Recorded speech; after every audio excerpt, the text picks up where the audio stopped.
Wow, we actually are just live now, huh? That's crazy. Yeah. Hello, everybody. Welcome to the game. Tolchus, this is my first time casting with you. So now I gotta ask, we haven't done anything together. What do you like? What's your favorite movie? What are you? My favorite, I pretty much watch everything that's available on Netflix, to be honest. I just There you go. binge watch everything. So yeah, that's pretty much me. That's a good one. Still, just a connoisseur of all the arts. Can't judge Yeah. anything. That's perfect. All right, guys, we got ourselves a beautiful first game to start out here. Already, Avalos in the lower bracket. They were one of our invited teams. And in fact, both of our invited teams are in the lower bracket. We're going to see them today. I'm a little bit surprised. It feels like there was a little bit of a drop from last series. A lot of people did move to the lower bracket. We had Navi Jr. They were one that was invited. Now they get, kind of put in for the normal group stage. And Avalos and One Win team seemed like surefire odds for the grand finals. Those teams look really good coming into this one. I'm really surprised to see them drop. Yeah, and it is not only surprising, but what's also surprising is Passion UA. It's a team that has struggled in the past previously, but they're so far ahead. They're an actual contender, and given how they performed against Team Abulus, absolutely dominating them in that game number 2 and game number 3, I would like to see them in the finals, to be honest. Right? No, and their group stage, I'm not going to say that it was bad, but it was close. They were third in the group A. They were kind of near elimination. They also had a forfeit win versus Liga team, which without that, it's possible they would have just been eliminated from this group stage A, given that Liga team also usually has a lot of hype. I think they had to forfeit their games because they were going further in qualifiers than they really expected. So a lot of kind of differences going on there from these teams. But on the other side, of course, Dragon Esports, well, they also had a lot of pressure on them because I believe they were our season 4 CCT winners. So they have a lot on their shoulders, and they're also sitting in the lower bracket. So this is a hype match already for so early on. Yeah, and Dragon Esports, they could have taken their series, right? They had a chance in game number 2 yesterday. I believe they were up 18,000 net worth, right? Ooh. They had that Medusa, but then the Medusa just died twice in a row, and they kind of lost that one through that. But here's hoping they can make a comeback. Of course, it's going to be a difficult one against Abulus, who have seemed to found their footing after what was a rocky start. But of course, we're going to have the roster of Team Abulus. It's a famed team already, having had a meteoric rise. It is going to be Smiling Knight on that position 1, Stormstormer on that position 2, Zibe playing that position 3, and Eki and Soniko on that position 4 and 5 support duo. And something that whenever I was casting this team for Dream League, with Stormstorm, or not with Stormstorm, with Hanskin, he really wanted to focus on Zibe for some reason. He was saying that Zibe always loves playing the Enigma, always wants to shove these in, and kind of his preference on heroes will supersede what he believes about the meta. So where we see a lot of offlane bans coming through for a lot of these other series, I think versus Avalos, they're actually going to be more tailored towards the players themselves rather than these meta first bans. Definitely, and I considering the fact that a lot of Abulus's heroes have been a bit buffed, right? You talk about some of these players. Eki loves to play that Batrider. We saw him pick it up against Passion UA for I think twice in a row. Obviously, it wasn't that successful, right? And this is a point that I do want to bring up. Abulus actually got all of their heroes. They got Stormstormer's Earthshaker. They got Zibe on that Dawnbringer that he loves to play. They got Eki's Batrider, and yet Passion UA seemed to have bested them. Wow. That is kind of taking your best in too, which is kind of crazy. Because Eki's really likes to play the Batrider. He's one of the only people that still get a first stage ban at it usually when I see them play. So a lot of people respect it.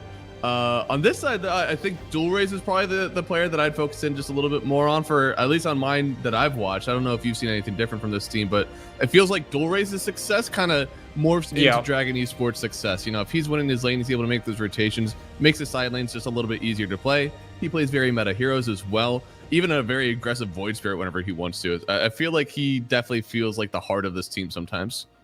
Definitely. I think his team does revolve around Dual Raze and how much success he's able to get with it. And that's going to be a bit troubling, for Dragon Esports going into this series, because against Stormstormer, who loves to play these, very niche, very hyper aggressive heroes, that Earthshaker just going in with that scepter. So Dual Raze is going to have to perform more than his best. He's going to have to give it a 120 if he wants to be taking this series.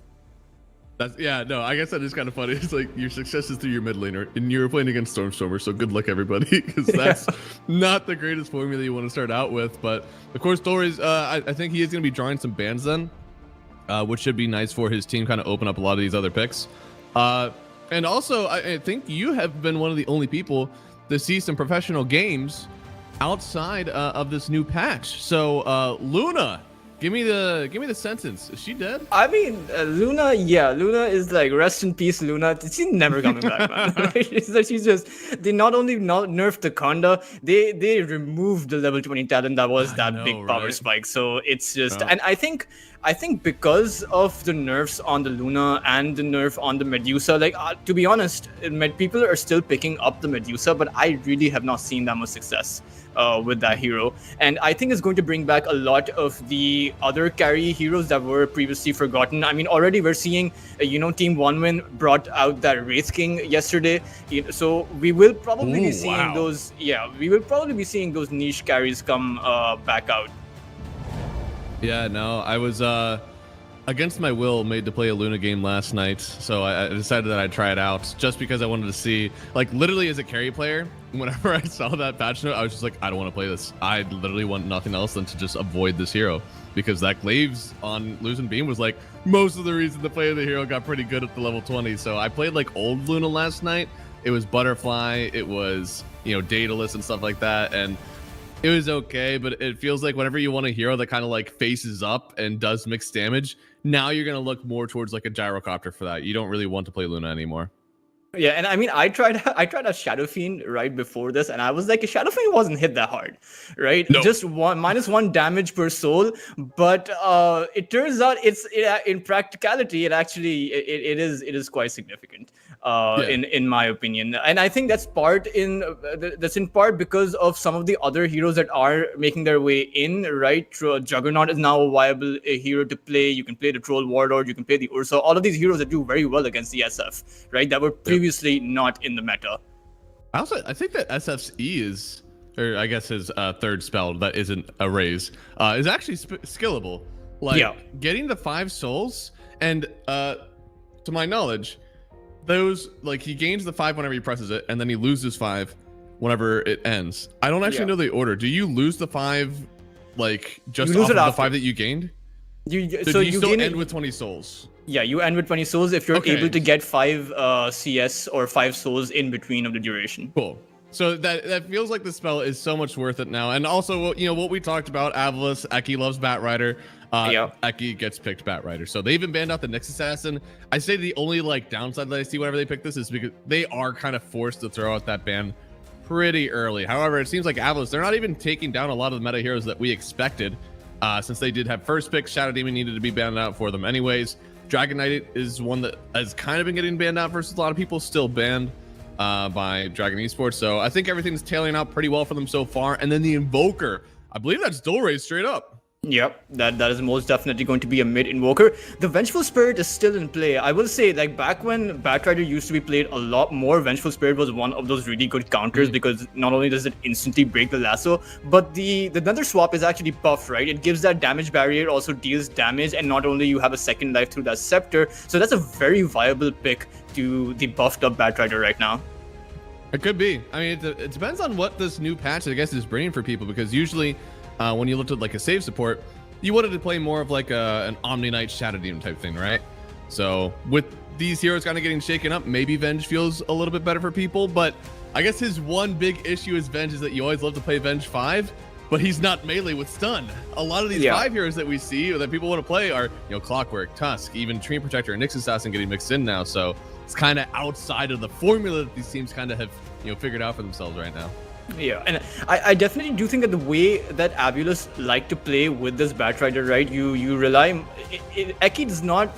They don't rely on Eki being a sole initiator. Usually, the lasso from Eki comes in between of those team fights rather than starting off that team fight, right? So I do very much think that Dawn, they'd like to play this Batrider alongside that Dawnbreaker and that Earthshaker, and I think the Earthshaker would be very good against the Invoker, right? Just negating that control because of the enchant totem buff with that Scepter upgrade. So that's I think Avilice are going to be looking towards just playing more comfortable more than anything else.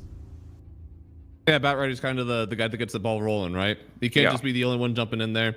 Gotta have something else, and it fits well with Stormstormer because he plays so many like aggressive heroes. Even whenever it's Storm Spirit, super meta. He doesn't really change what he wants to do. He doesn't go for this like killer Conda Shard BKB build. He would still go for like a Shiva's and provide his team all this vision, provide Eki another chance to get these initiations in, and most of the time after he's already in there too. Does very well against the Invoker too. You know, Invoker really hates heroes that he can't control, right? He hates heroes that when you can't dictate the pace of the fight or the team fight, you can't tornado EMP heroes, you know, you can't land that ice wall or those meteors or those deafening blasts. So it's like, it's kind of anti Invoker in a sense. Yep. I think the only thing that is somewhat good is the lane, since you're able to EMP and make that a little bit better for you. But there it is, the Clockwork. So one of those melee pause 5 heroes gets picked up. I think there's definitely less merit now for the Tusk. I think whenever you see both Clock and Tusk in the pool, it's always warranted to just pick up the Clockwork for yourself, since you can kind of angle the snowball to just hit right off of a cogs, which means no instant blink away. And there it is. They go right in for the Earth Spirit mid, so straight up versus the Volker. As you said, a little bit harder to control this Earth Spirit, so it feels a little bit better. And also, Stormstormer has just been playing a lot of it, and he feels really good when he sees it. Yeah, and I mean, it did very well in the first game against Passion UA. Of course, the Earth Spirit wasn't available for those next 2 games, right? It was the Earthshaker, but he did really well. I mean, those initiations, right? I believe at times he got off 3 man ultimates as well, just magnetized onto 3-4 heroes, and he absolutely decimated Passion UA in some of those team fights. But we will see how it goes, because you do have a Clockwork as well. An Oracle. I think this is going to be a very heavy physical DPS hero coming on the side of Team Abulus. I hope so. It's an interesting formula. You typically see like it's ranged pause 4, melee pause 5, but as we get deeper into that formula, Batrider gets in. He's not sitting in trees casting spells. Like, he's jumping into this fight, starting some initiations for you. So I think it's perfectly fine to have this Oracle and Batrider duo. Very much heavy on magic damage, not as much control outside of the BKB piercing lasso. So thankfully the Earth Spirit kind of makes up for some of that control, and they might have to get a little bit more of that out of their offlaner as well. And you can keep the bat alive, right? Assuming you can get off a lasso, that false promise from that Oracle could keep the Batrider alive. But also, another thing, if they pair this Oracle up with a Dawnbreaker, right, then that could potentially be really good, right? Yeah. The Oracle Shard plus the Dawn ulti, that will keep you alive, and the DPS from the Magnetize from the Earth Spirit, that's a lot of AoE. Yeah. What do you think we should see with this Oracle in terms of like, should it be something like that where it's kind of like a fresh combo with this Oracle, where you take some of these healing heroes and kind of shove them into that role with the Oracle, or go back to like a classic combo? Maybe it's going to be the Death Prophet, sitting in there. Maybe it's going to be a Letrak, some things that have like this natural heal that they're going to grab and kind of just like run forward with all this overwhelming damage. Dawnbreaker is more like you're going to ulti someone, and then the Dawn is going to come in and heal them for basically double, Or do you want to see like, I press ulti on this hero, they press their ulti, and we run it down? I definitely do think that they have quite a bit of magical damage already. I think they're going to be going for a very physical DPS-oriented hero, right? Something that can also counter the Alchemist. I wouldn't hate to see an Ursa or a Phantom Assassin even. Actually, I prefer the Phantom Assassin over the Ursa. It was just simply because of the fact that you have those blink outs, right? The cogs don't affect the Phantom as much. The Invoker Tornado combination is difficult to hit against a Phantom Assassin because you can just blink in and out. So I do definitely like that hero. Man, they're kind of doubling up and daring you, right? Like, so you see an Invoker, and immediately all Medusa players are like, I don't really want to play it anymore. But then you see Doom, it's like, never mind. Medusa this. Yeah. And it makes it, I love what they're doing here, because Medusa does not benefit from Oracle. Medusa is not going to be healing. You're only going to get mana. Thankfully, Oracle does buy mana boots. That's something that helps out. But there it is. It's Dawnbreaker. So they're kind of doubling down. I think the Dragon Esports have the mind read of the century, because they see the Oracle and they're already like, okay, cool. So I want to stop this person from healing. But then they also knew that the Dawnbreaker was coming. This feels like one of the most perfect picks. Why did Avulus still choose to throw their head against this wall of the Doom?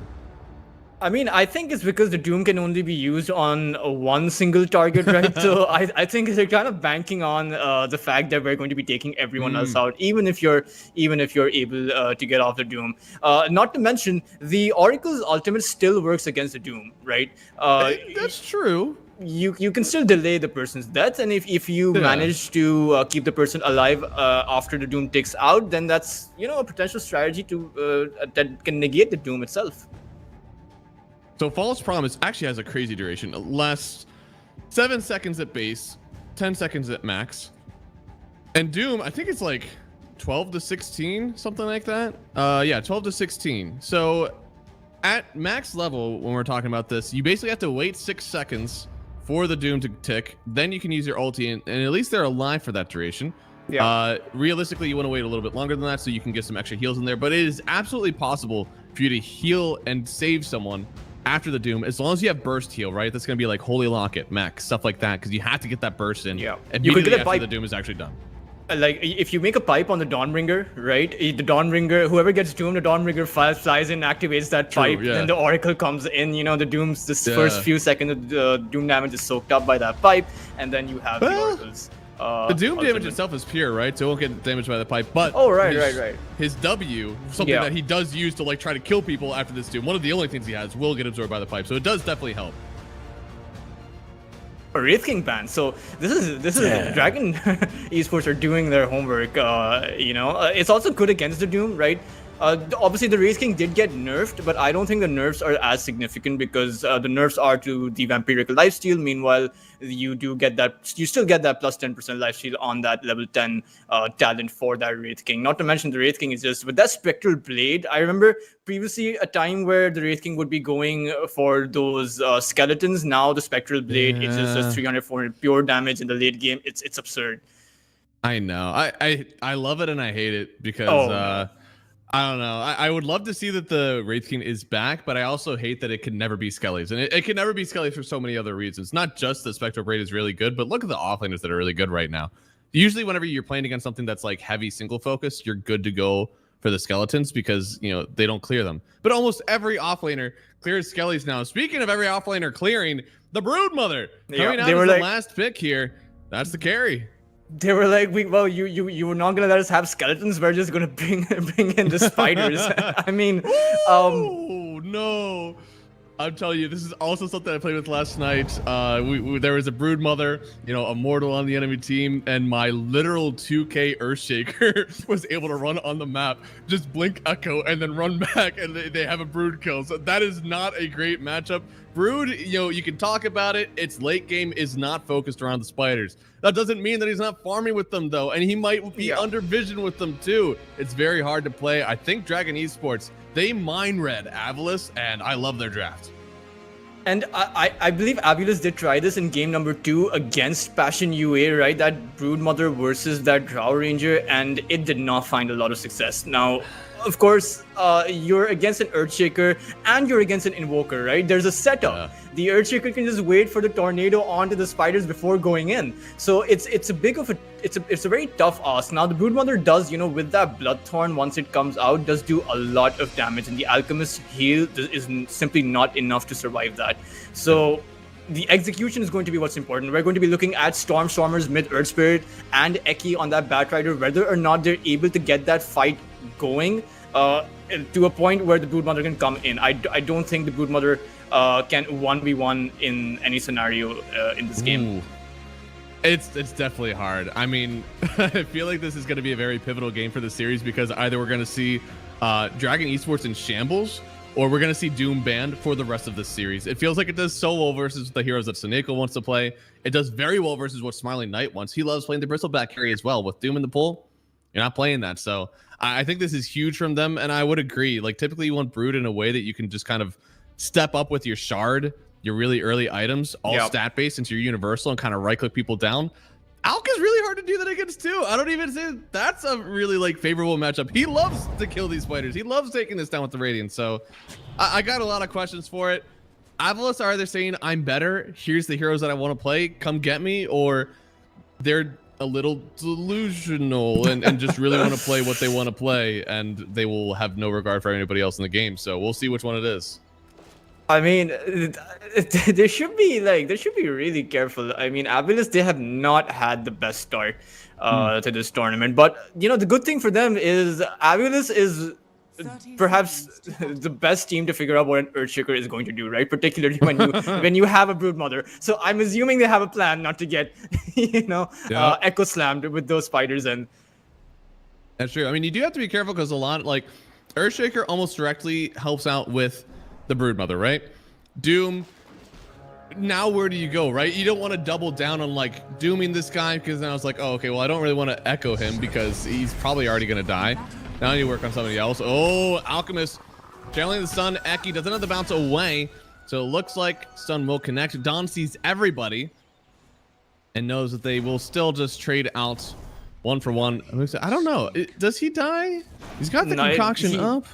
Yeah, but Eki has a flame break. If Eki had skilled his sticky napalm, then Alk would have just straight up died. Yeah, and Eki is somebody who does that, right? Like Eki does go in for the sticky stacks, get the harassment that way. I'm not even sure that most people go for Firefly harass anymore. And this is a pretty tough lane over on top side for Dragon Esports. Yeah, cool. It's like Eki plus Zibe against 2 melee heroes. Zibe should be having a wonderful time. That was crazy communication, by the way. I don't know if you saw that, but like dropping the cogs immediately, and Zibe and Eki almost like in lockstep hit the same cogs to get him out of there, and then they never took one from the right clicks on Mary anymore. Like that was really quick. Yeah, I wish more people knew that. Like when you see the cogs, kill the cogs, man. Like don't. It was like instantly on it. Yeah, I don't know. It seems like oh, okay, so that one's gonna be good when they're both in it. This is one of the reasons why we saw Smiling Knight, of course, on the Broodmother. I'm not going to say it's the worst pick in the world. It's hard, but it is a hero that can, use the webs, get away from the Doom when you're doomed. Get Fissure blocked by Earthshaker? Doesn't matter. Harassment by Doom in lane, you heal off of your last hits. So a lot of things in the laning stage, maybe even in the mid game, feel good for the Broodmother. It's that late/hyper late that things get just a little bit weird. Definitely. I think in the laning phase, the Broodmother, Smiling Knight should have a wonderful time once those levels in the Insatiable Hunger come out. But Sunico in a bit of trouble. Bit of a bind there. That was a really good Fissure block. I'm actually surprised they didn't get the kill. Infernal, I guess he just didn't have the resources to come get that last hit. Oh my goodness. Smiling Knight is a bit sure you can harass his HP down quite a lot, but his insatiable hunger, that amount of lifesteal against 2 melee heroes, it doesn't seem like Dragon Esports will be able to find a kill there. Yeah. And especially like this level 3 timing should be really good for the both of these guys, right? Oh, Suneko. I think we just saw first blood. Unless no, okay. Gets hammered on down. Slugger working for excess vampire. And that's unfortunate. Oracle, again, I think their levels matter a lot. Level 3 feels really good for these guys in this lane. Yeah, and I think Oracle is going to give Smiling Knight his level 3 courtesy of dying over there. Yep. A little bit of a gift. Very good, because we're saying like this Doom game, especially just like this offlane in general, both Doom and Earthshaker have a lot to do in this game. Giving them first blood, not so great, but maybe second blood could go over. A lot of magic damage. Again, Mary getting burned down by the Bat Rider. That's gonna be the first blood. Now almost had the stun enough to get the kill. Wait, they could actually still get. Eki is a monster. He will turn and try to get the kill, but didn't save enough time. He had to throw off the concoction right away, or Eki would have just nuked him down. So he'll take the neutral deny, go back to base, and now, well, still pretty sad and alive. Oh, we have a replay. Thank you so much, Heimek. This is amazing. Yeah, and I'm not sure why Sunico is positioning himself like this. I think for the early laning phase, you should just be getting that experience and keeping Smiling Knight alive, right?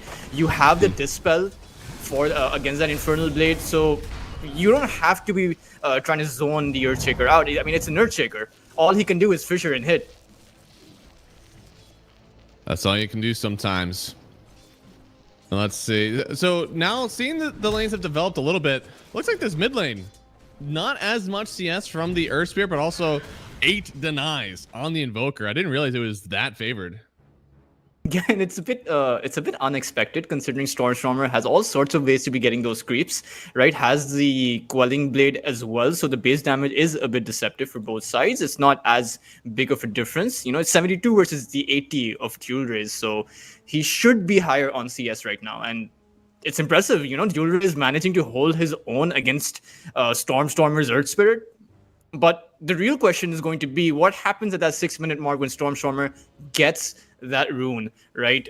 Ideally, his team should be securing it. And when he rotates, what is the response of Dragon Esports going to be? Yep. Rotation is going to be huge, especially whenever you see any sort of like spirit lane, but specifically Earth Spirit, right? Like, he's not really as much chain farming as a lot of the other spirits. His spells are so much more for mobility early on and team fight, right? And his magnetize, so we'll see what happens. Oh no! I have to say, this Alchemist not having a good time. And you can see he's going Bracer, now he's going in for the Soul Ring. Then he's gonna have to get the phase boots. Like, this is a lot of investment early on. Typically you only want to go for like maybe one or the other. Because I've seen a lot of Alchemists. I've even seen, it was kind of crazy, and I don't think the build was bad. I saw someone with the seed money go for like a belt of strength and just go right in for the treads really early on and then go for the radiance there. It's super fast. I actually kind of legitimately think that this Clockwork was designed to be position 4. But since they saw the Broodmother, they had to pick him as a position 5 because the Batrider plus the Dawnbringer, the Clockwork does not do well, right? And you know that. And like the Dragon Esports should be knowing this, right? But still, they chose to go for that Earthshaker. And their lane is struggling quite a bit. Alk is now down to 17 CS. Both these supports don't really love playing into this Broodmother, right? Because in the same way the Clockwork doesn't like being here, like neither does the Doom or does the Earthshaker. You know, you fissure block, she walks away. You cogs the Brood in, she walks away. Yeah, it's never fun. Oh, mid lane though. Going to be There's a lot happening over in the mid lane actually. The Volker trying to survive. This is the top lane. Oh god, the mid lane dual raise. He goes down. Eki with the kill. Yeah, quick initiation by Eki coming in towards that mid lane, and I think Jewelry's got a bit overconfident there. There's a little bit. Got to be really careful because even though lane is going well, support rotations matter so much, and a lot of the other teams, you know, sometimes they focus more on the side lanes, playing through their carries, but a lot of teams, especially in Eastern Europe, they're playing through the mid lane. They're getting those rotations in, making sure that mid lane is going well. This is huge. Stormer. Invoker died. That meant that Stormstormer would be getting that free rune, and he has a haste, and he's moving up top. There it is, and comes through already with the roll in, completely skipping past Mary, gets the rock throw on the both of them, uses the magnetize only on the Alchemist though, and he just TPs away. They have to settle for the kill on Mary, but at the end of the day, one of these heroes is dead, other one TP'd home. Open CS for the Dawnbreaker right now, hopefully to get her 6 soon. Yeah, Dawnbreaker wasn't in position to be getting that stun off, and this is something that we have not brought up, and I think Dragon Esports recognize this. There aren't a lot of stuns on Habitat's side. Like, in fact, there's just one. That's a good point. I mean, that's something with picking the support duo, right? I mean, Oracle and then the Batrider, you're basically looking at Lasso. The rest of your lineup has to make up for that, and Dawnbreaker does not do that. Broodmother does not do that. So much of this lockdown is going to hinge on Stormer. I think that's just another reason where this lineup, you got to just outskill. There is no such thing as the outdraft anymore. You got to just play better. And so far, you see the net worths, top 3 cores, all going to Ablets right now, and a lot of that is because of Eki's skill. Having the Batrider, owning this lane, it makes it that the Alchemist with seed money is lowest net worth. Now with this kill, maybe they get something back. Yeah, they'll probably be able to get the kill onto Zibe, although he is trying to fight back, but will he? There's no way, for right? sure he was just no, dead, the and now he Roshan. could get the deny He's to gonna Roche. deny. He's gonna get the deny. Oh man, that's not good. That is not good for DEC. I mean, it's very rare that you see an Alchemist at the bottom of the core list, right? Even in the laning phase, right? Because you're getting 2 CS per 1 CS essentially, thanks to that Grievous Greed. But I don't know. It's hard now. Thankfully, with that deny, it'll open up a little bit for Alchemist to come on back in. But by this point, he should already kind of be, you know, getting on that launch pad, getting out of here. You want to see the supports move away from him. Instead, they had to get out of here. Infernal, he's got a lot of heal on him thanks to the Oracle. Wasn't able to get the purge right away. First gets a kill now on the Doom.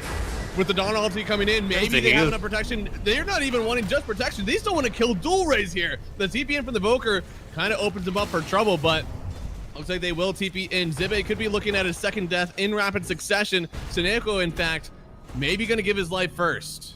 Oh no, he's hiding. He doesn't even want to leave just yet. They actually leave with nobody dead, killing the Doom, forcing 3 TPs. It feels like they weren't punished for this at all.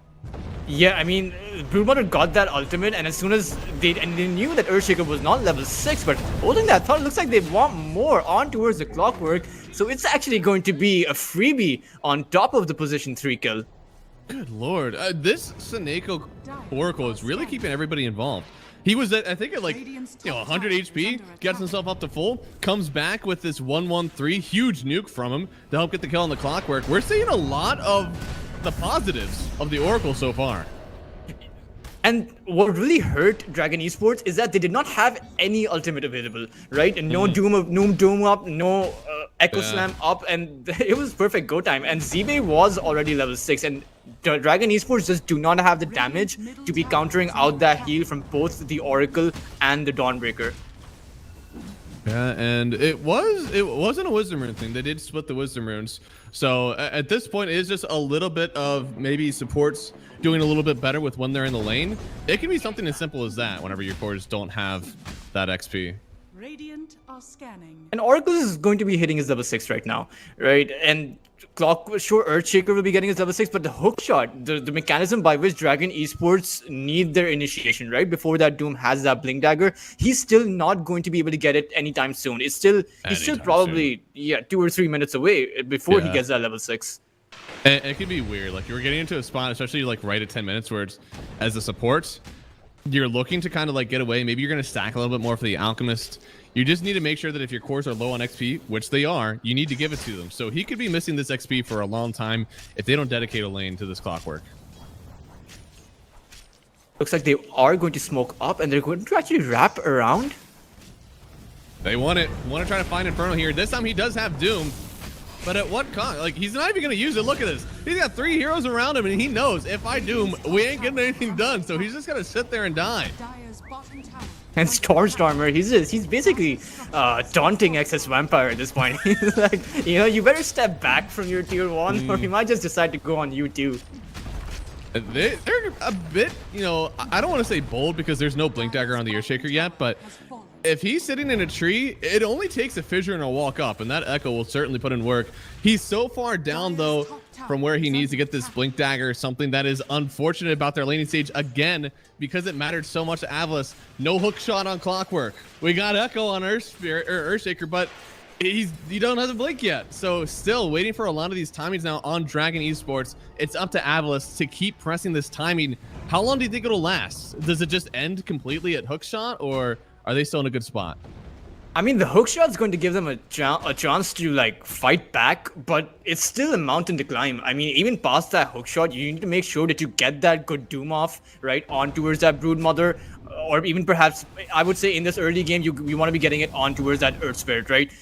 And you want to be getting that Echo Slam down. It's a tough ask when you're saying that you want to be getting off your ultimates in a meaningful way, on multiple heroes. That's that's true. Oh man, you bring up a good point. Like, there's a lot of team ultis that we need on the Dragon Esports lineup. Not very low timing on anybody except for maybe the Invoker. Maybe everybody else, we're literally looking for a big ticket ultimate.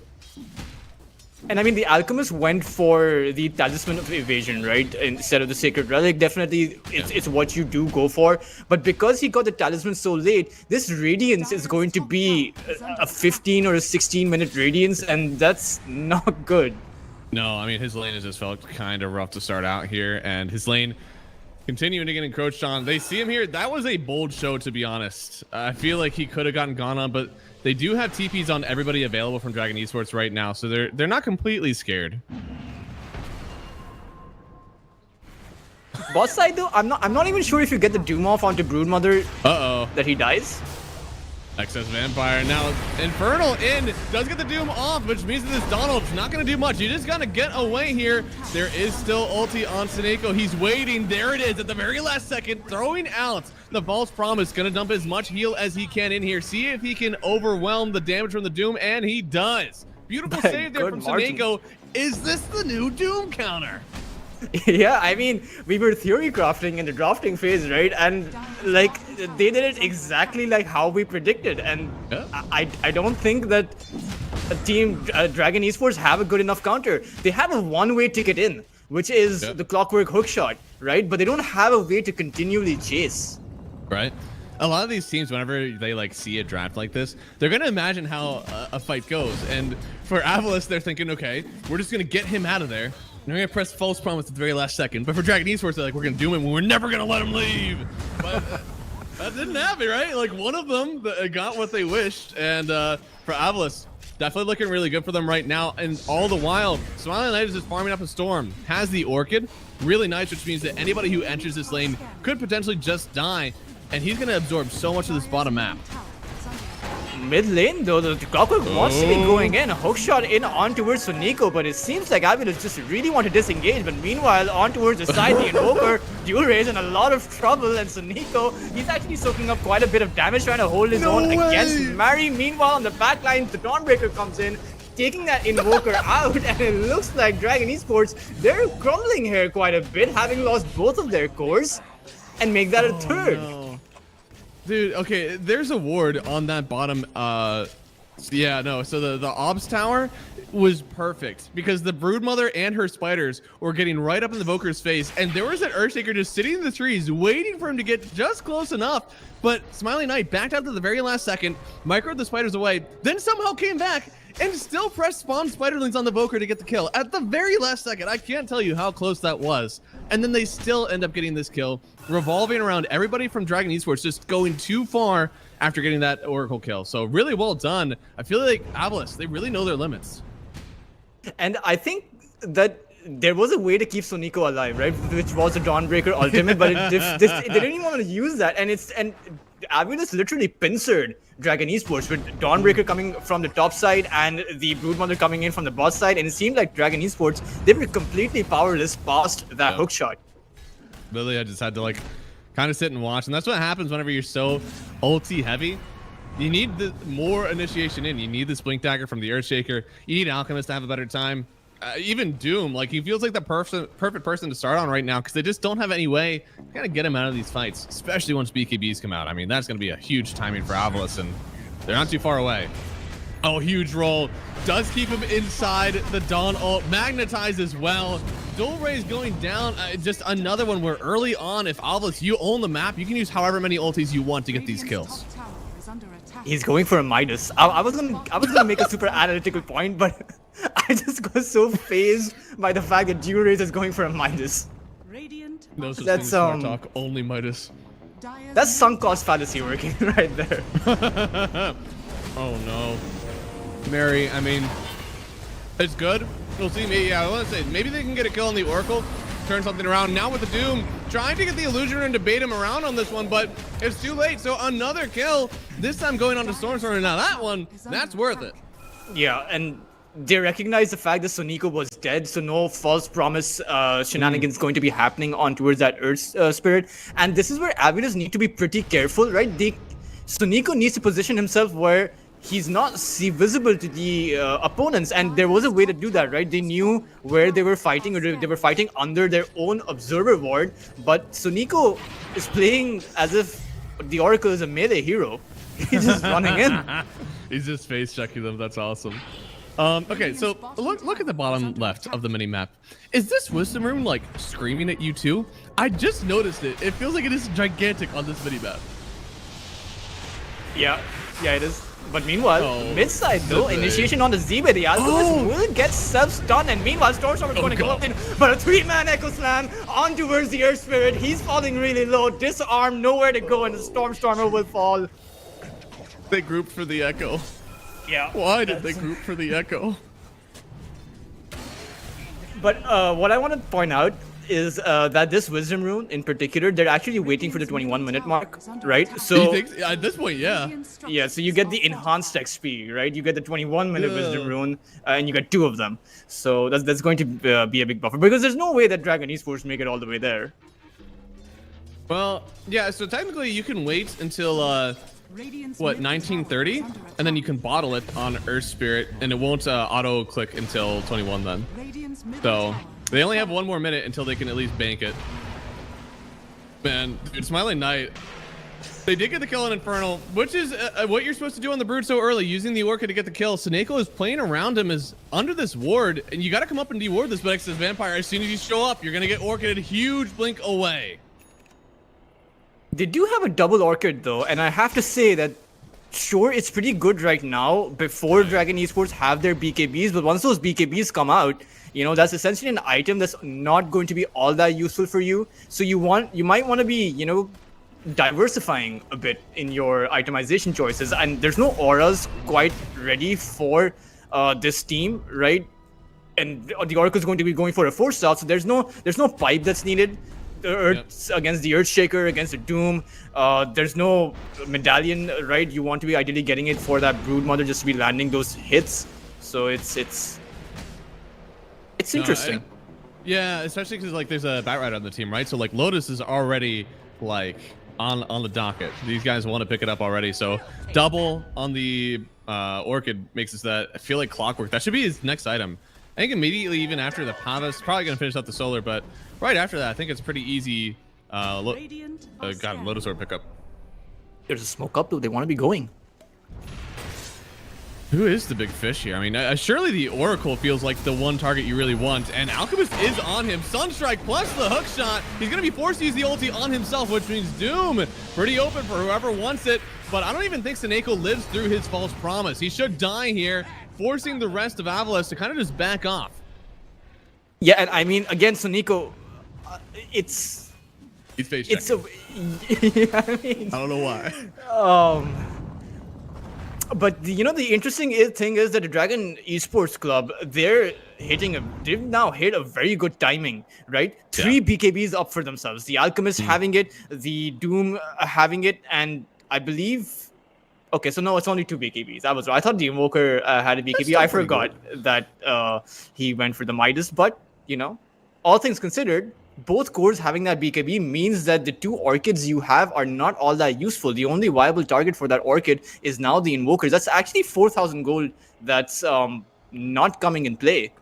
For 2 people. 2 people that have it. And I know the Dawnbreaker, this Orchid has looked pretty standard actually for most people, but I don't think that it's so like primary in your kit that when you see a carry that also builds it, that you have to get one yourself. I do think there's a lot of like wiggle room. If she wanted to go for this BKB, then like sure, do that. If you want to go for the Ags as well, I mean sure, you don't provide the heal, but you could also provide evasion and a way for your heroes to get out of these situations. So I think there were definitely some other options. I'd agree. This double up on it is probably going to have us scratching our heads unless they continue to dominate the map somehow with these 2 BKBs, right? Up until now, Avalos has just been playing better. Will that continue? And I personally, I thought that Zibe would be going for some auras, get that pipe up, get that mechanism up, get that scepter up, like you said, and that would have definitely, it seemed like that would have been much better. But Dragon Esports, speaking about those BKBs, it seems like they really recognize that their time is now, and they want to be taking some of this map control for themselves. Yep, and it's about their time, right? I mean, they've kind of been waiting after a poor laning stage. Doom, especially without an Oracle in the mix, definitely wants to get off his abilities, but they're just running bottom actually. Smoked up, Smiling Knight. Are the spider senses going to be tingling? Seems so. And it's very difficult to find them, right? Smiling Knight, Stormstormer activated his invisibility rune of all things, right as they smoked into his jungle. That was They all knew. They knew something was up. There's nobody showing on the map. Even Doom not allowed to hit those lane creeps up top because his team was making this move. So now they kind of like swept the map, didn't get anything, sitting in their triangle, and it might be turn for Avalos instead to go make a move. But yeah, Air Spirit, he's gonna finish out his BKB. I'm sure once that happens, they're gonna want to go make a move. double wisdom runes are now available for Team Avalos. I hope they take it. I hope they're not going for the ultra investment, of the 28-minute rune. But Stormstormer will be taking it now. It's going to be around 1600 XP. That's pretty good. That's about a full level from 15. So Stormstormer definitely hitting a nice little spike now with that one. It doesn't feel like a lot, but a whole extra level plus having the BKB, that's certainly a lot. And now they're going to go top here. Seems that they want to try to find the Doom. I think they see him on a wave or something, because that would open up Roshan if they were able to get one pick. Both teams are going to look to find that golden kill plus a Roshan take. Oh, they see him, I think. Eki must have spotted him out. They did, but I don't think they care anymore. Now they're going mid. They saw some people showing here on their wards in the river, but once again, I don't know if this is going to turn into a fight. You want to walk up that high ground? I don't. Okay, Eki does. Eki goes right on in. Now gonna follow up with the clockwork, trying to stop him. He wasn't able to get the lasso back as he wanted. He's gonna get healed up thanks to the Dawnbreaker. Maybe he can get out of this one. It looks like he just barely does. They will get the kill on the clockwork now. On the other side, it is the Magnetize heading on to 3 here. Stormstormer gonna have to dance around because once the Doom comes out, then he gets the illusion rune. Trying to walk away, he gets doomed at the very last second, but he's already done his job. Now the Alpha is getting gone on here. The fight is completely split, but they will have to buy back on Excess Vampire. He has an Echo, he wants to use it, but so far Obelisk, they have kited everything that Dragon Esports has thrown at them perfectly, and now the Doom will suffer. Oh. There wasn't, oh no, Seneko, he was the only real hero there, and he still doesn't get the kill. Oh man, and I have to say that was so clutch by Stormstormer. He kept the Earthshaker at bay, making sure that the Earthshaker couldn't engage in with an Echo Slam. That essentially meant that Team Avilos could just focus all of their efforts on towards some of those other heroes and try to take them out. And No, that it illusion felt like rune coming in play. Look at this. He's just making sure that the Earthshaker can't get in. And on the other side, they're just trying to take out the clockwork. They're trying to take everyone else. They're trying to keep Eki alive. I mean, this Very well this Magnetize was so good in every way. And then that illusion, also, I didn't notice it. It pushed him onto the high ground, too. Yeah. He didn't just dodge out the Doom, but he also got almost away. I think he would have been safer on the low ground, to be fair. I think they would have actually gotten the rest of those kills if he ended up on the low ground. Because keeping in mind, Suniko, he didn't even need to expend his false promise, right? He had that the entire time. Yep. Yeah, that illusion is just so nice. Perfectly baited out there. So now Alice evening out the net worth. It is versus an Alchemist lineup, so even net worth is pretty good when you're playing against them. And also, Smiling Knight picking up the Phylactery, going in for the Conda. I guess this is his Luna, now that Luna's nerfed. I suppose so. I mean, it is really good with those spawn spiderlings. Although it is an item that tends to, on Broodmother specifically, it tends to struggle in the later parts of the game. But I suppose the hero itself struggles. Definitely, yeah. You're gonna be looking at the other items. I think it's more that Smiling Knight understands that he has to be playing away from these fights. He can't be stepping up in these with a Doom in the mix. Excess Vampire has to get away. He's on dieback if he dies. He can't step in there, but yeah, it just kind of allows you to play outside of the bounds that you usually do. Dude, if you go through this portal, you are in big danger, team. Right in, farming the BKB immediately. Now he's doomed up on Smiling Knight, which means no heal for him just yet. Has to wait for this Oracle to come on in and help him out. And he's still alive. Seneko, though, he's not around. He's going to use the false promise on himself. Now the heal comes down from the Dawnbreaker, latching onto this Doom. With the BKB, though, they don't have the damage. Smiling Knight is on an island to fend for himself. He gets the kill on Infernal, but on the other side, Smiling Knight, he is so low. He's still surviving, and he's probably going to be able to get the TP out. Wow. Dragon Esports, they've expended their Doom.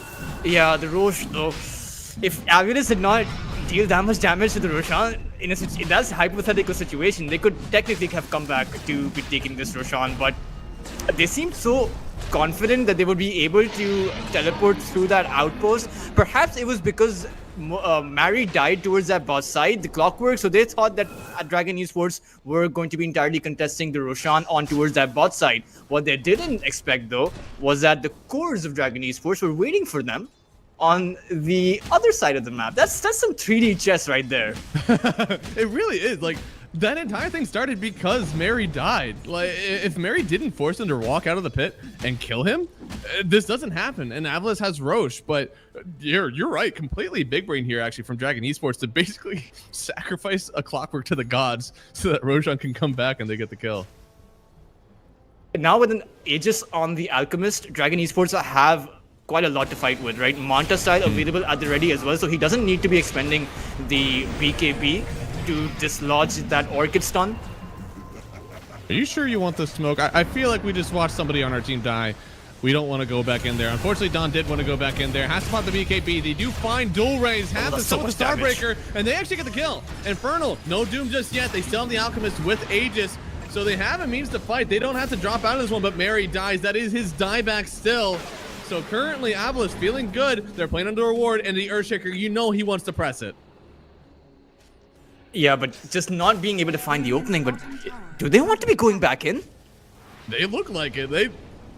I don't know. I know never say die, but boy, I think you should say it with now that your Invoker in the play right now. And Invoker died there so quick, right? He like even the BKB not really helping him. I don't believe he was able to activate that BKB in time, but it's so difficult. It honestly looked like there was a Decil in the Dawnbreaker for a short moment there, because the Starbreaker did so much damage. It's crazy because like as a Dawnbreaker, you usually like level up the 4/4/1. But these extra points in your passive really help out for the damage. And excess Vampire now. If there wasn't a hope for this Echo, there certainly isn't now. Seneko trying to get this Dawnbreaker away, 4 staff away, already gave him the Fate's Edict. Now he just needs to get close to drop out the False Promise, but I don't think they're gonna get it. The Sunstrike at the very last second. It connects onto Zibe. He'll fall. They already lost Seneko, just a little bit out of position. So it's up to Stormstormer to try to turn this one around with the BKB. Gets the kick, getting away with his own, but now, Smiling Knight, I don't think he got the memo. He's going in by himself, has the BKB. We'll get the kill on the Clockwork now. Jumping forward on Muxa, still has this Aegis. Yeah, they don't want to touch the Alchemist as long as he has that Aegis. And this is a very concerning thing for me I'm kind of concerned for Team Abulus. Sure, they're able to counter initiate. Sure, they're able to get all of these neat little kills. But if we talk about objectives, they haven't really gotten past those tier 1s. The tier 2 towers are completely untouched. Right? I mean, the mid and top tier 2 towers are untouched. The bot tier 2 tower has taken a bit of damage, but it doesn't seem like they have a way forward towards getting those objectives, right? Because the Earthshaker Echo Slam is always going to be a threat. The hookshot in the Invoker, there's so many threats out there when you're trying to go for those objectives. Yep. No, definitely agree. I mean, the litmus test for how healthy your team lineup is and like how good your game is actually going is like how many objectives you get after these kills. And so far, the only kill they really got an objective afterwards was getting the kill top by Roshan. And now Stormstormer False Promise at I think actually 100 HP. He's trying to get away from this one, seeing if he can heal up from it. He does get healed up back to about 50% HP, but Mooks is still running. Has the BKB on top of the Oracle. He's already done his job. Now he's going to get Fissure blocked out as well. Zibi able to cross the line, getting the kick away from Stormstormer as well to get the kill on Mary. And now there's an Alchemist under the tier tower, but I don't think there's a team to help him. He's got to try to get away, trying to lock him in. The team is still stuck in the river, but they're trying to take down a Broodmother, and they get it. Now they can turn back in for this one. Smiling Knight just caught completely on enemy lines. Yeah, he tried to go in from the side, try to take someone out, and sure, they managed to get the Clockwork initially, but it's very haphazard from Team Abulus. They're trying to force too many of these counter initiations, and it looks like Eki is going to be the second one to pay for it. Yeah, no, Eki unfortunately going down there. A really nice read there from the Earthshaker, getting that Fissure to block out. But yeah, these fights, I feel like things should still be going well. It could have gone well, but as you said, really forcing the wraparound there on the Broodmother, when in fact, I think we could have just stayed with team and got something done. Especially when, it's a bit, I would say, weird. The Alchemist has 1 minute left on his Aegis. You don't have a tier 1 tower up towards top, so why the need to engage? Yeah. Why the need to entertain Dragon Esports aggression? It's just...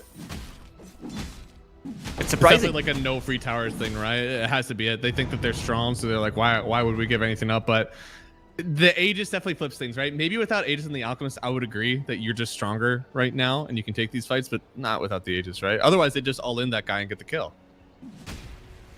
And these objectives are only going to get harder because the Broodmother is going to fall, start falling down. It's past the 30-minute mark. You just have a Khanda. Your Orchid is...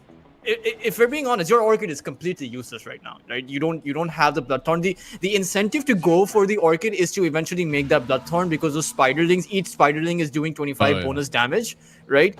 But just the Orchid, with all of the cores having BKBs, with the Clockwork and Earthshaker not being a viable target for that silence because the Clockwork is going to be hookshotting in, the Earthshaker is going to be relying on his Echo Slam, so you're not really going to be using the Orchid on them. The Broodmother is going to turn into a walking creep if they don't manage to take these objectives anytime soon. Yeah, I'd agree with the item build kind of. Not the Orchid. I feel like that one is like early enough where it's usually fine to get kills, but definitely the Conda. Gonna start to be a little bit confusing for us. Oh, they already used the Doom here. Does have a shield rune, so it's gonna tick down some of that first. Eki trying to get away from this one with the cogs. Keep him on in. They find Smiling Knight again away from any lines, but they do get the kill first. There's no more Doom, so Smiling Knight could just own this fight. And he certainly needs to. His early game, as you said, hasn't gone as well as he wanted to. Stormstormer, now that they've worked through a lot of that shield room with the Doom, can come back into this one. BKB Gets the down. roll connection. Orchid completed, and here it goes. Another kill for Stormstormer. They've evened out the net worth, and they need this advantage without the Alchemist Aegis to take some more objectives. And this is where the experience of Team Avulus on that Earthshaker is coming in handy, right? They know where the Earthshaker is has probably planted himself to be going in for that Echo Slam, and Smiling Knight being able to take him down means that you're no longer worried about the threat of the Echo Slam, so you can focus on all of those heroes if you want. And because that fight was so extended, Dragon Esports, they no longer had any BKBs. The Alchemist had to go back because he doesn't have that Aegis, so you have to play a bit careful, and Team Avulus just ran all over them. No, it was just completely. I feel like everything went really well, and also the shield rune. I don't think they expected that because it felt like they didn't even need the Oracle to just completely like bypass what the Doom was trying to do in these fights. And dude, Smiling Knight finding that Earthshaker again. I think we need to start seeing a dispel from him soon, or else this game is never going to get easy for the Shaker.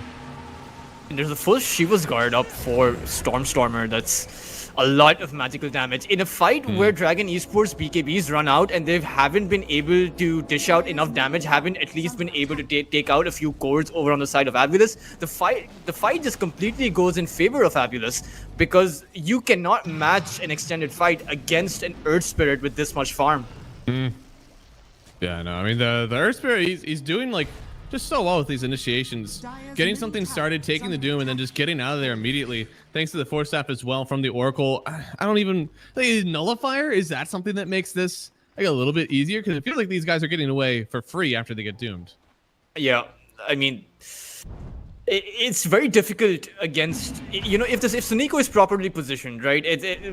All jokes apart about him, you know, just walking into Dragon Esports.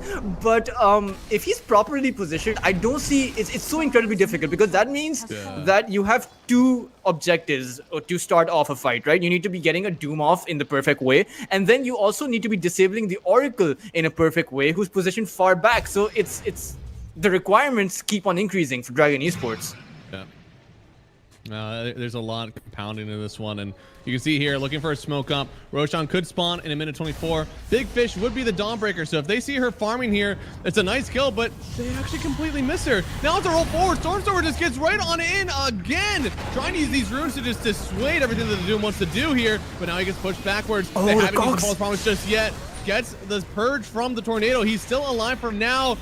Gotta get away though, because there's an Orchid sitting on this Oracle. Gonna get healed up. Muxa trying to get the kill, but now he gets bullied by Zibe. Has to run away from this one. Stunned up through his BKB. They weren't able to lock in, and I don't think they can continue to take this fight. There's no BKBs, there's no Doom. I really think Dragon Esports should just be cutting their losses and walking back. But shout out to Stormstormer there, and this is the problem with Dragon Esports, right? Or their heroes, rather, in specific, is that Stormstormer went in with that BKB, and Doom still, Infernal still used the Doom on him. So the initial portion, the Soniko's ultimate did not even need to be used because most of the Doom was soaked, right? So it's a bit troubling. There's so much happening all around. Eki trying to get away from this one, but the rest of the team is still in the mix.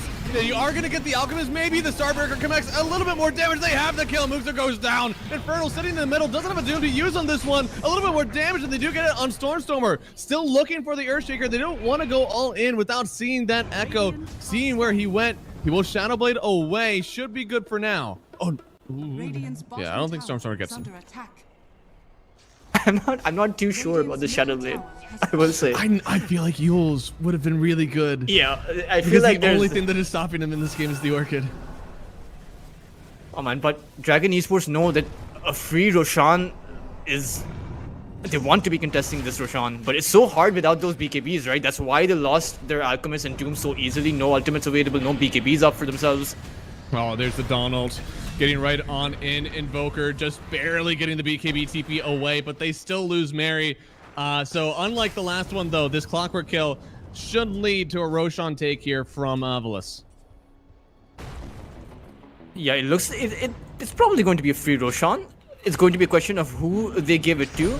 Probably the Smiling Knight, right? Because the Earth Spirit does seem like it has a lot of tankiness to be surviving those fights. I think at this point it's just whoever's sitting in the tower, right? And that should be Smiling Knight. So should go to him. And his build is about to get a little bit better here. Of course, he does have the Lincoln Sphere, which is always good. He's another target that just cannot get doomed. Then with the Scotty, negating the heal from the Alchemist. I'd love to see the Bloodthorn after that and something to help out with this Evasion Pierce through the Alchemist. But honestly, they do have a good amount of physical damage when it comes to their extra damage, right? Broodmother with all of their physical damage, Dawnbreaker coming in next once she comes in with her spells. So I haven't really been feeling the evasion from this Radiance too much in this one. They haven't even had to answer it. And the simple this is the conundrum you face when you're a Doom who's faced up against an Aegis, right? Do you want to be using the Doom against the Aegis? Oh my god. Yeah, I wasn't even. Eki! Okay, and they're... Oh, no. Dragon Esports, they got to do something here. No, the Doom as he was rolling away. It means he'll get out of this one. Infernal turn around just to try to do something to Eki because he knows Eki already used the lasso. Sunstrike will connect. Dual Raise to get something in return from this one. Hookshot does connect on Zibe as well. Has the Dawn ult, but needs to get out of the cogs first. Echo connects on him as well. They get the kill on the Dawnbreaker. Does not have buyback. This could turn around for Dragon Esports unless Smiling Knight just owns this one up. Good kite away. First using the Invis on the Voker. Now XS Vampire. They're not playing Underward. There it is. The Dust connect on one. They've already used the Echo. Smiling Knight could just turn this fight for himself, but he needs some help. Mary getting the TP away, but canceled out by the Oracle. Another kill for Smiling Knight. He may have lost some friends, but the Broodmother keeps on getting stronger. Now Seneko goes down, but it could be an opening again for Smiling Knight to get a kill here. Needs a little bit more damage. The Orchid isn't enough. No! That Doom TP out, and the Invoker just straight up abandoned that fight. He was like, I'm out, boys. But Team Avulus, you know, all things considered, this is not how I expected their fight to go, considering the fact that they managed to take out the Alchemist at the very start of it. The Doom was completely wasted as well, so it was a bit haphazard over on the side of Avulus. No detection available when Smiling Knight was going up against that Invoker, so the Dual Raise was just straight up just ghost walked and just walked away from it all. So overall, I would say that's a pretty even fight. Smiling Knight. Yeah, no, it definitely did feel pretty even. I'd say even advantage over to Dragon Esports. That was a fight with Aegis still on the Broodmother, right? And they did everything, you know, pretty rough to start, but they ended the fight really well, getting 4 kills for themselves and still walking away with some heroes of their own. So definitely feels good for their team here. They just got to keep it up, right? And I think at some point we do have to ask, like, how do you keep people in these Doom targets? Like, what is your answer for this one? Is it Abyssal Blade? I mean, because the Nullifier is here, and I don't feel it. I feel like this isn't really doing the work it needs to right now. I think it should be Doom's itemization that you use to lock down a target with, right? Because the Doom has gone for a Sanj and Yasha and Assault Queris, so it's like a pseudo carry build that he's going for, right? Which is interesting because you definitely want to be going for a refresher in this game. You definitely want to be, you know, I would even think that a Scepter Doom is pretty good, right? Just Scepter yourself and just stay on Stormstormer, right? Or even the Oracle. It's a very good ability to chase down heroes, item to chase down heroes with. I don't get behind the Assault Queris and the Sanjin Yaksha. That increased sustain will not help you against the Skadi. It feels like we're kind of getting so that like he's in there with the Alchemist and kind of like trying to provide something so that the Alch doesn't like die in these fights, which is an interesting one because I don't think they were really facing, you know, crazy damage. You're looking at this Broodmother and like the Earth Spirit that are taking the brunt of it. I feel like even Pipe would have done what he's desiring to do for this Alchemist. But SMI has been such a popular build on the Doom so far. Maybe it's just like, I don't want to be stunned. and I need to get my BKB off. So, you know, making sure that they can't get lassoed, I guess. That's the only thing, but so connecting onto the Lotus Orb here and using Zibe's ult, so it's a good amount committed for it, but they have constantly thrown everything to get this kill on the clockwork. And it's that one spot, right? It's like Alchemist died there as well. That's Eki. That's Eki's cave, man. That you do not want to be going in there. That bat is going to be catching you. Not even a ward there anymore. I think he's actually just patrolling it, just like running down to see if there's extra food there. And with heroes like the Batrider, you know, in a game of Dota that's like super strategic, I really like these mind games or the fear factor that goes into these games, right? With particular heroes, it's like. First word in Dota would be crazy until there's a Batrider that strolls up on you, or a Broodmother coming in from the trees. I'd cry right there. Now Invoker is going for the Hex, and so is the Doom. So, like, now we're on the same page, right? Now we're coming to the idea that you want those disables coming out if you want to be locking someone down. Yeah, it's crazy knowing that you have a Doom and a Clockwork and an Earthshaker, and you're like, man, I need stuns. I need something else to keep people in here. But it really is what's happening right now. So we'll see if that's enough. I feel like even so, this Oracle, Seneko, he's the one that needs to be dealt with. He has this force stat to get people away from the Doom whenever he's chasing them down. His heal has been pretty overwhelming even in this game. And also Smiling Knight, I mean, he's got the Bloodthorn completed. His build's starting to kind of lock up now. What's his last item? I'm sure it's something to just, you know, get rid of his treads for. He could go for a Scepter, right? Because it functions the same way as essentially to save someone from the Doom. That was Echo on Eki. Not so bad, right? To get that kill on the Batrider first. Stun, it connects on two. Actually, now they find this Oracle. He's just dead to start. Smiling Knight, he can't get away from this one. Stuck in the cogs. Stuck, he's just dead. Quick and easy 3 kills, and time again, Avulus going for a reinitiation for a lost cause. I mean, you lost Eki there, so I'm not sure what the game plan was going to be. Right, you don't do anything after that one, and oh no, they could get the kill on the Earthshaker here. Does land, gets the kill, but everybody's TPing in. Yeah, wants to use the Doom, trying to TP away. Sunstrike to add some extra damage. The hookshot doesn't connect. Is he dead in the base? I don't think so. It's going to be interesting. I'm not sure if he's he's perfectly safe. He's like more than safe. So they get the kill, get on out, and now Stormstormer not done yet, but has to be really careful because here he comes. Has to get the BKB off, still has the Blade Mail as well. Moves to doing a lot of damage to himself, but he does have himself a shield rune. Now Stormstormer getting away just before the Sunstrike could connect. So honestly, pretty good kite right now from Avulus. Using a lot of spells, using a lot of BKBs, maybe forcing Dragon Esports away from the high ground. Top tower is under attack. They found Infernal towards top. They want to be chasing him down. Eki will manage to find the lasso. They're dragging him back, but the Clockwork is going to hookshot in. But this is a fight that you don't want to be starting. The Invoker quite a ways away. Stormstormer is going to boulder in, magnetize on towards 2. Mari is most definitely going to die, but is he going to be the only casualty? As it seems like the Doom, he went back in. That was a bold move. I don't know why he went back in, but he did, and he died. And this Magnetize is doing so much damage on all fronts. Once again, Avulus, they lose nobody. And even though it felt like Dragon Esports had an advantage, had a hold on this fight, they just lose 3, and they have no response. Oh man, Alchemist wasn't there, the Earthshaker wasn't there, and the Invoker, he decided that this was a lost cause, and he decided to, you know, get out. This is big. If they're able to get this kill, it could be high ground. Has some nice stuns. The BKB are already used here. They're just locked in on the Alchemist. And even the Earthshaker doesn't want a piece of this one. They'll get the kill, but now they even want to chase for the Shaker. He's sitting in the trees. They don't know. He's hiding. Is he alive? I think he's good. They do have buybacks, though. That's a good thing. He's hiding in the wind. This could be an elite Echo Slam or just very sad. I don't know which one it is yet. Dire's middle tower has fallen. Dire's structures are fortified. I mean, Avulus, it certainly looks like they are going to give that opportunity, though, as Dire's middle barracks has fallen.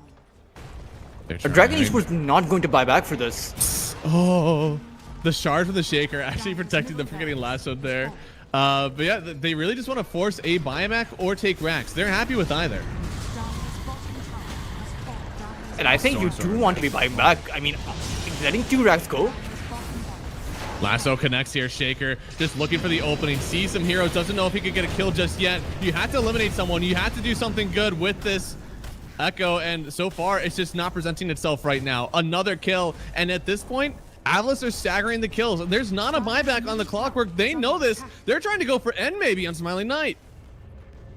Yeah, just trying their very best to force out that buyback from that Alchemist, but it looks like it's not going to happen. I think Dragon Esports, because they knew that their tier 2 tower was alive towards that top side, there's no potential for those mega creeps, so they're just waiting it out. But a huge loss, in my opinion, letting 2 of those Raxes go against a Broodmother. That rat potential as well. I know it's not something, it's been phased out of Dota, right? Just pushing out those side lanes and the rat strategy being an actual strategy, but it's still in play, right? Because when you only have one lane that you need to push, it's so much easier just sending your spiders out towards some of those side lanes, the ones that have enhanced creeps, and just pushing those out. Yeah, no, now they're gonna get Roshan for free, it seems.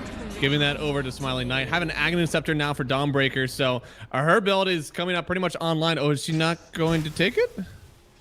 Who are they saving this for, if so? Oh, who did they just... The Batrider. They just handed it off to the Batrider, right? So, Earthspirit did go for that BK, for that Scepter, and, there was a fight that started before we could actually talk about it, and what the Scepter does, it works like a false promise, if you really think about it, right? So, it's super good against the Doom. Just delaying it. Yeah. So you're completely invulnerable, right? Yeah. Yeah, no, I mean, so Nonon is definitely huge. Not only for the save, but also just getting them out of there, right? Because it's so easy to get away. And now, oh no, they're starting on the Broodmother here. This could be the first life, but the false promise, stopping everything. If you don't commit the Doom, then they'll just save Smiling Knight. It'll be fine for them. It does mean that the next Doom could be free, and it is going to be on the Earthshaker. Can they get him away from this one? Because the Spirit, I don't think he gets out. He gets the kill now. It seems that it is going to be all up to Smiling Knight to try to carry this fight for his team. They're going to buy back on 2. One of them being the Spirit as well. They'll get the kill on the Alchemist. He has buyback, but the rest of the team is on Infernal, and the Suns are here.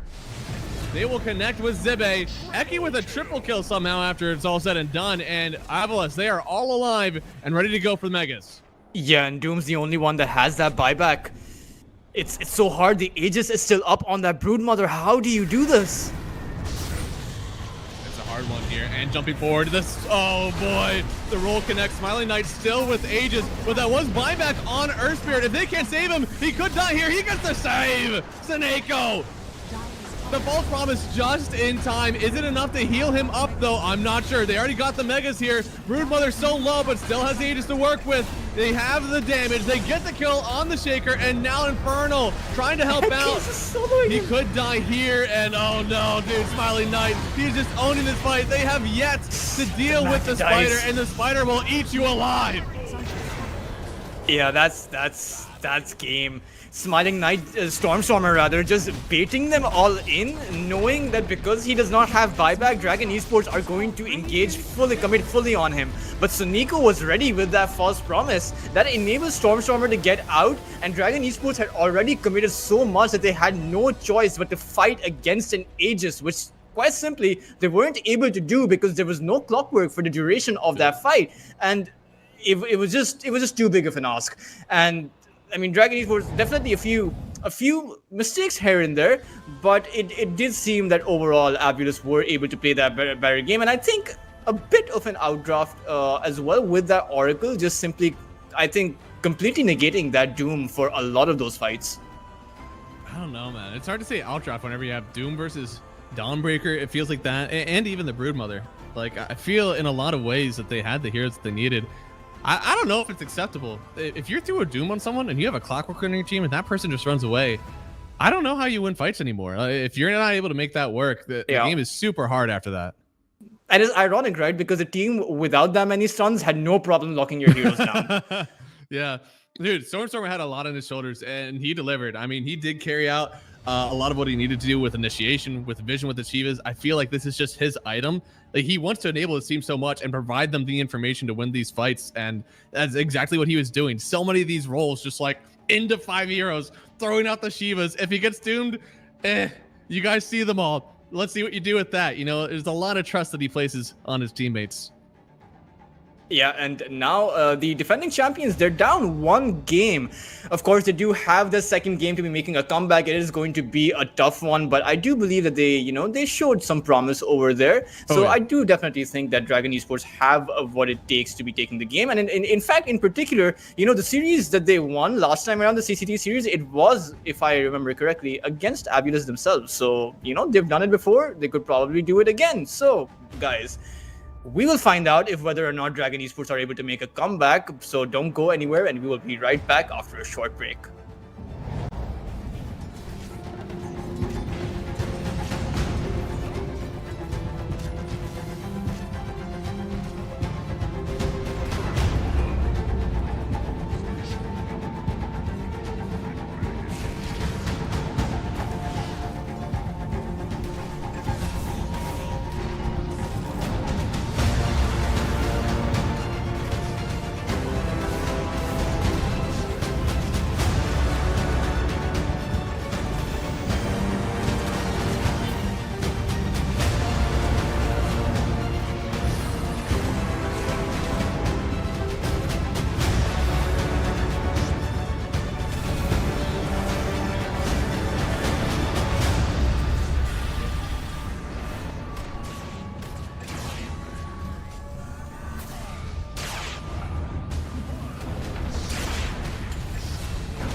Hello, everybody, and welcome back. It is game number 2 here of Avalos versus Dragon Esports Club.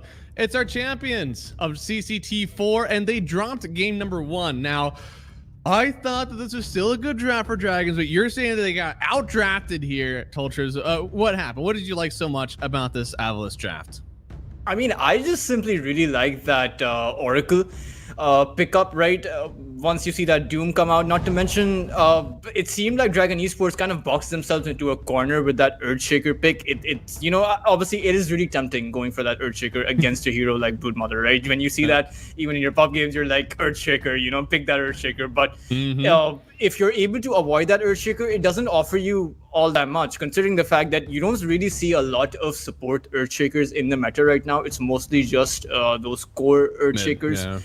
Right, so if you take out that Echo Slam, not a lot of value. Not to mention they didn't really have a response to that Oracle False Promise. Not a lot of follow-up past that hookshot in. Not a lot of extended team fight. So all in all, I think Abil even with that, I do not like the Broodmother. I will say this as on that carry position, but all things considered, I think Avilus did do just a better job. I would say it's like more like 60-40 rather than a straight up outdraft. I did like the adaptation that Smiling Knight went for, since there was a Doom, there was the Shaker. He didn't really feel like he could commit face up in some of those fights. So I liked what the Conda was doing. It did get scary though when they weren't really winning a lot of these fights, and it was like, ooh, if you're sitting there on Conda and Orchid and you're not winning these, then like it's not gonna get better for you. But eventually it did, and Dragon Esports, they roll up right in with the Pangolier. So this time they have first pick. I believe Pango was actually banned out from Avalos to start in the last series, so they could pick something to counter up on Stormstormer. Storm loves playing his hero early, and honestly, that Monkey King, it could be his. Yeah, I mean, I think it's most definitely going to be a mid Monkey King, right? As soon as you see that Pango, it's become one of those classic mid lane matchups, right?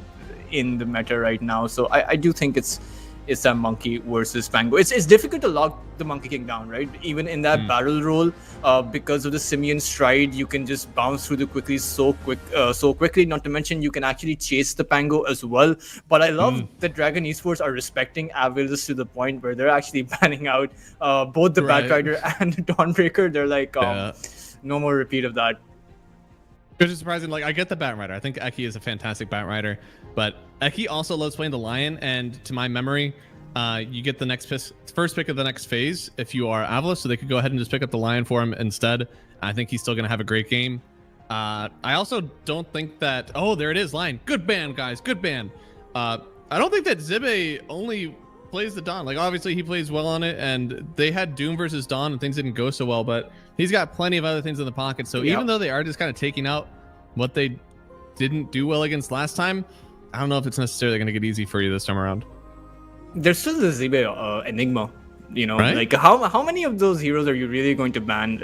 This is why in the current, you know, contrasted to like several years ago where most pro players would have those, you know, 1 to 2 hero niches. Now it's a situation where most pro players, they have a wide variety of heroes that they can play at a super competitive level. So this sort of strategy, you know, respect bans, they're effective but not that great anymore. Yeah, there's been so many, I think, especially early on now, there's been a lot of heroes that have just been busted. And the best way to learn how to play a new hero is play it whenever it is absolutely torched. You know, a lot of people got some eyes on Carry Tiny for a while, or Carry Lena. Things that, you know, before that happened, it would only be like these niche players who thought that it was kind of good. They would make it work whenever they needed to. But because you have those cycles, and a lot of people have been learning these. And I love this Phoenix pickup. It's one of the heroes that actually kind of dumps on a monkey. But now you have 2 very big ultis. The big thing, and we saw this last time, how do we keep people in these circles? And I think it's interesting that they're still going for a circle play, right? If you think about it, it's like the opposite of a Dawnbreaker. So in the ring, instead of healing your team, you're actually now just providing that damage to the opposing side. So it's an interesting contrast there. But a Mars for Dragon Esports and a Morta. I know that Excess Vampire likes to play that Morta, right? So definitely it is one of his stronger heroes. It is also very good against the Phoenix, just laying those spares down, silencing the Phoenix up, not so the Phoenix isn't able to get that egg down. So but it's also very execution dependent. No, definitely agree. I mean, it's felt like a pretty decent pause for it, as what you said with the silence, moving people around. Should be strong with the Mars. It did kind of prevent the Phoenix from going for a Yules because you're just going to land in the calling, and that's not going to be so great. But I'm not so sure that was exactly what they needed. Here comes the puck, which also isn't the easiest game right now.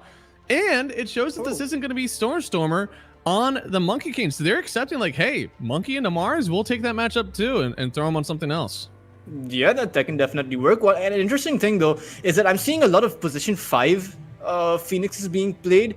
Now, I am a big fan of the position 4 Phoenix over the position 5 Phoenix, but the Monkey King plus the Phoenix combination, this is a situation where I think the position 5 Phoenix does do very well, particularly against the Mars. Mars has such a slow attack speed anyway, heavily reliant on his spears to be I think he might get you. out. Actually, I don't know. It feels like whenever you see Tuss, it's like, okay, that's a good +5 hero, right? But you also have the Phoenix. As you said, you know, at least Phoenix in pubs feels a lot better in 4, but like in pro play, a lot of people have only been playing at 5. Yeah. Is it possible that this is the 4 Phoenix?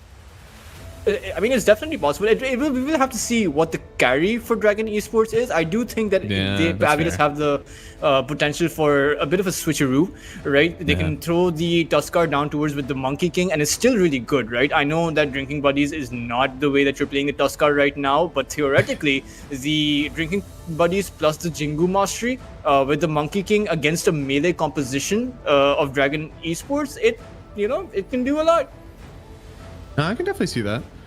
I think also, I'm not sure how Drinking Buddies works through the Mars arena. In my head, it should be that you still bounce against it, but there might be a world where you're able to like shards into the arena so that you can see, and then you Drinking Buddies and then roll and have a chance to maybe save someone out of that. I'm not sure. It would be very close, but there is definitely some outplay potential there. In my head, Atlas could absolutely be playing this as the 4 Phoenix, since we looked at Eki playing the Bat Rider last time. Heavy magic damage, big team fight ultimate. Like, this is up his alley. Not to mention the Phoenix does pretty well against the Medusa, right? That overtime burn damage, you can essentially mean that Medusa's forced to expend a lot of resources into keeping that mana up, right? Having to buy those clarities and those mangoes because of those fire spirits, those rays that are going to be coming out. So definitely overall really good. Not to mention, one thing that I forgot to mention was that Tuskar position 5 does really well because of the opportunity to be going through that twin gate. It's one of those heroes that is very good at, in that natural position. When you TP up towards top, it's a natural position to be snowballing in from, right? Because you're right above the tier 1 tower. No, it's so good on Radiant. I mean, I think that's one of the reasons that this has been such a Radiant favored patch right now, because when you're going through Twin Gate as a Radiant hero, you're going into a forest, and there's so much to play around. You can really wait for like the right initiation. You can dodge the Watcher if you want. On the other side, if you're Dire coming in, you're either hitting a Watcher or you're just under their tower now. You have no way to really set something up. You kind of have to be right at the same moment. So it's a lot harder. And I'll agree with you on the lane. I think the lane versus Deuce definitely feels good for the Phoenix. But man, in the game, you love having these like AoE damage dealers, Medusa and Gyro specifically, versus this sort of Phoenix or even, Tombstone, whatever you need to hit, since you can use your foot shot to just hit people anyways. It doesn't feel like you're giving up much to focus on the egg as well as your stone gaze. Now, an added point that I will say in favor, I know we're going like really back and forth on whether or not this the supports will be position 5 or 4, is that the Tuskar, if you give him enough resources, he can make that scepter, right? And the scepter against the Medusa is one of the most powerful items you can get. Because the Medusa, really. I don't know if anyone really likes it. But against the Medusa in particular, it's always going to be a 4 protect 1 strategy, right? You're always going to be ensuring that most of your resources go towards that Medusa. And in a 4 protect 1 strategy, if your 1 gets kicked out of the team fight, suddenly you lose 90% of your firepower. Suddenly that team fight is not as viable for you. Yeah, we'll see what they want to do here. They do ban out the Darkseer and the Anti-Mage.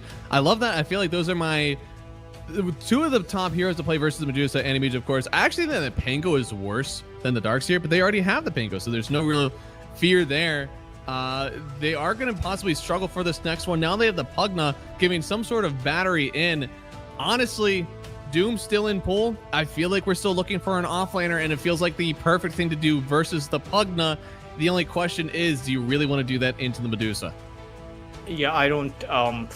Not a fan of the Doom here Right. against the Medusa. It just doesn't seem all that viable. You do have the Enigma still up for Zebe. true. You know, That's really now true. it's really difficult, right, to land that black hole against the Pango, against the Mars. But you know, we've Zebe, seen right? Avis That's what pull he off wants to difficult. do. Yeah. This is definitely like, I don't know. I've been in so many drafts before, and you can think about how much like a hero is good or like what the meta is, but at the end of the day, there are players who are just like, I'm really good at this hero, and I've been playing him a lot, and I want to play him again, and that's exactly what Zebe did. But it feels, if you're able to navigate through a basher on the Pango and hopefully getting a Stone Gaze, or sorry, Black Hole before the Stone Gaze, it still feels like a really good Zebe game.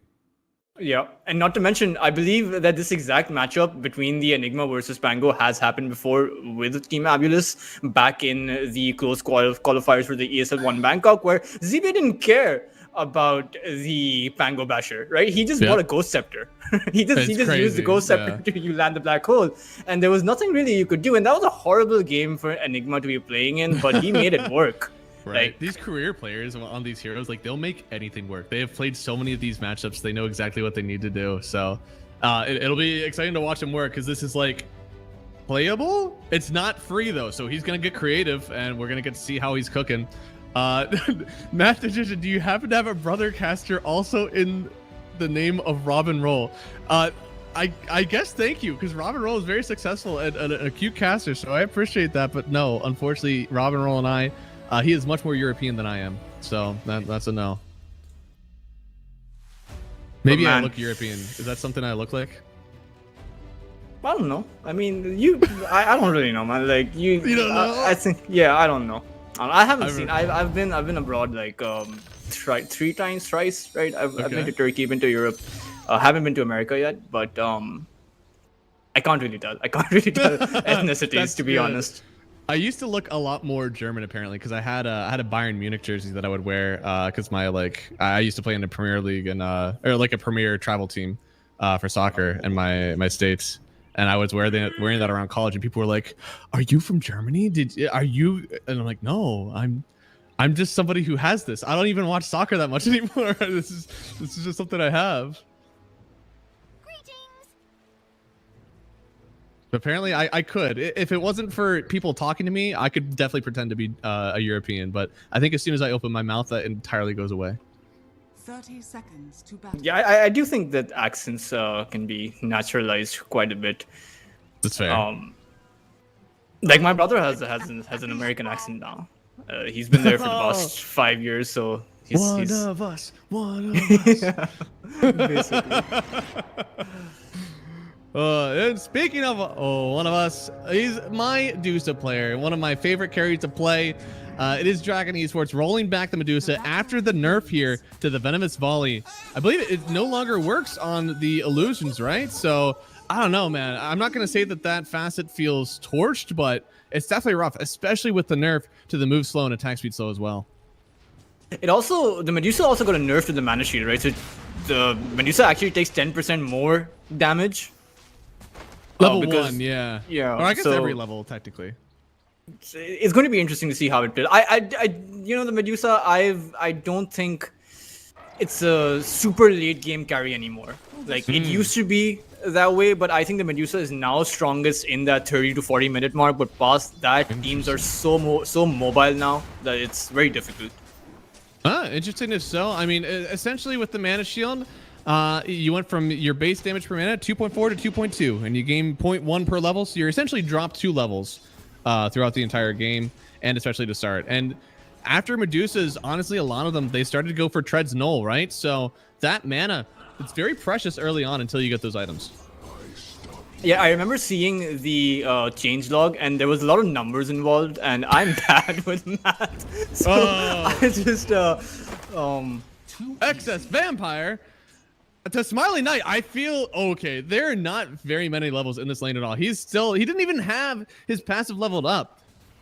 So that's kind of a crazy kill, because usually the Monkey Canes, you don't really see them start to dominate the lane until level 3. And honestly, into a Mars with Spear and a Muerta with Deadshot, I think this is a hard Monkey King lane, and he got first blood. Yeah, and very early first blood for the Monkey King. It should definitely help him out quite a bit, and it's a very tough lane for Dragon Esports. I mean, the only viable target is Soniko, right? Agreed. Infernal. See, there we go. That's what I expected. Of course, Soniko still putting out a lot of damage with the Fire Spirits. Either way, you know, 4 or 5, there's plenty of damage coming out there. And honestly, I do love their lane setup here on Obelisk, right? You've got Stun plus Phoenix on one side, and then you've got Tag Team plus Eidolons on the other. Feels like everything really wrapped up for them nicely.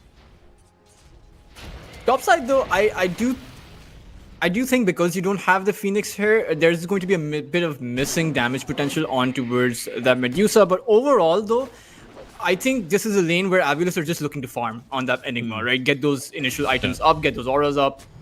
Oh! I just say that. Oh, they Wow, might not be missing much at all. They get the kill on Mary, which is surprising because it feels like this lane, especially with Tag Team, is so much physical damage. And that should be something that Pugnas are, well, at least somewhat good into. Not only that, but the position, the fact is, this Pugna really only exists to keep that Medusa alive. So it's a bit concerning how he's not able to maintain that position towards that backside. You really don't want to be trading a lot of these hits against the Tuskar of all people. Not at all. That should be something that the Pugna does well. Like, you right-click from so far away. You shouldn't have to step up. I think the only time they're really getting baited is by these Eidolons. I'm telling you, the Zebe will make these look so damn juicy, but it's fake. You can't kill the Eidolons. Zebe will micro them back, and you will die. And it got even juicier, right? Because the Eidolons' minimum gold was increased from 14 to 17, right? So, and the minimum gold you get from a melee creep is 34. So essentially, at the minimum, it gives you half. Right, yeah. And they're a lot easier to kill, so all in all, if you're able to farm them. Yeah, if you're able to, definitely always feels good. Medusa really isn't that kind of hero, though. I mean, you don't get mana off of the Eidolon, so it feels really bad to snake them. Since you really, like, just lose mana if you do so, and you don't even get the damage for them. You're typically not getting a lot of damage out of the split shot either. You can't, like, choose that you're hitting Eidolons plus a range creep or something. So, really, I think the only two genuinely hard counters to the Enigma lane right now is Gyro and Alchemist. And since they had already committed to the Medusa and trying to go for this heal on Mary, you know, that wasn't really in the cards. Here comes the save-ish, you know, from Mary. Having the decrep, I think that's exactly what you need to do here, but does need to start kind of ferrying mana into Muxa, because I don't know, you take a few more harassments like that, things will get hard. And oh no, he didn't even go for the null, he went for the Wraith Band. Oh, I don't know about that. That's interesting, right? What are you really going to be doing with armor? Oh, and then the clarity cancel. Yeah, right. Like I guess the armor is definitely good versus the Eidolons, but I feel like for your game and for your farming, you definitely want the null. And on the other side, though, it looks like they did just get a kill on the Phoenix. So Infernal and the XS Vampire, they're finally making something happen here. And you said it, like, they need to go on the Phoenix. Going on the Monkey might not be a winning play. Mid side, though, it seems like Stormstormer is having a wonderful time against the Pango. 32 and 11 denies. Jesus. Yeah, I mean, this is one of the favored matchups. I think Monkey King is pretty decent. Invoker has also been something that people have been choosing versus this Pango, but Puck has been overall #1. Just almost an instant ban sometimes when you see the Pango picked up. Interesting that Stormstormer's going to be getting his level 6 now, but Julriz isn't that far away from his own level 6. Yeah, not so far away. I mean, it's interesting because the 6 came so early because he's dominating the lane. There wasn't a support rotation just yet. Muxa definitely in danger here. They're bringing over Eki. I think somebody said it in the draft that Tusk going through the portal is really good, and it's definitely paying off. Yeah, this Medusa had absolutely no chance of survival. I mean, who do you even TP in to try and save this Medusa, right? The Morta, like, I'm not sure what the Morta really does. Yeah, I mean, for a counter initiate. Oh my goodness, she's coming back in. Oh, it could be dangerous. Moves immediately seen here. Mary is too far away. Already lost most of her mana right now before. Now they're bringing in an excess vampire, knowing that he has to get into the mix here. Fighting under another ward. It's never what you want, but they're bringing in the Buck, which in turn is going to bring in the Pango. It's a party top lane. Who comes out with this one? It's not the Medusa. She goes down immediately. Smiling Knight also in, which forces over the Mars. It is a 5v5. Don't these guys know there are other lanes in this game? They get the kill on the monkey afterwards, so both teams lose their carry, but only one of them has a TP back to lane.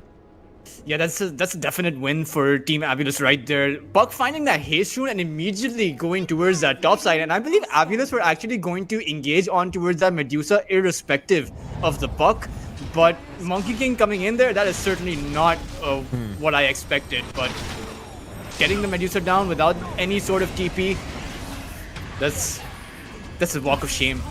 Oh yeah, huge issue for them. And Observer, very good replay, because holy moly, this fight pretty crazy for just a 7 minute. This was before the wisdom runes, just everybody coming top, and they actually bring in the Medusa to the mid lane. A little bit better protection, nobody sneaking up behind, but okay, never mind. Dual Race is going to kick them out. Well, I was gonna say I wouldn't mind, I guess, them to switch this up, but I mean, to be honest, it's a little hard. But Smiling Knight, what? He died without a TP either. Well, does that even things out? It feels like it. Like, Monkey King definitely needs an early game a lot more than Medusa does. For sure. And he's gonna have to do his own walk of shame. Like, this is very interesting how they're able to get these skills, right? And Monkey King is quite good at recovering in the early game as well compared to the Medusa. Dire's top tower is Yeah, under attack. no, I suppose. I don't know. I was just so surprised that Dire's Monkey top King tower always is needs like under someone. You know, you can't really lane 1v2. 1v1 is usually fine, but like if there's a support in the lane, you usually want to keep someone there so he can keep getting those lane creeps. Otherwise, you don't get them, right? Like, and they're still chasing after him too. Infernal has the ult, really wants this, and the only reason he still wants it is because there did you is. see him? I don't is think so. under attack.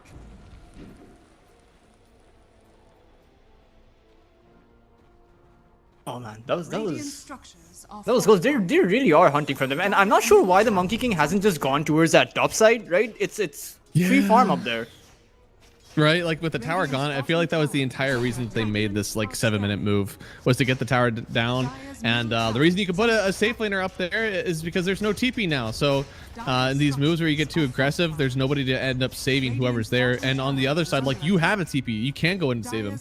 It made it a little bit weird for him, so his game shut down just a little bit. And the net worth looking still pretty decent for everybody on Avos, of course. Puck top net worth got ourselves decently on the monkey, and Seneko, man, going down again, kind of giving his body so the rest of his team doesn't get encroached on.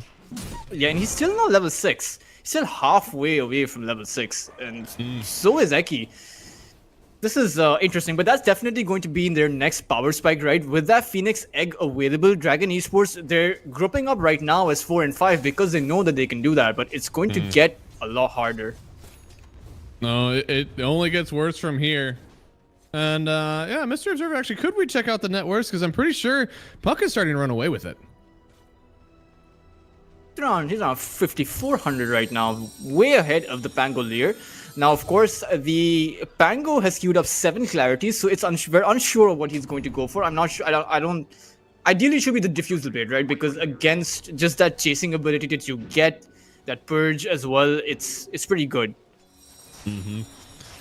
This is pretty decent for everybody involved. When should we see the first black hole? Should there actually be an objective that they play for? Or do you want to see Zibe just keep on farming for what looks like an orchid? Oh,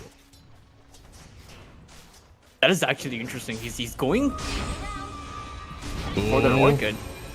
Coil down. Dolrace didn't get connected on with that coil, so pretty good for him. Means they have to run away, and there's still no egg on Seneko, so he's fine for now. Dolrace now committed because Eki committed.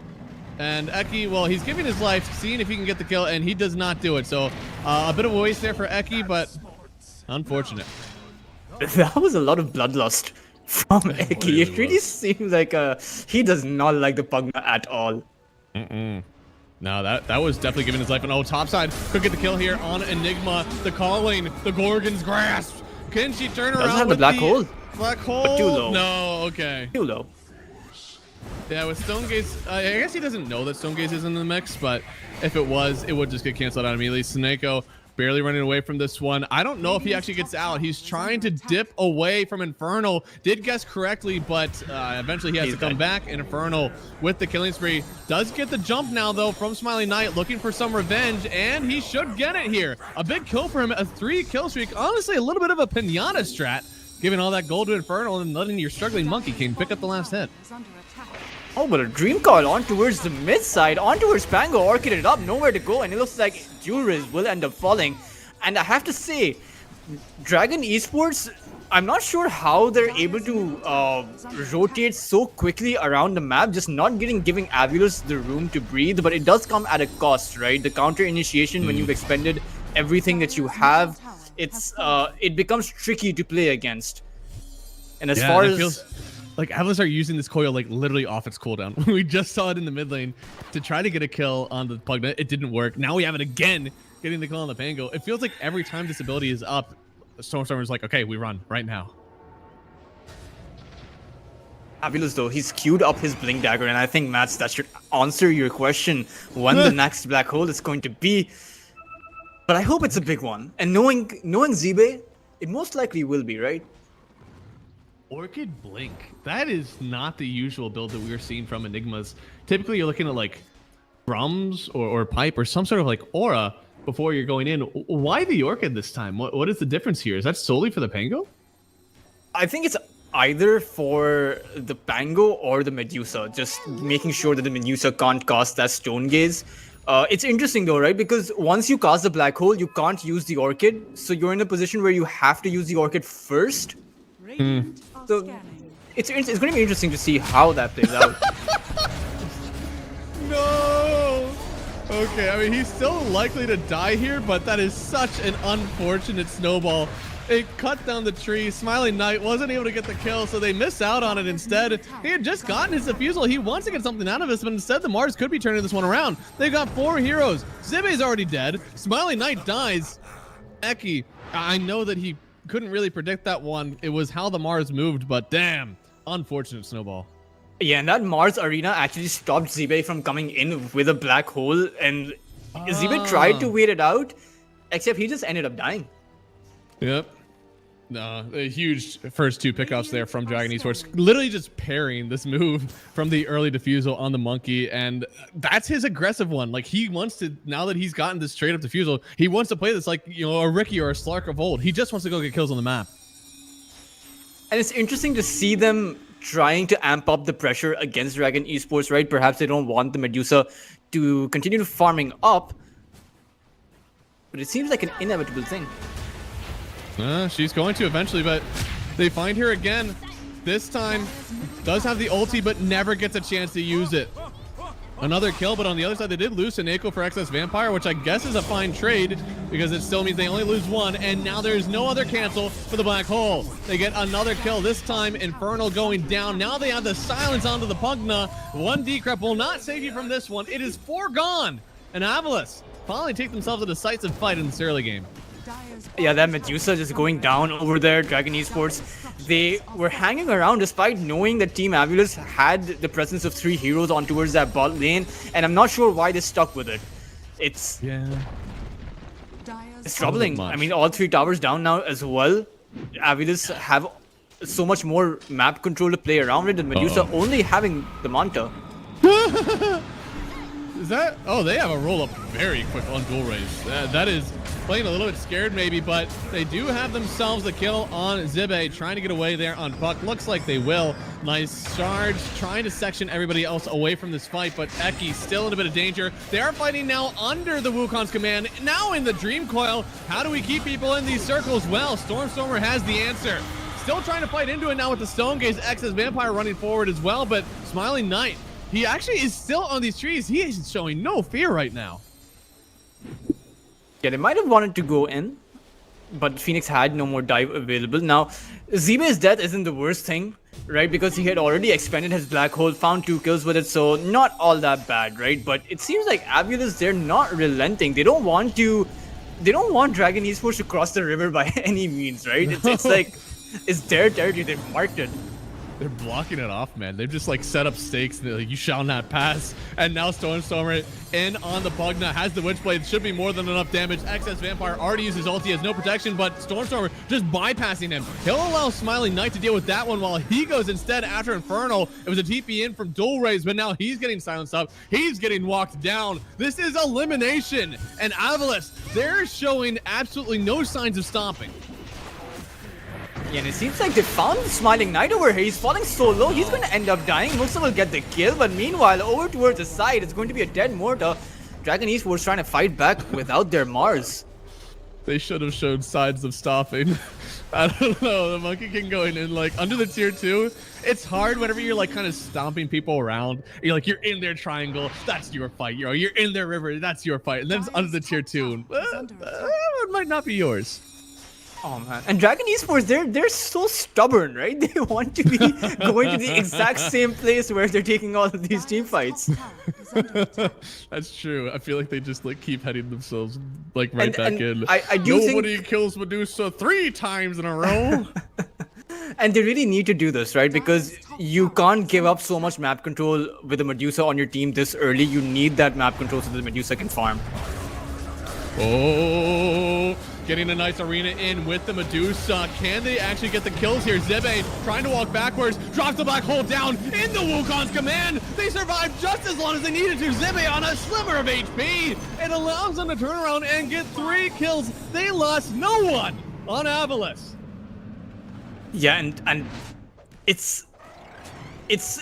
mean, it's dangerous, right? Committing your Medusa into a fight without any farm, just a Manta to his name, right? You have the arena, sure, you have that surprise initiate, but Abulus have surprises of their own, right? Zibe with the black hole, Smiling Knight with his ultimate as well, Soniko with his egg. It seems like Dragon Esports, they're not really ready. Oh my god. Okay, this is not a replay. This is the real thing. And, well, Dual Rays goes down. They almost got the kill on Stormstorm, but they're just not able to finish anybody off. This Pavis is doing so much work from Avalus. I think finally they may have stepped a bit too far again. Zebe doesn't have a black hole, but Medusa, you are walking into some dangerous people. Look at that. The Muerta just goes down. Spear away, back into the Medusa, now into the Gorgon's Grasp. I think she got the double hit, but there's just not enough damage to take down this Dusa. Another kill now, this time 3, and you said it, Dragon Esports, they are stubborn, and this time stubborn worked out. Yeah, just constantly chasing and chasing. I don't know if this works out for the Medusa, but I mean, it's kind of going back and forth, right? This is reminding me of some of competitive Southeast Asian Dota more than anything else, because this kind of meta is seen in that region, plus I believe the South American region, but this is not in the European region though. No, well, you know, Smiling Knight brings a certain SA flavor to every game, I feel like, and oh no, Orchid. I can see a little bit of why Zibe wanted this one. It feels like as long as they have the silence, this team just can't do anything before the BKBs come out. Why are they there? Oh my lord, yeah, Excess Vampire. Evacuate, guys. Just get on out. Ain't no reason to be here anymore. All right, this belongs to Avalus. I don't know if you noticed, but Infernal was there in the bot lane for a full minute, just hanging around there. I don't know what he's doing. Oh no. Perhaps it was to cut those waves, but yeah, that has to be it, right? Like some way to open up the map for your Medusa, because at this point the early game isn't going your way. There is a defusal on the Monkey King as well, so I'm sure for Medusa you're feeling like, okay, I need 4 items now, since you're starting off right in for this Hurricane Pike instead of a Butterfly or something like that. So for Muxa, you're just asking for your team to make space. Monkey King though, because of everything going on, he still has a Diffusal Blade. He's going to get a Mithril Hammer, but he was just he was fighting for so long. I actually want to know the data on how many creeps have been hit by these cores in the past 10 minutes. Not many. Definitely not many.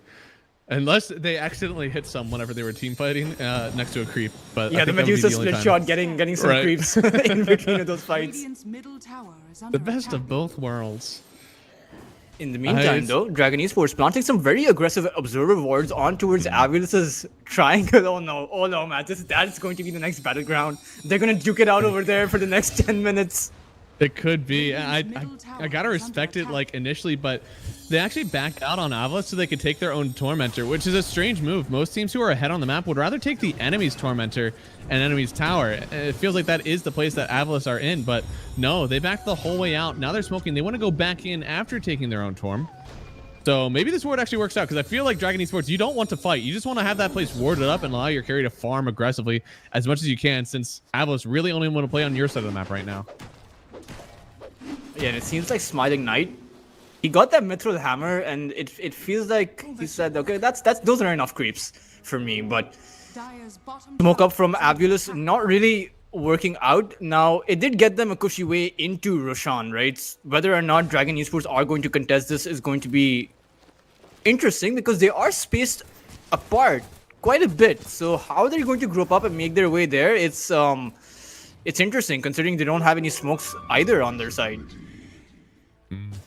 I mean, Roche in general, I feel like is honestly it's kind of hard for both teams. Like, both teams do have a BKB piercing disable, and technically in the realm of, you know, Stone Gaze versus Black Hole, Stone Gaze wins, but you know they didn't even need to bring anybody around, right?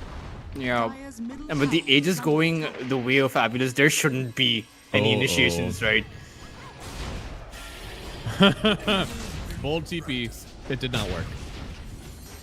And now, oh my god, they just keep going for more. How many were, it feels like they're just like chaining these kills together. They don't happen in one spot anymore. And then a Pugna goes down.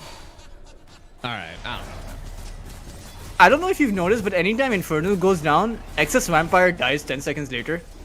It happened in the bot side too. It's like those two are found together, and it really seems like Infernal's playing this in a situation where he just seems kind of lost, right? He just ends up in the middle of 4 heroes suddenly, and I don't know, man. Dragon Esports, they're crumbling here. I feel like we're seeing a little bit of a damage issue. Like typically when you look at a 3-4-5, you want to see like lockdown and damage from your offlaner and 2 supports somehow like encompassing the both. But Pugna and Muerta are a lot more save and lockdown than they are any damage. And Mars itself, especially when he has a rough game, is definitely not damaged. They're having a really rough time with this one now, and we're going to see just how much worse it can get. They do throw out the arena, but your arena is in a Wukong's and an egg. You don't fight into that one. You run away from it. The Bango roll is coming in as well. He gets stunned up somehow right on top of the Enigma as well. Can he get the kill? He will bounce through. There's a coil on the other side. If you can weather this coil, maybe you can turn around and take another fight with this one, knowing that there's no back hole. But look how much damage Musa already took. He's just gone on the Medusa. Now Smiling Knight running forward as well. Wants to find the kill on Dual Rays here. Bunched up. Infernal can't save him from that one, but maybe Mary can. Trying to heal with the suck, and it seems like they will actually battle back just slightly. No, Mary Infernal still go down. Puck is all the way in their base, and he loses the TP and his Aegis, but you know, that's okay. Storm, yeah, he's still playing pretty well. That's completely worth it. And because Juru spent so much time trying to keep the Enigma from black holing, because it was quite the compact space over there where Dragon Esports were fighting, so that black hole would have been a 4-man or a 5-man black hole. Oh yeah, right. That freed up Abulus to just completely focus all of their efforts on towards the Medusa. And once you took the Medusa down, it was straightforward from there. No arena up for yourselves, no way to defend yourselves against the onslaught of Team Abulus, and Dragon Esports again choosing to defend that tier 2 tower against an Aegis. It's too hard. I mean, in some ways, I think that this, like the way that at least Dual Rays is playing his hero in this draft, it makes a lot more sense than last time. I mean, his idea is that he wants to kill this Enigma. He wants to make sure the rest of the team can play. So he's using this role. He's like the only one in on the egg. He gets the kill, and then he's like, guys, I did my job. How's the rest of the fight going? And just everybody's dead. So like, they really need to somehow live on the rest of these heroes while Dual Rays does do his job. And now, unfortunately, his job might be to die here. He tried to get the kill on the Tusk, needs to swash away from this one, but he's too stunned up, and they will get the kill. Now Stormstorm are going to find Mary on the backside, wanted to help out his hero, but unfortunately, that's just another kill. They'll get themselves 2 and another tower. Stormstormer is 11-0 and 15. Out of 32 kills, he's been involved in 26 of them, so it's I don't know. Dragon Esports committing again and again, like we're going to see on the mid side. Morta activating his ultimate, but where will he even go? Infernal's blink has been stopped courtesy of that Witchblade DPS coming in. Stormstormer, he's showing no intent of letting any of these heroes make it out of here alive, trying Morta to fall first and the Mars to follow. I'm telling you, these guys have a blood pact between each other. Infernal and Excess Vampire. They're like, no one's gonna go down separately. We're either gonna die together or win together. I feel like at some point it needs, like, I don't know. At least this time Muerta died first, because I feel like the reason that she's hanging around with Mars is to be like, it's okay, I'll dead shot them, I'll throw a silence on top of you, and then you can get out and I'll just die.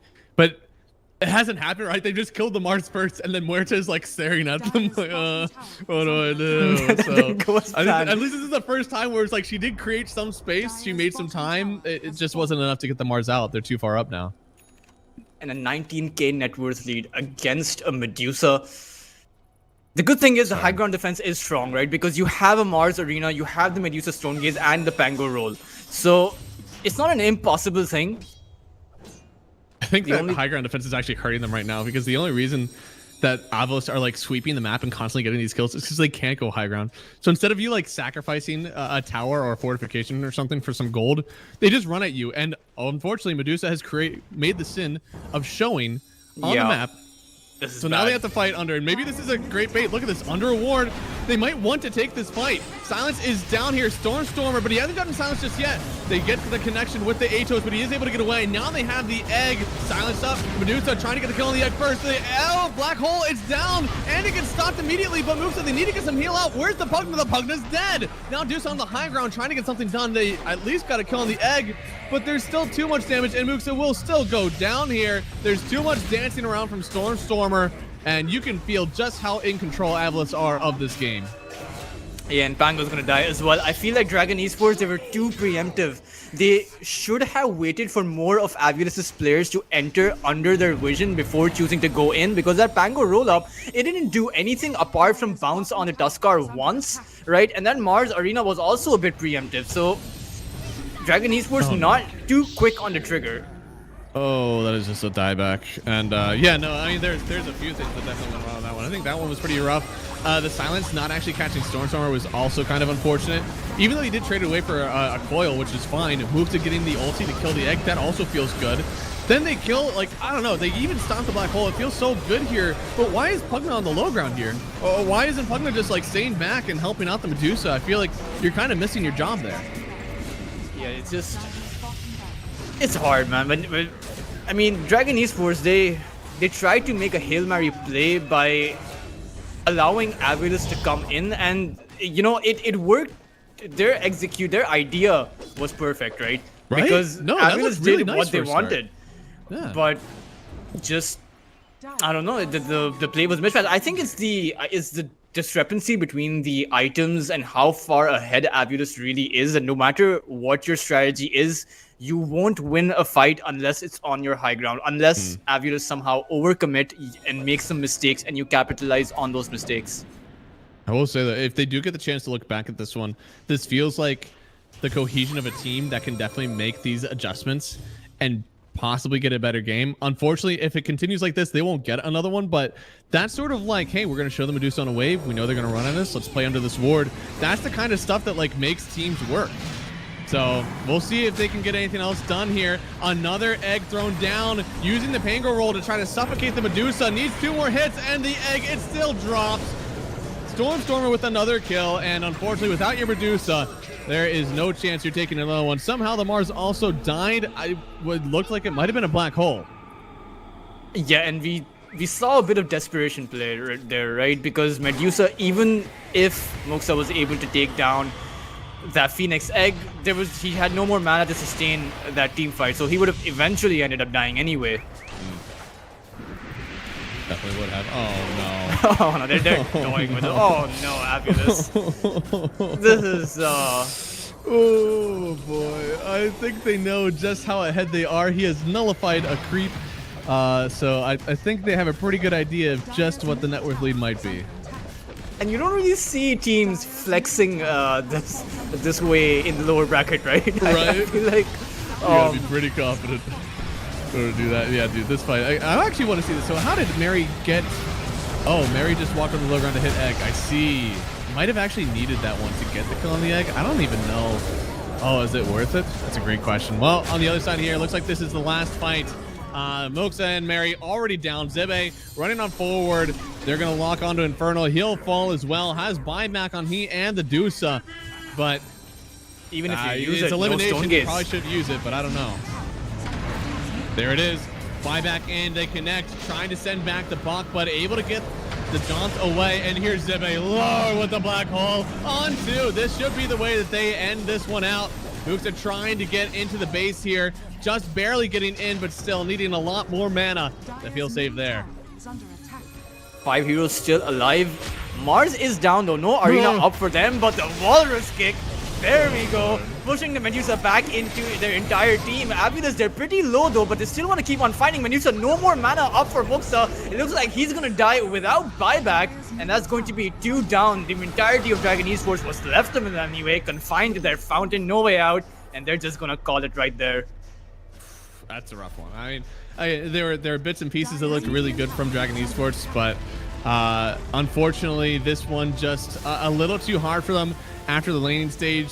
I think you said the stubbornness of them. I think that actually was a pretty big factor in like how much they wanted to just throw their bodies at these fights when your team, I don't think, has to do that. You have really good items that your team can get. The only threat really truly late game is your Enigma, but it doesn't matter if you just keep feeding them kills in the other game anyways. Yeah, and the way that, I mean, Dragon Esports had a good start, right? They were able to find so many kills on a lot of the map, right? Going bot, finding the kill there, going towards top side, finding a kill there. But the decision to involve the Medusa in a lot of those fights at the expense of farm, the Monkey King can do that, right? Because the Monkey King is a mid-game fighting oriented carrier. You have a diffusal blade, that's good enough. You're good to go. But the Medusa just simply does not have that option. Instead of going with the team, you could have farmed towards that top side. You could have gone towards your jungle and farmed there. But you chose to take a lot of those fights. And I think that was a big factor in the Medusa, just overall, the net worth difference between the teams just not being able to put up a defense in that later part. Yeah, I mean, the puck was almost entirely free this game. And I think if you're picking up the Pango and you banned out the Lion, right? So, like, you have both the counter that is, like, into the puck, and then you have the lane counter. And it's, like, the freest puck game in the world. I just don't think you can do that. If you really want to pick up Dolores that early, he still played a pretty decent game, I think. Even seeing that counter to himself, just the game is unplayable for the rest of your team. Yeah, and Julius did a pretty good job at actually executing and keeping the Enigma away from that black hole. But at the end of the day, you know, it's how you play as a team, it's the mistakes you make that end up costing you the series. And for Dragon Esports, it is going to be the end of their round. The defending champions have now been eliminated from the lower brackets against Team Abulus. But guys, that's not the only game of Dota. We have 2 more exciting series up for you guys. And the next series is actually going to feature Team OneWin, who were in this year's international as well. So that's definitely a series that is particularly exciting for me to cast, right? I believe they are going up against Team OneMove, but before we go towards that game, I would like to ask though, Mats, who do you think will be taking that series? Ooh, I don't know. I think 1-1 has been the gold standard in Eastern Europe right now. It seems like every time that there's a qualifier, they're the ones to beat. I know that both OneMove and Liga have kind of given them some hell whenever it gets here, even Dragon Esports sometimes, but I have to give this at least like a 55-45 to OneMove. Maybe even better if they get a good draft, but it feels like their team cohesion has been there. Their consistency has been there, and that's why they have kind of been in these qualifiers and winning for so long. So I think I got to give it to them. Yeah, definitely. I think OneMove has been struggling as far as the past CCT goes, right? Out of 4 series in that group stage, they lost 3 of them, failed to qualify for those playoffs. So definitely was a rough start, but they did find their footing later on in other tournaments, right? I believe they have a win in the RES belt as well under their name. So definitely it can go either way, right? We have seen a lot of upsets this tournament, right? So I hope that the better team who gives us a better Dota, they do end up taking the series. But guys, of course, that is going to be the next series for today. We will have to take a break, so don't go anywhere. We will be right back.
He actually just did it. I'm actually elevating right now. My standing desk is just moving, so you guys get to see. This is the process, you know. Behind every caster is a standing desk, and thank goodness I'm wearing pants today. So Tultras, we got ourselves a fantastic series to round out our day. It's going to be one move versus one win. What is better, the move or the win?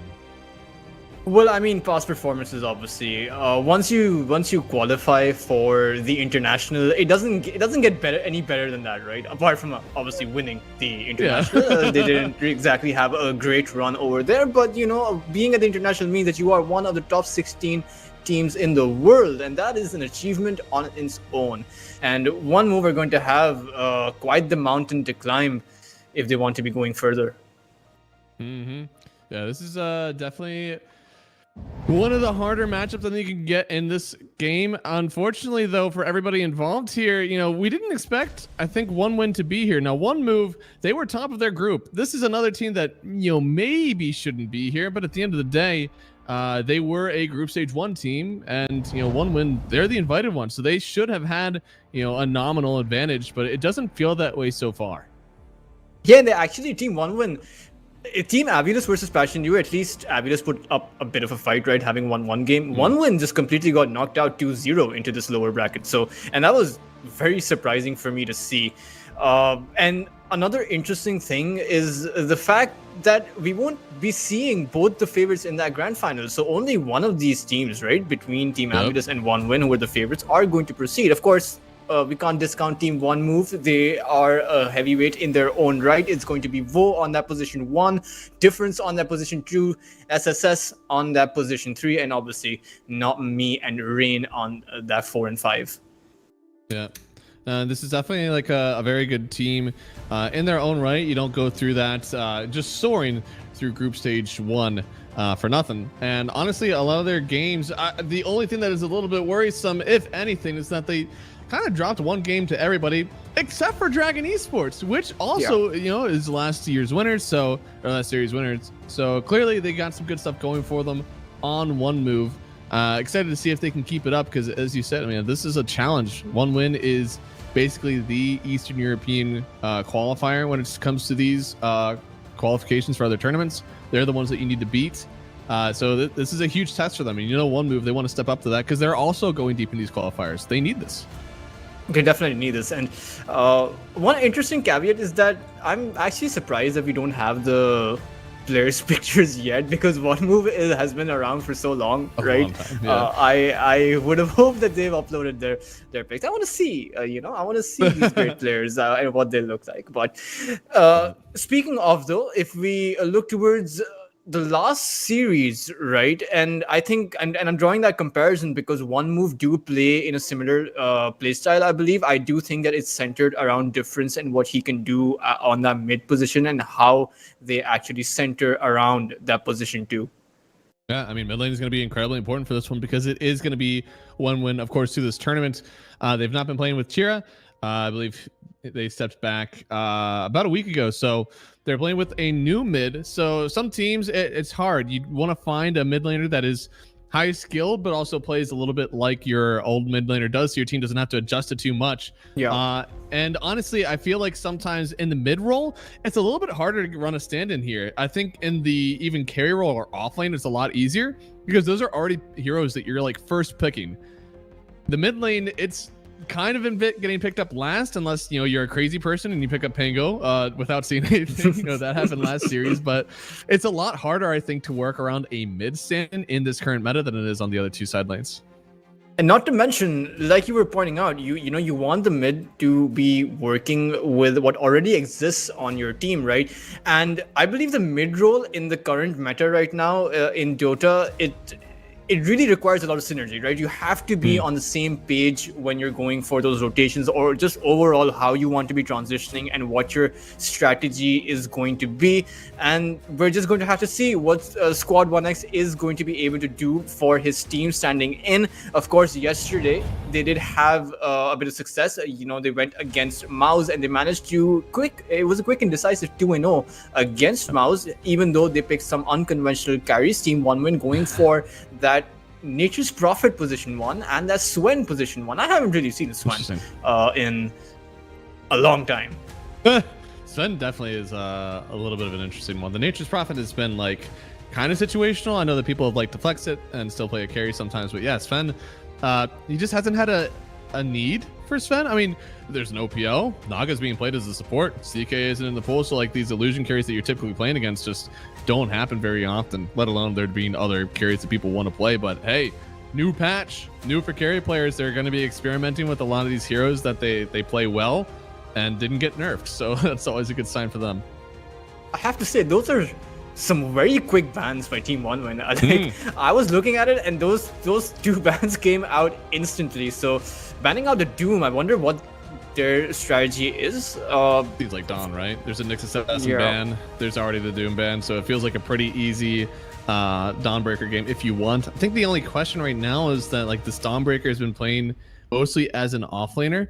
Is there any world where it gets like hard countered and you shove it to support? It feels like everybody's wanted to play it in the 3 role so far.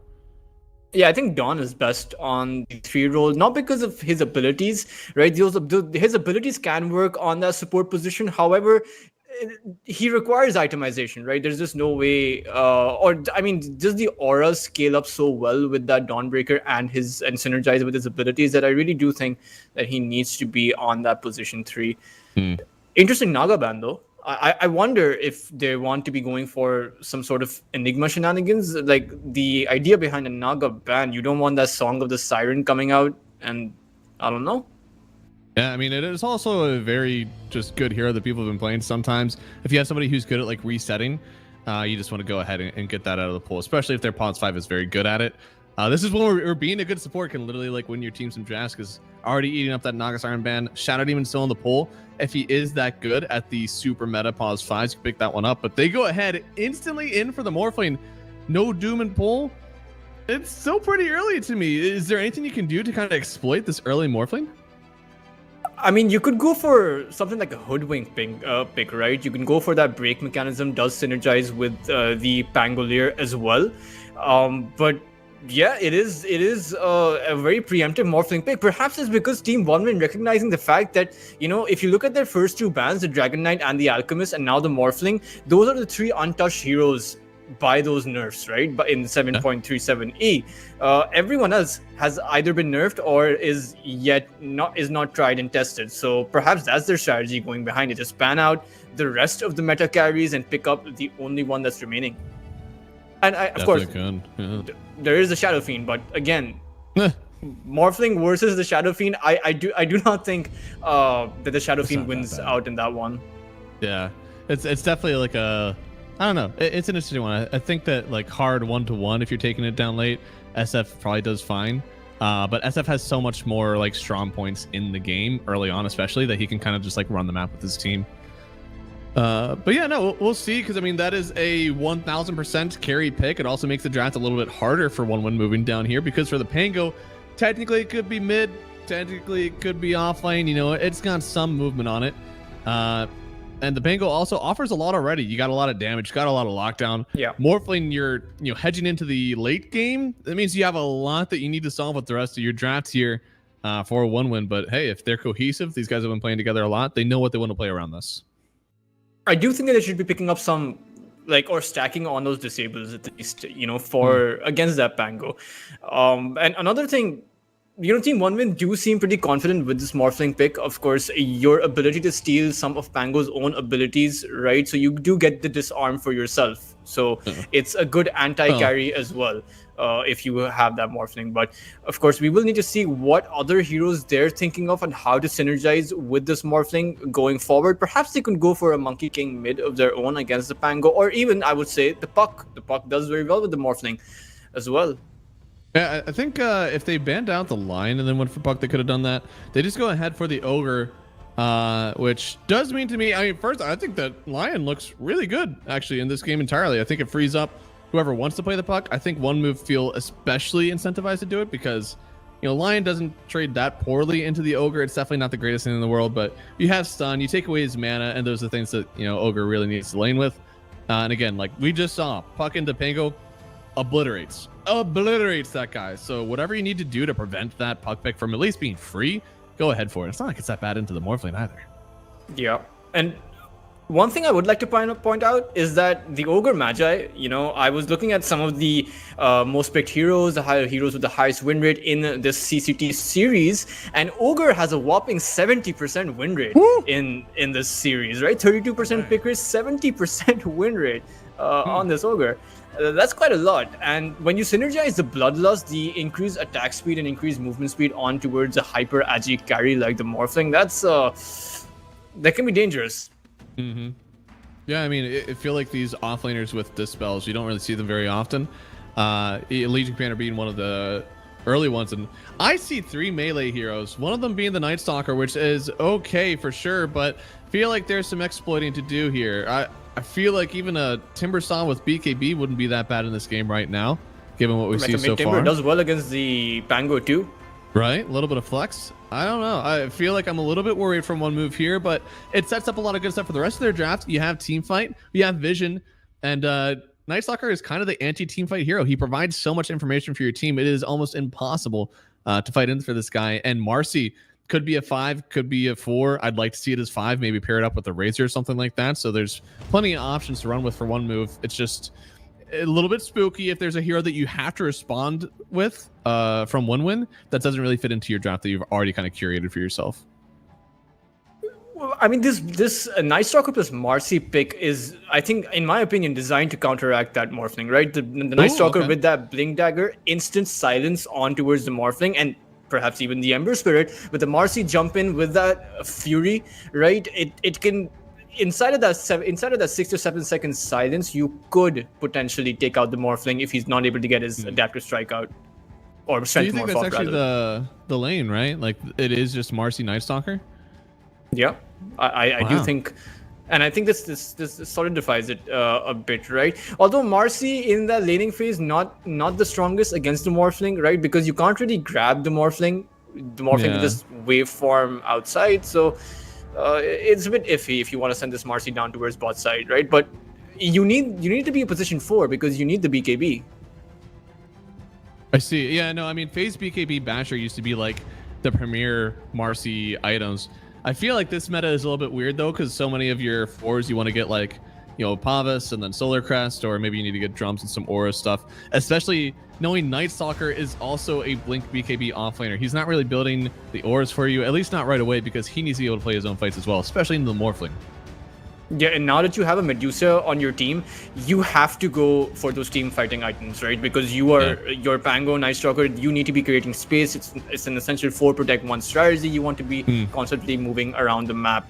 But what's going to be interesting is now we're facing off with the Morphling and Medusa game. So we'll probably be needing to brace ourselves for a 60-minute game in all likelihood.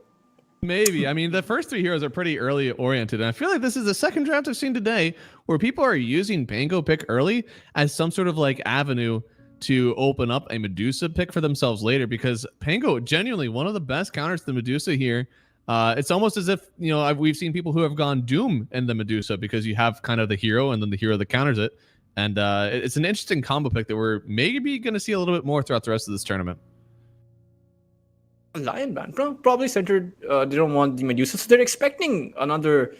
I mean, it is going to be another support for Team 1 move, but I think you're forcing a puck ban. If any, or no, actually, no, it can't be puck, right? There's the Ember already. Yeah. So one win are going to be going for that offlaner. They do need an initiate, right? So it's most definitely going to be an initiator offlane. The Centaur Warrunner is still under play here. Apart from that, I wonder what other. Not that many heroes that in the meta. Of course, the Doom is currently banned out as well. Would go for that Timbersaw. Timber still feels like it's the crowd control, right? Like you don't want to step up into him, and honestly, like all these heroes kind of play up. I can see that one working well. I think this is maybe me coping a little bit because there is a Night Stalker in this game, but I don't think the Darkseer feels too bad since you are playing into the Medusa. Yeah, you have a lot of setup as well, right? You have the Ember Spirit Searing Chains, and then if you are able to get that vacuum off, you obviously have the Mortar Calling as well to bring down the silence. It can work. It can synergize pretty well. Not to mention, the Darkseer does pretty well against the Medusa, right? Makes it so you can't build a Diffusal Blade anymore on Medusa at all. Yeah. That's something that some people have been going for, but I don't know. It's so good because you see 3 melee heroes, potentially a 4th one coming up. You're playing against a Medusa. Like, it's really stacking up for you. Night Stalker doesn't feel too great. You'd have to... Oh my god, it feels so even better now because now you get his aura too if you catch him in. Oh man, it is... I don't know. First off, you have to play the hero. Second off, you probably have to build a BKB, so if you play the hero, you might not want to do it anyways. So, I don't know. I'm not sure. There is the Underlord in play. Wonder if they want to be going for that. The pit could do a lot. It can hold the Night Stalker in place, so even if he blinks in for that silence onto your Morphling, you can essentially root him there. Yeah. But again, the you Dark could Sphere does definitely that do too. It's just like Earth Spirit strips the base armor and base magic resistance from heroes. So if you get an aura builder such as the Underlord, as you said, you provide that right back to your heroes, and it feels like you're not missing a whole lot from his aura anymore. Yeah. It's definitely going to be a key hero, right? Because one would need a hero that packs it all together. And it's, yeah. Hey, yo. So I saw Divine Llama. He ran the anti-mage off lane, and I'm telling you guys, as a Medusa player myself, anti-mage, the worst counter from any position into the Medusa. You can definitely shove it into any lineup.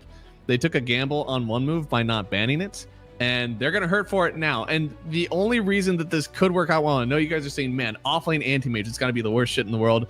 It's not so bad, guys, all right? Whenever you're playing into that Dusa, it is a free kill on their carry, and you'll take that every damn day.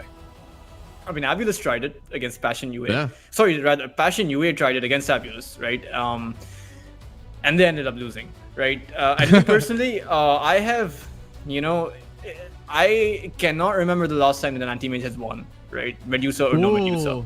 But I will say that in that game, though, the anti-mage did not make a scepter, right? I believe that the core requirement of a position 3 anti-mage is to be going for that scepter, simply because the Aghanim scepter changed that 20% mana removal, and the fact that the person, the Medusa can't gain any mana after that, after the hit for a few seconds. That's absolutely going to be absolutely crucial.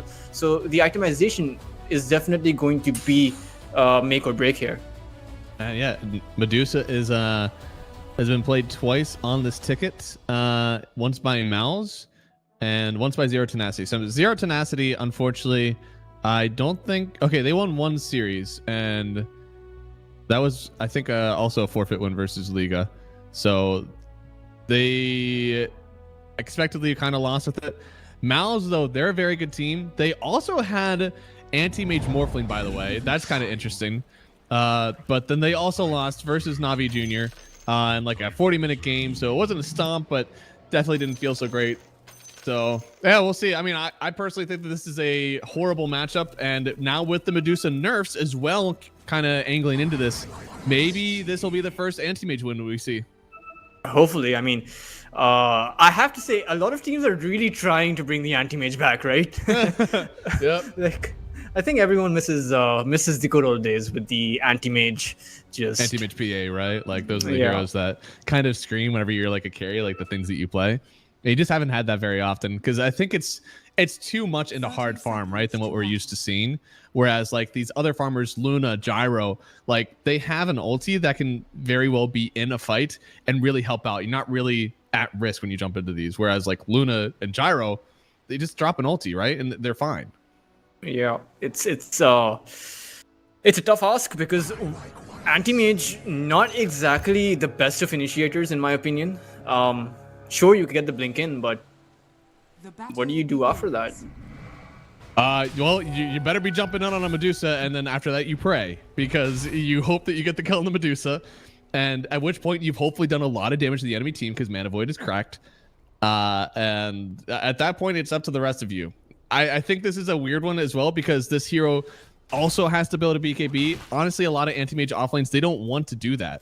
They want to go like Vanguard and maybe a Diffuser Blade something. They don't want to go for this really early BKB, but Night Stalker, he is the premier BKB hero. And even the Elder Titan feels premier BKB. Yeah, and I mean, topside, how exactly the anti-mage is going to fare against an Elder Titan of all heroes is it's going to be interesting, right? Because doesn't really feel like a strong... I don't know. I think perhaps I'm just hating on the anti-mage concept as a whole, but I haven't seen it work. Yeah, no, it's super hard. And I think that most of the time, like, I want to see, obviously, the anti-mage as a carry versus the Medusa. I don't really love seeing it in the offlane. I know that people have tried it. I also think that people have tried it whenever it's versus other, like, aura offlaners, where they're incredibly passive, and then the anti-mage doesn't really have a lot to worry about. Night Stalker is a killer. And I tell you what, he would love to play anti-mage in the carry role. Now he's playing against area mage in the offlane role. It just feels like you're able to do so much now. SSS, brother. You got a lot. You got a lot that you can do this game, and it feels like so much of this is now on his shoulders.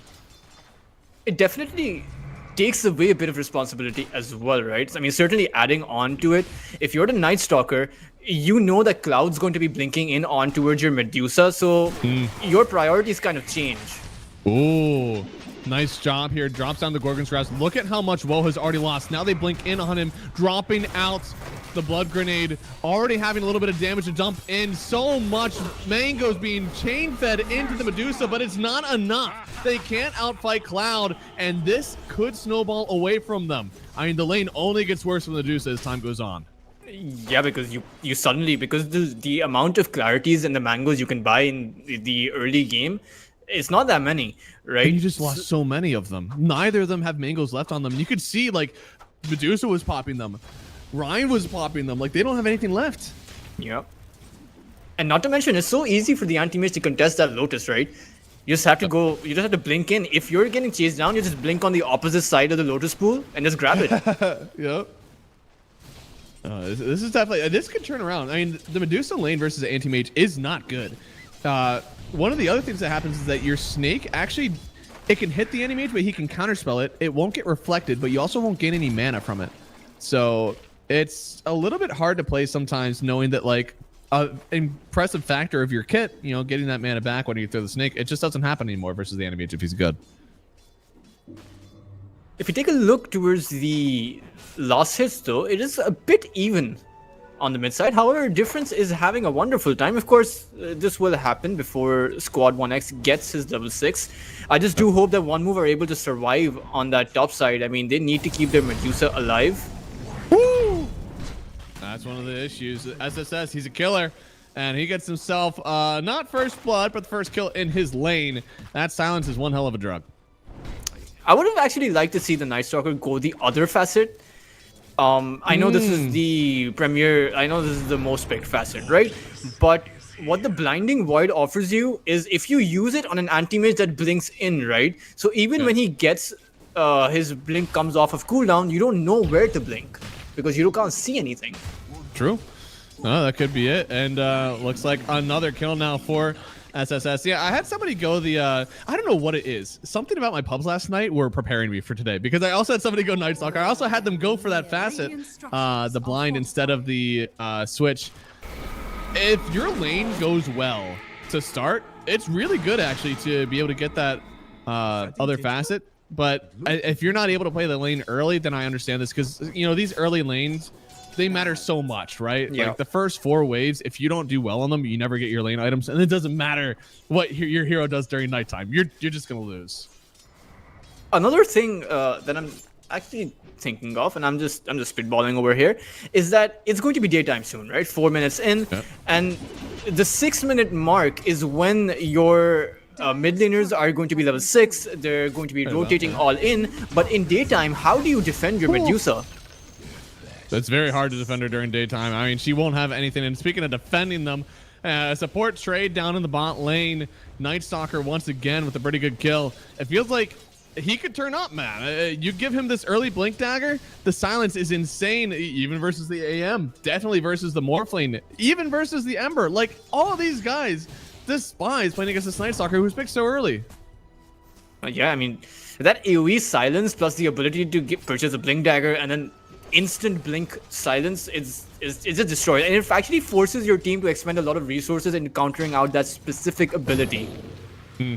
Absolutely. Now, mid lane, a little bit of danger there for Squad 1X.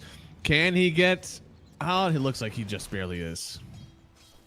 And something that we missed was Difference actually got a solo kill on towards from a rotating Morta who came in. I'm trying to look. So Night Stalker's silence gets refreshed whenever he presses ulti still, right? No, no, they actually changed that up now, so the abilities don't get refreshed. I see. Damn. All right, because I was like, oh, that seems like it would be actually busted this game. That's the work. So good to know that's out then. So maybe it's not, you know, the invincible Night Stalker name. Still pretty good. I mean, you can purchase a scepter and you can have an infinite silence, right? Holy. Obviously, no one That's goes for that true. scepter, but Yeah. if you're talking about specific in-game, right, just that constant silence may not be all that bad. Yeah.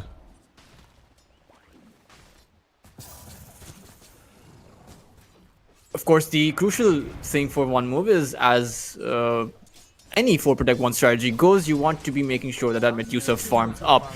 And now any minute now, there's going to be a rotation on towards that Medusa. Both teams are probably thinking about it already, and how one move are going to respond, how they're going to be able to keep the Medusa alive is, it's a very big question mark right now. No, it's huge, and I'm interested to see what the Animage goes for. I know, again, it's definitely a really good BKB game. Sometimes when you go for the offlane AM, you'll go like Vanguard Diffusal Blade because you want that slow, and of course, less mana is very good for anti-mages all the time. So we'll see. Already, I want to say that Ogre it's, Magi on top. Ooh, yeah, bringing everybody in. Looks like Bonside again getting the kill on the Morphlane. It is insane how much this Night Stalker is putting in work. It's daytime. Like, Yep. This is when Morphlane should be okay, but again, the early laning is so important for everybody in Dota 2, and if the Night Stalker gets off the ground, it's impossible to lane into him. And difference, yo, there's so much damage. A Remnant up for Squad X, but he didn't have the mana right away. Now difference forced to get away, but the melee, he has a Remnant. yep, there it Oh. is. The damage is way too much from his Sleight of Fist, and that's a kill for Squad 1X.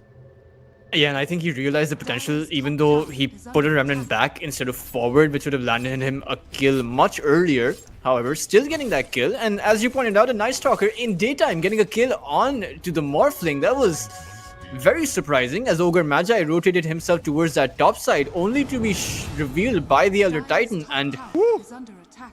And another kill for Squad 1X as well. I feel like we're going to have a few battles with just very strong heroes in this game. One of them being the Night Stalker and the other one potentially being the Ember Spirit here. But you can see, really, SSS, he's the only core who's having a good time in this game. Is it enough for him to be the only one who has a game? Is under attack. I mean, it's enough for the Night Stalker will dictate the momentum in the fair. mid game. Yeah. Of course, it depends on a lot of his itemization. Because he's done so well, he could potentially just be going for a Phylactery or even a Hurricane Pike, but it looks like he wants to go in. Good God. They saw him and immediately wanted some of that action, but the silence a little bit late. He was able to get the shift off, so Morphline's alive, and now Not Me could go down here. Looks like they're going to give it to Squad 1X. Another kill for him. Triple S is still, walking around, seeing if he can get anybody for free, but I don't think it's going to happen here. So a nice rotation down from 1-1 to protect themselves. They did move 4 heroes towards that boss side. Now, Marcy did die, so overall, it is a win for 1 win, right? Because the Night Stalker ultimate has such a high cooldown, but Yep. not the worst thing in the world because your Pango's farming, top side, your anti-mage is farming. He has complete free farm, right? So, I mean, I think all things considered, it's not a huge loss for one move. They just wait for 30 seconds when their nighttime is going to be up. Yep. No, they're not going to be too sad for sure. Looks like it is going to be the defusal game for Cloud. I like it. I like the chase down here, but at the same time, the Medusa going in for the Manta style first, so hopefully should have a little bit of protection. And the Emperor Spirit's actually going for that Mage Slayer. It is it's a bit unorthodox. I know that it is one of the most picked items, but generally you do like to see that Gleipnir or that Maelstrom versus the Mage Slayer, because as an Ember Spirit you do lack the farming capability, and that Maelstrom with those Sleight of Fist just amplifies your farm quite significantly. Is under attack. It definitely does, yeah. I think he's just protecting himself from the Pangolier. Pango does so much damage, especially in these early game fights, so when you have squishy heroes such as the Anti-Mage and the Morphling as your side lane cores, you gotta do whatever you can to mitigate that damage for him. Trying to scan out that Morphling, won't be able to find them, but they will actually just be able to get this tower. Are fortified. And right now they're just like all in on this bottom tower, making sure that they're grouping up against Triple S whenever anything happens in the mid lane. There's a big fight going on up there. Looks like they're finding out the Medusa and they're going to bring in the Bango. They know if there's anybody around the Duso, you got to fight now. Cannot let her fall behind in this game. Now, whoa, walking up a high ground, doesn't know what's up there just yet, and the anti-mage, is he going to get baited in? Because I think if he blinks in, he ain't coming out. Yeah, a lot of heroes here, but again, one win. They're quite content with this, right? Even though they lose their Mortar, their Morphling is free farming, Cloud is free farming. This offlane anti-mage has the resources right now to be playing as a position 1 anti-mage because he has this entire jungle. He solo took their tower towards that top side. One Move are expending so many resources into these sort of clashes where they position 5 heroes, but they only get 1 measly support. Oh, silenced up, but Difference should be able to get away from this one. I doubt they have the damage, but they are forcing a TP away. Squad, he does have the safety remnant, so even though they are bringing the people in, he should just get away. Really a lot of pressure, and as you said, with these side lane cords farming, they desperately need it. Morphling, who's had a long hard lane against the Night Stalker, definitely needs some time to catch back up. It's surprising that the Medusa is TPing in out of all heroes. Right? Yeah. Woo! All right, jump in from Not Me. They will leave the Muerta in to fend for herself, and they get out on the safety remnant, which also had a shield rune on it. So now they're going to turn back at this hero, this Marcy that just got a kill. Another one for the Ember Spirits, and he's got a lot of kills under his belt here. His game will feel very nice. Yeah, already 4 kills, and something that I just witnessed made me think of something really important. The Ogre Magi with the Bloodlust, that mana burn per second thanks to that increased attack speed from that anti-mage. Oh, there comes the Medusa. At least 2 of these guys can escape pretty easily here, and the Gorgon's Wrath just barely latching on the Cloud here, but they don't have to be done. You just used your roll and your Stone Gaze, and after that, I'm not sure how your team takes a fight. Oh, maybe this is how. Jumping in on the Night Stalker underneath the silence, needs to get back into the calling, but they couldn't do it. Squad X dies, and now Triple S, he's gonna keep on going. Maybe it is enough that only the Night Stalker has a game because he's doing it. Yep. They could potentially go for more. There is still that Dark Ascension up, but it seems like they're content with just taking down the mid laner and the position 5 Ogre Magi. Yeah, they gotta be happy with it since they literally used 2 ultis before, couldn't get anything done, and then just a big old Night Stalker gets the job done himself. And look at the core net worth. It is pretty even just across the board. The Pango looks like he's really underfarmed, but it's really like a minute of farming. It's not that much at all. Has that Diffusal Blade, so he has... Team One Move have all the core items needed to fight, right?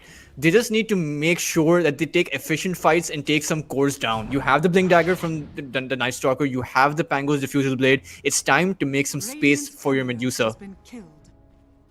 Oh, the Blade of Alacrity killed out there for the Morphling. So then they get the kill on Rhine. So another one for Squad X. And on the other side, playing under a ward, the enemy, he was searching for a Medusa. Instead, he's the one who gets found, and that ward will just expire after they leave. Oh, what a nice find there, just at the tail end of that ward for 1 move. Yeah, the decision to be searching for the Medusa during what is daytime is a bit of a dubious one, right? Because you could essentially just wait 1 minute for daytime and then go for that. Oh, Night Stalker could be in danger here, trying to get away. He's a little bit more damage, does get the silence, wants to turn on this Ember, but he just turns around, gets the Sleight of Fist off, and gets the kill. Now, they did end up losing the Ogre. I'm not sure how much they care about that one because Squad X is still large and in charge, getting another kill. Does get the fuses on himself, but yeah, here comes Cloud. Difference. Needs to get away quickly because once the chains come out, there it is. I think he's locked in forever. Yeah, I think he's dead. Sleep. It hit on 3. Ryan actually got the triple sleep. That might be enough to get him because Cloud, this is a bold move in if you want it. They do get the kill. And there it is. 3 gone, 1 win, maneuvering on the map very well. And I think Difference made a very critical error in expending all of his abilities on towards the ethereal Morta, right? None of his abilities hit him, but he expended all of his mana. He didn't have anything to fight Squad with, and he just ended up dying.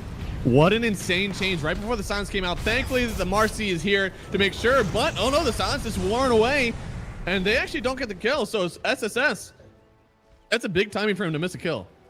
Yeah, Ascension wasted, not to mention weren't able to find a kill there. Now, of course, because the attention duration is so long, it does give you a lot of info, right? You can move around the map, see what else is there to offer, zone people out. So not all that bad, but again, it's daytime now. So Team 1win have this 4 minute of buffer where they can just continue farming, and Morphling has no threat to his life. They have plenty of time, hopefully, to work on this BKB from everybody on 1win, or else, you know, Night Stalker keeps making some missed moves. He will not get a single kill for the rest of this game. It is an amp damage rune. So Squanex getting the kill. Very nicely done from them. So far, looking like it could be an Anti-Mage victory. We'll see. First one of CCT. And probably first one for a lot of people in these weeks. And he's actually taking it to the Night Stalker. Unfortunately, it's daytime. He's not having a great time. And they're going to get the kill, this time going to the Muerta. So far, 1win. Starting to kind of creep up on the map. And I feel like, in my eyes, the late game does go to 1win. Definitely. I think even all things considered, even with the lack of a proper initiator, Team 1move are struggling, right? And if they're struggling this early on, that the map is completely in favor of Team 1win. I mean, already in a 1v1 scenario, in a hyper late game scenario, I personally favor the Morphling simply because of the ability to move in and out. The Stone Gaze does nothing to the Morphling, right? Because it's very unlikely that you get stoned up. So Team 1win, they're doing a massive job. I don't think this net worth difference truly depicts the state of the game right now, because the map is completely in control of Team 1win. No, they definitely are creeping up, and the items that the Medusa needs to survive all this is definitely creeping up as well as they get better. And I love that the Ogre is queuing up. Like, he's got so many items in his quick buy, but the one at the end there is the Midas. Is he actually able to finish that one this game? I don't know if they're that far ahead yet. They want to continue chasing though, but they want to, okay. Oh, here it comes. Triple S under a ward, finding the anti-mage. No BKB, no problem. Getting the kill there, now turning over to the Ogre. It's just, who can this Night Stalker eat without BKBs in the game just yet? Without the anti-mage, Woe is able to step up forward. They have the stun, and they have the Gorgon's Grasp. So sweet and strong, they will die. It's 3 gone, perfectly executed there from Triple S. Yeah, Team 1win, I have to say they were very overconfident, just outside the rim of those tier 3 towers, revealing all of them over there. They must have known that a counter initiate can come extremely quickly, even if it's daytime. All Triple S has to do is press his ultimate and just blink in on top of you, and you have nothing. So it's interesting, right? Or Team 1win playing so overconfident is... I just don't think you can do it. Like, BKBs are imperative in this game. And the Ember, only one that has it, I believe, right? Morphling definitely doesn't have it. Anti-Mage definitely doesn't have it. He doesn't even have it queued up. He's going for a Manta, which I don't really see the value of the Manta in this game, to be honest. Thank God, there's an anti-mage against a Medusa that decides to make a Scepter. I'm down with the Scepter. I think it needs to be BKB Scepter, no? I don't know. This Manta is going to spook me a bit. I just don't think it's going to work. I mean, I don't know what the Manta does apart from the fact that you can use your illusions to hit the Medusa, right? Right, yeah. That don't work if you die, though, so we'll see. On the other side, Ryan does go down, and not me under a ward himself. Jukes out the Marcy, but then a huge shot from Sweet and Strong. Now under his own watcher. Not me has all the vision, all the ability to make the moves that he needs to here. Now he even has a creep wave on Sweet and Strong. And then gets the jump away, but then here comes the Atos. It is an actual chess match down here between the two of them, because here comes the other Marcy with the nuke. And that's going to be Morphling with the kill. Well done there. In the mid lane, Anti-Mage jumping in on Triple S. If he's not the one to start this fight, he will be the one that gets initiated on, and poor Triple S, man, he really needed that. Thankfully, Difference gets a kill on the Ember. Now slept up on the other side. Hit him with the briefcase, Ryan. No, gets stunned up. Now with the slow, he's losing a little bit of the move speed that he just got here. Has to throw out the blood grenade. The jukes from Respect needs a little bit more. One more, and Difference with the kill. It's a 2 for 2 all over the map. I have no idea who was favored there. I think team one move definitely did get the upper hand there simply because the Pango was able to get a lot of those kills. When you see a Night Stalker pop his ultimate, you're quite tempted to utilize all of your resources into taking him down, right? But it can't be at the cost of leaving yourself defenseless. That was a 9-second BKB revealed by that Ember Spirit that did nothing, right? Pango just quite simply cleared him up. Yep. Team Oh, One thank need God. to be careful about these situations. Found he is going for the BKB. I think that the Yasha is acceptable to have here, but it does feel like you have like 3 small items now that are in your inventory. You have the Diffusal and the Vanguard. Both are very necessary. Now you have the Yasha. So it feels like maybe the Yasha's a little out of place now because you already had 2 build up, but hey, the BKB is so important. I like to see it here. And then after that, the Agnes Scepter is going to hit really hard because he'll actually be able to cast it. Yeah, I mean, the BKB definitely the right option here. Hopefully the Morphling goes for the BKB as well. And I do believe that he absolutely. has queued it up, right? And once you hit those BKB timings on Team 1 suddenly the Night Stalker, he becomes a creep, right? Because he just has a Blink Dagger. And this is one of the disadvantages of a Night Stalker, is that when you're far ahead into the game and you decide to go for that Blink Dagger, then once the game progresses to that mid game, you don't provide a lot of utility because that's usually the time when those BKBs come out from the other side. Yep. Right, it's a little bit like of a lull because you have like the blink, which is your very strong timing, and then you need to get a BKB so you can stay on top of people. And then once they have BKB, it's like, oh, okay, so what is my next item? Sometimes they'll actually see Night Stalkers who go for a basher and make sure they're like, you will not leave. You also have some that'll go like for the phylactery into Conda and just try to do this overwhelming damage before you pop your BKB. Is there any certain direction you want to see this Night Stalker go after he's finished the BKB to stay relevant? I think you just go auras. I think this Night Stalker should be doing 2 things. I think one, providing the silence, the second, providing the vision and the capability for your Medusa to stay in those fights and allow the Pango to just roll around, right? So the strategy for one move should be to create as much chaos as they can in those team fights and let Medusa do what the Gorgon does best. Understand your role in the team. His role isn't for the damage. You've got yourself a Medusa, Pango, even a little bit of a Marcy there. So just provide vision and stay alive. I like it. Dire's bottom tower is under. They are trying to go for Roshan here. They do take it. Woe to pick it up. Really good for his game. Means that the Animage, even if you all in on that Dusa, that's not everything. Dusa did pop the ulti here, trying to start a fight for the team since he did get kind of initiated on.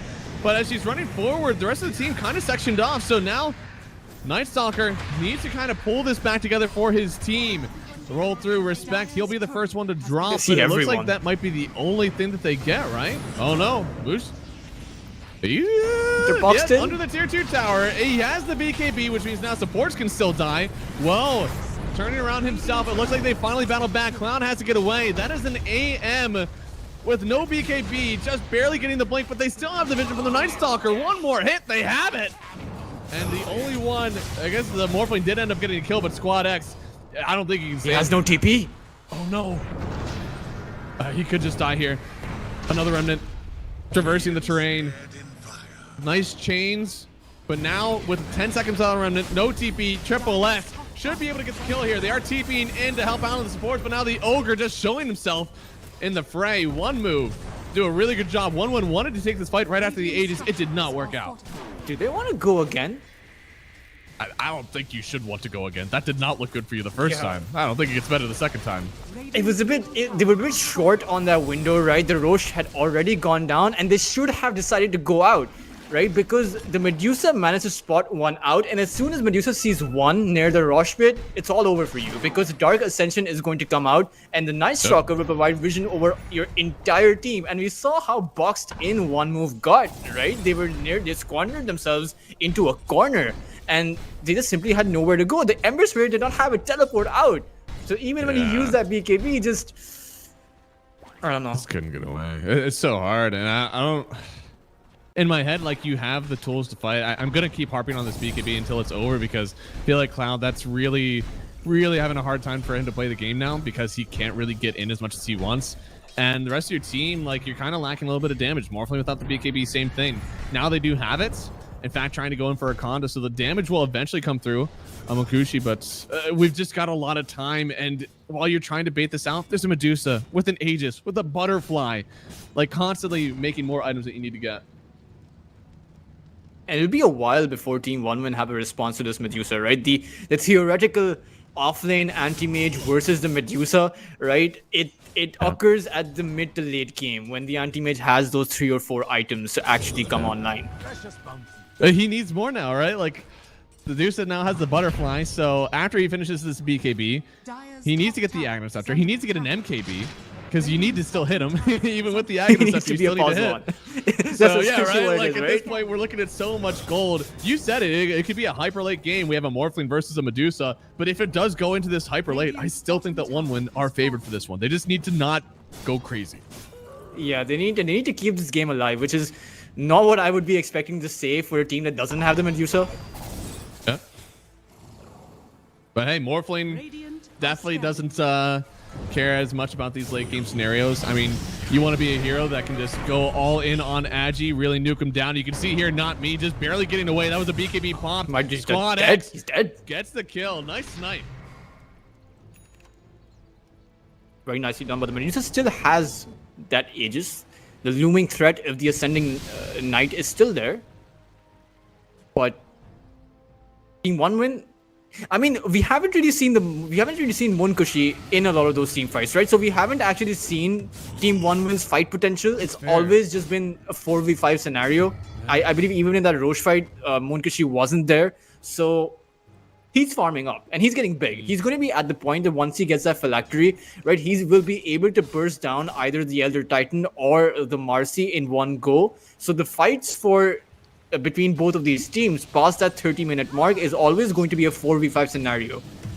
No, that's true. And so many of these like OneWin heroes too are like incredibly mobile, so they're jumping all over. I feel like their communication has to be really tight. It's not like they have, because they have an anti-mage offlane, it's not like arena's down, let's go fight in it, you know? Like, no, you guys have 3 heroes with Blink essentially that are trying to start their own fights all over the map, and like, how do you decide who to lock in on? Meanwhile, 20 seconds on the Aegis. If you want to be locking someone down, now is your time, because I feel like Team One move, they're going to come knocking at your high ground. And that's the one way to make sure it never gets into the hyper late. Just hit high ground. Now that is Aegis down, potentially opening up a way for OneWin to take these fights. But again, with the evasion on the Medusa, this is the first step to countering the anti-mage. BKB wouldn't be so bad as well, given that there is a diffusal blade. The Conda's ready, but so OneWin, they have what they need. She was so close for the Ember Spirit as well.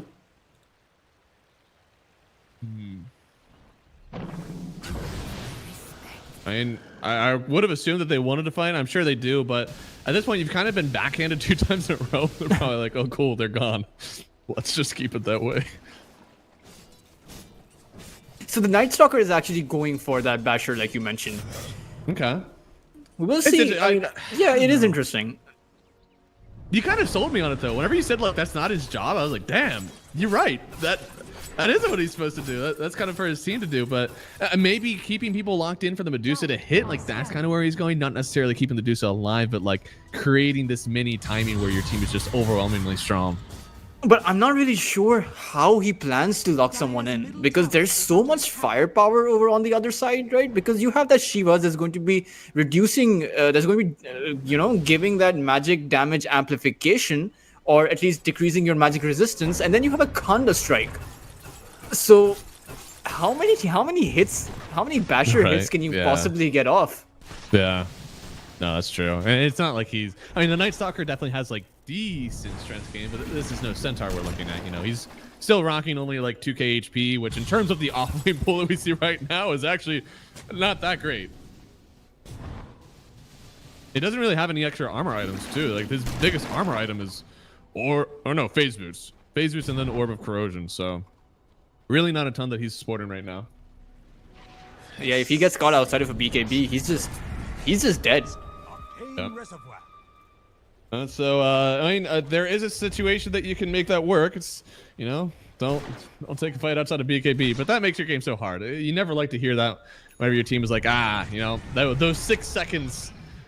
I now can no longer fight. And here comes the DD, picked up by the Medusa, instantly popping the BKB, trying to go in with Triple S. Does find the Muerta first, but now not me. Trying to chase after Squad X. He'll actually get away. They were picking one move apart in this one. Can they find an opportunity to actually take a fight? Swedenstrong goes down one move. It feels like they're still in control of this one. It's a nice change from Squad X. Does end up getting 1 kill. Now Cloud with the mana burn. He tries to take down Difference, but Difference, he had too much mana. He doesn't actually get the kill. Instead, whoa, turns around with a double kill on both cores. Where was the Morphling? I mean, Munkushi was nowhere near the team fight, and if you saw that, right, the start of the fight, a double damage rune was team 1 wins for the taking, but I suppose the Ember Spirit difference wanted to, the Ember Spirit wanted to keep it for his Morphling, right?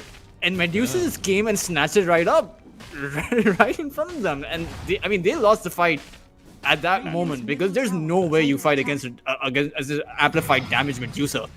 Amp damage Medusa with Butterfly, with and it did Daedalus. Yeah, like, she hits hard already, regardless of a AD rune. So that is a bit of a disastrous fight in every way. Also, knowing that there wasn't a Morphling, I mean, just everything going wrong. I'm honestly surprised that they still got the kill on the Marcy. And I'm not sure why Munkushi isn't joining. The Kanda is when you come online, right? The Kanda is when you start joining your team. She's got to be hankering for a fight right there on the Morphling. Very surprised. All things considered, though, the fight didn't go as disastrous as I was expecting. They didn't lose. It was rough. I mean, losing AM and losing your Ember, like, that's not good, but at least the Morphling lived, I guess. One of the perks of not being there. And now a smoke while it's nighttime. We will see if this pays off. I do believe that the BKBs are all back up for everyone. Yeah, it looks like it. And this Roche fight is very important. Won't be up for another minute 30, though. So everybody's going to be battling up here. It will be a top spawn, meaning that one move may have the advantage here. Cloud breaks the smoke immediately here, trying to get on top of the Medusa, but now he has to run away. Has to use BKB to get out, but he can't. He got bashed up. It actually worked. Now the Morphling not able to get the kill immediately on the other blood and finally gets away. But in the rest of the fight, there's a shield rune Pango running around. They have the Stone Gaze onto the Morphling. Ember's the only one left to do any damage, but Squad X is right on top of this Night Stalker and the jump away from Not Me. The Basher's too much. Triple S. Well, it was definitely the right call. Yeah, I mean, and that's the problem with that anti-mage, right? He's not an initiator. He does very well against the Medusa, but you blink in, what do? You just get whacked down, apparently. Yep, got bashed immediately into the Void Stun, so just a chain stun from Triple S. This is his game to carry, and he's doing it, stepping up to the plate. This Night Stalker, I mean, it feels like the rest of the items that he gets could just be game winning. In fact, he might not even have to. They're just taking high ground. Yeah, and they could potentially go for more over here. I mean, I don't really see what's stopping them. There's no buyback available on anyone. So I don't think the Team 1 move know this, and I don't think that 20 seconds is enough to take those tier 4s, but it's enough to take another lane of Rex at least. Oh yeah. No, they're frantically trying to push out bottom, but it doesn't matter. There are already creeps in the base. And did you notice how fast that Morphling melted?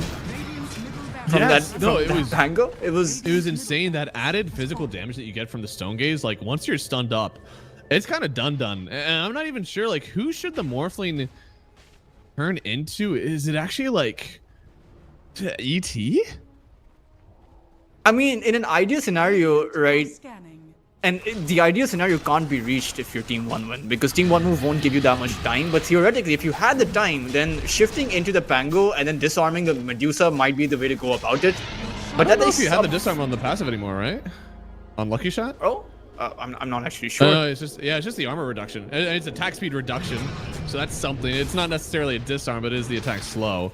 Then yeah. I actually think it doesn't matter who you turn into. All of them are equally trash. Yeah, I suppose the crippling fear from the Night Stalker would be a good aura silence around yourself, but yeah, it's something to press and then turn back into, right? That's not so bad.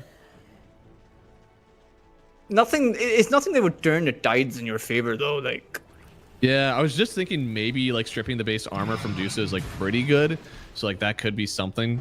Also, like getting asleep honestly, oh wait, no, I'm sold. Elder Titan is one of the best counters into the Medusa because you only awake from a sleep. That is a first hit bash. That is fucking crazy. You only awake from the sleep of an Elder Titan if you take damage to your health. So you can run through the whole duration of the whole mana of Medusa the whole way. That was a BKB popped as well. Really, there was a long like, oh. Well, I'm worried. Looks like they are going to start the fight here, going in with the roll. They do find the Muerta on the high ground, and she is dead. Forced to blink away on the anti-mage here. Oh, the Morphling. After oh no, Makushi, if he goes down here, no, he turns into the Night Stalker. Turn off the silence, waveforming through with the Conda, but Cloud, he blinked back in. He just didn't get anything done. He was never able to press his ulti. Now checking in on Triple S. They had the lockdown, they had the damage, but they haven't killed Woe, and he certainly is the one to worry about here. Whoa, in danger, jumps through. They do have the stuns. Cloud is on top of them. And now with the mana drain, the Medusa, she'll fall. But only for the first time and only after 3 buybacks from 1 win. Can they keep her in here? Popping the BKB. She has plenty of damage to work with. Turning around to everybody, forcing an anti-mate to blink away. Whoa, TP's out with the BKB and he's gone. And we are offline. The stream, yeah, I think there are, because my VMix is kind of lagging as well, but I mean, crazy. Yeah, I had to tap out. that Morphling, it seemed like 1win would be having a very terrible time once that fight started, but somehow with those searing chains onto multiple targets, the Morphling was able to turn it. Oh, I'm getting some messages. Let's see. In-game lagging, can't do much about that. Unfortunate. I think the stream is down though. Oh, did it just get restarted? No, it's still down. Dire's middle tower is under attack. Yeah, the stream is. Yeah. I don't know if anybody's looking at that. Oh. That's unfortunate. A subtle burn.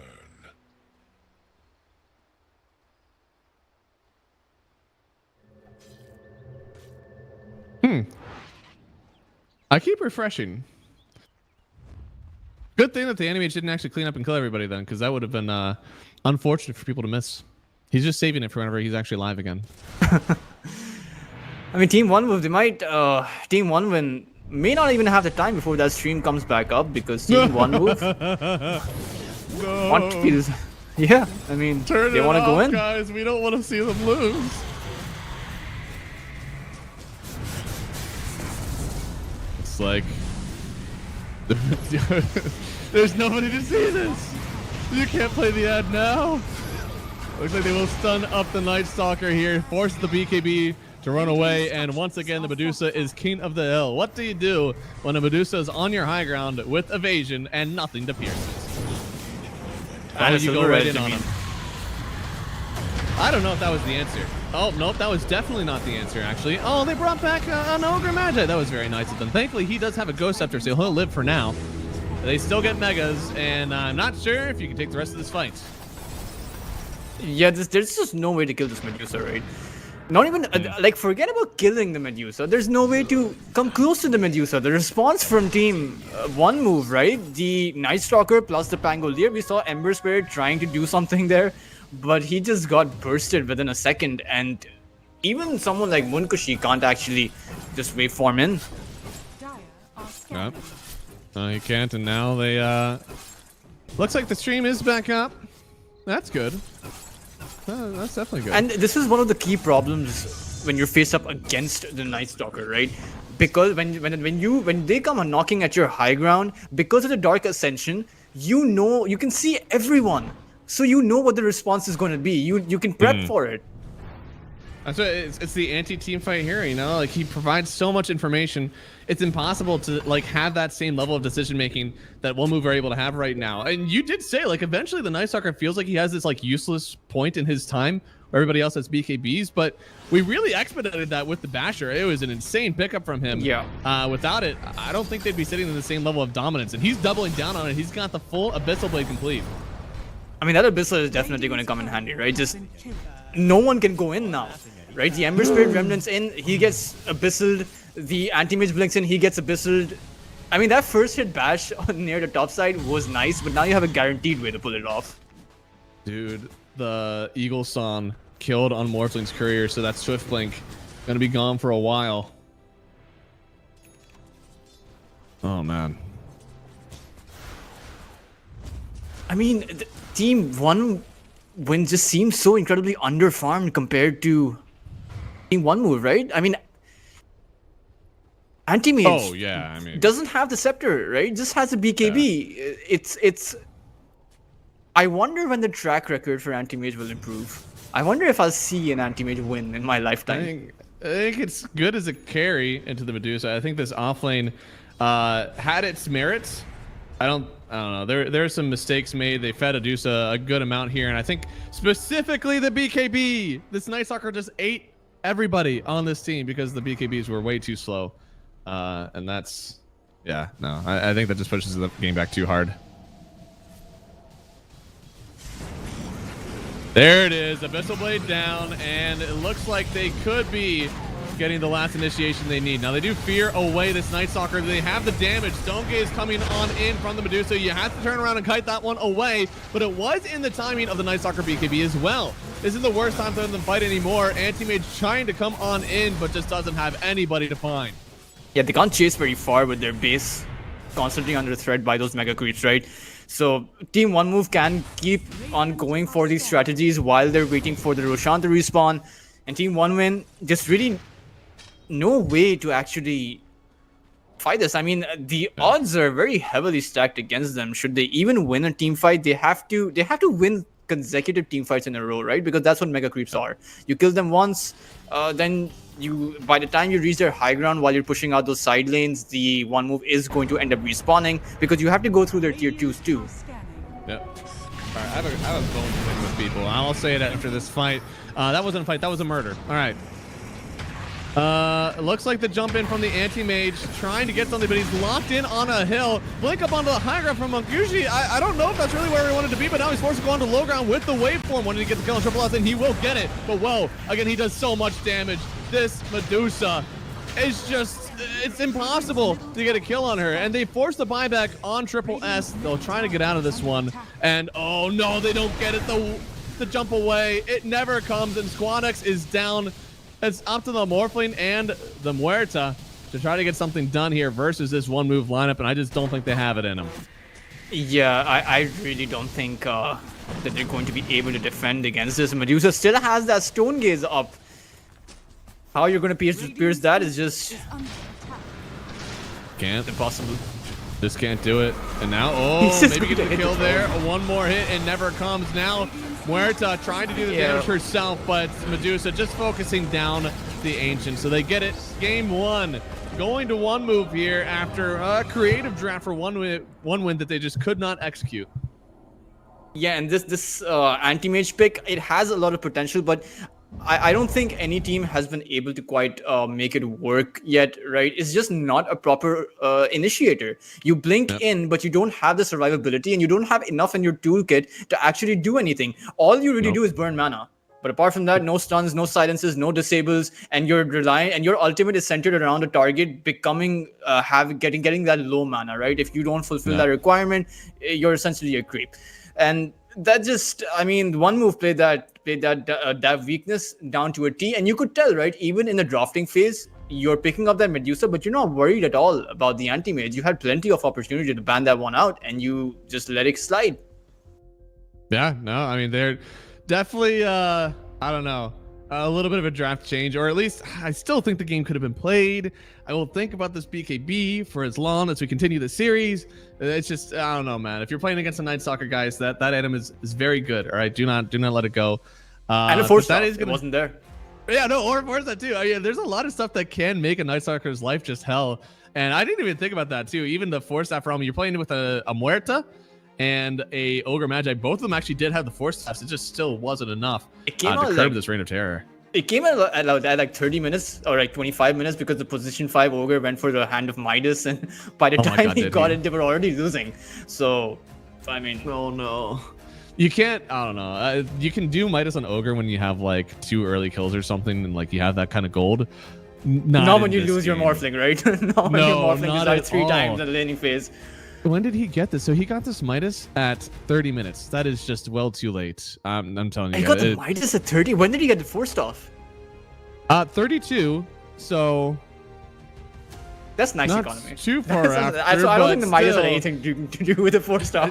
He could have had a 4-staff a lot earlier when they were getting murdered in this game. And, you know, right at, it was about 35 minutes, the win percentage was 90% for one move. So at that point, the game had already been complete. So, yeah, I don't know, guys. It was a hard one all around. I'm sure 1 minute moved. They're going to hope that they can replicate this, but for one win, they're going to hope that they can get something back at the drawing board, figure out what went wrong in this game. So we're going to go to a quick break. We'll be back with game number 2.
Hello, everybody, and welcome back. It's going to be game number 2 here of 1 move versus 1 win.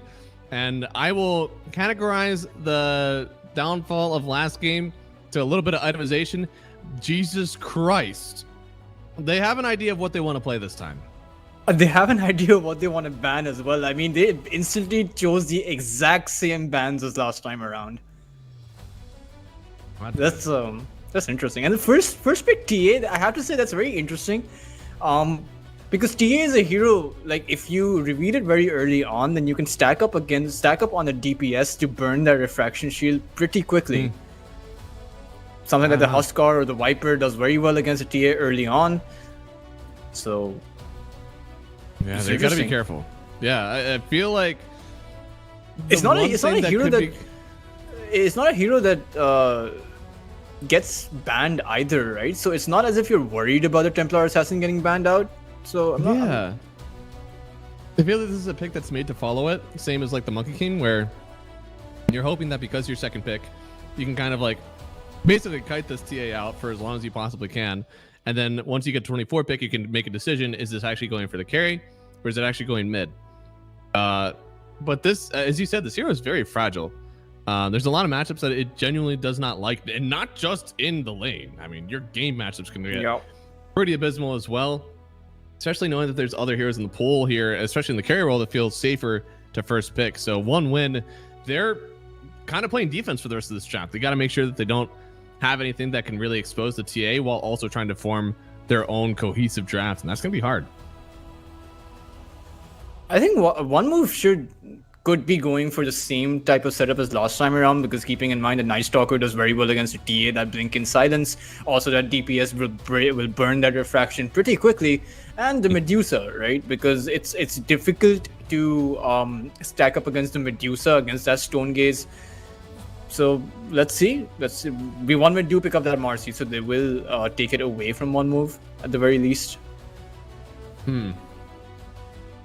Yeah, it's a pretty decent lane combo. You toss someone back essentially into the refraction, into the meld. You also have the life steal that you give over to the TA, so it's something she doesn't have to worry about like too early. She can focus on going like Deso Blink BKB. But that is a pretty like aggressive and low HP. Yeah, there it is. Okay, so anything that does overwhelming damage, that does tick damage too. Like that feels like one of the most perfect picks you can see from 1 move. Yeah. And since you've shown this Marcy, which likely is a pause 5, a lot of these save supports come from the pause 5. And pause 4, if it's not Shadow Demon, it really doesn't exist. But I guess they could fit a Shadow Demon in this draft. They could. I mean, it does do decently, right? It gives you that break mechanism as well once you pick up that Scepter.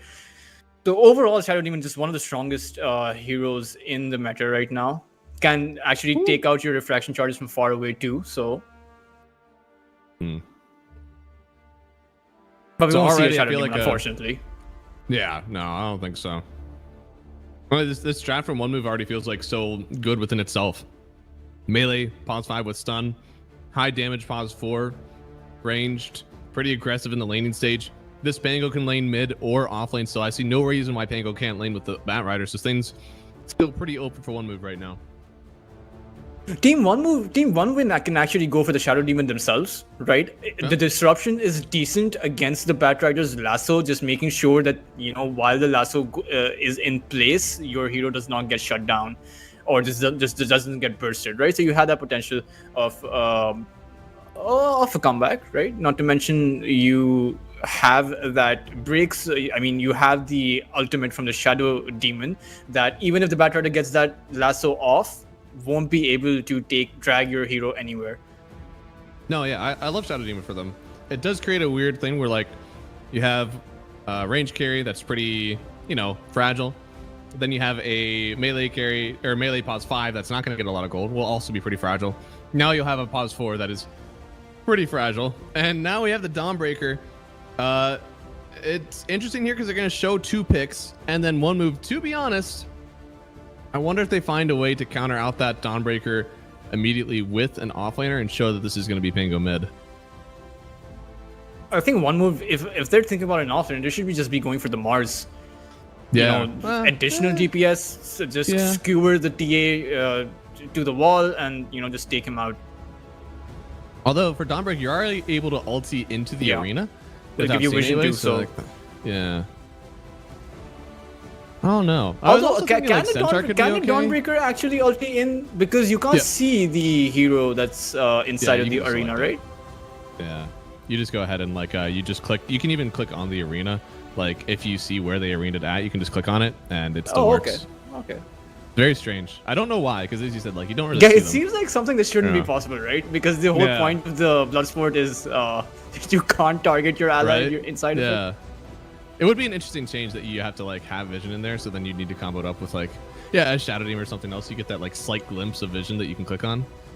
And okay, so they're going for Marcy Dawn in the off lane.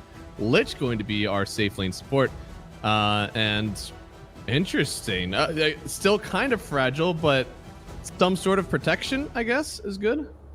Yeah, that Frost Shield should be that damage reduction. It's actually, in my opinion, it's a bit overpowered. That you get a 70% damage reduction, but it looks like it is going to be a TB. Now, is this a pause 3 TB or is this going to be a carry TB like we have been seeing from some of the games yesterday and the day before? Mana cost increase on reflection and a level 10 talent. Reduction of reflection cooldown from 5 seconds to 4 seconds. Could be either then, because it feels like not a whole lot has changed about how that hero wants to play in the off lane or the safe lane. In my head, it feels like it matches up really well versus the TA. It's high armor, TA, high physical, so it feels like that matchup is pretty okay. And the Sunder will go through to the TA irrespective of how many refraction charges are up, right? So definitely good. And it seems like One Move are actually expecting this to be a mid Templar assassin rather than a carry, as if they're banning out the Morphling.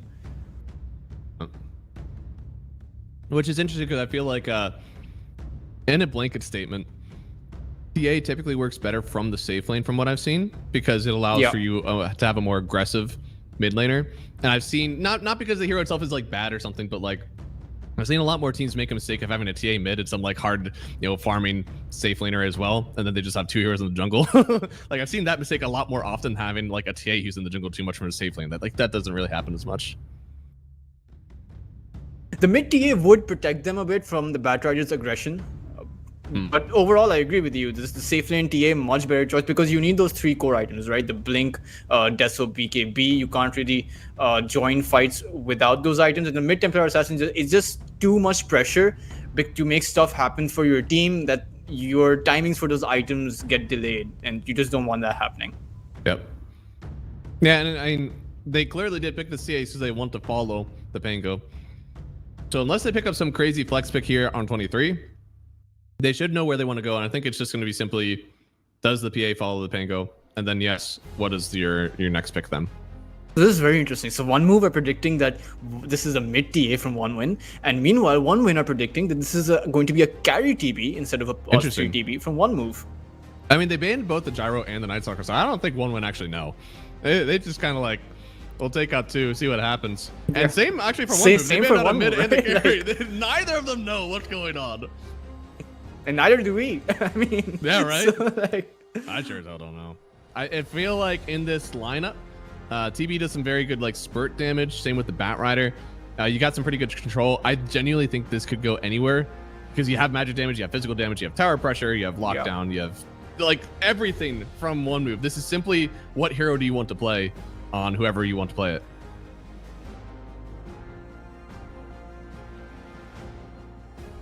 In my head, you definitely want something that's like high DPS, so that you can also get on top of this TA and just make sure that you always have enough to kill her. Yep. You could also build and get an aura builder that does well versus the TA, I suppose. Yo, that's mid dazzle. Does do well against, like that burst from that TA. Just get that shallow grave out. And that poison, again, it's just stacking on more DPS against the refraction of the. So this TA won't be having that good of a time. Nope. Meanwhile, they do have a last pick to counter the TB though. Yeah, if they want to switch this TA to a mid. So do we know that this is Dazzle mid or offlane? I think this is an offlane Dazzle. Okay. I just think I think it does very well with that poison touch. Just play off of your pause 4. And meanwhile, it's going to be a safe lane TA. So that's interesting. But a mid Queen of Pain against the Pango does do very well, right? You could theoretically max the Shadow Strike or the Scream of Pain, and it works either way against the Pangolier. You have the option for those rotations. But this is very much a mid-game lineup for Team 1win versus what is going to be a 4 protect 1 strategy from the side of Team 1move, because TB not exactly a flash farmer, at least up until you get that Manta style and your refraction and your illusions or your counter illusions are strong enough to be clearing out those neutral cramps. So we will see how this works. So it is actually going to be the mid Dazzle and then the offlane Pango. So they are following, and I like this idea that like you picked up this TA to follow the Pango. So like make sure that they are following each other. I guess my question is, when it comes to like the mid lane pull, Quap into the Dazzle, that does feel relatively Quap favored. I mean, Quaps don't even go for the dagger anymore, so you have plenty of points in Blink. Yeah, so now you're gonna be maxing your Scream of Pain and your Blink, right? And because you have that Blink, you can just blink out every time the Dazzle uses Poison Touch, right? So he won't be able to stack up against that. So it's going to be interesting, right? Of course. It's Dazzle has a lot of heal, right? So it's not possible for the cop to be landing a kill on him, right? At least I hope so, right? Because that's not what you would expect. If there's some kills in the mid lane, I think even from either side, right? I feel like it could be a little bit weird. Surely, I think both of these heroes have enough sustain and mobility that just neither of them should get it unless they like go ham, like they're really trying to kill each other. So hopefully that's not the case, because I think the mid lane tempo is really going to be what drags this game around, right? On one move side, having this Dazzle that they can play behind is definitely going to make it like almost impossible for the TA to really step up unless they get some sort of crazy nuke. And on the other side, if Quap is killing people, then like this Dazzle has to play behind, has to start playing more for the grave, and isn't able to really put in the full power of the Dazzle kit. So this mid lane is so important. Should we see like more rotations in there? I think we're going to see rotations outside of the mid lane for Team 1win. Just the cop, because shutting down this TB is so important, right? The TB is what ensures your late game or your mid to late game. Without that, no matter how strong your Dazzle is, this isn't a pub game where you have a Dazzle that's 1v5ing everyone. So you do need that TB to farm up, and that's going to be the key requirement for Squad 1x to be just shutting him down. Okay, so if anything, we'll see some rotations out helping out the TB. Looks like a big smoke around for 1-1 here. Both teams are smoked. They don't really know where each other are just yet, but as they break, there'll be some things, and should just be a actually they're gonna try for 3 runes here on one move. And oh boy, there's only 3 seconds to my team. Oh, this is just not good. Ryan's in a lot of trouble. Is this worth the first blood? Even if they get it, are they gonna get it? Okay, with the toss back, looks like they will. Gonna give them. No, guys, the you saw the cop was there. Like flying over. You saw the cop there trying to get that kill, but it looks like they're not done. They're trying to get to Woe. Cloud is there. Another blood grenade to try and slow him down. Another frost blast, and Woe's slowed down to almost to a halt, and he's just going to end up falling. Nice. Oh, now that I would trade away for 3 runes. I think that one is acceptable. Mostly just because you did get a good amount of gold in this entire offlane duo. And you said, like, TB needs to farm up. His lane is very important. So giving this over right away should make this a lot easier for 1-1 to play the game. And it was the entirety of the offlane that got both of those kills, right? So Strong getting that first blood, Cloud getting that second, remainder of the gold being dispersed between the two. So they should be off to a very good start. Not to mention TB, while his metamorphosis is down, does horribly against the Dawnbreaker and the Marcy. And like they're like being able to shove some mana in this lane too, like matters so much. Now both of these heroes are going to be going for phase boots, very good versus the physical damage of Woe. But look how much damage he's taking from basically a hammer. Like those right clicks do not do much, so it is only really the W there, the Dawnbreaker doing the damage. Jump back. Well, they're taking so much. They're just whacking each other at this point. Yeah. And it's interesting why they are not positioning this Batrider to be up top with the TB instead of the Tuskar. Because Batrider can do so much in this lane. I wonder it's because can Tusk do anything in the bot lane? I mean, you do have that snowball into the lich. However, top side, it looks like Ryan's going to be giving away another kill to Cloud. Quad X. Oh my god, he's taking so much damage here. Yeah, he didn't skill his blink up until now. Hey, you gotta ask for this lane. Like, unironically, you asked for this. I'm not sure why he didn't skill the blink and he just decided to soak up so much Right? damage from difference. He should be getting that water rune, but he has to clear this wave out. If Dazzle manages to take the second water rune away from the Queen of Pain, that would be... Oh, look at that. Respect. Going down, not me. Having a good time for sure. And I think they're playing for Batrider to break all the stacks of refraction on the TA, making sure that she basically can't level it up down here. And on the other side, they're playing for the tag team with Metamorphosis. Now, the Metamorphosis timing with the tag team is definitely a lot more potent than what the Batrider would have been able to do. But it's such a high cooldown for that laning phase. You really only get to use it once or twice. Yeah, that's true. But is it enough? Is once or twice enough? I mean, so far, no. So far, they've just been dying up there. Oh, speaking of dying up here. Oh, the snowball. It didn't take in the TV right away. Do they turn this around because of that? Cloud. They'll lose Swedenstrand, yes, but I don't know. Not so bad just yet. And oh, Monkushi. Need one more not hit, me. The Batriders today have been exceptional, and looks like Woe does end up going down. Cloud is like, just take me out, man. I'll buy out. I'll come back in.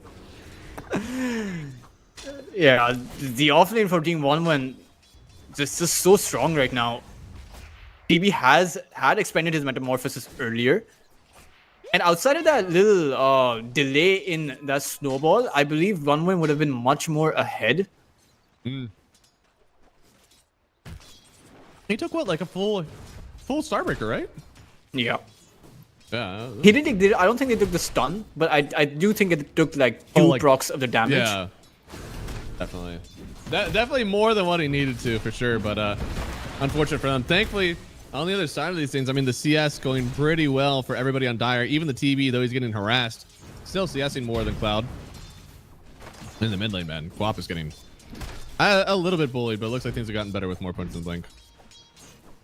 Yeah, and he's managing to hold his own against the CS, right? The 6 to 7 CS difference is probably what you would expect because the Poison Sting is going to be thrown out quite frequently. That's an interesting meta. Oh. Okay. Was that a solo kill? That was a solo kill, right? Uh-huh. And it looks like And he's... now he's forwarding the wave. There's no way. There's not a whole lot of place to run that isn't fire anymore.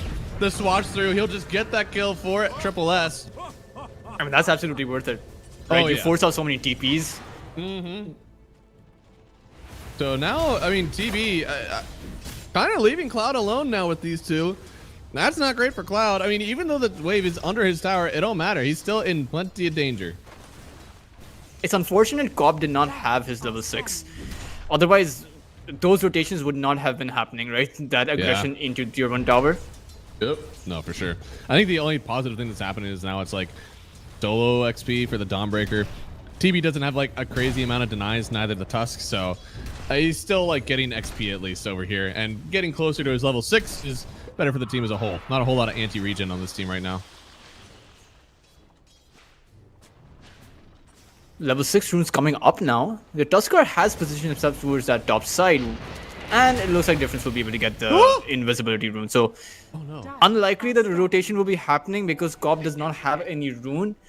What's going to be interesting to see is whether or not he's still going to be going for it because he does have his ultimate. It's a very high damage nuke, and the Terrorblade does not have the Sunder. So, if you want to go, this is the opportunity. Yep, burning through the raindrop charges as well. So, but man, in the mid lane, they almost had a kill there. Tusk, unfortunately, missing the shards. Wasn't able to get as much done. And oh no, they see the TA again, trying to get the kill. I think they have just now burned through some of those refraction charges, but the Batrider doesn't want to stay too far. In fact, the TB, what is he? Who is he fighting here? That is just Wow, that is just a kill. He's taking so much damage. It feels like we're a little bit more comfy on Cloud this time around. Yeah, I mean, Squad 1X did come off for that rotation, but apparently it wasn't even needed as Wo found himself. Squad X. I think he should have it here. He's pump faking the ulti. He doesn't want to use it. And it wasn't to you, Squad X. It wasn't to you. It was over. Okay, he's made so much space actually now. I feel like that's enough that's a worthy death.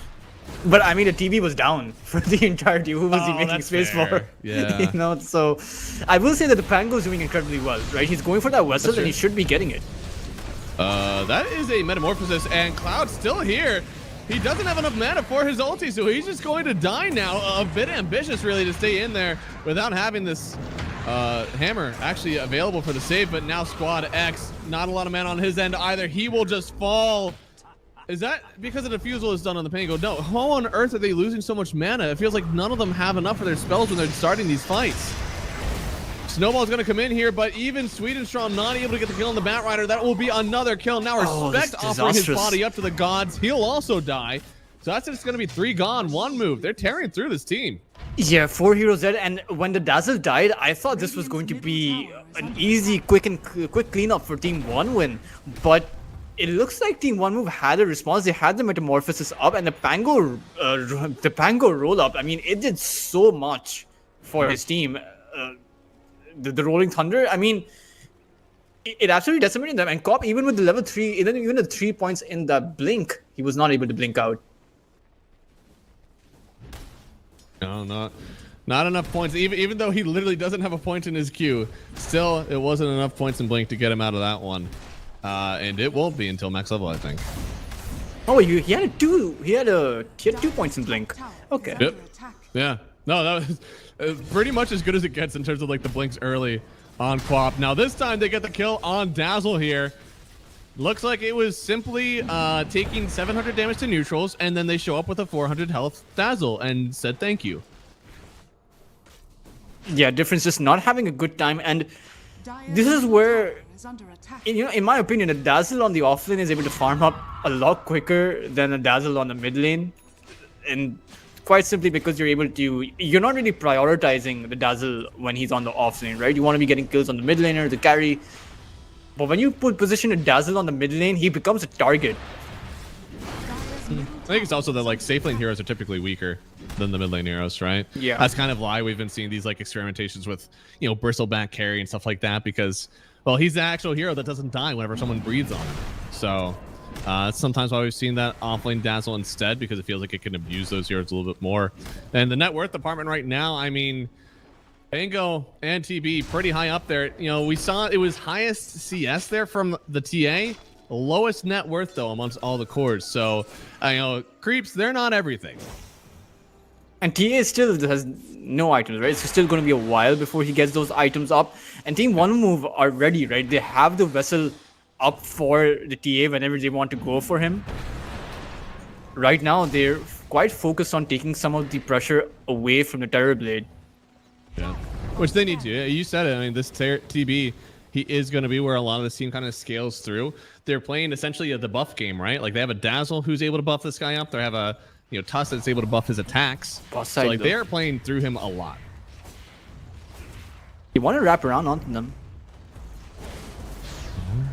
Gucci could be in danger here, but they did get the find early on Lich. Now coming in with the Dawn ult roll coming through. There's no ulti on the Lich just yet, so the Chain Frost not going to offer that much damage just yet. A huge grave coming through on the Pango. Can he roll up and get some more kills, because the co-op is in danger, needs to block away, and the very last second will do. They've already lost one, and they got a huge swatch through from Triple S. Squad X falls. Does have a barrier now on Triple S, but it's still going to be a kill with the Starbreaker. Roll through from Tusk will connect. Difference still here, but the Meld Strike is too much damage. Monguchi, he might be able to clean this up by himself, but thankfully Swedenstrom is around. They'll get themselves a double kill over on the TA. They did lose their mid and offlaner. Is that a worthy trade? I mean, it's worth it for the Templar Assassin, but if you're the Pango, right? You managed to get that kill on the Squad 1X, right? And you have forced a lot of big ultimates. You have forced the Cop's ultimate, you have forced the Dawnbreaker's ultimate. So overall, I mean, I would say it's nearly even. Oh boy, Monkushi, I think that you've stayed in too far. Looks like he will get the kill on the Bat Rider, but Triple S is still here. Already lost a lot of HP there on the TA. Is under attack. I just don't see how he could live through this one. The Vessel is too much. The Melchite coming back. He doesn't even want to turn. He knows he is in that much danger that even if he tries to turn for a kill, Oh, it he's could be alive. the last thing he does. That But he juke. gets out at the very last second. He turned towards his left, managing to dodge most of the Pango's incoming damage from the swashbuckle. That was a good move. It doesn't feel like a lot. It was literally lazily listening to the left, but it worked.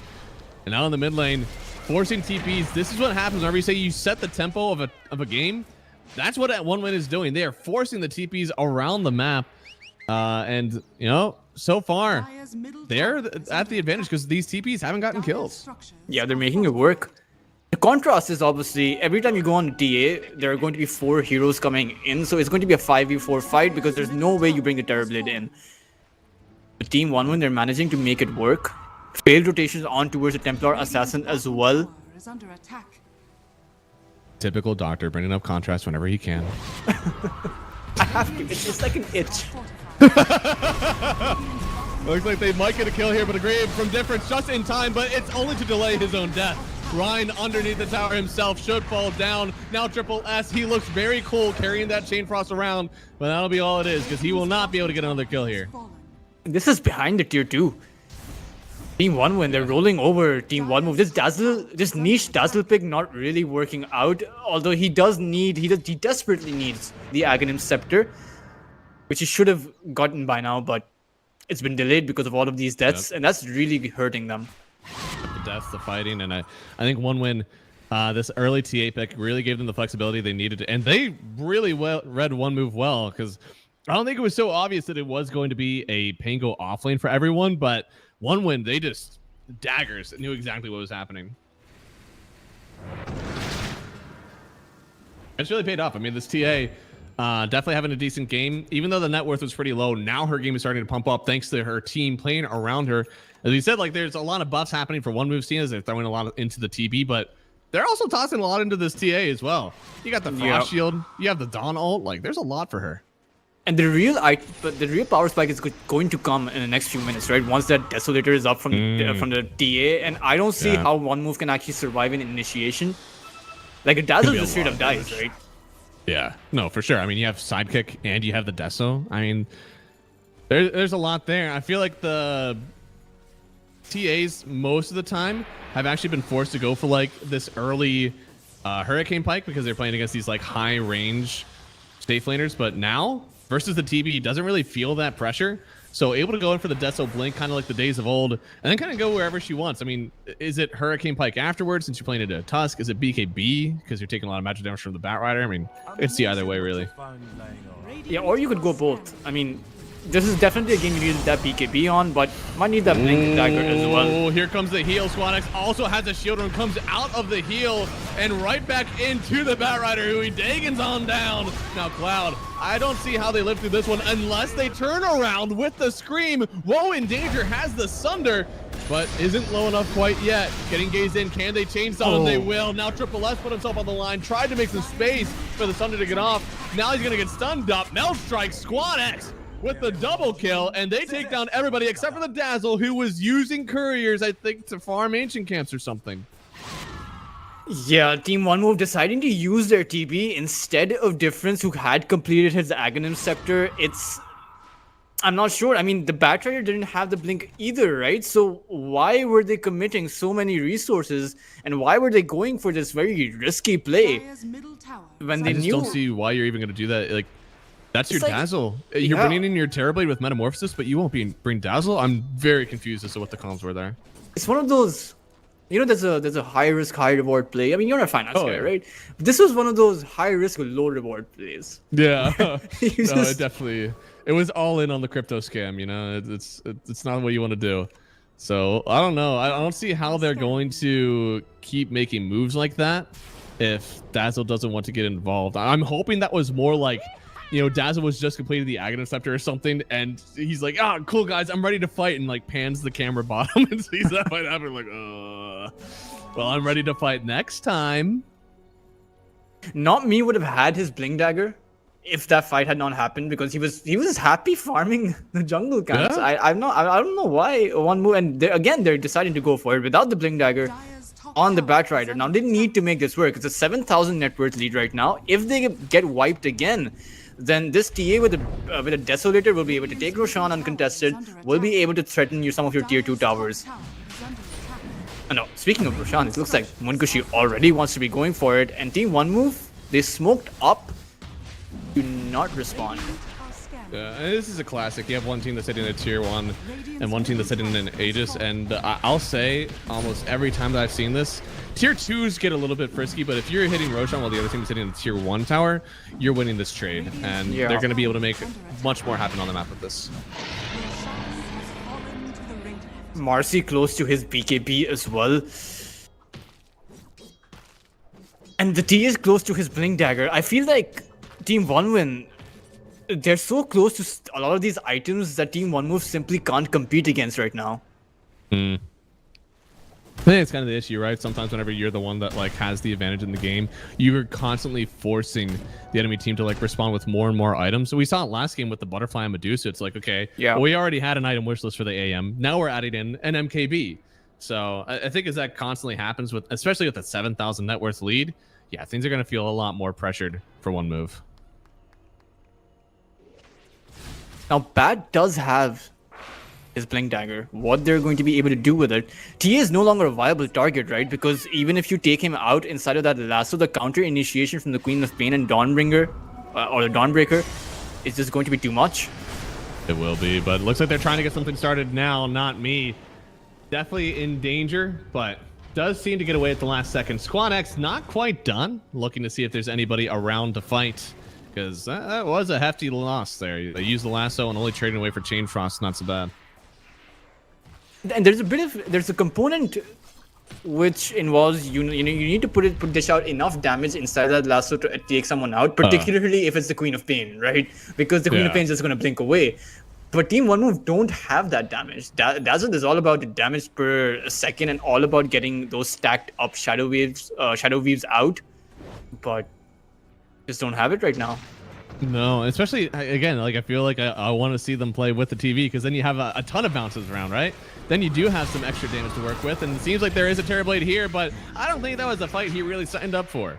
They're just going to get the kill immediately, and once again, One Move find themselves in a precarious position, because I don't see how they get to play the map right now, and Terrorblade is all about map control.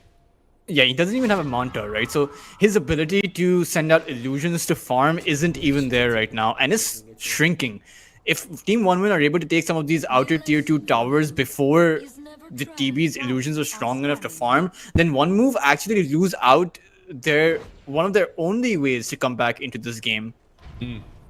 So One Move in game 1, they picked Marcy, and then they won. Radiant's turret And in game 2, one win, they have the Marcy now. So is there something about this Marcy here that is actually just like an auto? I mean, at least early game win. I can't say that One Win are definitely going to win this game. There's always a chance for a comeback, but it feels like the early game has been so much better for each team that has the Marcy. Dire's bottom tower is under attack. Marcy is definitely a very strong hero, but they want to go in. Okay, that was a very bold sinister gaze there from the Lich here. They will get themselves a stun on the Squap, and they get the kill through the heal. That was such overwhelming damage. Woe is definitely dishing it out right now, but he's having so much trouble taking down a Lich because the shield, the Frost Shield as well, too hard for him to break through. And now Monkushi just taking down everybody he can. If you see him, you can kill him. And Triple S is forced to TP out of this one as they take 4 gone for the price of a Quap. Dire's bottom tower is under attack. Yeah, and I don't see any incentive for Team One Win to actually stop. Already so many Desos charges have stacked up for that Templar Assassin that these sort of maneuvers by Team One Move are more and more looking like desperate attempts to get a few kills in before that eventual high ground push. But just, it's not enough. No, not enough at all. Honestly surprised that they got the kill on the Quap here. And that was even through a Thunder. Man, I did not realize. I kind of thought like, you know, they bursted down a TB. That's rough. It won't happen afterwards. But no, that was technically through his 2 lives. This just Dazzle is just not bringing enough as a hero to the composition of Team One Move. Yeah. I mean, it feels very underwhelming, right? In those team fights, you're not able to get off those multiple shadow weaves. You're not able to get those multiple graves off. I think they kind of committed too early to like kind of wild pause too, and I don't know. I think you're able to make those kind of picks on 24, where you know what's in the game, you know that you're gonna have a good time. But Dazzle just feels like too frisky of a pick for someone who still hasn't seen the enemy mid laner yet. There were much more stable mid laners to pick, right? I mean, right? Yeah.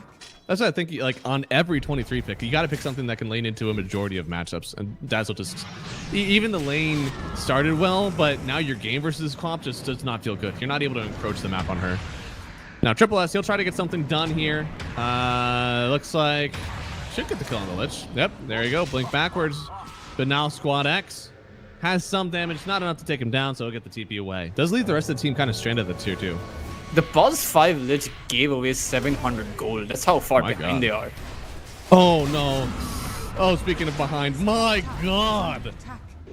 That's just actual murder. He just blinked in, and Dazzle couldn't do anything. I don't see how they're able to take this one right now, and now they're jumping in on Tosca. A little bit more damage. They do get the deny Triple S. Kind of funny, and they did take down both the Marcy and the Lich afterwards. So honestly, a pretty decent turnaround from one move. Yeah, and Terrorblade got the majority of that gold, having taken out the Queen of Pain and Sweet and Strong. He just got an infusion of 1200 gold. Great infusion. Go very nicely into his Scotty. Now, keeping in mind, this is a game against a Terrorblade, so you do not want to be making those mistakes, particularly when you are this far ahead. One or two team fights where you lose, suddenly the game turns around and one moves ahead. So give it to me then. I see a 1-1 team that is 13,000 up. They have BKBs where they need them. They have a save on the Dawnbreaker.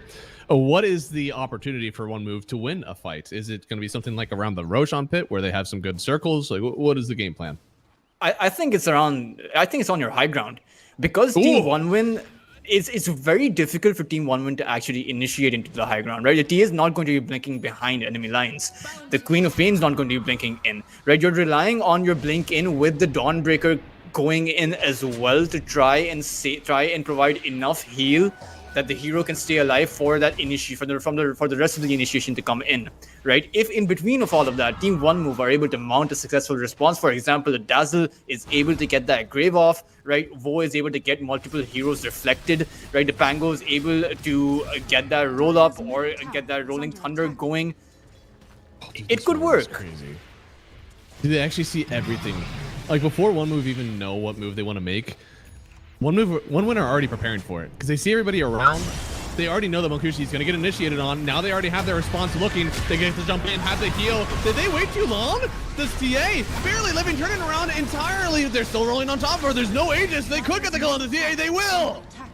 It will already falls.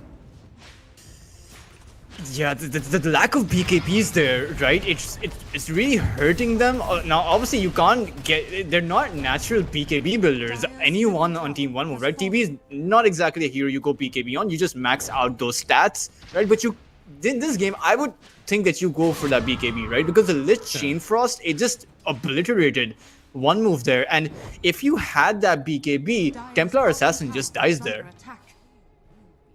I don't think that BKB is even that taboo on the CB anymore. I mean, we just had a whole set of patches where TB was going for pipe. He wanted to kind of like exacerbate that other side of him that doesn't actually get any attention, that magic resist side. And BKB is doing that exact same thing. And you said it, I mean, he took 1,700 damage to Lich. You want to know how much of that was Chain Frost? Like 1,400? Yeah. Oh, wow. Almost all of it. So, like, yeah, you got to get some sort of magical protection because I just don't think you can take those hits anymore. Out of all the damage you took, 2,500 of it was entirely magic. Now, there's still 1,400 pure that you're just kind of, screwed, but at least you can help yourself from some of it. Yeah, but the good thing for Team One Move is that getting that kill on towards that Templar Assassin, even if you lose your TB, even if you lose two other heroes, your support duo, is that you do manage to delay the game. And a delayed game is a better game for Team One Move. Oh, but how much better does it need to get? Roshan, it will spawn in 2 minutes. And I have to imagine that like the more time that you give to one move, the better it could be. So maybe this spawn actually benefits them. Now, I don't think they've seen them. Oh no, Triple S has spotted them out. I'm in danger. Oh, they're actually rolling into this. He's rolling into no one. Oh no!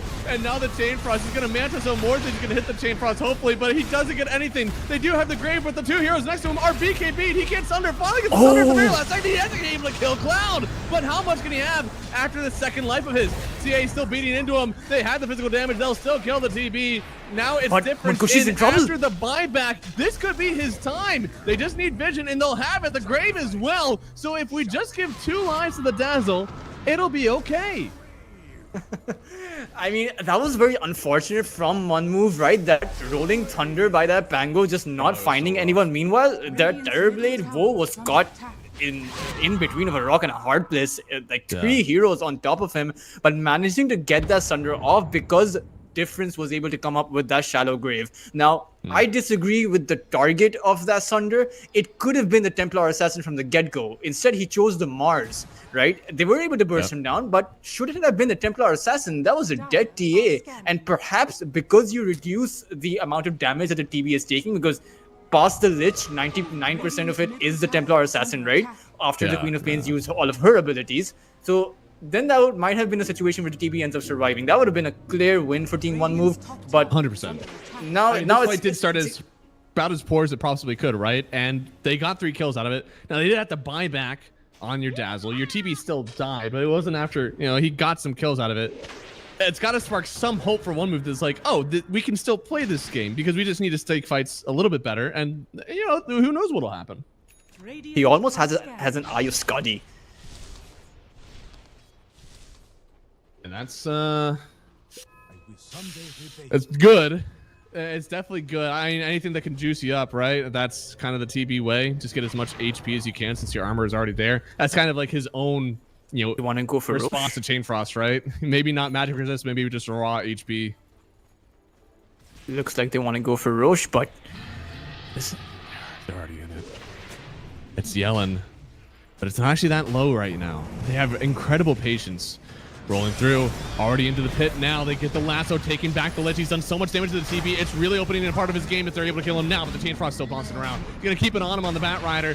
Roshan Marcy still spotted. Not dead, and now, oh no, I think they got the save on the Sonic Wave thanks to the Tusk, and now Squad X has to run back, but Mokushi, they're trying to set up their own fight down here. They need to wrap around the shards. Right now, they're actually going Queen in. Of Woe is in the pit right now. Yeah, there's no way to go inside.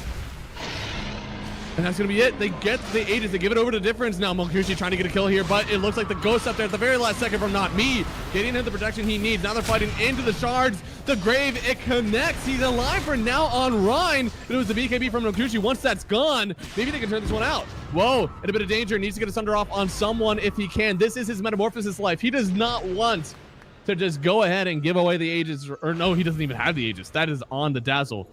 Oh, Rutro, everybody get out. Yep, Mo, let's just pause and think about it, okay? How do we live? I mean, that was quite interesting, and I would say hats off to Team One Move, right? They found that Lich, and they're recognizing the fact that taking out that Lich as quickly as possible is the right play. You don't have your BKBs up. Just the Sinister Gaze by that Lich is probably going to do wonders for you. And this is not the replay.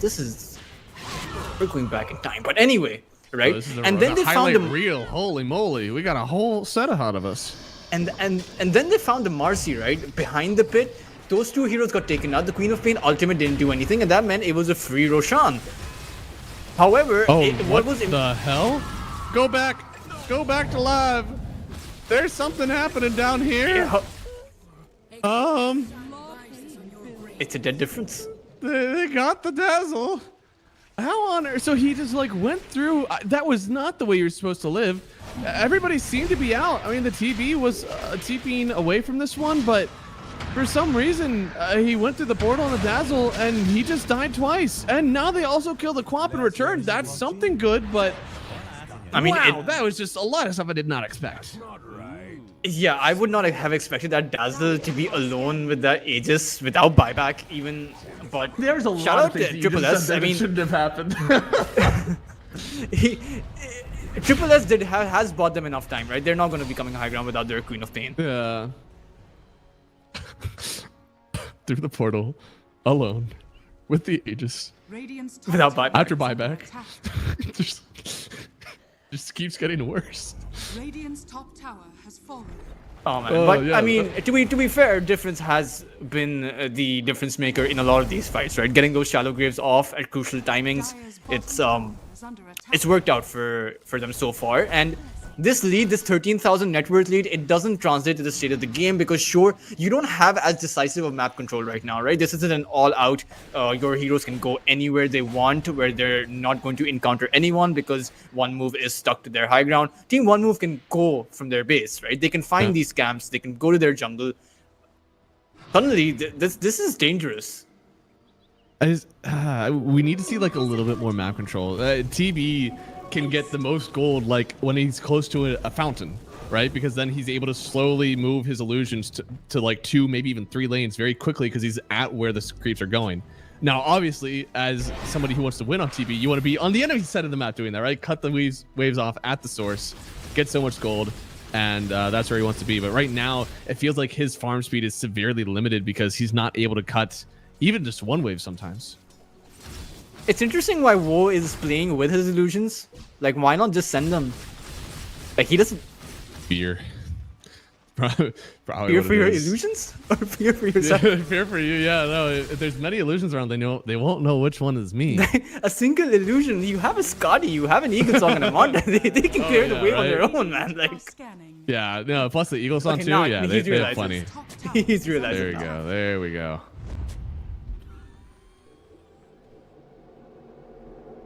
Well, looks like they are going to portal. Unfortunately, this Aegis got taken out very quickly, so there won't be another one for a long, long time. And that should favor one wave. They feel like the ones that are strong on the map at the moment. So if this kind of game state staggers, They're then converging, it's though. going to be theirs the whole time. Oh, please get the TP away. Thank goodness. Yeah, you can't take that fight. Yeah, he's so close to his butterfly as well, right? Which is going to be insane. I mean, there's a lot of magic damage, of course, that he's taking, but he's really gotten his HP up, and not just the evasion, also the extra attack speed, extra stats, like everything's so good for the TB. I want to say that after the butterfly, he feels protected enough from the TA. His Scotty should help him out with the magic damage he's taking from the Quap and the Lich. He should be able to go for damage after this, right? Like throw in a Daedalus in there or something. Yeah, he definitely needs to go damage after this. And another thing I'd like to point out, this butterfly, like, it's a neat little coincidence that works out because usually at times you're either going for the Daedalus or the MKP, right? Yeah. But the TA picked up that Chrysalis, right? So now the TA is at odds against that TB with a butterfly. So do I now buy the Daedalus because I already have a Chrysalis, or do I switch now to an MKB because you need to pierce that evasion? I think he's right. I think the evasion pierce is way too important. He already has a lot of the damage to deal into the TB. He just needs to hit. So Yeah. I like the switch. Full smoke though. Looks like Cloud will be able to get away. That would have been a really good find. I love that So- both Sundering illusions. Nah. But he's not Sundering. He's actually okay. So the animation is the he's same. Demon Zeal, yeah. Yeah, the animation is the same. It's weird. It looks very similar, yeah. But no, it does look, I don't know. I like the Demon Zeal like as a concept with the TB, and we hadn't really seen that from Carry, but is Carry TB, you think it's viable, especially after the nerfs we just saw in last patch? The Demon Zeal? Yeah. Well, I mean, just in general, like, is TB like a viable carry, or is it only like super situational? And this one, I'd say that versus TA, heavy physical damage, very fragile, hates multiple sources of damage. It was a situational Terrorblade pick. I mean, it is most definitely situational, but I think most carries right now that are being picked are situational, right? Because there's no real clearly defined meta for a carry right now, outside of obviously DK and Alchemist. But Yeah. it's certainly a carry. It's certainly a very viable carry in the meta right now, right? Because you have decent farming capabilities. You do have that flash farm past your Manta, so fulfills all of the requirements. Against the problem with the current state for carries is that there's there's so many items that give you mobility, so many auras that help you survive. Yeah. The requirements for carries have changed or have been upped drastically.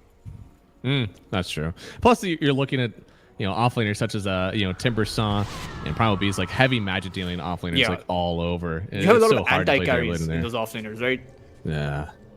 It's so difficult. You're no longer playing into like Slardar or something in the offlane where Terrorblade feels like he's actually winning a matchup. Dire's middle tower is under attack. So they are going to try to go up high ground now. Makushi, he's kind of hitting. Already has that MKB completed, so he's ready.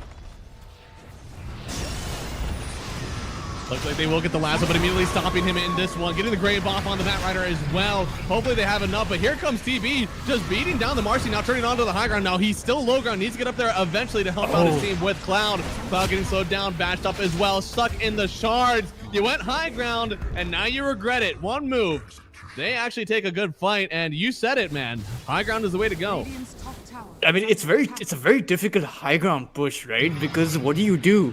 In that situation, the Lich was able to get that Sinister Gaze off onto the Bat Rider, which was so clutch, right? But it requires precision and requires you to have an instantaneous reaction time, which won't happen every time, right? You won't be as quick every time. So Team OneWin need an actual strategy to go high ground. They can't simply walk up there. Perhaps they were testing them. Perhaps they were, poking the bears, see what happens. Yeah, they definitely saw it, and I don't know. That made a little bit of a switch for me. I feel like One Move are starting to feel like just how strong they could be, but at the same time, that fight pretty much had everything go wrong for OneWin, right? Like you said, on the high ground, it's very hard to get onto the Dazzle, so Dazzle was able to Grave, get off this heal. TV was just kind of walking over from the right and killing a Marcy, and then walking up high ground and killing this Dawnbreaker that's now on your high ground. And you had no vision special place, happened right? from Like no vision place before a high ground siege is Yeah. like asking for punishment. Radiant's top So tower things is just under going attack. overall wrong. And Roshan, it will respawn in 2 minutes, meaning this is going to be a bot side Rosh. OneWin now are in control of the Rosh spawn once it comes up. The question is, will One Move decide? I still think they can let an Aegis go, right? Radiant's top Because tower of is how under strong attack. their high ground defense is. Dire's bottom tower is under attack. Maybe I feel like it's hard when you're playing like lasso into an Aegis. I think the game gets a little bit difficult for you sometimes. Yeah, I mean it's definitely a very difficult decision. Yeah, I think honestly, One Move are probably the ones that don't love Aegis as much, right? You have a transformation here on TB, so like he doesn't really love playing with it. They want to find the Dawnbreaker. Seems like. Yeah, it's always a big fish. Whenever you're playing into a Dawn, anytime that you can smoke on her, kill her. Not quite like you're playing into an Underlord. At least Underlord can like portal, like set down at his team so like they can come help him. But Dawn, there They is actually- no reverse hammering. They actually have a way to kill Roshan before it moves towards bot, right? Because you have the lasso. So if you hold Roshan yeah. in place inside of the pit and take him out before he moves towards that bot side, You're using a lot of resources, but you could. OneWin won't see it coming. No, because I think it's crazy, but maybe it Right? will work. I don't mean, know. it's- They'll never expect us to blink into the fountain. Because otherwise, why would they be staying in this position, right? Why wouldn't they Oh, have no, they want moved to. bot side already? When do they give up though? Because he's about to spawn, and oh god, oh man, they are so all in on this one, and it's gonna spawn. Oh, but they're not in it because they think they need to go bottom, and now everybody Just spawn. is sitting here. Dawnbreaker sees everyone. They're about to see them walking into this. Oh god, no, it's a disaster. Okay, they actually end up not portaling. Oh, thank God. Well, unfortunately, if that spawned any earlier, One Move, they could have been the ones sitting at Roshan, but instead Yeah. it spawned late, and literally the flip of the coin gives this one to One Move. I want to say even 5 seconds of an earlier spawn, and that could have been One Move's Aegis. But now, Team One Move have to defend against an Aegis. And was that a Scepter on Roshan? Was that the second Roshan or third one? I'm not really sure. I believe that was the third one. Yeah, so it gave a refresher shard instead of the blessing. Yep. So that is on the Quap. Dire Has scanning. the double BKB then, Radiant are which scanning. will be very important for her. And now they're going to sweep the map actually. So kind of allows One move to actually get back out on the spot side, fix some lanes. Dazzle, man. I mean, he does not have a lot of farm. Just has a Blink Dagger and Icon Scepter. But the good thing is he does have a BKB, right? Should help him survive, making sure that he can get the Grave off. But his positioning needs to be perfect. Against an Aegis, you can't make any mistakes. Oh, the pause. So, gonna think some things over there. Oh, they have a disconnect on Triple S. Crash, unfortunate. Okay, I do. It's very find it unfortunate. kind of I mean, they see each other. Oh yeah, no, they're kind of evacuating. Does the bat have a BKB? Okay, even the bat has a BKB. Okay, so they should be getting those TPs out. Just I don't think there's any way to stop it. I don't think the Cloud is gonna be able to stop them himself. He needs some help. You can see here, yeah, the odds not so far apart. I mean, 1-5 to 2-3. That's not a crazy differential, but still, of course, favored. What's the win graph say? I'm sure this one is. I want to say like 70, probably. I don't think it's crazy over. 71% for Team 1-1. Oh, It's also factoring. I believe it's factoring in the fact that Terrorblade does not have buybacks. So. Oh goodness, yep. That is. This is not a great. very risky fight. Yep. And I hope that means it's not a fight, because you really shouldn't take that. There's just no reason to fight in this river. Unless you're getting a for sure pick-off kill that you can get away from, there's no reason to take a fight so far away from the base when you're not going to get an objective out of it. I heard a BKB. I heard a lasso. They just killed the TA. Yeah. There's a DD on Squad X, so that's going to do a ton of damage. Ryan in a bit of danger, just goes down. Now the TA trying to get the Hurricane Pike away, but whoa, is he king of the hill? Can he do this without his team around him just yet? To get the kill, oh, a lot of heal onto the Marcy, but she still goes down. Now going to look on forward, wanting to get the kill on Cloud, but he's taking a Chain Frost with him as they chase. Yeah, who forced off with that Chain Frost? Good lord. But still, one move. Yeah. I think that they are in control now of these fights. And Squad X, good lord, if he goes down here, it is truly over. Cloud coming on in. They have the roll up, getting bounced around here. They lose the Bango. Now Will wanting to get a Sunder off, but he can't do it because there's a BKB on Squad X. Force stepping up. He needs to find somebody. The Grave. It comes out just in time. Now maybe he can turn around with the Sunder. He gets a kill on the Lich. Now he's turning on to the Squad X and to Cloud. He's pretty low. Uses his Demon Seal. Gets himself even lower here. But he actually battled this off. What a clutch Grave from Difference. Yeah, and if he had not gotten that off, that would have been an absolute disaster. Sure, he got that buyback before that fight, but I'm not sure why Team 1 decided to chase. They won that fight. They got the TA down. They got the Aegis down. They forced out the cheese from the Marcy. And despite all of it, they came out on top. But now you've expended your buyback because you decided to push your luck. You went a bit too deep, and that's unfortunate for them because I mean, at least there was dieback on the Dazzle. That's something that like you can hold near and dear. But TB is one of those heroes where he just ends up winning games by himself. If he's the lone one up there, he can make it happen. So he's gonna try to suck up the Ags, give himself essentially another metamorphosis that he can use here. Things are gonna get harder and harder, I think, for one way. It is going to get harder, but it's still 1-win's game to lose, right? Because they have all of these towers up. If they manage to take out that Terrorblade outside of their base, because Team 1 are so eager to fight outside their high ground, right? So yeah. Team 1 have all of those opportunities, right? You need some hexes up. You need some disables. Yeah, you need a lot. Him getting off Sunders are just going to become impossible to deal with, I think. Like, if he gets it, I don't know if your team wins the fight. His 2 lives are just oh so very important now. Do they have a kickback on Tusk? No. Oh, God, he's so far away from it.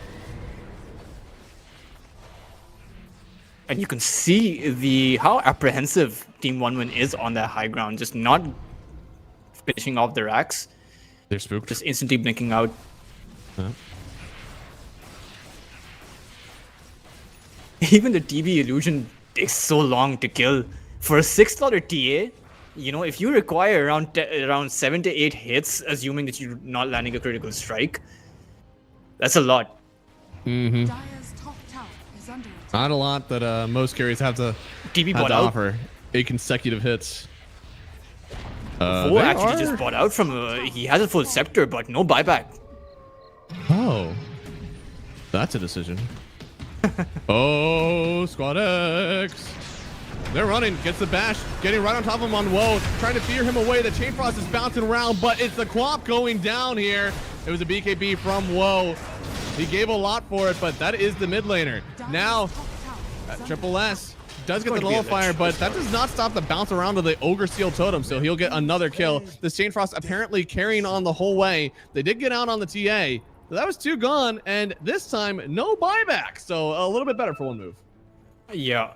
I mean, with this Cop down and this Lich down, they should be looking to focus towards that mid side, and I think they're going to force out a buyback.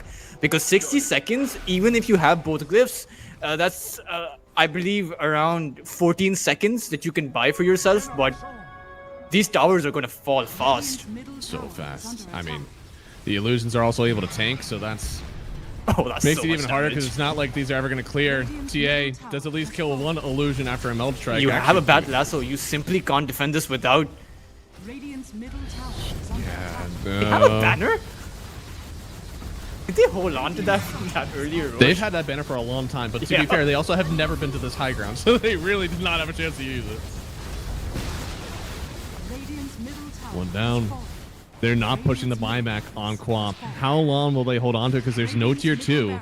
Or sorry, there's tier 2s on either side, so your only way, it's not through tier 2s, it would be through tier 4s, but they're not going to force it. So they're just going to back out, take this mid-racks, and for the first time in this series, or in this game, the last series they had one, in this game, they have a lead in the racks department. Yeah, and I mean, the Team 1 move going against the high ground is a lot easier than Team 1 win. I mean, they have the lasso to play around with. So, things are slowly starting to turn around. Slowly, but you can't throw it away here. And Ryan, if he gets gone on here, it could be a turnaround. They do get the Terror Wave. It'll be right on top of the Marcy. Scotty healed, negates a lot of what Cloud is doing here. And that's a big ulti that was used for support that is now dead. Does have the shield, so preventing a lot of the Terrorblade damage. And, you know, Respect is doing his best. Even jumps in, gets the Skaze on Woe. Off the BKB now. Doesn't want to take too much damage, but this only a little bit of mitigation there from the BKB. He's actually forced to jump away, but Quap once more trying to TP out. Do they have any stuns here? Gives him a little bit of the heal to make sure he gets away from this one. And Woe is good. Ryan, though, in a bit of danger. Does he get graved up? No, not close enough. Now popping the BKB on Munkushi, but he got it back out. So that's going to be another item that's kind of by the wayside for now. Woe is so low, but he's alive. Does have buybacks though, but the Dazzle doesn't. Radiant's top tower Rolling is Thunder under is attack. available. Lasso online now as well. Dire's top tower 4v3, but the Terrorblade does make it illusion, so it's more like a 10v4. So could still win for 1 move. He will get his Metamorphosis up soon as well, in about 70 seconds. At least he has Sunder. I think that's the big one. There it is. Already using the Metamorphosis. Just baiting to see if Munkushi will blink away, but now he gets bashed up. And they have a nullifier in close. I mean, whoa. He's actually doing a lot of damage to Munkushi. He's trying to turn around. He has the, oh god, the meld. They can't see him. Now, whoa. Forced to go on the Cloud instead. The blink away. They're kiting out this Terrorblade. He's silenced up. Can they get on top of him? He has a Sunder, but who can he even use it on? He needs to make sure that he can get the Sunder. No! He can't get it. He couldn't get unsilenced. They left the high ground. The silence from Quap, the silence from TA, it's all too much.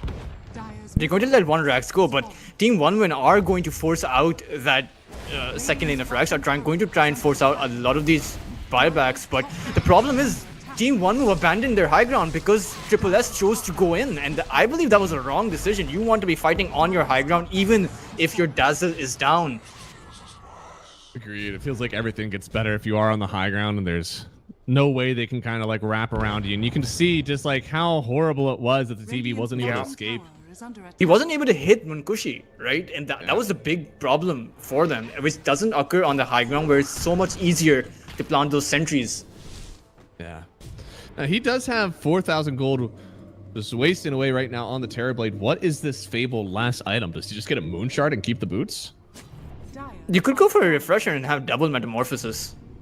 Ooh. And even double Sunder, double Terror Wave, double a lot. You know? Yeah. Because no, you don't really need to use the refresher all that much, right? So it's a very inactive item on the TB, right? Just keep it in your backpack. Once the metamorphosis runs out, swap it back in, use it again. Yeah, this Marcy's a damn near a core at this point. I mean, she literally is the dazzle net worth, huh? She is a core. Yeah. When Marcy kind of becomes a core in these very late game scenarios. Yeah. Doesn't have a MKB though, so she's also kind of missing like the bash potential on the TB, but I'm sure that bashing up this dazzle works just as well. Again, Now, one Roshan, move going to go for God. that Aegis play. Yeah, and there's not really anybody around here. And look at how quick it goes. I mean, you basically have to be there now. I don't see it happening. You got to make this move. They may even take this fight anyways just because they want to play in this tight area with their Pango. But there goes Roshan, and I think they're going to make the decision to not fight and hold on the high ground. That must have been a Scepter Roche, right? Oh, no. It was a refresh. Top is there. Is the Ags. Oh, wow. Oh, another refresher. Yes, TB bought out that refresher. Actually, TB bought out. He doesn't have buyback. Oh, no. Well, so he's got to get at least one kill. Looks like they are on top of the lich here. That is a Chain Frost on death that will likely spawn. So they've got to just back out of that one on the other side. Whoa, does see Squad X. They have the lasso. It's pushing him away, but he's already getting lassoed in towards the TB. That's going to be the first life. Can they do anything for the second life? We'll find out. Difference able to get the blink away at the very last second here. They've already gone on top of Triple S. For the first time, he dies very early in these fights, has to buy back in this one, and now, whoa, going forward, using the Terror Wave to fear them away, but he's still the only one on this hill. The Grave, at the very last second, he's going to Sunder off of the BKB there from Squad X. He's not able to get the Sunder around. He'll turn, but no, the damage! Squad X doesn't leave anything to chance. He's got an Ultra Kill on the Quap, and there's only 2 left for one move. Yeah, TB does have the buyback now because of that fight, but one move, I don't know why they keep exiting their high ground, trying to get the sneaky play on towards Team 1win. Neither of those terror waves hit anyone because BKBs were all up. The fight was so dispersed. We can see Vo wasting so much time because he's not able to hit anyone because the rest of the targets are all over on the side of one move, right? So once his allies got cleaned up, there was nothing he could do. And shout out to Difference, he got the Grave off. He did his job, but after that, there was just simply nothing left to do. Just nothing they were able to do in that one. He got way too low, wasn't able to get the Sunders away. Is he dead? Oh no, that is actually going to be the game. If he dies here, it could be it, and that will be the game. GG is called. Game number 2. God, only game number 2. Going to 1win. They will even out the series here after a rough-looking game 1. I think a lot of people would think the draft looking a little bit standard, where one move instead took a little bit of a dive, and I think they just, they had a better draft and they took it home. Yeah, and a lot of interesting decisions by Team 1win to constantly exit their high ground after having seen the success that they were able to achieve on their high ground, right? 2 free kills that they got on to a core as well. They constantly chose to exit. They thought that the Aegis would provide Team 1win with too much value, that you absolutely need to get that Aegis down. But really, in a game that far ahead, once you have that refresher as well, it's not all that difficult. Your team expending your buybacks to support your Terrorblade, who's gone all in. It was very risky plays. Not to mention, most of those decisions were made without buyback, right? Team 1move decided to fight without buyback. It just so happened that they got a few kills in those team fights that allowed them to get buyback, but otherwise, they were risking getting wiped out outside of their high ground. Often. As you said, often they were risking that, and did it ever pay off when they were doing that? I don't think I ever saw one. I mean, they got the Aegis skill on towards the Templar Assassin towards that top side, right? But apart from that, I mean, I don't know. That's not enough. Yeah, that's not enough, right? This could have been a game where one move would have won, right? Or could have won, rather. We can't say would, but they could have won that. 1 or 2 more team fights that went their way would have been all it would take, but they squandered it. No, yeah, they had the opportunity in one move. They were looking at a surefire potential move into the next round of lower bracket to face Avalos, but instead, one win. They take it back. They get themselves a series tie, and we'll see who has learned more in this series, who's going to get this Game 3 victory. We're going to be back in about 10 minutes with the answer.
Welcome back, everybody. It's game number 3 here. 1 win versus 1 move. I know you guys have been sitting at we'll be back in soon for about 6 minutes now, but we are back soon. And let me tell you a story, Toltras. 2 games in a row. We got a Pango first pick up for 1 move, and then 2 times in a row, 1 win have gotten to respond with something else. First, it was the Morphling. Now it's the TA. And the team that won both games had a Marcy. What am I to make of all of this? I mean, I would assume that it's a random coincidence, but I mean, because the sample size is quite small, you know what I mean, right? Okay. Like, but Team 1 actually managing to snag up that Alchemist. It went unbanned. Yeah, so But, they had banned it 2 times in a row. They had actually had second pick 2 times in a row. This time they have first pick. So yeah, they left it in. They banned down to the Terrorblade. They banned out the Pango that 1 move loved. They banned another counter to the Alchemist in the Doom. So it feels like things are off to a very strong start here for 1-1. Yeah, I would imagine that 1 move are going to be snagging some sort of break mechanism up for themselves. And one of the easiest ways to do that is just pick yourselves up a Hoodwink, right? Because you're on the position 4 roll, so you don't really, The what is it, 70% win rate, huh? Yeah. Or did So Ogre win far- last time? We saw an Ogre, right? So Yeah, we saw an Ogre. Morphling 1 win took it and they But- lost with it. lost it. Okay, so less than Yeah. 70% now, definitely. That's true. 68% win rate only. Now it's a terrible hero. Don't pick it anymore. But I'm interested in seeing how they're going to kind of counteract this Alchemist. Now, obviously, last game you did have a Pangolier that picked up that Spirit Vessel, so perhaps you're going to go for a hero that builds that Spirit Vessel. But I prefer a break mechanism. What is the break for? More like just so that you can't build up the stacks of his passive E, or like his gold? I mean, it's easy. It's a lot easier to take the hero down, right? Just like the nuke itself. I Yeah. see. That makes sense. I mean, they pick up the Marcy, so they kind of just like lock in their support duo. It also screams to me that this is going to be a pause 4 Marcy. I like the combos with 4 Marcy a lot more. Also, 1 move kind of tapping in. Marcy has won both games, so I like that too. A Lich coming out over the side of Team 1 win. Going to be interesting. It's very standardized, right? Team 1 move. I am probably thinking that they're going to be going for that Morphling again. It worked really well. They picked it very early, and he eventually did damage, but they did end up losing with it still in that game. I mean, maybe Lich is definitely a bit of a better hero, maybe to pair up with it. Or sorry, you mean on the other side, on 1 move? Yeah. Ooh, the Weaver. Feels like a good Mars game already, but is Marcy Mars really a lane? You could go Marcy Mars. Yeah, I mean, it helps. It is a setup, right? The drag back in, because you know where you're going to be pulling someone back, so the skewer is made easy. But actually, Team 1 move, they're going to be going for that. It's very successful Night Stalker. So you have, Night Stalker also has a 100% win rate in this series. On that one That's game. true. He's doing so well, and I will say, Night Stalker getting on top of the Weaver, making sure he's not able to Sakuchi around, it definitely will work. I don't think the lane is as good. I mean, versus the Morphling, they kind of caught him off guard, got some easy kills because he was low HP, but yeah, there we go. It seems like we've got both safe lane combos and 1 move going into 24 pick. They have a flex on the Monkey King, both mid and safe. Yeah, and I will point out that the Night Stalker is really good against the Alchemist in the laning phase, because you can't charge your concoction, right? Because you can just hold on that crippling fear, right, and ensure that the Alchemist will self-stun. So a lot of ways where this Night Stalker can get out of control this game as well. I do like there's a lot of lanes versus the Alchemist to kind of make him sad now. Whereas it used to be he was just dominant. Now that these pause 4s have a ton of stuns, like any time that you start charging up your concoction, you got to toss it quick. And you have the Ogre, man. The Bloodlusted Night Stalker is it's scary. They go back to the Quap. It was 1 win with the Quap last game, right? Yeah. No. Oh no, sorry, yeah, it was. So they have the Quap that they've won with before. They have the Lich that they've won with before. It seems like they're nestling into a good spot where they actually like the heroes that they were playing last game. This Weaver is really squishy. I mean, a lot of heroes over on the side of Team 1 are pretty squishy, right? So Lich, they won with Lich before, but Lich had a very easy setup into that Frost Chain. It's not going to be so easy this time around because you have that Night Stalker vision, you have that Blink Dagger, so this might be a situation where that Lich and Weaver, they might just get obliterated at the start of the team fight. Yeah, they absolutely could. And also, is this support Alk? Is this offlane Alk?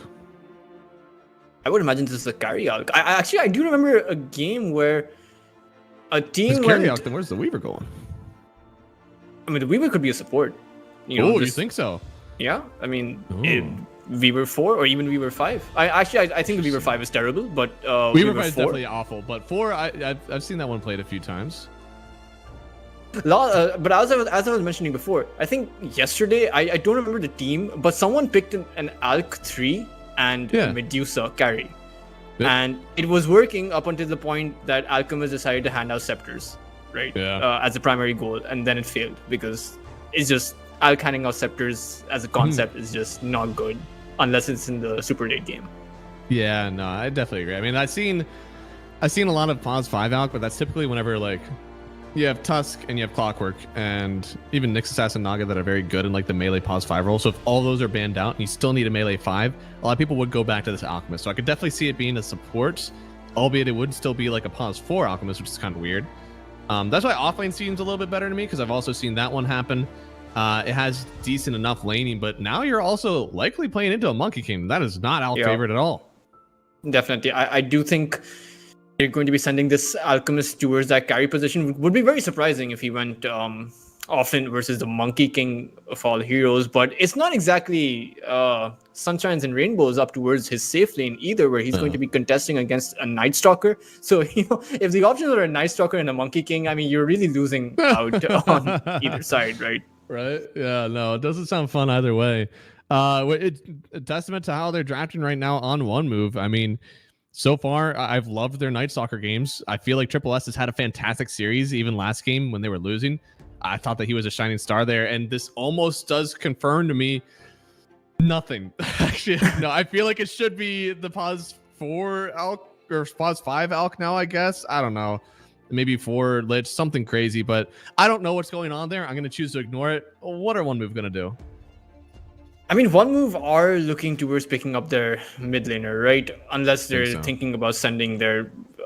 they're picking up their carry, right? Unless they're thinking about sending the MK mid. The MK mid does not do all that well against the Queen of Pain, which is why I'm entertaining the idea that this MK is a carry. But, there are a lot of matchups against the Queen of Pain, right?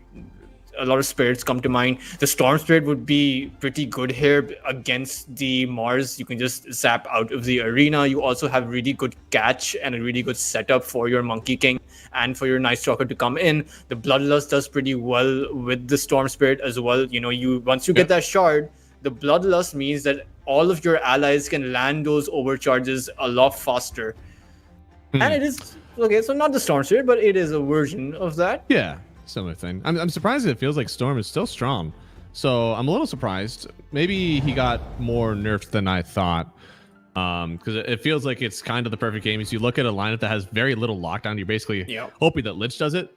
So yeah, the 737E change was fixed overload proccing and extra time when using Aghanim's Shard. That is not near enough of a nerf to put the Storm Spirit in the dust, but it's still a hero that is very mobile. I think the reason that you'd go in for an Ember is because you're looking for a little bit more physical damage typically from this. Is that something that is better versus the Quap, or is it just you're able to dodge dagger? I mean, what if the Quap doesn't just go dagger, right? The Scream of Pain will burn through your Flame Shield really fast, right?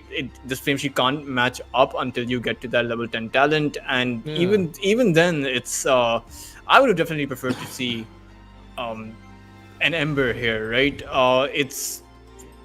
A Storm here. Now, the Ember Spirit does offer you a few things, right? The Searing Chains does hold the Weaver in place, does also hold the Queen of Pain in place, right? The lockdown is a bit better when it comes to the Ember. True. So yeah, I think overall, I think any one of the spirits could have worked here. They decided to go for that Ember spirit, right? And similarly, I think this overall synergy is perfect for Team One Move's lineup. Okay. Well, synergy always important, especially as we head into our last game of the series, guys. Loser goes home. Winner goes on to Avalos, which isn't that much better of an option, but at least you're still alive. So for one move, they took a game one victory. It looked pretty strong. Game two was still favored for one win, but honestly, one move we're still competing, which is more than we could say for one win in game one. So it feels like they have a slight edge walking into this one, but one win figured out so much in the last game, and it feels like they carried that over to this draft. Do you think that somebody has an overall advantage in this one as we head into our last game? I don't think so. I really don't think so. I will say that this draft of Team One Win is very squishy, right? And against a Night Stalker that pops off, like if you feed this Night Stalker, then it is a bit of a problem of a draft, right? Because you have drafted very squishy heroes. So I would say that's the only requirement. Like keep your Alchemist alive, but it's difficult. I mean, the heroes the Team One Move have for themselves are so strong at fighting without items, right? Marcy doesn't really need items. Ogre Magi doesn't. Night Stalker has abilities that give him items, right? At level 1, your Hunter in the night gives you Boots of Speed and Gloves of Haste. So it's, you know, I would be worried about Team One Win. I think that for Team One Win, you have to get past that laning stage in one piece. Oh, absolutely, yeah. Lanes are going to matter so much, especially, did we confirm here? So it is Carry Alchemist. It is Weaver 4, which is a crazy, like, I just don't see why. I mean, you get the armor reduction from the Swarm, right? Plus the Tsukushi's slow.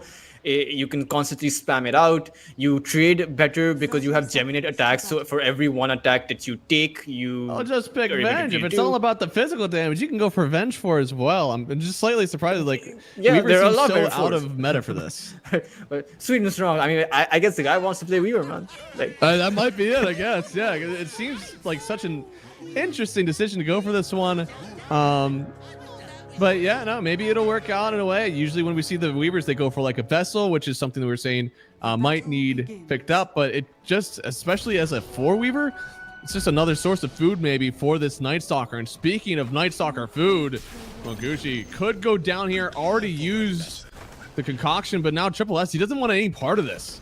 He's going to walk away, try to get the TP away from Not Me, and he gets out just in the nick of time. Yeah, and Lich had to expend quite a lot of mana, won't have a lot of... He can only use like 2 Frost Blasts here. Now, he does have that innate, which gives him that mana regeneration, but this is something that does hurt Team One Win in that laning phase, right? Because he has no mana sustain items for himself. Yeah, no, he's... I mean, it does depend on the Alk to CS correctly, so that's something. But otherwise, yeah, it should be fine. Oh boy, he's taking a lot of damage here. They do get he's dead. The blood grenade, huge juke, making sure the concoction only hits the Marcy, and yeah, they get themselves the kill. Pretty much exactly how they have to play this lane. You got to get yourself an advantage before this nighttime is up. And a lot of skill build, right? Taking the first point in Hunter of the Night, it essentially you're 1,000 gold ahead. Because you have that built-in Boots of Speed and that Gloves of Haste. But meanwhile, on the mid lane, Squad 1x, just one more hit required, but he might be able to turn it around onto Difference. The tower will finish him off, giving the kill. Squad X is crazy. I mean, Difference, I don't know why he did that. Squad X, very good. Really hard to like kind of like all in them, and I don't think that he really expected that Fairy Fire to do so much. Yeah, just overestimating. Or I wouldn't say overestimating, but it was they were both playing on the brink of it. The estimation was not correct. Whether it was over or under, I'm not sure, but it definitely was not there. Yeah. And now there's a bottle completed on the Quap, so they got the regen from it already. Then getting a water rune as well. So things just looking very good right now for that mid lane turning up for the Quap.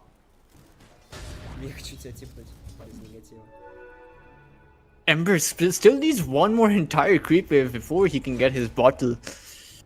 Yeah, and Squad X is still taking so much damage from this Ember as well. Like the damage is kind of overwhelming, even though he just got what, like 5 bottle sips in a row on Quap. I mean, you know what? The problem there was that Cop only had one creep beside him, so he got hit by that double impact of that Ember.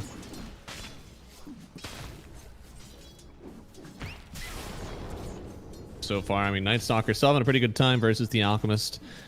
It's kind of like you're getting double down, right? Not only is your CS so important in this early nighttime because you know Alk takes off the ground really quick when he gets this early gold, but also you're just like kind of giving more gold away to the Night Stalker for him to actually contest this daytime timing that'll happen in a few minutes. So Makushi kind of just getting eaten up right now. And oh, Triple S, does he have the silence? No, they already knew it, and it looks like this Lotus will go to respect. But yeah, we don't care. I didn't hear no bell. Looks like respect should go down here. They're making sure they give it over to the Night Stalker, of course, buffing him up for this next daytime. And so far, I'd say that he's done enough. He's gotten 2 kills. He's gotten a ton of CS over the course of this nighttime. He's going to be very strong. He has a full orb of corrosion. My lord. Which is exactly what you need versus the acid spray. Yeah. Oh, and they could get more here. They wanted to dodge out, maybe see if they could kind of vision play that concoction, but it wasn't enough. It's interesting he took the 2 points in the War Spirit, but it looks like they actually want to be going in onto Munkushi. My lord. And this is all physical damage. Like the Frost Shield is built for this, but it doesn't matter. They get another return kill at least, but still getting the kill on the Alchemist. It's kills on kills in this top lane. Oh man, like 4 kills before, like, or rather 3 kills before the 4-minute mark on towards this top lane. It's disastrous. It's too much. Is this it's Cop way dead? too much. Is he dead? No, very close though. But forcing the TP back home, shot the blink all the way back to base. That was the top CS co-op that gets pushed back in. So Difference getting a lot of time to work here, and does mean that the Weaver having to help out mid instead of helping out this Mars, which doesn't love a Monkey King matchup. Yeah, we were wrong. This Weaver, he's not a boss 4, he's a boss 2. He's at mid. Yeah, true. They're just trading off. Every other minute they get to change positions.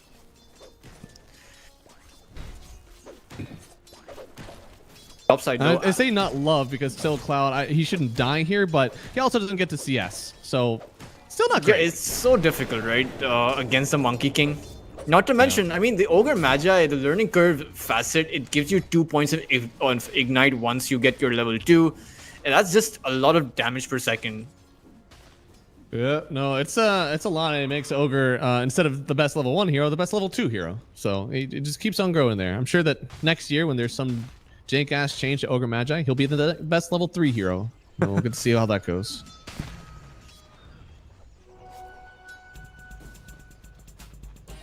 Plus, now it's daytime, right? And so now Alchemist should feel safe to farm up a bit.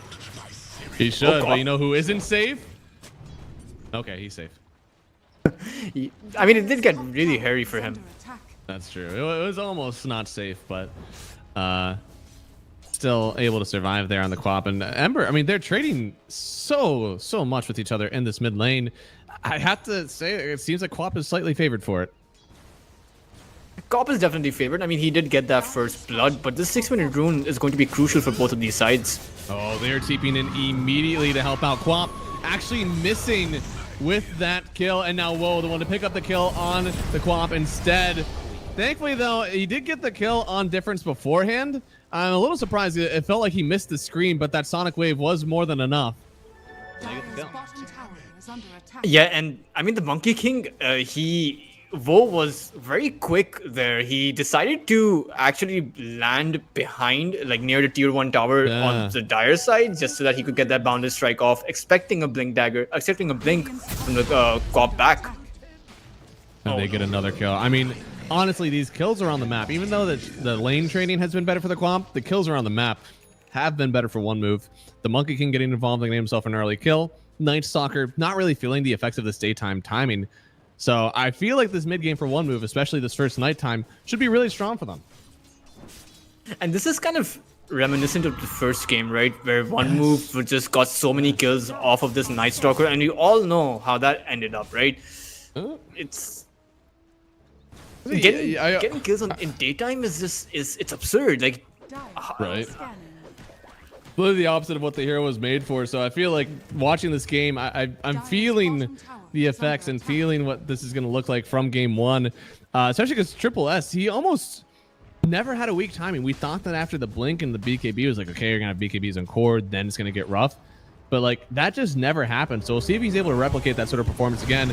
Well, he is not under his own tower. That is in fact the enemy's tower, and he got arena'd in it. That's not good. Yeah, it is not ideal for the Monkey King. Dire's top So he's Simply gonna out of go position there. down. He's gonna, I don't know if he's gonna try to like make some half-tick rotations or something to try to make up for it, but I feel like he's still able to lane down there just as long as he doesn't do that. I mean, the arena is down, so he should be going towards that bot side, specifically considering the fact that Triple S does not need him to come towards top side. He has the ultimate, he has the Ascension available if he wants to be going for any sort of kill of his own. And they are chasing away Difference right now. And Difference, yeah, he has definitely had some struggling. He is lowest net worth core. He's definitely gotten bullied a bit by Squad X here. I'm not sure how much this helps though, because you're positioning two supports to help this cop win a lane that he already was ahead in. Yeah. And Alk is definitely, I don't want to say suffering, but he could be having more net worth than what he has right now thanks to all this. And they still haven't gotten the tower, which is another big one.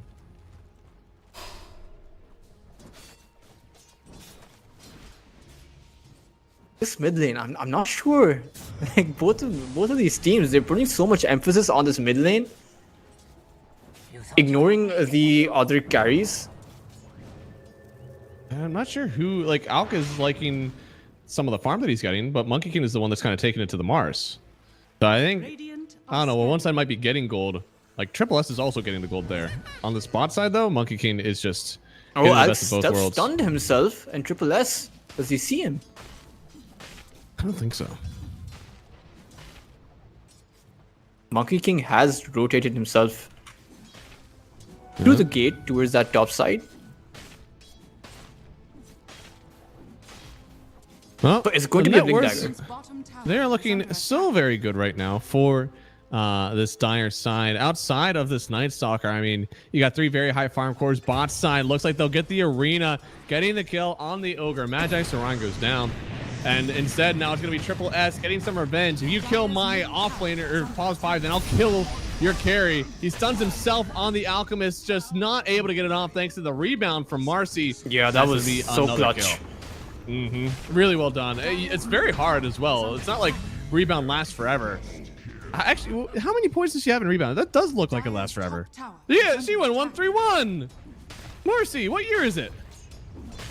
And they got a freebie in the form of the Lich as well now. The Alchemist is down again.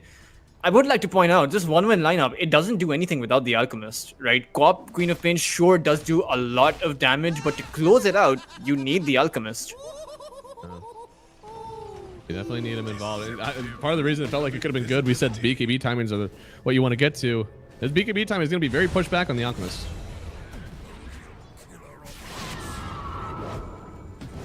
And looks like they are still chasing after Squad X here.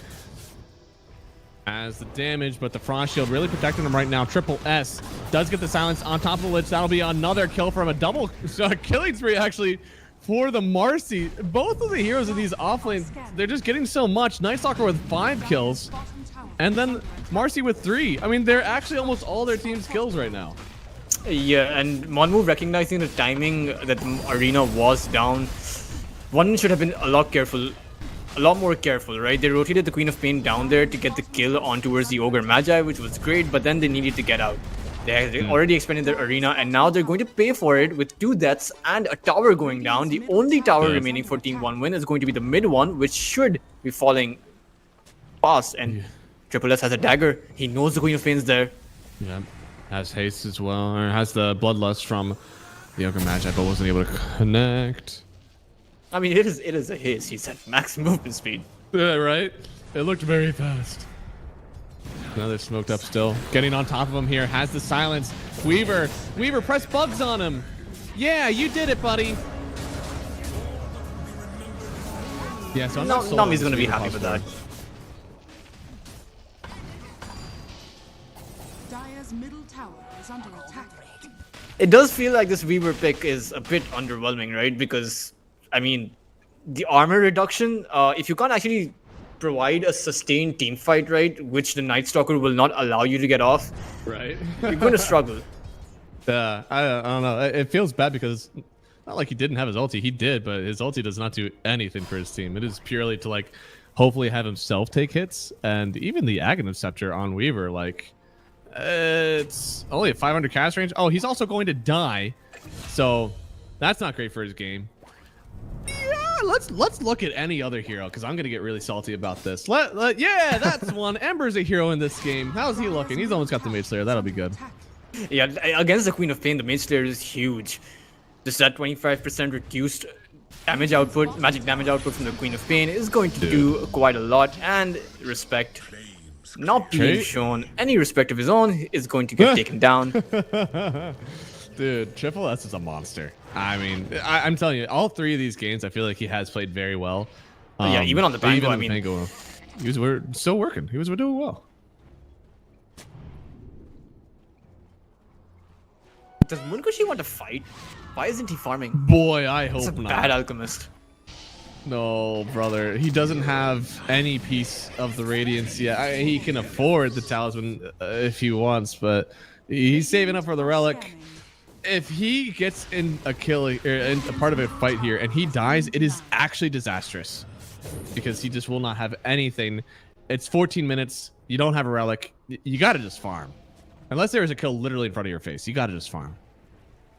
And the Ember Spirit's catching up. He's actually he's the same net worth as the others of Team 1 win. But and the Ember Spirit's also catching up, right? He's now only 1,000 net worth behind. Yeah, no, I mean, Ember, he needs to get a little bit more, but there's definitely signs of hope, especially because of how good this Night Stalker is playing. Signs of hope, they're gone, all right? Out the window. As we said it, this gets obliterated in his jungle. Yeah, that's that was very unfortunate, but it looks like they want to respond.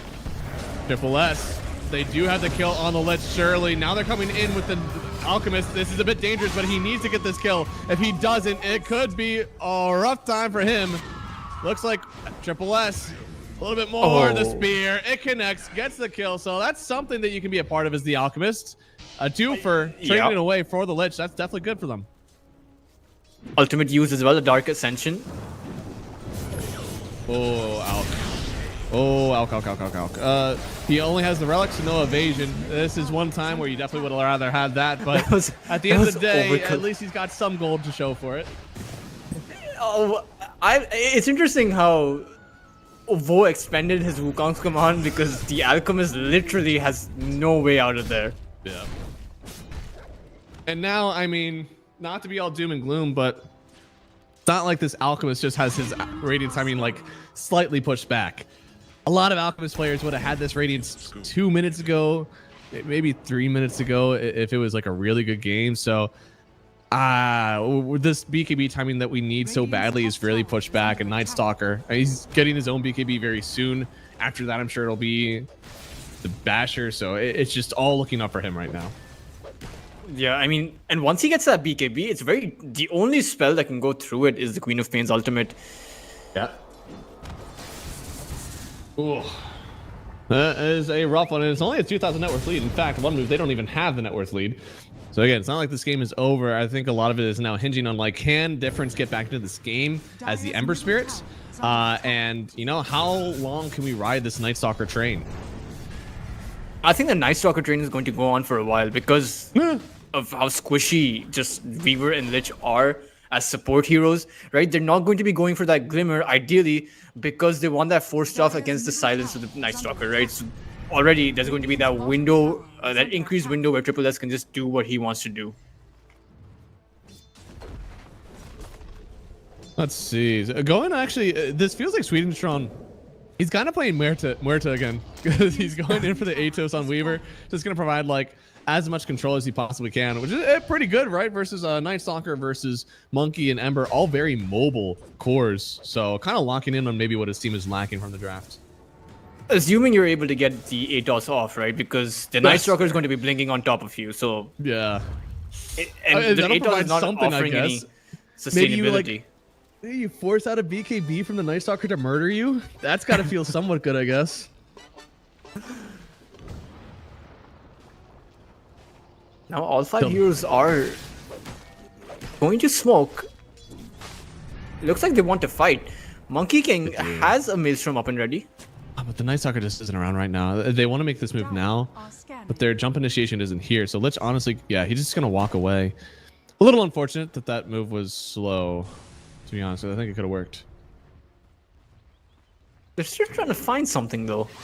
No, now this is getting to, like, maybe a little bit too much. I'm spooked now because if you find them, it's next to their tier 2 tower. There could be TPs in. I mean, everybody could just be there. So, a lot of unknowns.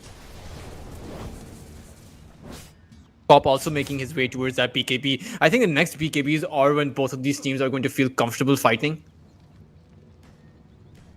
Yeah, I mean, it's very important for everybody this game, right? I don't know if there's a single hero that doesn't want a BKB. Playing against a Mars and a Night Stalker, I mean, they are literally BKB-inducing heroes. The Ogre's going for a Midas again. Motherfucker. That's fine. You know, I don't believe in this one. Vindication, I guess? I feel like that makes me the most correct I've ever been. That I don't believe in this, and then he immediately dies in my map. You know that it doesn't get more right than that. I mean, he's gonna. I think he's gonna break the record for last time. I think he's gonna have a Midas past the 30-minute mark. That's not a good record. That's not a good record at all. That's not the one you want to break. Dire's middle tower is under attack. Oh no, yeah, what it was 30 minutes basically that he got the Midas for. And so the one time I have seen people go Midas for an Ogre, I don't think it's generally bad, but if you're a pause 5 Ogre who's not getting any gold, who's not participating in any kills, it's very hard to actually like say that the Midas is worth it because you're not getting it early enough at all. So at least in the other ones, like they had some sort of assist gold or, you know, something. Right now, you just said it, like they're just farming for BKBs. This Ogre is going to get nothing for the next few minutes. Yeah, the only value he's providing is that Bloodlust. I mean, even the Ignite, it becomes kind of pointless later on in the game unless it's being multicasted, which is obviously relying on random. It's relying on RNG, right? Yeah. But the Fire Blast is good. But one thing though is that it's really good is the Fire Shield that you're able to provide. It's big, and hopefully they do get that Tormentor for him because obviously he clearly doesn't want to spend the gold on it right now. Classic Ogre, right? Yeah. I mean, I can't say that I like am averse to such things. I do the same thing, you know. I'm a Rubik pause 4, and there are wards in stock, and I ping my quick buy. I'm like, sorry guys, 4,200 gold till I get my eggs. You know, like we all do it. And I hate how competitive Dota have popularized these griefing plays where the Ogre goes for a Midas. It's like these guys are doing it. Yeah. Somebody is able to. I'm sure that some people can get away with it. I'm just not sure if this Ogre is going to be able to here. Looks like not me actually got the kill on Sweet and Strong.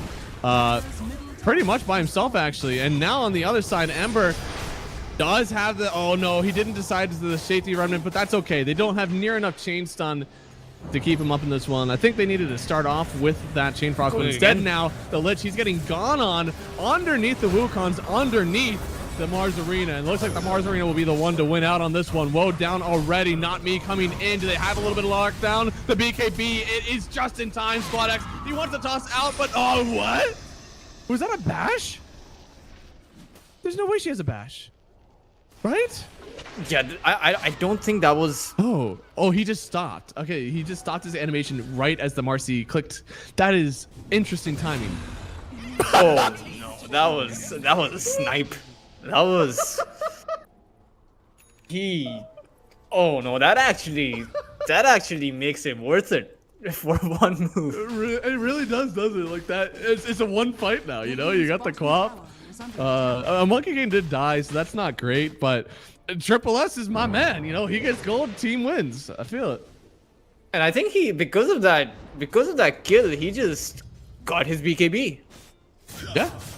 Very important for him as well. You can see in that fight, like the amount of lockdown that he had to go through, not able to get onto the co-op right away, definitely changes the way that these fights go. Meanwhile, if you look at over the status of the rest of the team's BKBs, everyone's still... Actually, I believe Woe is going to be getting it right now. The only one that's a bit far away from it is Difference. Even the Marcy is close to the BKB. Yeah, Marcy's definitely close because of how much gold that she got in this lane. And in that fight even, the supports are looking a little bit healthier now in the gold department. We'll check on the Ogre. You know, he already made a mistake. You know, if you really want this Midas as quick as you possibly can, you don't actually want to buy that glove and bring it out to you. You want to buy the full components at your base, so that way it gets charge time as it is going to you in the courier. So, already not very efficient. Oh my god. Squad X already almost died. Tosses out his ult at the very last second. Still gets the kill on Lich. Now with the BKB recently picked up here from Woe. No, Triple S. He's so good at killing people. He killed his teammate too. Gets the deny on Marcy. And so they'll take this fight. A lot of ults used all over and over. One team got credit for the kill and one didn't. So win for one move? Definitely win for one move, considering that the Dark Ascension wasn't used. So they do have that. They have a way to re-engage in Team 1 win. They have to fall back. And because of this fight, you know, in the long run, it actually works out for one move, because the Dark Ascension, that's the only ultimate for both of these teams up, and both of them know this. So there's going to be additional farming that one move is going to be able to do.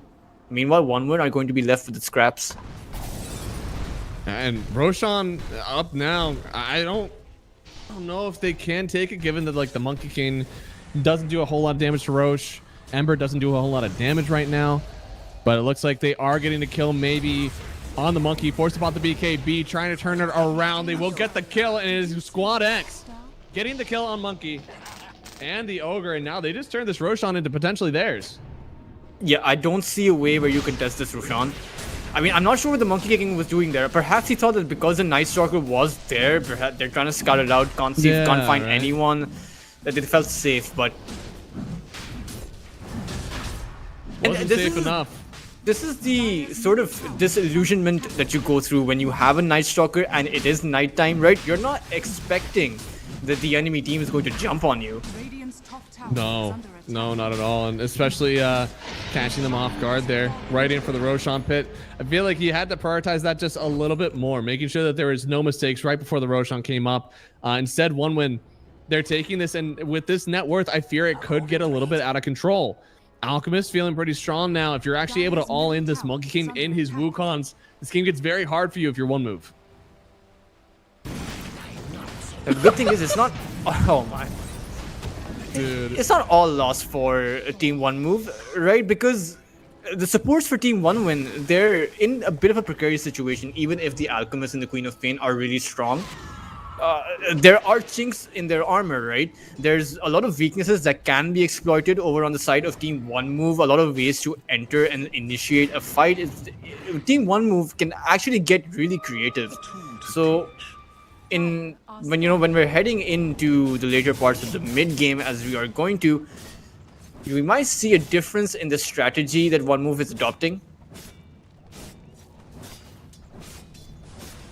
I mean, I say that, but one move, like literally from what I saw of last game, they do not like changing up things, right? Yeah.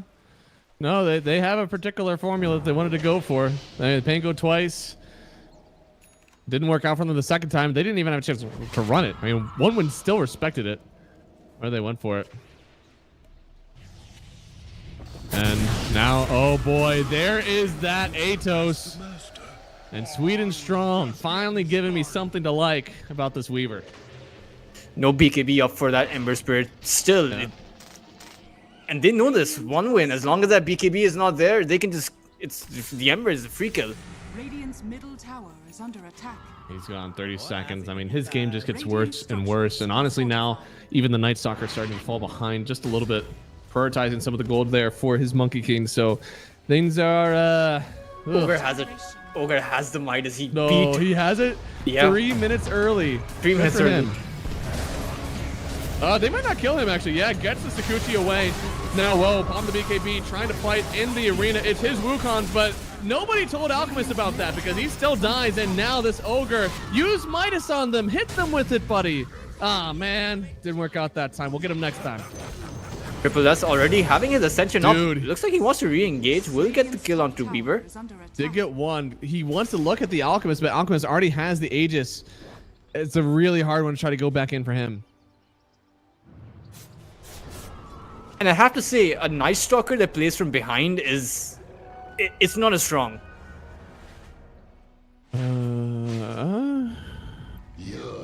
Oh, good job, Triple S. Thank you. Just got that Aegis.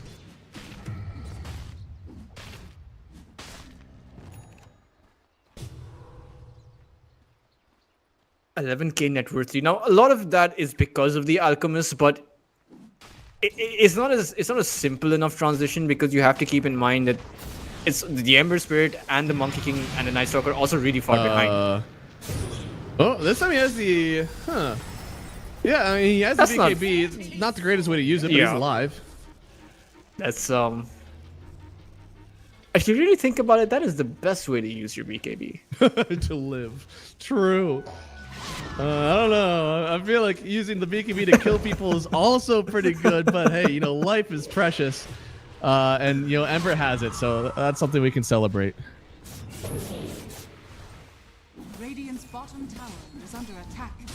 Oh man, OneWin are going to be looking towards some of these towers, and there's just no way to stop one move. I mean, the problem, so as I was saying before, Night Stalker, the reason that you don't like playing from behind is because of the fact that if you don't have your Dark Ascension up, Radiant's bottom the other tower team is not is going to under feel attack. any threat, Radiant's any bottom sort of tower fear has fallen. about going for some of these objectives that they're able to get so easily. Dire's top tower is under attack. Assault Quest ready up for Munkushi. Yeah, he's got a lot of physical protection. It feels like whenever we get into the Wukons, there's more armor for OneWin than there is for the Monkey. And he gets like, what, 25 armor now whenever he's in that? So they're winning out on it. And when you're not able to survive in that arena, it's just, it feels almost impossible for you to take these fights. Dire are scanning. It's difficult against the Radiant cop right are as well, right? Because even though you have a BKB, you still have a 650 damage nuke that's coming onto you. Not to mention, if you're the Monkey King, and one of the unique interactions between the Monkey King and the Queen of Pain is that you have to stay inside the inner rim of your Wukong's command. Yeah, you gotta could get pushed out here. There goes the Ogre Magi Munkushi with another kill. This Alchemist, it feels like the map is his now. You know, it was Night Stalkers for a long, long time, but now Alk feels definitely like a king of the hill. Radiant's middle tower is under attack. Oh, they do have the Alchemist, but look at this. Look at the damage they're pumping into the Wukons here. They're escaping now thanks to the arena. Everybody's caught out, and it's Night Stalker forced to do something here while his team almost wastes away. Triple S will go down first, not me. Second on the bucket list here, and without their Ogre Magi to start this fight, I'm surprised this was all the worst it got. Has fallen. Yeah, and I mean, they expended so much trying to take down Munkushi, but I don't think he's the right target. You want to be taking down this Queen of Pain because the counter initiation is just too much. Monkey King, he's trying to heal up from this one, but you can see he just doesn't have the damage. They will get the kill on one, now with the buyback of Night Stalker. They get the kill on Squad X as well. A lot of gold being injected into this Night Stalker, but it was 2 buybacks. Maybe a bit deep still from OneWin.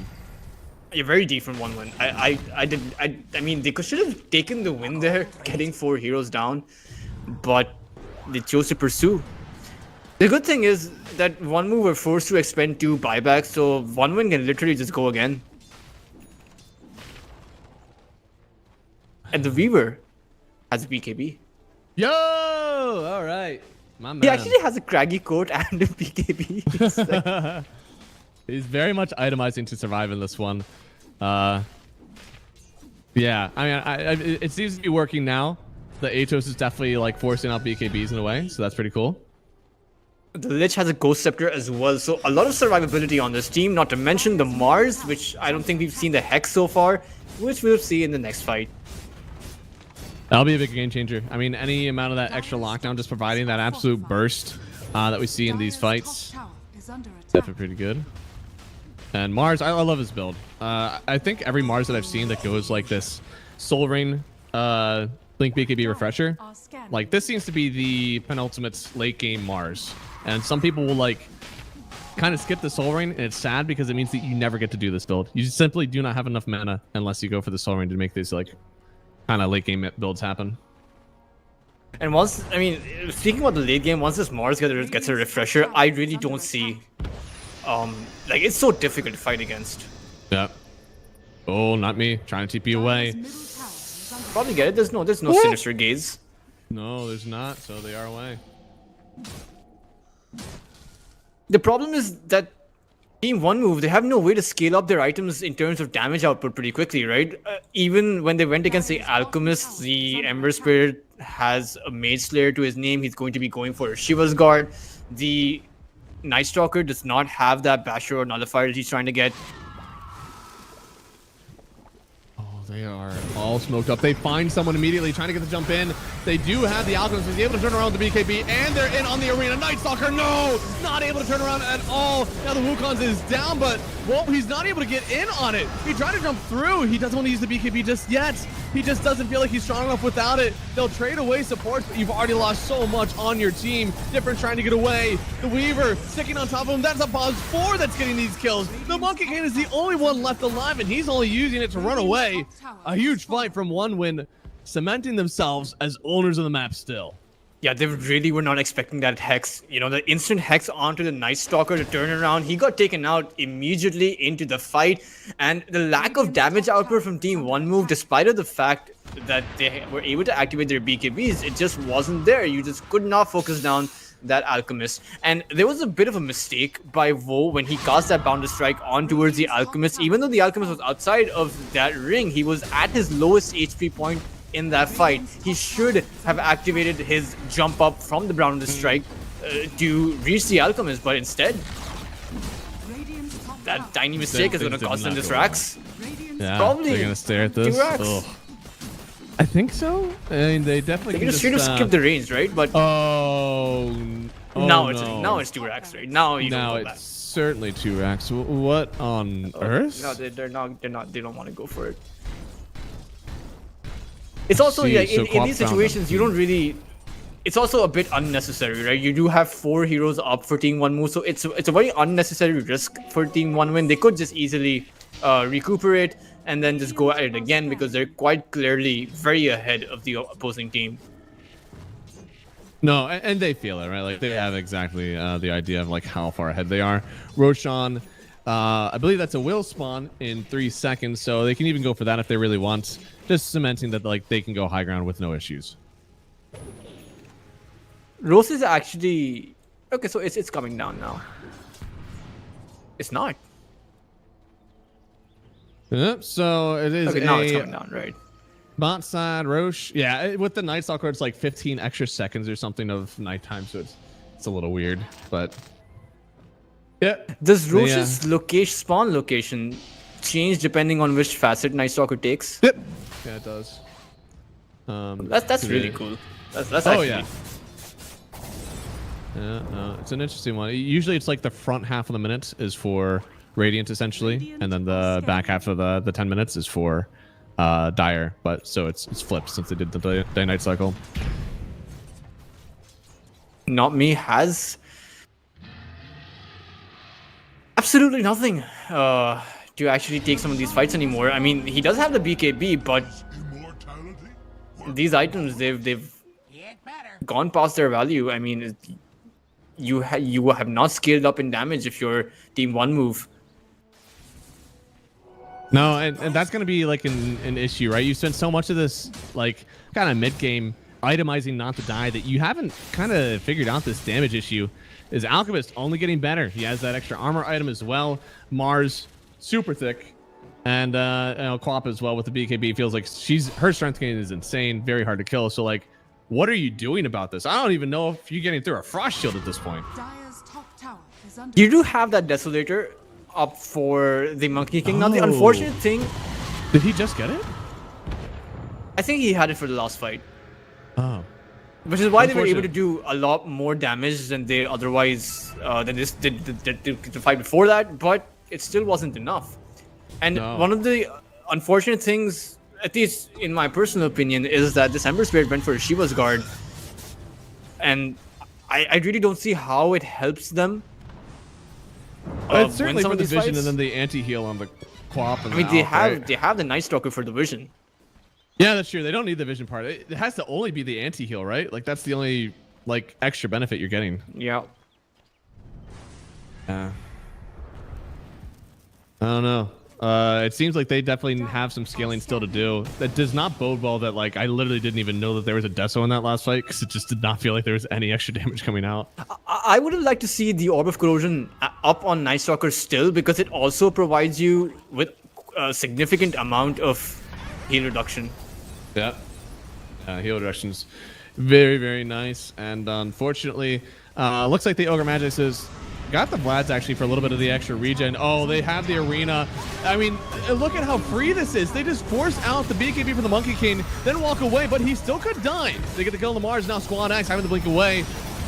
Monkyushi is here. He has the Aegis, so yeah, it could go well for him, but this is going to be his first life. That is a transformation hero as well. Can he stay alive for a second? Because on the other side, whoa, actually taking it to the Quap here, but the Chain Frost in from Lich. It will take down Woe. Now it's turning it back around on Difference. He's going to bring it into his friends, trying to get one last hit away. Squad X with another kill. They will take away maybe the Alchemist on his second life, so that's actually a pretty big one for this Night Stalker, but Squad X still alive, barely getting the blink away. Can they connect onto this Quap? Or they just have to settle for a Lich here? I think the rest of Team OneWin are just going to make their exit. You know, there's nothing more there. I mean, again, forcing out all of these buybacks, but the unfortunate thing, OneWin initiated with the Hex from the Mars on towards the Monkey King, but Vo was able to get that jump onto the tree. And the spear didn't hit right before the BKB went active. So Team One Move had all of that opportunity to respond in kind. The Night Stalker's ultimate came out. The Ember Spirit Steering Chains came. Because keeping in mind, before this, all of the arenas that we have seen have had multiple heroes in there, which is which is the crux of the ability. You want to be using it that way. But if you're only getting one hero, that last fight was showing us that it's not as effective. Yeah. No, I think, I don't know. It's weird because, yes, forcing out the BKB is like really nice, but that feels like a play you might make if you were behind. I don't think you have to settle for that. You don't have to settle for like just forcing out a BKB. You can probably murder people in the midst of that arena. Queen of Pain will have that scepter though, and against a 5, they have 5 melee. I just realized that. Oh wow, they have 5 melee heroes, and this Cop has a scepter. Yep. Well, that is about And how an it works. Arcane Rune at the bot river, but he's most definitely going to pick up. Yeah. This is yeah. I think part of the reason that when- like a melee support is great because it enables these ranged cores. I feel like you're missing a significant part of why they're good if you do not do that. Fit for a I love how radiant RNG of gave scanning. OneWin an additional Arcane Rune on top of anything else. Oh boy. Can they protect this Rax? I mean, this is the last one available, right? Is Scanning. there anything mid? Oh, they got 2 mid. What's the answer here, Tolcher? How on earth do they defend this?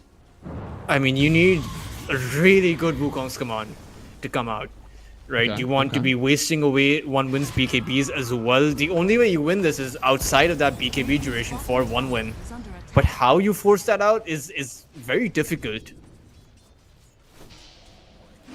20,000 net worth lead for him here. I mean, it is a hard one to go with. And there is the Roshan banner as well down with 2 Cardis hitting it.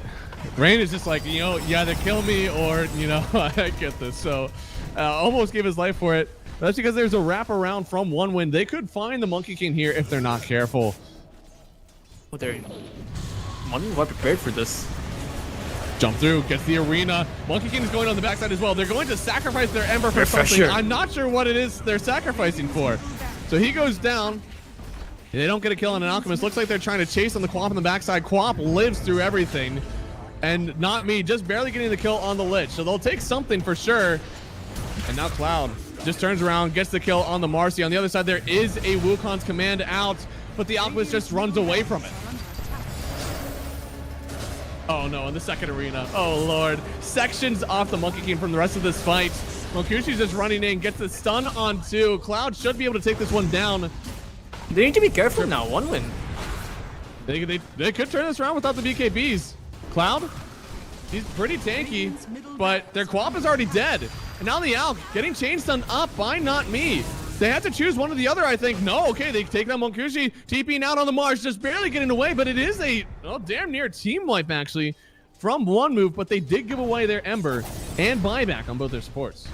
Yeah, they decided to make that Ember a bit of a sacrificial lamb, deciding that, okay, perhaps he will die, but we'll be able to take that fight. But obviously, they didn't exactly plan for that, right? It just so happened to work out that way. They were really not expecting that Mars Refresher to come out, that double hex up on towards that Ember Spirit. But what's interesting is 1move decided to go all in towards that Queen of Pain. And once you were able to take that Queen of Pain out, those BKB durations ran out towards the later parts of the fight. Even though you ended up with the second arena, he did not have the mana to cast his recast his BKB, I believe, and they just simply outlasted Team 1 win.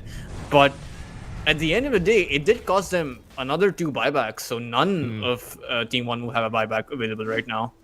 No, yeah, I mean they've pretty much given their all to make this happen. So, oh boy.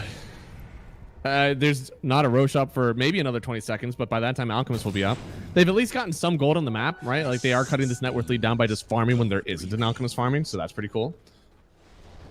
And the better thing is, like, even if the Alchemist farms, there's not a lot of items he can get, right? Because he doesn't have the slots for it.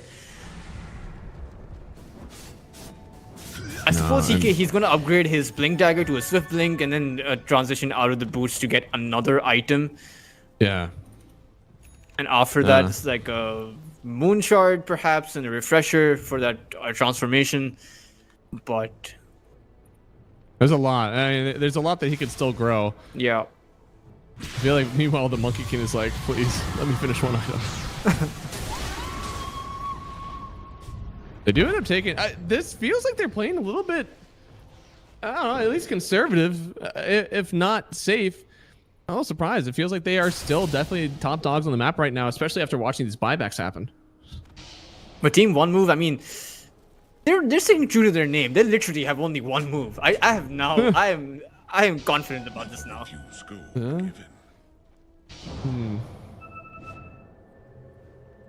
Radiant's middle tower is under attack. Only 1 Rax remains, and it feels like the items that they need to answer this one from 1move just can't come quick enough. They do have Basher on the Marcy. I mean, that's something that's positive and has helped out in these fights. But in reality, this Monkey King, whoa, he needs a way that he can sit in his Wukongs, fight somebody in the arena, keep them in the arena, and not die. I'm just not sure what those items look like.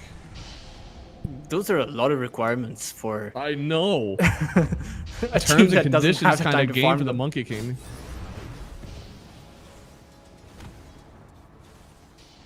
The Ember Spirit still has the same items that he did 5 or 6 minutes ago. Is there just not that many resources up on the map for the Monkey King and the Ember Spirit to farm up? Oh, BKB already popped out here. Ember, a little bit of danger, does have to get away. Cloud was waiting to see if there's anything he could do as a follow-up there, but wasn't necessary. SquadX is just forcing BKBs by himself.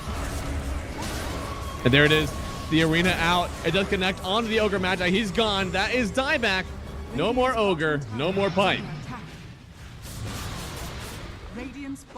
He'll take down the tower. Only Rax remain. Separate 1 win from Megas and potentially the series victory. Another arena out. Triple S is in. Not me. Not able to get the bashes up on anyone here. Triple S is still providing the vision, but what can they do with it? It's even a Gleipnir now on Swedenstrand, keeping them stuck in this Wukong's. Not able to fight anybody else here. And difference now with no Wukong's. He will get gone on here. Sonic Wave again, taking down this Monkey King. And with only buyback up on the Ember, he'll try to get in and get something done with Triple S. But the Megas are already taken. He's already locked up on the Ember. They drop the flags. He got speared as soon as he went for that buyback. Oh, man. And now Monkey, this will be the last one that we watched, I believe. GG is called. Game number 3. Going to 1 win here. They battle back after a game 1 loss. And they will find themselves facing Avalos in the next round of the lower bracket. And I mean, I think the game was pretty much over by the time that high ground push came. There was a last ditch effort to try and salvage something out of it, but quite simply they just did not have that damage output from the Ember Spirit and from that Monkey King.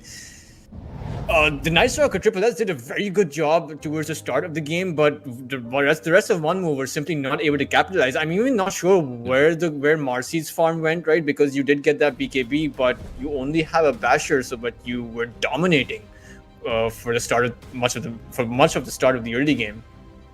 Yeah, I mean, she did have Blink, Basher, BKB. Got the triple double there on the Marcy as well. 11, 11, 16. I feel like this offlane was the shining star for me in this game. 13-3 on the Night Stalker as well. It felt like Triple S 3 games in a row. Did about as much as he could in this one. I'd be very proud of his play if he was seeing this one. But something needs to get fixed, it seems. The side lane cores, the other 2 cores around him only combined for 4 kills. And whether that's a draft issue, whether that's itemization, whether that's how they're communicating in team fights, I'm not sure what it is, but something went horribly wrong there, and it's just not salvageable after that. Whereas 1 win, they just kind of were composed. Everything that they did made sense. They played safe when they needed to. They were aggressive when they needed to, and I don't think there was ever a time that they were really losing in this one. Yeah, definitely. And I think the odds were definitely stacked against 1 win, which makes this all the more impressive, particularly after that laning phase. They didn't have the heroes to scale up against the Night Stalker. They didn't have the itemization either because the viewer was going for an ATOS. The Foolish was forced to go for a 4-star because you can get silenced. But despite all of it, they were able to shut down the Ember Spirit, able to shut down the Monkey King and keep them there for the majority of the game and just take it from there. Yeah, no, I mean, they had everything that they wanted throughout this entire game. There's just nothing else, and this is something that as a team that is going through the lower bracket, this is the performance you need to have to show that you can take it to Avalos after a less than expected upper bracket for you. This is the team that needs to come through and show that they can make it back to the winners finals, to the grand finals, because our winners final is coming up next. You guys are going to be joined by Wingblade and Snare. Big fan. And yeah, that's going to be it for us today, Toltras. And actually, that's going to be it for you actually, with us. So, hey, man, anything you want to say before we dip out today? No, I mean, I'm looking forward to the rest of the games. I'm actually particularly looking forward to seeing how far Passion UA can actually go, right? Because they have a shot at making it to the grand finals the first time since the start of the CCT, right? But of course, they will have to go through Navi Junior, and I have a feeling they're going to be watching Avulus versus Team 1-1 as well, because they're probably expecting that the winner of that series is going to, come up against them. Yeah, I mean, Navi Junior and Passion are definitely looking at these very intently since Navi Junior, they actually got beaten by Dragon Esports in the previous CCT in the grand finals. It was the only series that Dragon Esports actually won versus Navi Junior, so they're going to be looking at that one knowing that Avalos has done the greatest thing in the world for them, taking them out. They don't have to worry about Dragon Esports anymore. But yeah, important series coming down there, guys. We'll have our next series for you guys probably very soon because this game and series went very long. So thank you all for watching, everybody. You'll be joined with newcasters soon. Stick around.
the final series of the day here at CCT Series 5, and we have a banger on our hands. It is the upper bracket final between Navi Jr. and Passion UA, and whichever team ends up winning will be the first team guaranteed top 2 here at CCT Series 5.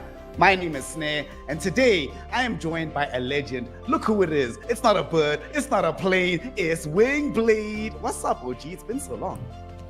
Yeah, I'm so happy to be here to get to cast these amazing games. And with you, like you said, it's been so long. So I feel like today is just going to be winning. It doesn't matter which teams win. It's going to be us winning, Snare.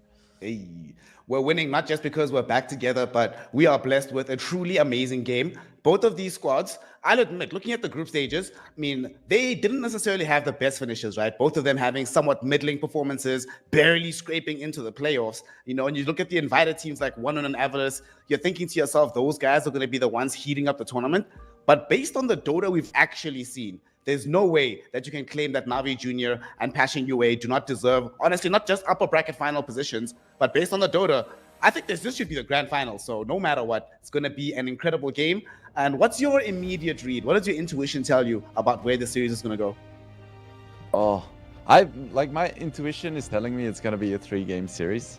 Because that's the kind of drama I've come to expect from CCT. You never get the easy answer, you know? It's always the complex, interesting road.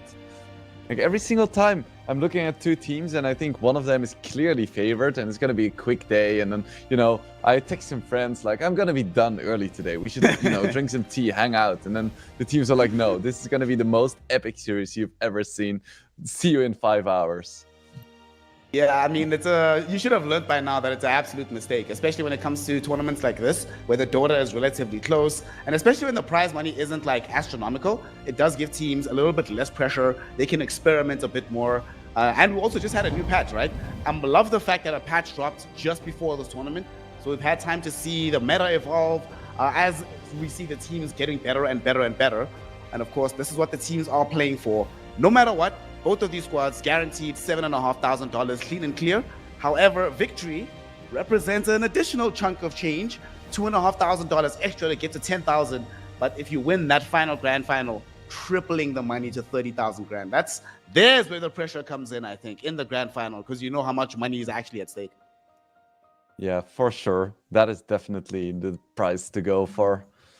I'm still wondering if these players are really thinking about it, because you know, they're still Dota players, you know? Once they get in the zone, they just play Dota. But at the same time, that is not an insignificant amount of money. I think you can buy a lot of carrots with that.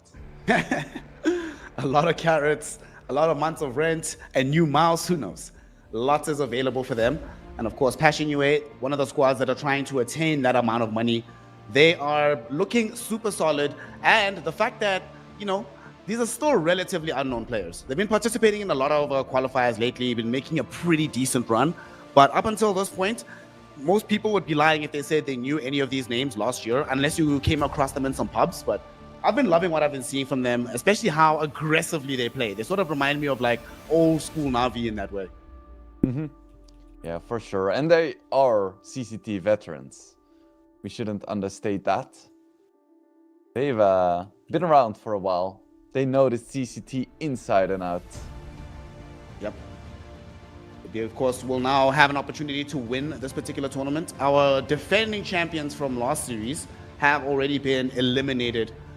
Very sadly, Dragon Esports Club will not be there. So for Passion UA, this is the opportunity. This is the time. You're already in the upper bracket. You have the easier run. You're just 2 series away, bro.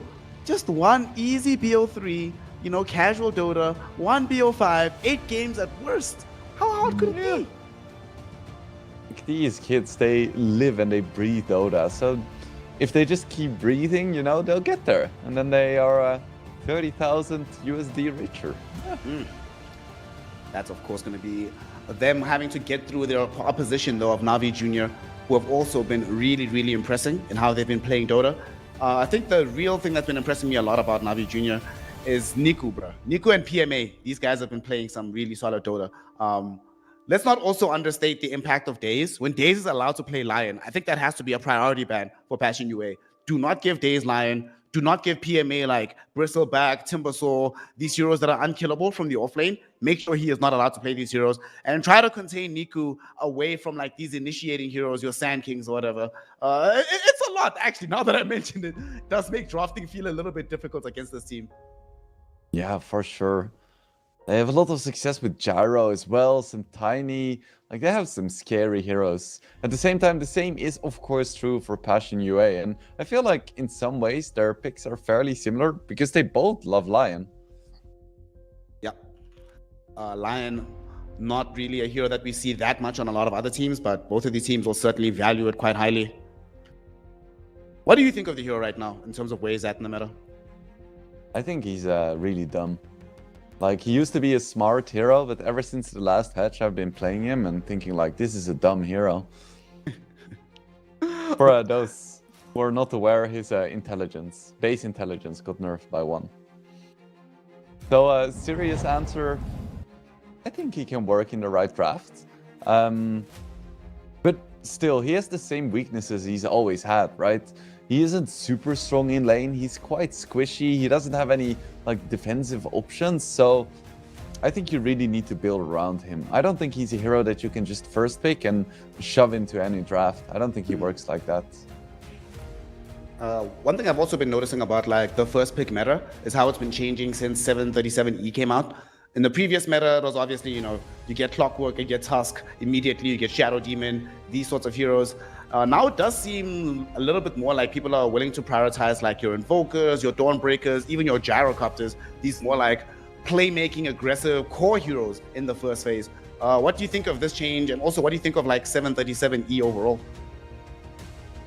I think the meta is quite fun to watch. I am afraid that 7.37 didn't change that much. If I look like at the most dominant heroes from the previous patch, I feel like most of them are still quite strong. Of course, notable exception being Luna. Poor girl just kind of got removed from the game. But still, it's, you know, a breath of fresh air, and I'm very pleased that CCT for like calling in Ice Frog, being like, yo, can we get a new patch right before the tournament? And Ice Frog was like, of course, fam, we'll get it right sorted for you guys. So I haven't seen that much experimentation, but it's still fresh, you know? That's nice. Luna being deleted from the game. She took a lot of my MMR with her. You know, one of the heroes I was spamming quite a lot in 737D. What can we do? We're not going to be seeing her in this draft, but we are going to be having a draft overall. The first one of this upper bracket final. Radiant side being occupied by Passion UA. They have second pick, whilst Navi Jr. have first pick from the Dire side. And of course, we were talking about this hero. Already gone, Lion, banned out by Passion UA. That's the right thing to do. They take out the Ridis Ogre as well. They take out the Niku Sand King. Oh my god. This is some research having been done by Passion UA. It's interesting though that the Lion is banned out because he is the second most popular hero in this tournament in terms of picks. But his win rate is only 39%. And for Passion UA, they only won 1 out of 5 games with this hero. But yeah, then you look at Navi's stats, and they won 5 out of 6 games with Lion. So I understand why Navi didn't immediately ban it, and I also definitely understand why Passion UA did. Yep. And they also do the right thing. They take away one of PMA's best heroes in the Timbersaw, but also a great hero into the Dragon Knight, as that was the opening reveal by Navi Jr. There is some flexibility with the DK, of course. You can play in the safe lane, you can play off lane, you can play mid. Probably going to be the Got the Juice hero, but still, having the Timbersaw as a nice option. Do you think they're going to try and chase the DK with the Timbersaw? I don't think they'll make too many adjustments. But to be fair, I don't really know, because this is their first Timbersaw pick in this tournament. That is like, they're still innovating right now in this super high stakes match. So maybe they've been scrimming, maybe they've been pubbing, but this is going to be interesting. Could also be that maybe this was just, they were just holding back their power level. They've just been waiting for this opportunity. We bait you into thinking we don't spam Timber. Psych, bozos. We've got this in the back pocket. Yeah, training weights are off. They're no longer going to pick like Bristle or whatever. Now it's going to be the real deal. See if Navi can answer this. What do you think? Codewink for Navi? after they come out of the phase to try and have some break into the Timber. Yeah, Hoodwink does sound really nice, but it's not gonna happen because this is Passion UA's favorite hero in this tournament. What other sources of break do we have? Are we gonna see a Viper like Avulus does sometimes? Could be. Viper DK feels a little bit slow. Like, I guess that the DK always goes for the Blink Dagger at some point, but in the ramp up to that, everybody except for Skeeter buys Blink second, third item. Does feel like the lineup would be fairly immobile, but we'll see. They at least get some percent-based damage right now, picking up the Phoenix. Even though they have the Hoodwink on Passion UA, they don't necessarily have any real easy way of taking down the egg. If you can position it well, force them into an awkward position, you can control that area of the fight. I like this. And then you pair that with the Invoker for the Alacrity buff up. Okay, I think this is okay. Yeah, for sure. This Phoenix pick is absolutely fantastic because not only does Phoenix deal percentage damage, but they kind of force Passion UA into a specific style of heroes right now because, as you said, Timbercell doesn't like hitting the egg. In fact, he's even disarmed when using his ulti, so they definitely need some answers. But Na'Vi already has quite a bit of control in their lineup, so they're gonna have a nice bit of protection for the egg as well, especially now with the Invoker too, who has quite a few spells to pick from to protect his birdie friend. Do you think this Phoenix, is it a 5 or 4 Phoenix? The reason I ask is because I feel personally that 5 Phoenix is actually unplayable into Timbersaw. Like, the Timber just destroys that lane if he plays in the off lane, especially when paired with an aggressive support. Hoodwink can give that to you. Is there a possibility that it's a 5 Phoenix, or they're just going to run it in the off lane?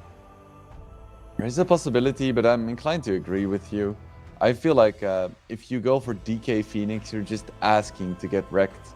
And I don't think that DK is a super weak laner, but together with Phoenix, they just can't do that much. Now we see an Ember Spirit and Snapfire coming out from Passion UA, so they really want to put their foot on the gas pedal. I don't drive a car. I don't know. How does it work? The gas pedal, the accelerator. Listen, if you don't drive a car, then they're putting their finger to the Uber call and say, let's go. Immediate, Right. Uber black. Wait, bikes have pedals too. Maybe they're just pedaling really fast right now. All they need is somebody to have that little bell, that ding ding, as they're rushing past you. I like the fact that they got the Snapfire, some answer towards the Supernova. Ember has been doing really well in these mid lane matchups into the Invoker. And they also don't have that great catch, right? Na'Vi don't have the insert disable. All they have is what? Dragon Tail stun from the safe lane. So Ember should have a very free game. Yep. I mean, Dragon Tail is still one of the few super fast disables in the game, but like you mentioned, his role has switched a little bit, and not everyone buys Blink immediately, so it's less of a threat. Maybe like in the later stages, but this definitely looks like a good Ember game so far. What do you see here for Na'Vi? What's missing from them? Are they going to pick just the other support, ban out some heroes, solidify the lane? Would like to see that. I really feel like they need a kill support because Phoenix is very strong in team fights, can be strong defensively, but I want to see that one hero that Invoker can play together with, because that is what is very strong for Passion UA right now, because they have the Hoodwink and the Snapfire, and either one of these heroes can just run around together with the core and find kills on almost anyone, but Na'Vi doesn't really have that yet. They have some killing heroes now with Invoker and the Mars as well. They can definitely set some things up, but I would like to see one of those supports for sure. They actually do have, at least for quite some time until the DK gets like some Daedalus or whatever, they have major damage issues. Like, all their damage is so slow in the middle of these fights. It ramps up, of course, you know, you have the Sunray, Invoker spells coming out, DK over a long duration hitting people, but in the instance of just getting speared, blowing up one hero, moving up to the next target, does feel kind of difficult, unless they go for like summon X-Sword Invoker. That would be fun. That would be very enjoyable to watch. Yeah, that would be quite something. Haven't seen that for a while. What could they pick? Let's see. I think Tusk is still a decent option despite the nerfs. Bit more damage, bit more stun, but then their lanes are so awkward. And then they would have to go for Phoenix together with DK, so I think that's probably a bad idea. What ranged support is there right now? They could go for Rubik, perhaps. That seems decent. But yeah, it doesn't really solve the damage issues either. You have any great ideas here? Okay, if they do go Rubik, right, and he gets Chakram, and you have max passive, that's something. That is a decent chunk of damage. Other than that, Dark Willow would have been amazing. It's gone. Hoodwink, I was already saying at the beginning of the draft, I would have loved Hoodwink with their heroes. How about Scarlet Mage? We don't see that hero all that often. You get the silence onto the Timber as well as the Ember Spirit. You get the burst damage out of the Mystic Flare. You know that it's very unlikely that they're going to play with the pipe, but they just pick Rubik. But I think that Scarlet Mage could have been cool. It would have been cool. I'm not sure how good it would have been in this meta where everyone is kind of tanky. But it would have been cool for sure, especially like with Crownfall, Act 4, you know, it's kind of thematic, but no, they don't care. They don't care about the lore. They just care about the gameplay and the money. Sigh, Dota players just wanting to win, forgetting that it's a game to have fun, and what can you do? On a serious note, though, this Rubik has amazing spells in this game. The only, like, Ember spells are all great, Timber spells are pretty good, Hoodwink spells are incredible on a Rubik. Like, bro, the Amplified Sharpshooter is a silly amount of damage, honestly. Yeah, for sure. And Rubik can set it up so nicely for himself as well. It's always so nice on Rubik when you get a spell that like requires some setup, because you have the setup. You are the setup. Like, I have the best teamwork with myself when I'm playing Rubik, and you get like LSA, and your Rubik sets it up beautifully for your Rubik to hit the LSA. It's like so nice.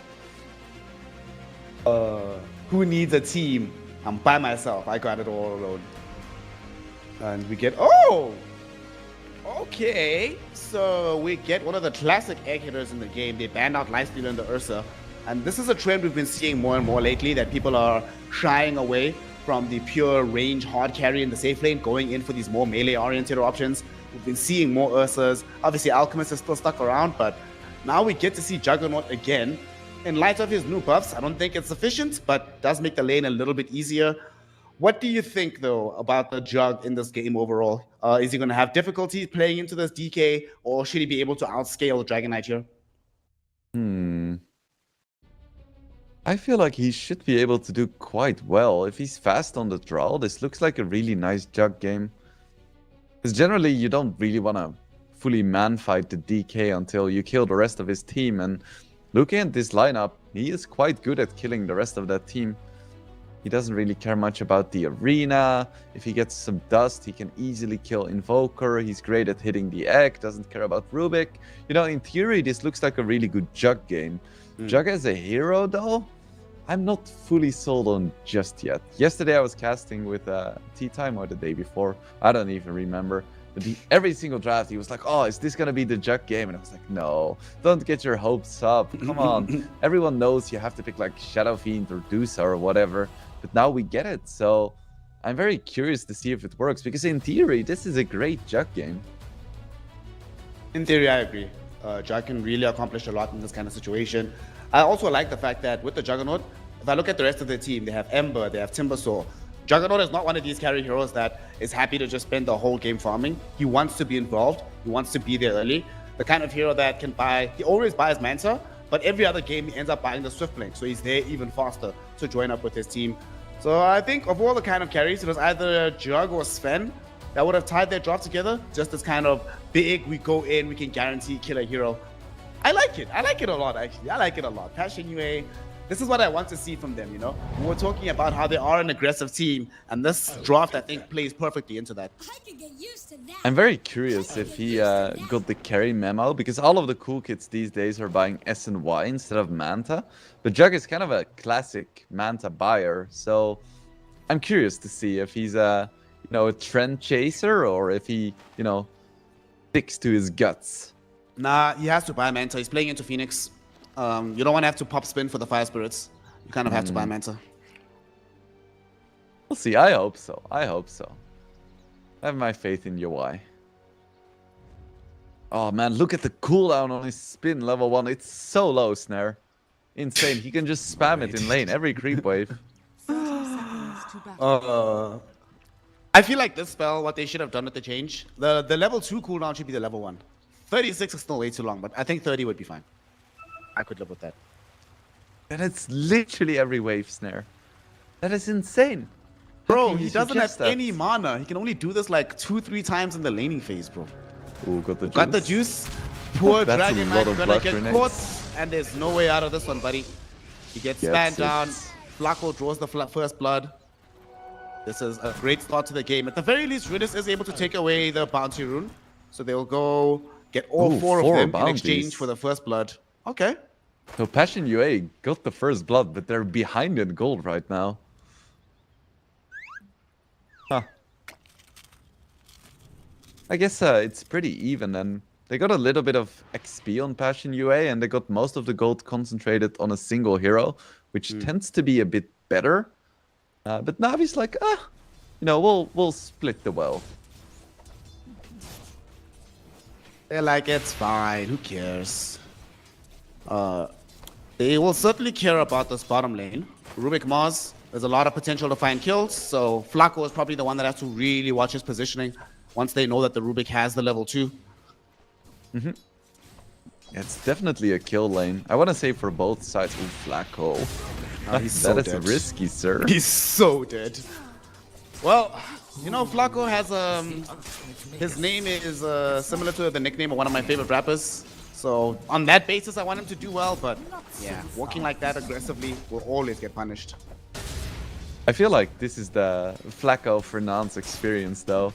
These supports are not afraid of. Wait, how do I say this nicely?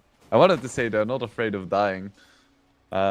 They just die quite often, you know, to make space for their team, of course. Space. We'll try to exploit the space, but we'll play carefully whilst he's all alone in the lane. The Hoodwink did not have a TP to return with, so she's just waddling herself in. That's going to affect some of the CS for UI on this wave, but should be able to get these two on the tower. He'll be fine. Yeah, of course. Yeah, poor Chipmunk saw the dollar signs in her eyes when the courier walked by. Hope it doesn't happen again. While this is happening, mid lane, drawing even at the moment between the Ember and the Invoker, which Niku, this is good because we've seen some of these Invokers get absolutely destroyed by Ember Spirit. So drawing even at this stage, you're fine, you're happy with the situation. Yeah, there is just a lot of harass coming out from Embers, and Invoker doesn't really buy bottle. I don't know, it's like Invoker players are allergic to bottle. We do see some Searing Chains going in onto Niku, but should be fine. Nish won't be able to do anything. We do have a kill happening elsewhere though. He's got the juice, finding some revenge for the earlier aggression. I think what probably changed about this lane, now that we look back towards middle, is when they changed the Quas Orbs to give lifesteal instead of the health regen, this lane just got a lot harder to deal with. You actually have to be able to out-CS the enemy rather than just like passively sustain through them. Yeah, I think so too. Especially because your right clicks aren't even guaranteed against Ember because of the Slider Fist. So like consistently lifestealing back up is quite difficult. But so far, DK is doing pretty decently in this top lane. We were both a little bit afraid of like the position 5 Phoenix and Snapfire and Timber just destroying this lane, but got the juice, is getting his CS in at least. I do kind of question would it have not been better to have the Snapfire in the bottom lane and the Hoodwink up top. I think they could have gotten more kills that way. But speaking of Hoodwink, we'll watch a kill happening in front of us. They do manage to bring down Daze on the Rubik, and they're chasing onto the Mars as well. He wants some revenge onto Flacco. Not going to be able to find him. Now he's the one that's maybe out of sorts. Bushwhack holds him in position. Right clicks from this Jug. Not going to be enough to kill him just yet. We are waiting for the spin, but we don't need it. Joai runs him down with the right clicks. Able to get a double kill in this lane. So never mind, Passion UA made the right call. Put the Hoodwink in the lane that it's more important to get kills. And that, of course, is where the Juggernaut is farming. Yeah, for sure. I mean, he is the big win condition, so you want to put your eggs in the UI basket. It's a pretty nice basket.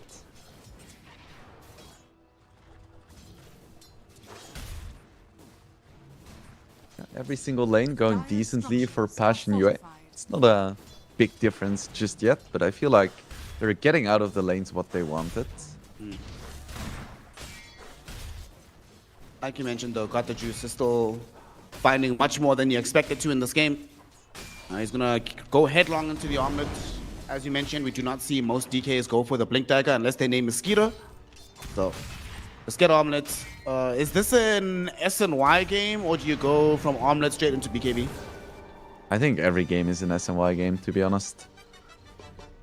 It's just such an efficient item. Radiant structures are fortified. A man And of after course- my own heart. It's a carry player. They never want to go BKB. I was literally about to say, I'm glad you said that, because every game when I'm being told go BKB first, I'm like, guys, trust me, every game's an SNY game. Ah shit, in that case I should have said, yeah, BKB. Always. Go for the safe option. I literally died in a game just before this match because I didn't want to buy a BKB, went straight SNY.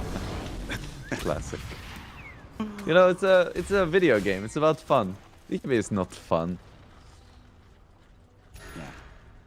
Not an enjoyable item to play with. Bottom lane. Looks like Daze might be in trouble. He's getting spanned down by the Juggernaut, and they do manage to find the kill. It's a killing spree for the Jug. Not enough in the tank to go after PMA.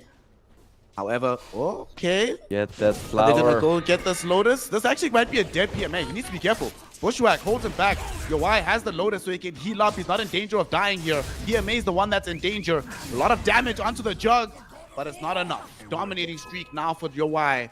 Amazing start to this bottom lane by Passion UA. Yeah, maybe we've been underrating this Jug hero. Now he can just freely heal back up with the healing wards. Life is good.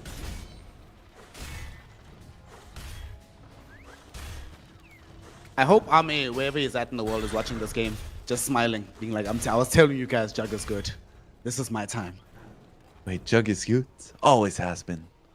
Well, that's not true. Radiant He isn't doing too hot in terms of CS, but the 4 kills tend to make up for that. Ooh, Top he lane, they gets have a big cancelled. aggression onto Bajuk, and they are going to be able to burn down the Timbersaw. First rotation coming in from Niku, and it ends up being a very, very successful. It's not often that you see the first rotation coming from Invoker rather than Ember, but speaking of Ember, he's bottom lane. He wants to get involved in this game. He spots out PMA, they would love to find that kill, but they don't find a clean angle of initiation. They'll instead settle for this Rubik, and they should be able to find that kill. Niche gets the kill, has a remnant back mid as well. That is hashtag efficiency, baby. Yeah, for sure. It always feels so swaggy when you pull that kind of move off. But he needs it, looking at the CS. He needs some swaggy moves. How did this happen? Like, how did the Invoker end up beating him this hard? Yeah, I'm not really sure, but gradually Niku just took the lead in the mid lane. Couldn't really tell you why, because generally once you get a few levels in Sleight of Fist, your lane becomes easier as an Ember. Yep. Ember right now might be involved in a small fray in the river. They want to kill the Invoker. Niku falling lower and lower. He's almost dead. The Slider Fist does kill him. And that is a dead Invoker in the river. The fighting is not over just yet because they find the slide chains out onto Ridus on the high ground. And that enables Niche to find himself a double kill mid. This Ember Spirit. All of a sudden, that laning disadvantage just goes away. Gets a chunk of gold, a lot of experience, and more swag points in the bank. Yeah, and now he's ahead of the Invoker again, at least in terms of net worth. Let's see, in terms of XP, he's still slightly behind. But you know, life is pretty good for Niche right now. Are scanning. All right, Of course, now going we for the are, classic Mage Slayer build on Ember. Maelstrom ain't cool anymore. This is actually a pretty sick Maelstrom game, right? Not just for the Invoker, but into the Phoenix. All of a sudden, the Sunray, which they kind of need to give damage into the Timbersaw, does a lot less in the fight. Yeah, for sure. Applying Mage Slayer on a lot of heroes is not gonna be super flashy. We may not notice it in team fights, but it's gonna be super significant because there is so much spell damage on Na'Vi. You think they should add a stat in Dota for like how much damage you mitigated from the enemy? As we see now, Poor Ridis getting jumped on. Niche wants the kill. The sharpshooter doesn't connect, but wow, bottom. You do see the first arena of the game into the Juggernaut. They get the kill. 3 heroes surrounding him with no help because the rest of his squad was trying to assassinate a Phoenix to no avail. That's unfortunate. Is under attack. Didn't get the spin-off in the right situation, because in theory, Yuck should never die, you know? He can be debuff immune, just run away, but no. Is under attack. Okay, looking at the Invoker, we do see a fight bottom happening. They're trying to defend the tower. They end up losing it. The question is, can they escape with their heroes? PMA gets hit with all the globs. Fernand's able to secure that kill. They still end up losing the tower, but at least claiming the life of the Mars in response to that. I love the Snapfire Kisses minigame. Like, whenever you press that ability, you are no longer playing Dota. It's just like this little flash game you used to play when you were a kid. Just like predict where he's gonna move. Dire's top tower is under attack. Did you ever play the horse singing flash game? The one where you make like a little song with the 4 horses? No, but now I'm feeling like I should. Is it better than Dota? Let's just say that my love of music production came from that one flash game. Nice. I didn't have such a music education in my youth, unfortunately. But you never were like sitting with your homies where you made those ringtones, those polyphonic ringtones on the phone? No. Now I feel like I missed so much. I've never truly lived. Dude, it was one of these things where we'd have like little competitions. Like every morning we'd all come through and be like, all right, who has the sickest new beat from the homies? Nice. Oh, good times. I love the entirety of Passion UA doing their best to protect the catapult mid. Like, alternating, tanking tower shots. You still don't get it though. Was close. Did do a ton of damage. And this was time that the Invoker was just chilling here, not farming elsewhere either, so I think they're okay with this. Also, speaking of Invoker and Juggernaut, right? So Jug is indeed starting off with the Maelstrom build for himself. And the Invoker, now that the Invoker is building Orchid, doesn't this increase the need for you to build Manta on Jug? Oh, for sure. Like, you gotta. It was already a good value proposition, but against Orchid, there is just no contest. Otherwise, it's just gonna be your wife eating. Unless there's some BKB tech that we don't know about on this hero. Oh my goodness. Nah, he's a carry player. Like, as a Jug, buying BKB feels illegal. After reason you pick Jug is so you don't have to buy BKB. I feel like the likelihood of Jug buying BKB is the same as Invoker buying Bottle. Dire's middle tower is under attack. Oh, got the Dire's juice. middle tower has He has some, you know, rich parents. Getting some stuff ready for him, you know? He's barely walking on his own 2 feet, and he already has, like, some investments ready. Plus fun DK. You'll love to see it. I like that idea of like the supports who are stacking being like the parents, but just like this idiot needs all the help he can get. Yep. Let's not have him just go raw into life. Niku is almost at his Orchid. That's gonna be a scary timing. It's not the fastest, but Ember also isn't building anything to deal with it. Like, he's still working on his Mage Slayer, which in itself is quite nice, but he's gonna be quite vulnerable. Even though Passion UA have made some very nice moves, Navi Jr. has done a great job of dodging these fights and just farming. You know, they're like, right, we lose these skirmishes, okay, let's just not engage in them. Got the juices back farming, Niku's farming, and you can see that slowly but surely, the slight gold lead that Passion UA had has already ended up eroding. They're going for aggression now. They smoked up earlier. They're not going to need it this time around as they find Daze. He did manage to steal Remnant, and if they didn't kill him there, he actually would have lived. But they managed to bring him down. Flacco involved in yet another kill. Dude, what the hell? Flacco has been involved in 9 kills? Are Radiant's you kidding me? middle tower is under attack. Seems good. He dies often, but he likes the kills as well. Also, I have to say, Snare, I think everyone survives when they're not killed, right? Yes. Dire's top tower is under Yeah, attack. just checking. Oh, lol. Well, unless they just die of old age, you know, then survival becomes moot at some point. I think they're gonna introduce that in 6 or 7.38. You shouldn't spoil that yet, Snare. But once you hit like level 30, then it's just there's a long cooldown. After 5 minutes, you just start gradually losing HP. I like that. Under attack. Yeah, and it depends on the hero as well. Some of them are quite young, and others, you know, from 15 on. Age mechanics in Dota would be incredible. As bottom, they smoked up. They managed to force out a supernova. Very nicely done by Niche. Niche pulls it off again with the double remnant. This man is Bottom. so swaggy. Look at UI. My boy's in trouble. My boy's gonna. Oh, they don't see him. They don't see him. Oh no, they see him now. Okay, he's gonna end up in an awkward position. Will he get silenced off the bat? There's the cold snap. There's the silence. There's the arena. Do they have the damage to bring him down? They do. Eliminated from the map. Niku credited with the kill thanks to the Orchid Malevolent Soul Burn. But Niche and the gang, they don't want to let this go for free. They've already got Daze with the bushwhack. Hit him with the sharpshooter. That's a lot of damage. Morty's kiss is being dropped down onto PMA as well. The Mars, this time he's still gonna survive for a second. He's juking and jiving, but the slide does end up bringing him down. Nice cancel on the TP of the Rubik. Daze not gonna be allowed to escape as he dies to the Timber Chain. 2 heroes for the price of 1. And Navi Jr., although they're happy with this adventure, bringing down the Jug, they're not going to be happy that this Mars's progression is being halted even further. More time without a Blink Dagger for him. He was just 200 or so gold away, and dying right before that is so painful. Because they really want to go right now. They have their Invoker Orchid. They want to keep up the pressure, just run at Passion UA, but without Mars Blink, that is just a little bit awkward. He'll try to finish it. Blanco, him and Niche are moving together. They see Ridis. Ridis gets hit with the slide chains. Sorry, bro.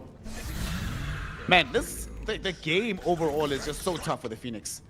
Getting away from these heroes that can easily chase you, like Ember, like Hoodwink, that sucks. In the middle of the fight, they have to worry about Snapfire and Juggernaut. That sucks. Game is hard.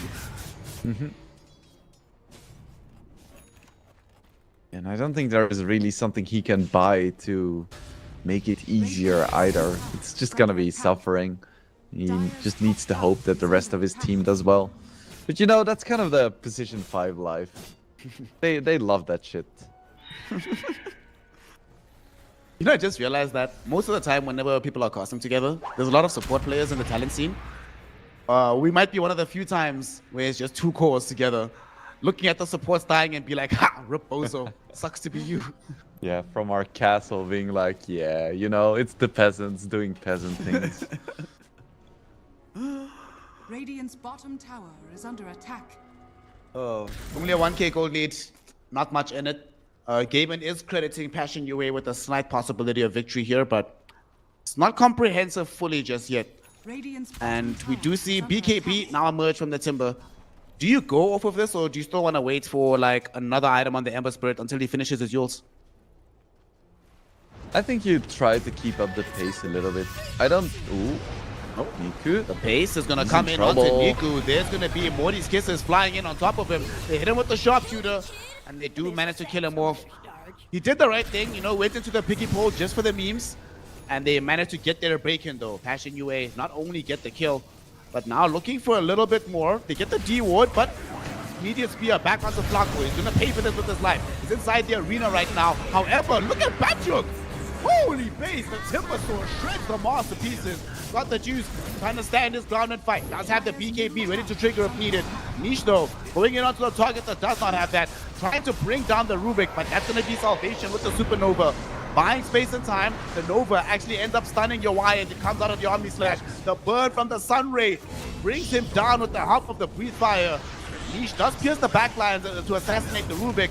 But the question is, does he escape? He's out of mana right now. There's a stun with the Dragon Tail. Nice Fire Snap Quickie onto the high ground to keep him alive. And they get away from the tornado as well.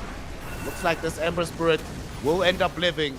It's a 2-for-2 engagement, but the slight edge ends up going the way of Navi Jr. because they get the kill on the Jug and the Tier 1 tower. After that fight, maybe I'm a little bit less convinced by Jug. Because that Omni Slash just seemed to tickle the DK. Yeah.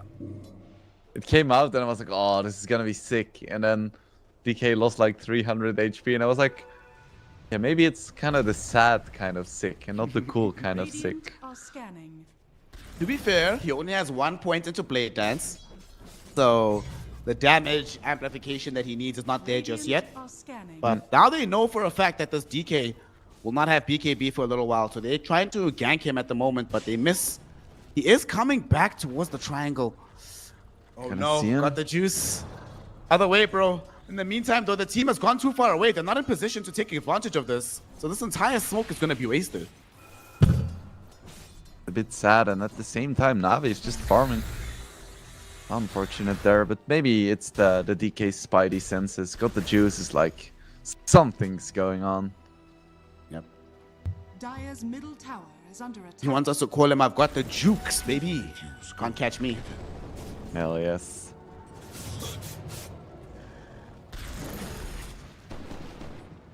Not I fire. feel like the timing for the Orchid has kind of passed now. Yeah. Because Jug, you know, he's working towards a Manta. We have Yules on Ember, so it's just gonna get less and less value over time, I think. So that is very nice for Passion UA, but there is still this big Dragonite that they haven't really found an answer for just yet. My big concern as well is that once he gets the Daedalus, wait, we're gonna see the kill onto Daze, trying to get away with the 4-staff, and has a stolen remnant. Wow, man, that spell sucks to give up, but it's also so hard to defend against the Rubik. And now they might actually turn onto this Ember Spirit. They have the Spear of Mars, they push him towards a tree, they kill him off. Got the juice, TP's in. Interrupts his farming to find some farm onto heroes, and now he might be able to find more. Despite the TP attempt of the Snapfire, there's way too much damage. Navi Jr. This is so good because with the DK form, maybe you try and pressure on the tier 2 tower as well. That was some really nice coordination there with the Tornado into Spear. I remember back in the day when Ember used to be able to escape that with his bullshit 0 cast point abilities, but luckily we don't live in such dark times anymore. We've moved on. Society has progressed. We're more enlightened now than we used to be. Yep. Oh, speaking of Jug, he's in a bit of a dangerous spot right now. They don't have vision of him, so he'll be fine. Speaking of the Jug matchup though with the DK, once we get like Daedalus, Satanic, what can DK or Juggernaut, excuse me, actually do into the DK? Hope that his team deals with him, I think. I don't think you ever want to really man-fight him. You want to get to a situation where maybe you get like a sharpshooter on top of him, or maybe the Timber, and that's how you deal with him.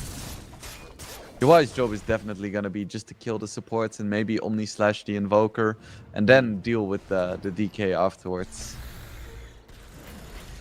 Okay, his team is making some inroads towards solutions. Ember is trying to build a Shiva's God. However, Navi Jr., they now smoke up. They're going to go on an adventure. Maybe they can kill this Ember Spirit middle. They don't have a Blink Dagger on the Rubik. He only has a 4-staff. So no easy initiation onto the Ember Spirit. Still going though. He's right underneath an Observer Ward right now. Does he have a defensive remnant? He does. And I think he'll be fine. Yeah, I think he's going to be okay here. He senses something is up as well. Run, Oh no. Niche, run. Oh no. Tornado hit him. Tornado hit him. He got silenced up right now. There's a Sunstrike. He does manage to use to dodge the Orchid, but it will not matter. PMA follows up with the Arena and the Spear of Mars. That was literally the only 1% chance that they had of killing him if a blind tornado lands. And indeed it does. Very nicely done by Niku. Yeah, beautiful there. Yules is a very strong defensive item if it's a one-on-one.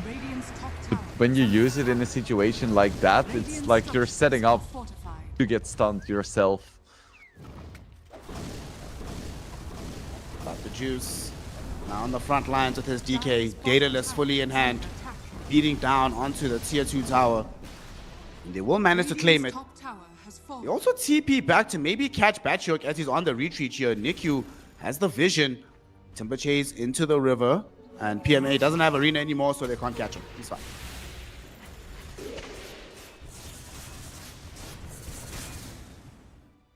At least Got the juice is almost 6 slotted. That's good for Passion UA because then he cannot get much stronger, right?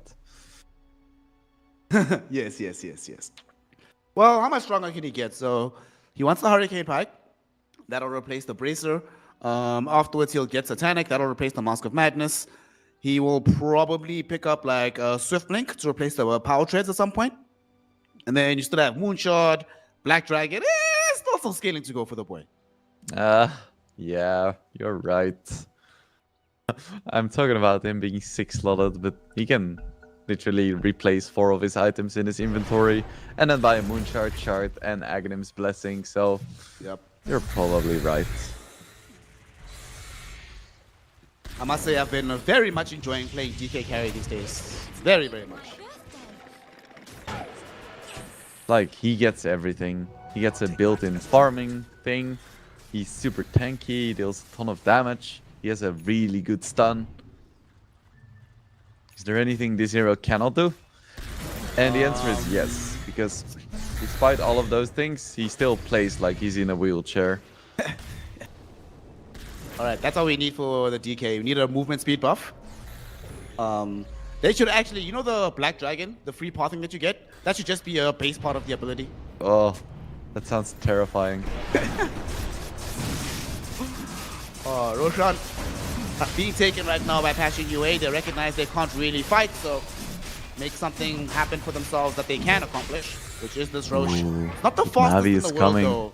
And Navi is on the way. They're already smoked up. Little do they know they actually have time to finish this. Navi is really far away, but they made a very sick play, sending in these illusions to force them out of the pit. And now here they come for the fight. Being led by This is God an the awkward Juice. spot on the low ground. Yeah, they Sunstrike into the Roche pit. They know that these heroes aren't there, but PMA looking for the jump. They don't have a very good idea of where these Radiant heroes are. So DK just walks onto the high ground, pops his ultimate, putting pressure onto Batchuk, forcing a BKB out of the timber early. But Got the Juice also has to BKB himself. So 2 cores, no BKB. Tornado lands, but Passion UA will be happier with this. They have timber regen and they have the healing ward down from the Juggernaut. They have reset. Juggernaut has his Blade Spin Fury pop. stolen by the Rubik. Just to get the D ward.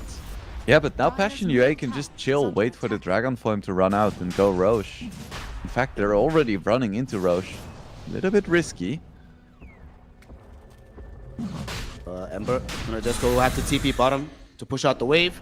This could be a slight moment to initiate and they jump in. There we go. 2 heroes caught inside of the arena. Yawai does manage to spin, but they've gotten rid of the Hoodwink. Yawai doing his best on the high ground, but he's held in position. They did manage to take out the Supernova. How do they address the rest of the fight? Niche caught in, silent stop. He is destroyed on the other side of the fight. They do buy back on the Hoodwink, trying to re-engage. They need to try and help the Juggernaut. Yawai spinning for all of his nerve, trying to survive this fight. He is going to end up living as they end up with the slashes out onto the Rubik, but he gets away. Has the stolen remnants, he gets out. Bajuk re-jumps in, manages to kill all Fernans. Losing some of his HP though, needs to watch himself. Braco ends up dead in front of the Got the Juice DK. It is a massive affair in favor of Passion UA because they now buy back on this Ember Spirit. They've surrounded the DK. He doesn't have his ultimate, he doesn't have a BKB, and now he doesn't have a life. He is killed off, so is Ridis, and that's a dieback on the Phoenix. A massive team fight in favor of Passion UA. Yeah, they had to buy back on the Ember and the Hoodwink, but hashtag word. Kill everybody of note, you kill the Phoenix twice, and now you get rewarded with the Aegis as well. I cannot believe that Passion UA still managed to win that fight despite Yawai ulting a Rubik who then immediately remnanted away. But I guess DK not having BKB is just such a big deal, and at the tail end of the fight the Dragon Form ran out, so yes, he's still very scary, but he's a very scary, strong creep. Yeah. He dealt 8,000 damage in that fight and they still lost. Crazy. Yeah, feels bad. I mean, it makes sense because he's the only one in his team who really deals damage. We discussed it briefly in the chat or in the pre-game. Yeah, who else is gonna deal the damage? Invoker doesn't have anything like an Aghanim's yet, and Phoenix can deal a lot of damage, but it's kind of hard as well, especially because he doesn't really have a lot of tanky heroes to just stand in front of him so he can fully Sunray. He just gets focused every single time. Also, we haven't seen the full combo, right, of Mars Supernova or Mars Arena at the same time as a Supernova to protect it. Pretty much every Supernova that we've seen has been somewhat raw. Much easier for Passion UA to deal with. We see a slight 4K lead in favor of Passion UA with an Aegis as well. Of course, this DK is still the ultimate raid boss, but things are looking up for our Ukrainian friends. I mean, I say that, but I think Navi is a Ukrainian organization as well. No, but that just means that no matter who you're referring to, you're right.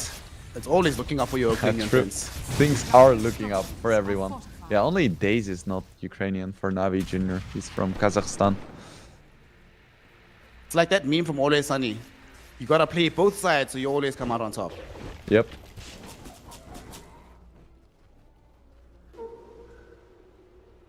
Surprisingly, after all of this, the game is still relatively even. Both sides have tier 2s. Nobody has had their high ground broken. The gold lead, yeah, it's a 4K lead in favor of Passion UA, but we're also 30 minutes into the game. It's not as huge as it could be. The big thing, though, is this BKB on the Ember. He just went straight. He changed his mind from the Shiva's God, feeling that the BKB is more practical. And honestly, I agree with him. If he has BKB and they can't stop him from moving around, finding Days, holding him in position, forcing early eggs out of this Phoenix, this Ember is going to be a huge problem in these fights. Yeah, I think it's a really good call too. Last fight he had to buy back because he just died in a single stun again. What a bounty! The Juice now has his Hurricane Pike working towards the Satanic, like you mentioned. Making my job very easy, Snare. Oh. I've just been spamming the hero, man. I have a close affinity for how to play DK these days. Not that I've been winning these games, but, you know, I've been playing it. That's fine. Mars is still kind of on welfare right now. He has a Blink Yules. Oh my He's not God, even got that the juice. close to his BKB. Off the HP pool just taken away immediately from the DK, but they're just poking. The fact that a poke can do that much damage to the DK, their tankiest hero, this is problematic. He's gonna be so dependent on his BKB duration. Might have to buy a refresher at some point, because the moment that BKB is gonna fall off, he's just gonna get wrecked by Timber and Hoodwink. No, my friend. What we do is that somebody on the team, Phoenix in particular, sorry, my friend, if you had any dreams of a Shiva as a BKB, you're buying Wind Waker just for me. Yeah, Wind Waker and Lotus and Glimmer Cave and just all the items. Dire's top tower Top is lane. under attack. They're on the high ground. Niche, who's been playing out of his skin on the Ember Spirit, putting in some pressure on the tier 3 tower. Radiant's bottom Already down to half HP. This is a big issue. And they threw out the Yules onto the Ember Spirit, but it's not really going to do that much. He immediately just remnants out. And they're still pressing. 35 seconds left with this Aegis. With the spin, they should be able to claim it. The question is, do they try to re-engage when the spin is down? Got the juice, look for the sun. Manta dodged immediately. So they find nothing, and they trigger DK form for this. This is really bad for Navi Jr. PMA is here, but he arrives a little bit too late. Can't find the initiation with the Blink Arena. And I wonder if they're just gonna wait a moment and go again. Because while DK form uptime is a lot better than it used to be, there's still gonna be a window. It looks like they're content to just try and take the tier 2 first. Because they have a few minutes. Actually, no, the Aegis just ran out. I'm So that might astonished be that, why. they didn't jump with the Aegis expiring at that moment, and now they don't have a DK form. They'll be up in 35 seconds, but they know this. Passion UA is like, we don't have Aegis, you don't have DK form. We are actually stronger than you without these two things. Now, here we go. Tier 2 tower does get denied by Got the Juice. Cost him a substantial fraction of his HP pool, but worth it to deny a further lead to Passion UA. Yep. I love the confidence coming out from these players. They're in such an important match, and the DK just runs up to the tower and denies. No fear. I mean, he had Hurricane Pike. He's like, I'll be fine, boys. They can't 100 to 0 me before I get the 4-star out. I'll be okay. He's chilling. We haven't spoken too much about Batchuck, but he's doing a really good job farming as well. He has 363 creeps. That's a lot. He's actually so strong right now. BKB, Shivas, Kai Assange. Holy space. He is... Yeah, this is a very strong hero at the moment. And he's gonna be so scary once he gets his Hex. Not sure. No, he isn't even going for Hex, but once he gets a Hex, that's gonna be quite scary. Even for the DK. Is he buying Refresher with this cornucopia? I'm not sure what he's buying.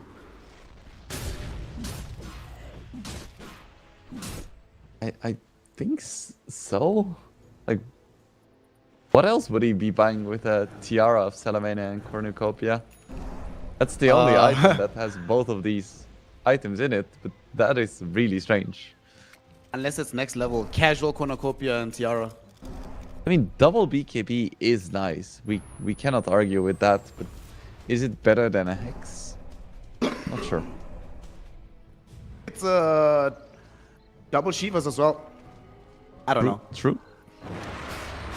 Double Whirling Death. Jump in, double Whirling Death. Reduce someone's stats by so much. And he has been doing quite a lot of damage with the Whirling Death, so... Yeah. I could see that.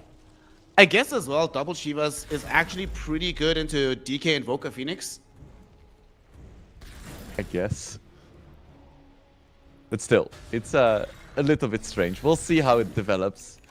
If he maybe just like, I don't know, put it in his quick buy just to buy the Tiara faster. I don't know, man. I understand. You see, if you see Niche, the Ember Spirit, he's going for the Hex as well. And the mid player is like, you're not allowed to get Hex before me. That's going to make me look bad. Right, yeah. So buy something else in the meantime, bro. You'll come back to the Hex. I understand. I see. Sounds like a mid player, yep. Says the mid player. Of course, if this was the carry player, he would have already ran down mid and picked jungle Veno in his next match. So... Oh, of course. And then spam click all on you when he dies alone. It's like, where was the team? What are y'all doing? I feel like we as core players can agree on the fact that core players are the absolute worst. Oh, scum of the earth, yeah, definitely. Offlaners are chill though, for the most part. They can deal with some punishment. You know who are the really chill offlaners? The guys back in the day who had to play 1 versus 3 in the tri-lanes. Those guys were super, you know, had some good heads on their shoulders. Were just used to punishments, expected nothing positive from the game. Every win is like, oh, this is a bonus. This is nice in life. Yep, they're just standing in the trees, getting every single creep denied, but being like, yeah, I'm getting XP. That's nice. Navi Jr., they smoke up right now. They want to make sure that they take the upcoming fight before the Roshan respawns. They don't have the best vision in the world, unfortunately, which is a repeat of the previous fight here. So how will they make this initiation happen? The wards will go down, but immediately get scouted. So now they know. Fashion UA does have the whole team here. Batchuk just wants to get rid of the forward spirits right quick. Doesn't want to grant them some free vision. And now Navi is in the better position. Their lanes are a little bit pushed in. At least there are no melee racks taken down just yet, so it's not gonna be too pressing. The creeps next to the base. Another smoke comes out. They're gonna try to go for a wraparound. That is very risky. Batchup, he's the first one scouted. They see him, they hex him up. They put him to the wall, but this is a Timber so hard to kill. Finally, though, they do drop the Supernova in tandem with the arena. Are they going to be able to reach it in time? He's trying his best with the Juggernaut, but Juggernaut was forced to Omni Slash. They can't destroy the egg. It ends up popping, but still, they have more damage on the side of Passion UA as they take down this Dragon Knight. As soon as his BKB is down, Timber has him for lunch, but the juice is gone. Timber looking for the Rubik. Glimmer Cape will keep him alive, as the rest of the team are just bailing out.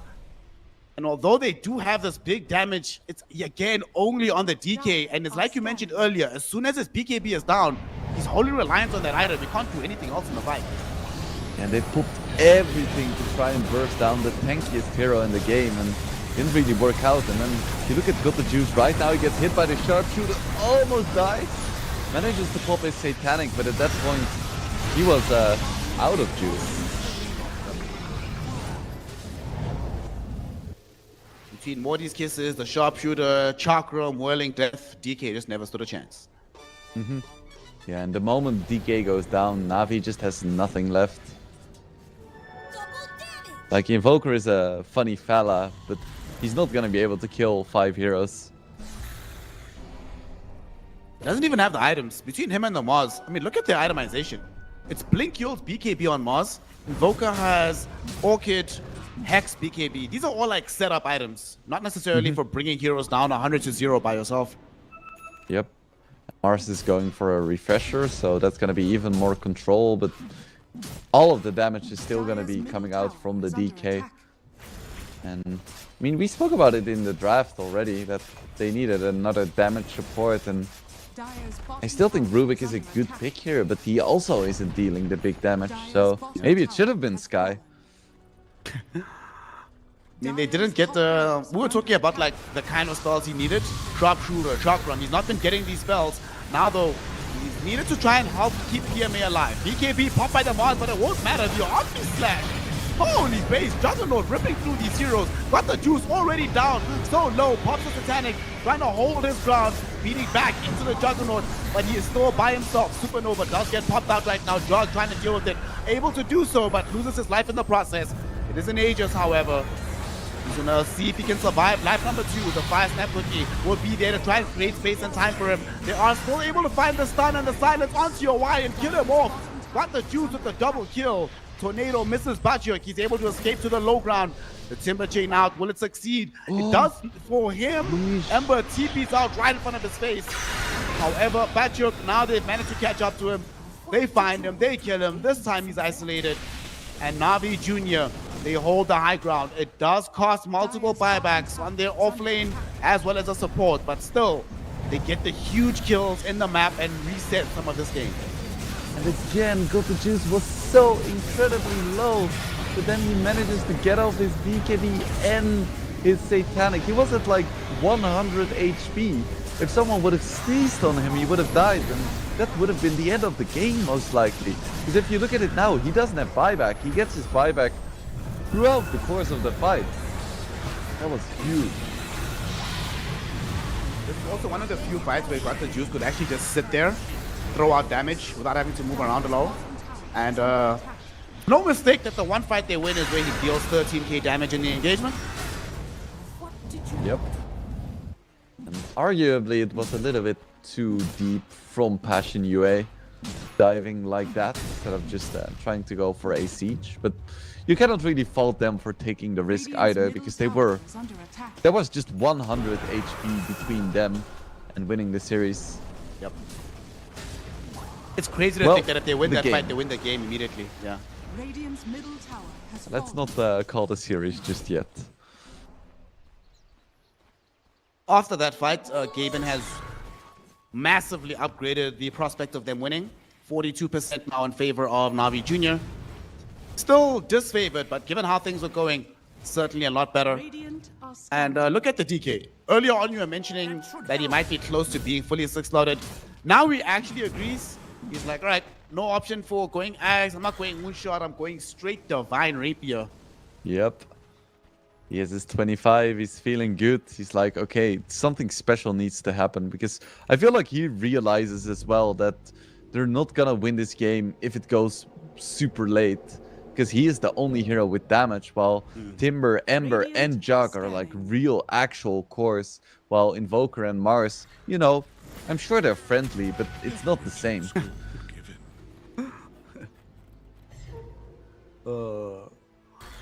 Passion UA, they smoked up as a big gang. They almost found Daze, but he TP's out just in time, right before they caught him. And now they actually smoke themselves. They're coming towards middle. Not gonna find anybody, unfortunately. Little do they know that had they gone 5 seconds sooner, they would have found UI without much help and actually killed him. Dota's really a game of margins. Oh, and that Rapier is up. He didn't save for buyback. It's all or nothing. Forgot the juice. It's gonna be the fight of dreams or nightmares. The kind of Dota I like to play as they get the Hex out onto your Y. They missed the Arena Spear though. So Jog moving forward, losing some HP, but they caught the DK. Oh no, this is the worst situation. He does pop the Satanic. He's turning around, getting the damage out onto Bachuk, forcing them back. They've already lost the Rubik, however, as the Supernova is about to go off here. Ridis, unfortunately, not going to find the stun that he needed, as they do end up being able to fight through it. They kill the Juggernaut. Now they move towards killing Niku. Bachuk on an ultra kill. They get him robbed of the Rampage. Unfortunately, Fernance is not a real homie. He's just playing for himself. But ultimately, they demolished that team fight. They found the initiation, they found the Hex, but they couldn't find the execution, Wingblade. Yeah, the moment the BKB ran out for the DK, it was kind of over, and he did an admirable amount of damage and work in that fight, but it wasn't quite enough. Now the question is, can Niku defend the throne? And I think it's looking like no, and GG is called. Passion UA taking game number 1. And what a first game. Oh my goodness. What a first game indeed. The DK did everything that he possibly could. He wanted to be able to dish out that damage. In that fight though, you know, sometimes you have these Dota games that are on a knife's edge, and there's one moment that you can, a lot of the time you can't necessarily isolate an individual moment where the whole game changes. I'm just thinking about the fact that they had about 4 seconds before the rest of the team joined the Juggernaut. If they had him at the edge of the arena wall, if they actually killed him there, right? This game is still ongoing for the next 10-15 minutes. Who knows what's going to happen? Because then they still have that Rapier. Maybe they rush down middle. Maybe they force a buyback from the Jug. So many what-ifs, Wingblade. But for the want of a little bit more range, literally this much range, like 50 units of range on the arena, is the difference between winning and losing game 1. Yeah, like we said, Dota is a game of margins, and I'm just very happy that we got a game like this. We predicted it already, that was gonna be a good one, but it's nice to be vindicated, you know? And this was just game number 1. There's gonna be a game number 2, and of course there's gonna be a game number 3 as well, let's be honest. Like, yeah, there's no way this is just gonna be a 2-0, right? Yeah. I'm pretty sure, honestly, this is, in retrospect, we were talking about the damage issues in the drafts. They're probably gonna feel the same, that like, guys, we couldn't do anything on the map, so they're certainly gonna fix that in game 2. What do you think the response is going to be from Passion UA when they are playing into like more damage coming in from Navi Jr.? I feel like they're just gonna stick to their guns. Even with more damage, I feel like their team play was very good. Like, we saw a few like small moments where I was like, okay, this team, they have some cohesion. Like, there was a fight in the mid lane where Ember, he was completely out of remnants, but he just runs straight into a wall. And you're like, why would he do that? But he knew that his Snapfire was going to be around there to throw a cookie. It's like those kind of plays that show me that this is not 5 players. This is a team. Passion UA playing as a team, and that's what secured them this first game in the upper bracket finals. Of course, though, for Navi Jr., it is not all doom and gloom. That was only game 1. You have an ample opportunity to try and make a recovery, give us a different draft, and enable yourself to go into the third and decisive game. Wingblade has already called it. We know what the script is going to be, so let us give these players time to go and read their lines and come back well prepared to deliver us the entertainment that we also desperately want. This is some CCT Series 5 action. It is the upper bracket final. Go grab some water and join us in a few minutes to continue the action. We'll see you soon for some more Dota 2.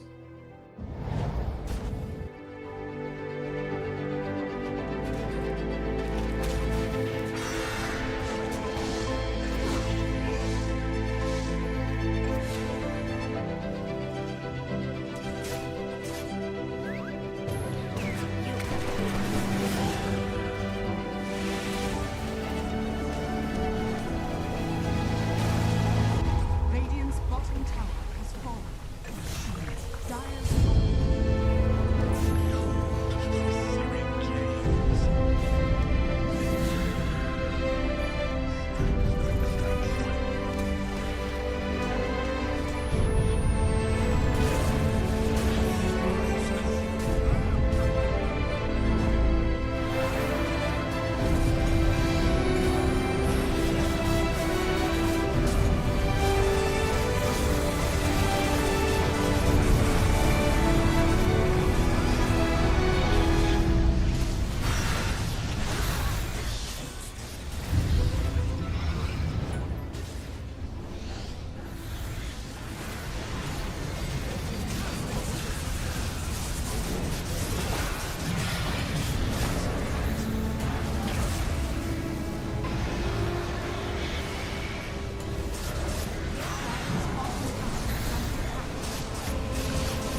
welcome back one and all to some CCT Series 5 action as we progress through our upper bracket final. Game 1 going the way of Passion UA. Game 2, Navi Jr. hoping to make this an equalizer so they can go to the deciding Game 3. My name is Snare. I'm joined by the big man, Wingblade. And fam, after Game 1, if you are on the side of Navi Jr. and you also now have the first pick, what is the hero that you're trying to angle for to win this game? Ooh. You know, usually I would respond to this question by being like, yeah, DK for sure. You know, that's the first pick. That's the carry to pick. But that's what they did last game and they lost. So now I'm kind of scrambling. I'm just like looking at Dota buff, looking at Reddit, being like, what is the best hero? Oh no. So for Navi Jr., you know, their comfort pick has been Ogre. But Ogre keeps getting banned. So they just go like, okay, you know, we lost to Passion UA. They first picked Timbercell. That's what we're gonna do. Yep. I will say, this is, in my opinion, PMA's best hero, like in the entire game of Dota. I think in the previous game, it was kind of a mistake to not pick it up for themselves because they went DK first and had the Timber picked into them. So, and they had the option. So now they're like, all right, fine, we see. They get the PMA. Invoker as a response to this, I'm fine with it, but I really do think if they can get a kill lane, some hoodwink into that side of the map, Lion obviously has already been banned out, but more aggression is needed because I think we spoke about it sort of off air, how much they struggled, Navi Jr., in terms of dealing with the safe lane of the Juggernaut and the hoodwink. They need a way to be able to put aggression onto that side of the map, and I think Timbersaw is one of these heroes that can make that happen. Yeah, for sure. But I love to see that the teams are just swapping drafts now. Ah, no hoodwink. Oh well. It's the ban makes a lot of sense. He was definitely pivotal, like we said. Is there any hero who can replace hoodwink? I think so. There is a few heroes that fall into that similar category of just little pieces of shit. Like Dark Willow comes to mind as a pretty good replacement. Dark Willow is pretty great. I like Muerta as well as an option. I think either of those two are probably at the top of the priority list. And last game, at least Muerta was banned and Willow as well, actually. So wouldn't be surprised to see either one of those picked up. What else is there? Lion was banned again. Also Skywrath Mage, fam. Skywrath Mage, for sure. He's still in. He ain't getting banned anytime soon. I'm just looking at Passion UA's recent picks, and they have picked Muerta a few times, but they haven't won with it just yet, so they might be a little reluctant to go for it, and they haven't picked Willow at all. So I think it's a good hero here, but at the same time, you need to take into account player comfort as well. These are world-class players, but there is no player who can specialize in like 10 heroes. Like, you have like 5 heroes that you're really good at max. So they might just go for something like more comfort instead of something that to us observers looks like a really good pick. I mean, unless your name is Yatoro or Ana or Thompson, you definitely are going to be constrained in your playing options. As they do pick up the Dark Willow. Just ignore what I say. You know, they're good at everything. Dark Willow makes sense. Of course, they pick Dark Willow. Fine. So we get, what do we get from the Dark Willow? Brambles into the Timber. We get bigger damage out of the Shadow Realm hit. We get the Terrorize as well, which is really good into the Timber Soul overall. Okay, I'm fine with this. Again, though, I see a root. I see some spells. Man, I would love an Exort Invoker. We're not going to get it, but it would have been so cool with the Dark Willow. Yeah. I feel like this has been a trend for like the past 5 years. Every time there is an Invoker in the draft, you're like, maybe this is the game. This is definitely the game. They have set up, you know, they're gonna go for it. And then you load into the game, you see him like pick up Quas level 1 and then Wax, and you're like, fine. You go and win your stupid game. Winning is so cringe, bro. So overrated. Yeah. Why are you doing this? Make the game fun, not just a win fest. You have to realize all of these teams, they only can play this game professionally because people enjoy watching it, you know? So it's kind of their responsibility to entertain us, right? Yeah, exactly. You see, players like Resolution, players like Dendi, Insania, they understand. Sometimes you gotta give the people what they want. Even if it's not good for our game, it makes sure that we still get to play the game a year on from now. Do the right thing, guys. Yep. So, to conclude, it's definitely going to be Exoid Invoker, right? Oh, without a shadow of a doubt. Without a shadow of a doubt. Cool. Of We're on course, the same of course, page of there. course, Yeah. What do you even pick against Exoid Invoker? It seems kind of unbeatable. And Navi is taking their sweet time. Doesn't happen too often that the second pick depletes like all of their reserve time. That's what I'm thinking as well. That like, I mean, they do have to pick twice, so they're probably having a discussion on both heroes simultaneously. But they're really burning into it. 30 seconds of reserve time left. Oh my gosh. On the second pick, what is it gonna be, boys? I wouldn't mind a Rubik again. It seems very flexible. There's already some good spells to steal. This time they can build. They already have more damage in their offlane, so I think it would make sense. This is where we reach the point where we're like, are they DC'd? No, okay, they picked Phoenix DK. So Okay. the DK isn't gonna get counted by Timber this time. Phoenix though, it's they've had a lot of success with Phoenix for sure, but picking it like this is still a bit risky. Because Passion UA already has 2 ranged heroes, and they have ample opportunity to pick more egg hitters. But despite that, Navi still thinks it's good. And judging by their track record, yeah, sure, it seems pretty good. Give me Beastmaster for Passion UA. And a Beast Aura yeah. plus the Alacrity. We have the additional army to hit onto the egg. And this is not even a game where I think you go for the Helm of the Overlord. You just buy Drums of Slum. Then you can also play aggressively into the Timber Saw in the middle of the fight. I think Beastmaster's the way. So if I had to pick any hero combination throughout any of the patches that I think is the strongest ever, I think it's Beastmaster Invoker. Like those heroes synergize so beautifully. You have, first of all, like the obvious roar into like whatever Sunstrike, Meteor, whatever is close, but also just the timing. These heroes, they can line at like exactly the same time, and you can pair them with any kind of carry like Luna, Terrorblade, whatever. You just plop Alacrity on that boy, and it's pushing time at 25 minutes, and it's so hard to beat. I'm in full agreement with that. Honestly, I wouldn't even mind if they went for it now, because if they leave it for the third phase, probably going to end up being banned out by Navi Jr. They pick up the Magnus instead, so okay. Additional damage onto the Morphling, gives them some bigger team fights. You know, Beastmaster's a bit more single target in that regard. That being said, it does leave them a little bit bereft of being able to fully exploit this lane of the DK Phoenix. Phoenix was always going to be too far back in general to ever get skewered into the Bramble Maze. And even if you do end up skewering in the DK, Phoenix drops down the Sunray or the Fire Spirits, should be able to save that hero. For the game, it is pretty good though, because now you have Morphling with Alacrity on top of him, with the Empower buff as well. That's a lot of damage in these mid-game team fights. I am a little bit worried about their like map presence and skirmishing abilities, because Magnus is kind of ulti dependent, doesn't like synergize super well with like Dark Willow to just randomly kill heroes. I mean, it can work, and if Magnus has a good start, he can fulfill that role if he gets like an early blink with skewering back. But at the same time, if he doesn't have a good start, I am very afraid of Magnus just being an RP bot. I definitely agree with that. And Navi Jr., they exploit the fact that Magnus is not a hero that has quick instant disable, nor is the Dark Willow, nor is the Morphling.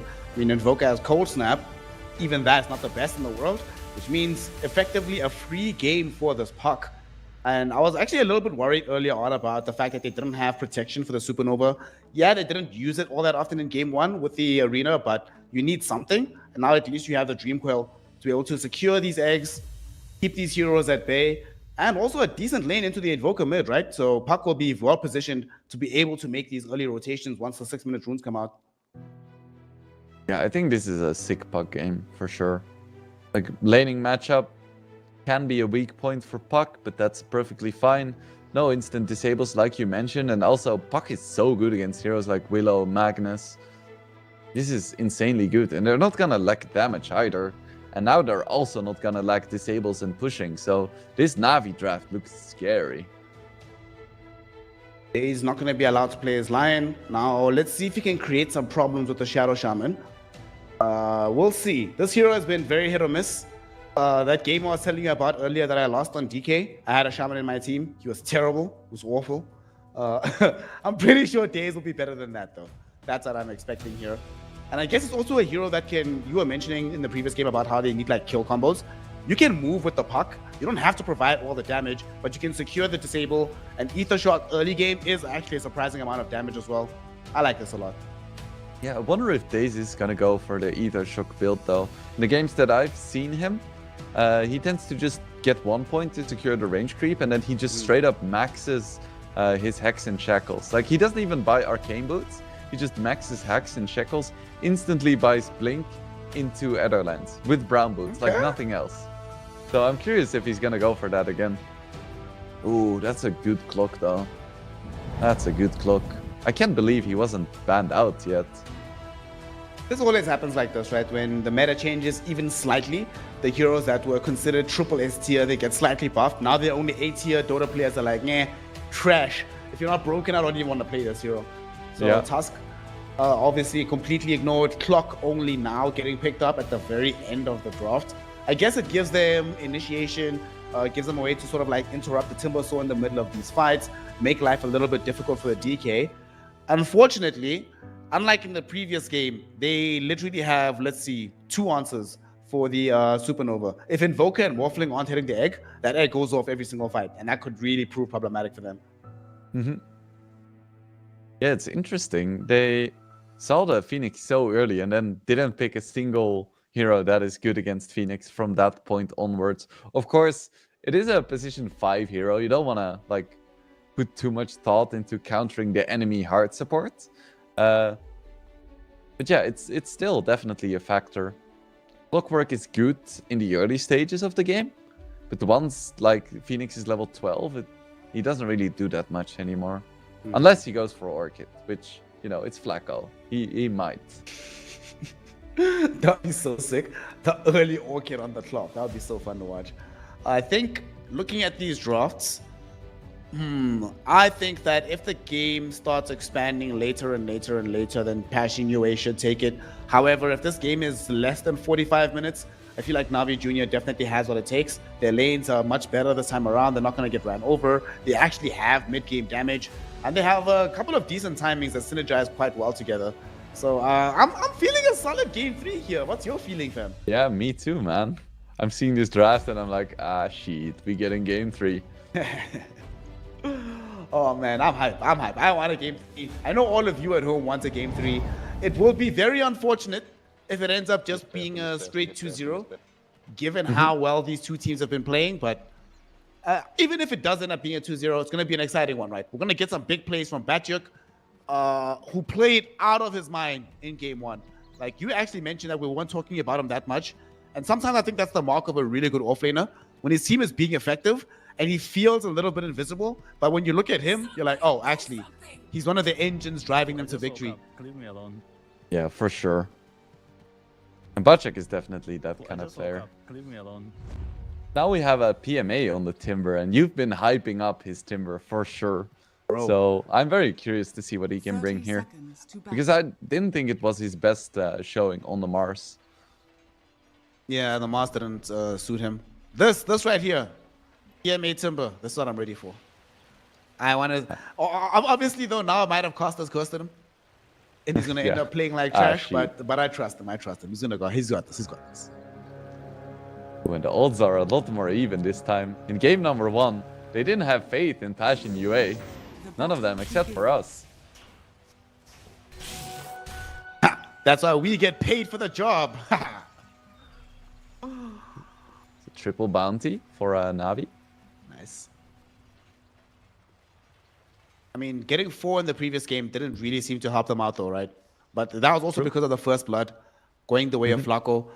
And given the work that Flacco did in the laning phase, I feel like maybe that first blood had a much bigger impact than we thought. So now he's not going to have that instant juice up to start his lane. Yeah. I do think it's funny that Got the Juice and Riddies are just replaying game number 1 in terms of their lane. You know, after game 1, they were just sitting there being like, oh, I wonder what we're gonna play next game. It should be fun. And then it's like, okay. Honestly, though, if you manage to Pretties. go even in a lane where you are playing Sapphire, there's no way you lose to Magnus Swimmers. Like, that doesn't make sense to me. They have to be fine. I'm not sure if it's just me, but your voice is suddenly very low. Oh, can you hear me now? Can you hear me now? Oh, yeah, you're back. It was brief, but I was already missing you, Snare. Turns out you can't get rid of me. I'm here forever. Not that easily, at least. So we're gonna be seeing more or less of Farm Fair's top. I feel like the only hero that can die here is the Phoenix. So if Ridis is not getting brought down, everybody else will just be hitting creeps and just taking it easy. I think that's likely. Like, even the Dark Willow, like, despite being really squishy, should never die here. Yeah. So that brings us to, like, the question I love to put my play-by-play casters on the spot with. Where are we gonna see First Blood? Which hero is gonna die? And at what time? Shit. First Okay, blood we is have gonna our answer. happen. No, he's fine. He's fine. Got a clear dive. He's cool. He's chill. I'm telling you, Phoenix is not gonna die. The first blood is gonna happen bottom lane, and it's going to happen onto this Clockwork. Yeah, I think Clockwork will be the first hero to die here. Okay. At what time? What points?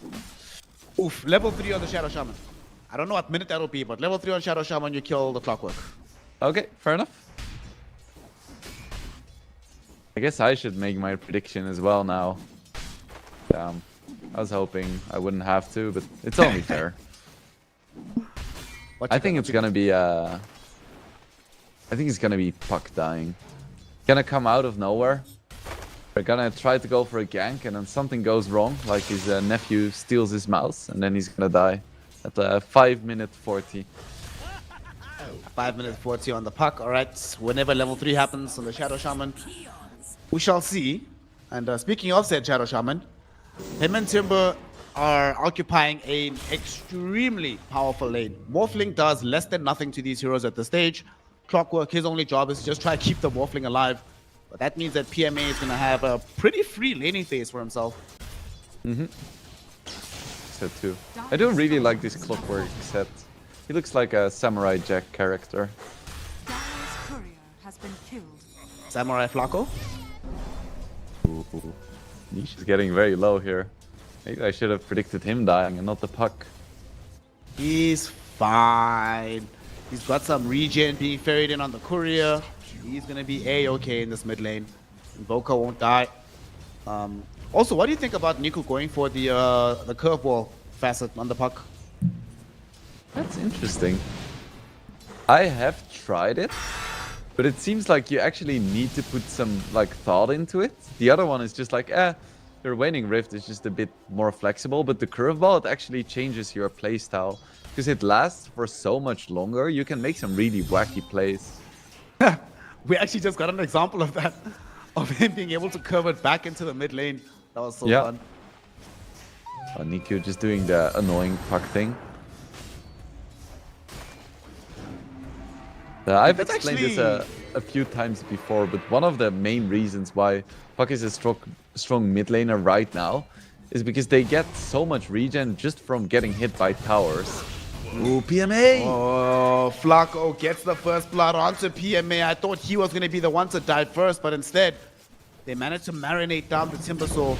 He didn't go into any points into reactive armor. He wanted to play aggressive in the lane, and they realize this and they punish him heavily. Really nicely done by Pashing UA. They're putting more pressure onto the Shadow Shaman though, but he should be okay in the end. You were right about a kill happening when Shadow Shaman got level 3. I mean, to be fair, they tried to get the kill. They just, you know, they failed on the side of Navi Jr. I'm still counting on Puck dying in 30 seconds, but we'll see. Right now, though, they're very happy with getting that first blood. Morphling, especially ecstatic that he had a little bit more time to farm while the Timber Soul was away, because he's not looking super hot in the CS numbers. But fortunately for Navi Jr., top is going quite decently. As expected, the DK is just farming away, getting bigger and bigger, and we've already seen what can happen in the previous game when he's the only damage dealer. And this time around, he will have support from the rest of his team. Magnus taking some hits here. Magnus is actually maxing Empower first. It's interesting. Guess he wants to go really farm heavy. Wants to avoid being the RP bot. Who's gonna click faster? Gonna be a Bacik. You know what Bacik actually reminds me of? Not in terms of Dota, I can't think of an immediate analog, but if you're a football enjoyer, this guy's like Sergio Busquets. And there was an epic quote about Sergio Busquets where it's like, if you watch the game, you don't see Sergio Busquets. But if you watch Sergio Busquets, you see the entire game. Feels like he's that kind of player. Ah, yeah. That's a cool analogy. Yes, so you've heard it, Observer. Just keep the camera here. Oh, come on, man. It's like, I'm not trying to hear this. Maybe the author's a Barcelona hater. He's like, this is blasphemy.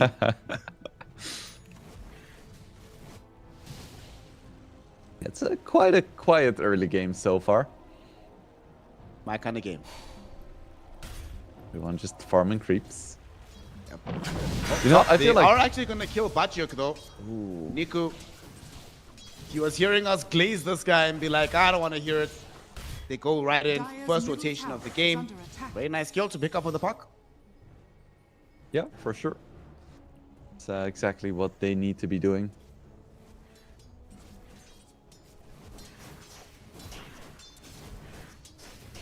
Invoker still having a good time in the mid lane at least.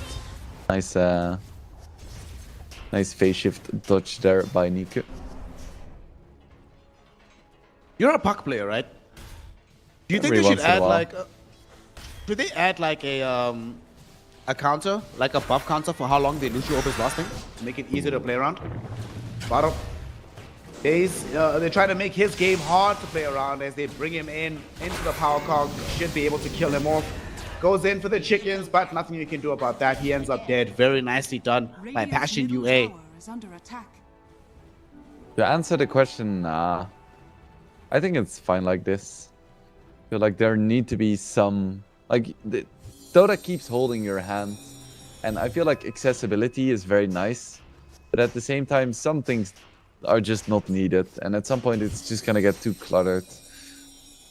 Alright, I get that. Bottom. They're going first rotation from the Invokers. Niche shows up into PMA. They want to kill this Timber Store, but the Timber is still alive. 13 one charges. He pops them. They come in with the Dream Coil as well. They manage to kill off the Invoker. Next to fall is Flacco and his Clockwork. And now Daze getting the long-range shackle onto Niche. Will the Invoker survive? Seems that way. Niche and the Phoenix both out of mana. PMA out of HP. So they'll allow the Invoker to flee home. But what a counterplay down bottom into the Morphin. Just got a little bit too aggressive, and because of Morphlings no longer really maxing their attribute shift, he couldn't play himself out of that one. Just too much damage. Yep. Dire are scanning. Well, this game is very, very even right now as they dive top lane. They're looking for Got the Juice on this DK. They commit. Oh no! They made a huge mistake, Wingblade. They used the RP as the tornado went out. So he was literally saved from the spell, didn't even get dragged back in. Massive misplay from Passion UA, and now they could get punished. Here comes Navi Jr. They've already bound Fernand, looking for Niche. Do they have the reveal? Indeed they do. And this time around, they have this Invoker dead to rights. Niche will not escape this fight. Massive, massive, massive misplay from Passion UA in the top lane, and obviously they get punished super hard by Navi. Yeah, that is rough. They miss on the DK kill and they lose 2 heroes as a result. Oof, that has to be a blow to their morale as well. I was praising their teamwork and then something like that happened. Oof. Yeah. That's that moment where the TeamSpeak server goes quiet. Nobody says anything. Oh, I hope that's not the case. I much prefer the teams where, you know, there is a bit of banter going on. Invoker just being like, you fool, you RP too late, Magnus, you fool, you tornado too soon. What's happening? Bottom lane, looks like Daze is gonna die. He's caught inside of Power Cogs, inside of Bramble Maze as well. And there's no Shadow Shaman. Adapter Strike kills him. And this happens during a Siege Wagon wave as well. So this could turn into a tier 1 tower push from Passion UA. Radiant So might see a quick response from Navi Jr. to defend the side of the map. And hookshot is up as well, and scan comes out. Flacco gonna go for the hook here. Yes, he does. There's the Should be a hook. kill. Does find the The egg comes supernova. out. That's an awkward supernova. He does end up dead. However, here is PMA hoping to try and spin back for his boy. All of his mana being burned away by the EMP of Niche. It's not enough heroes here. So Navi Jr., they committed the supernova for that. I guess maybe if all the heroes collapsed immediately, I could have understood it, but felt like a doomed play from the onset. Yeah, that was very optimistic. But maybe he didn't have vision of all the heroes just yet, or he thought the Timber TP was closer.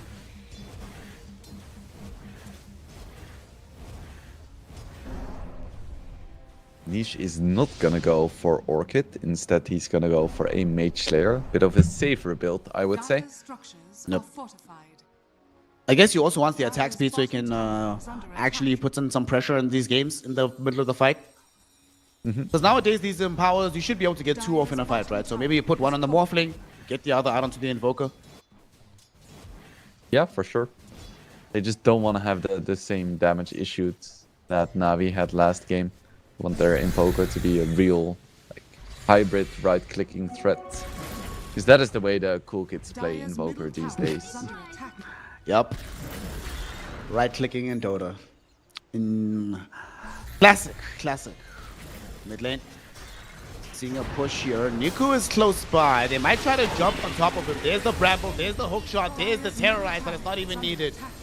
Niku eliminated from the map, and Passion UA taking down the tier 1 tower. And right now, Navi Jr. is not applying pressure elsewhere on the map. So this is a straight up loss for them.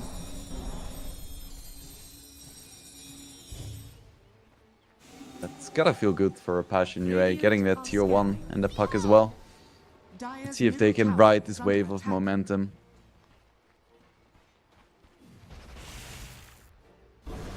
Yowai went for his classic Vlads. And I love Vlads on Morphling. It's such a feel-good item.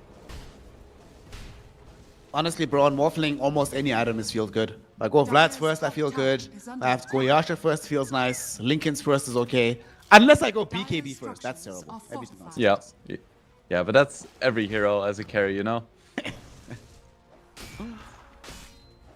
There's only one hero where I can accept buying BKB super early. When I'm playing Razor, Dire's then going like Yasha yeah. straight BKB, that feels super strong. Radiant's Niku. bottom tower is under attack. He is taking some hits here. He is gonna live. Fine.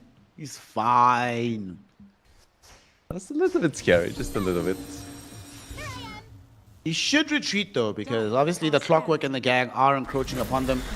Passion UA, even despite not having access to this Aegis, playing very aggressively onto the dire part of the map right now. They feel very strong with this Blink Dagger on the Magnus. Dire are And for scanning. good reason. This is also the point where DK is still very much killable. So if they manage to find him and skewer him back, just a few spells will finish him off. He doesn't have the BKB yet. He doesn't have Satanic yet. He's still in farming mode. On the bright side, one thing that Navi Jr. does have better in their favor, in the previous game, not only did they lack damage onto heroes, they also lacked massive tower pressure. Now, even if their DK is not there, they can at least drop mass open wards for days, put that pressure onto the tower that way. I do think this is like the most vulnerable time for Navi. All of these heroes will be really strong, but they just need a little bit more right now. Few more levels, few more items, and then they're gonna be ready to fight. But right now, it's Passion UA's time. And you can tell that just by their positioning. All three cores in the triangle being like, come at me, bro. Yep. We're taking your Radiant's stacks. top tower is under Ooh, attack. and Invoker changed his mind. Look at his quick buy. It is gonna be the Orchid. Okay. Top lane though, we have a fight starting onto this Morphling. Oh, this Magnus, excuse me, is inside the Dream Coil. Batchoke is taking damage. Batchoke is gone. Supernova drop down as well. They can't reach it from Passion UA. They need to get out. The stun will be there onto 3 heroes, but there's not that much follow-up from Navi Jr. Now they're trying to get out. Goodness, Cold Snap with the damage from Invoker ends up bringing him down. They almost lost Flacco from this one. He gets hit though with the additional hit of the Chakram. That's going to be more than enough damage. They find a secondary kill. Chakram wants to burn in. They slow him down on the Dark Willow. There is no more Shadow Realm, so no more defense. We'll throw out the Bedlam. However, the final right click of What the Juice will get the double kill. DK making this fight a very worthwhile endeavor for the Dire lineup. They find 3 heroes. They get a tier 1 tower. And the important DK and the Timber Sword get out safe. That's such nice positioning with the egg right there. It hit everyone. It's in the middle of the Serpent Ward, so it's kind of protected. It was a really nice tornado from Niche, but ultimately Na'Vi just took a beautiful fight there. They took out the most important hero immediately, and from there it was just really hard for Passion UA to fight. Very nicely done. And now they get to spread the map again. We'll get back to farming. DK wants his BKB, wants to progress towards having Hurricane Pike, literally playing the exact same game, but relying on his team a little bit more this time. I wonder how different a game Dota would be if the gold sound that you get from killing creeps wasn't so nice. 'Cause I feel like a lot of the farming just becomes... I mean, it's motivated by just hearing that beautiful sound in your ears.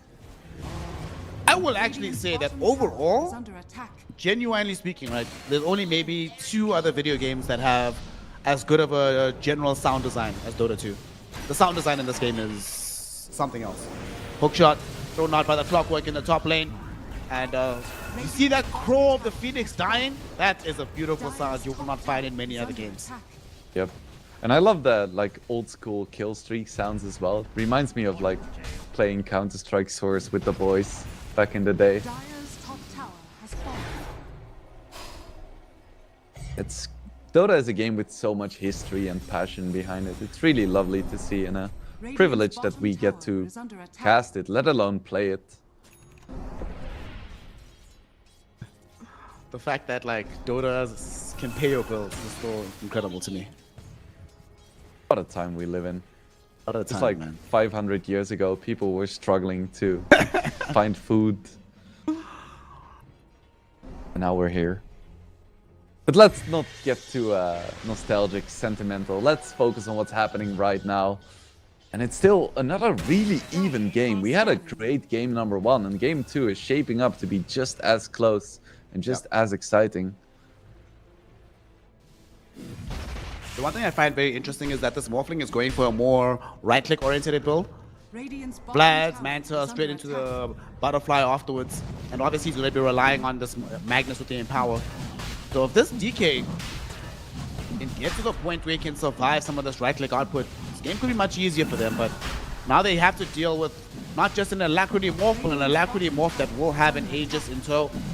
They smoke up on Navi Jr., but it is too late. Tower's going to go away. Radiant's A middle really tower- clutch Radiant's middle tower has Roche attempt from Passion UA. They recognize that all of Navi is in the mid lane, so really nice time to go for it. Of course, Navi tried to go for a smoke, but it didn't quite pan out. They might still be able to find something, but I doubt it. Radiant are scared. And if they do, it's gonna be a clock. And you know, anyone who watches Passion UA knows that their supports, you know, they die sometimes, but that's par for the course. They do have vision onto Batyuk right now. Sergio Batyuk, my friend, you are about to die. They have a blink on a puck in 3 seconds. He does have a teleport scroll, but there's no way this comes off. He's trying, but there's no way. Sorry, mates. You will get caught and killed. PMA will be the one that gets that one. Killing spree for our Timbersaw. Didn't have his BKB just yet, so no way to play himself out of that one. Dire's It middle looks like tower UI is under did change attack. his mind and is going for a Kanda right now. Despite the nerfs, it's still a very proficient Morphling item. At that point, he might want to start putting some points into Adaptive Strike as well. I think a value point is cute, but when you actually want to kill people, it does make sense to get a few more points into it. It's, the damage max edgy multiplier does go from 1 to 2.5, so right now that is an additional like 300 damage. That's pretty decent. Listen, you don't understand, brother. The reason he left it to this point until he starts building the Kanda is now, because he's only going to start going for these points at level 16 onwards, He's going to go straight into all the points into adaptive, into the 20 talent on the adaptive stun duration. And he's just going to feel like he's making pure progression, you know? It feels like he's farming levels and items at the same time. My man is playing in the future right now. For sure. Yeah, to be fair, I don't feel like he missed many kills because he didn't have it just yet, which means it's just more efficient. Like, he's really enjoying that 6 extra damage and attack speed. Is under attack. Look at it. Without the extra 6 damage, he would have like only done like 300 instead of 306. Min-maxing for the win. Oh no, boy, Morphling. He does have the counter now though. He's gonna start queuing into a BKB, so he has protection in these fights. Where are we on the BKB dateless on the DK? He has the BKB, but still making slow progression towards the dateless. This is probably the right item choice for this game. You don't feel great about it because they still have RP, they still have Clockwork Ultimate, but nonetheless, you need to be able to move around these fights, lest the Invoker just holds you in position with his spells. I'm a little bit afraid we might get a repeat of game number 1 with the Invoker. Because it felt like he was really useful early, but now we haven't seen too much cool stuff coming out from him recently. He also has the Orchid, so he's not gonna farm super fast, and Niku has his Yules on the career, I believe. Yep, it's coming up, so the Orchid's value is kind of nullified. So it could still be nice for the Phoenix. But Phoenix has the Yule as well. Oh, yeah, no joy. Yeah. Times are tough at the moment. 1k gold lead only for the Na'Vi Junior lineup. Still a very close game. And Passion UA want to open it up a little bit because they smoke up. 3 heroes heading in for an engagement. They have the Blink RP. They have the hookshot available. But what they don't have is clear vision on where their enemies are. So fighting this fight might be a little bit complicated. They're reaching for it nonetheless. They tried for the scan. It doesn't connect. Little do they know, the heroes were actually there. They were just maybe like 300 units south on the scan. And they end up missing out entirely on the Na'Vi team. Invoker is running in now. That's a risky way to approach. There is Dire Vision plus a Sentry there.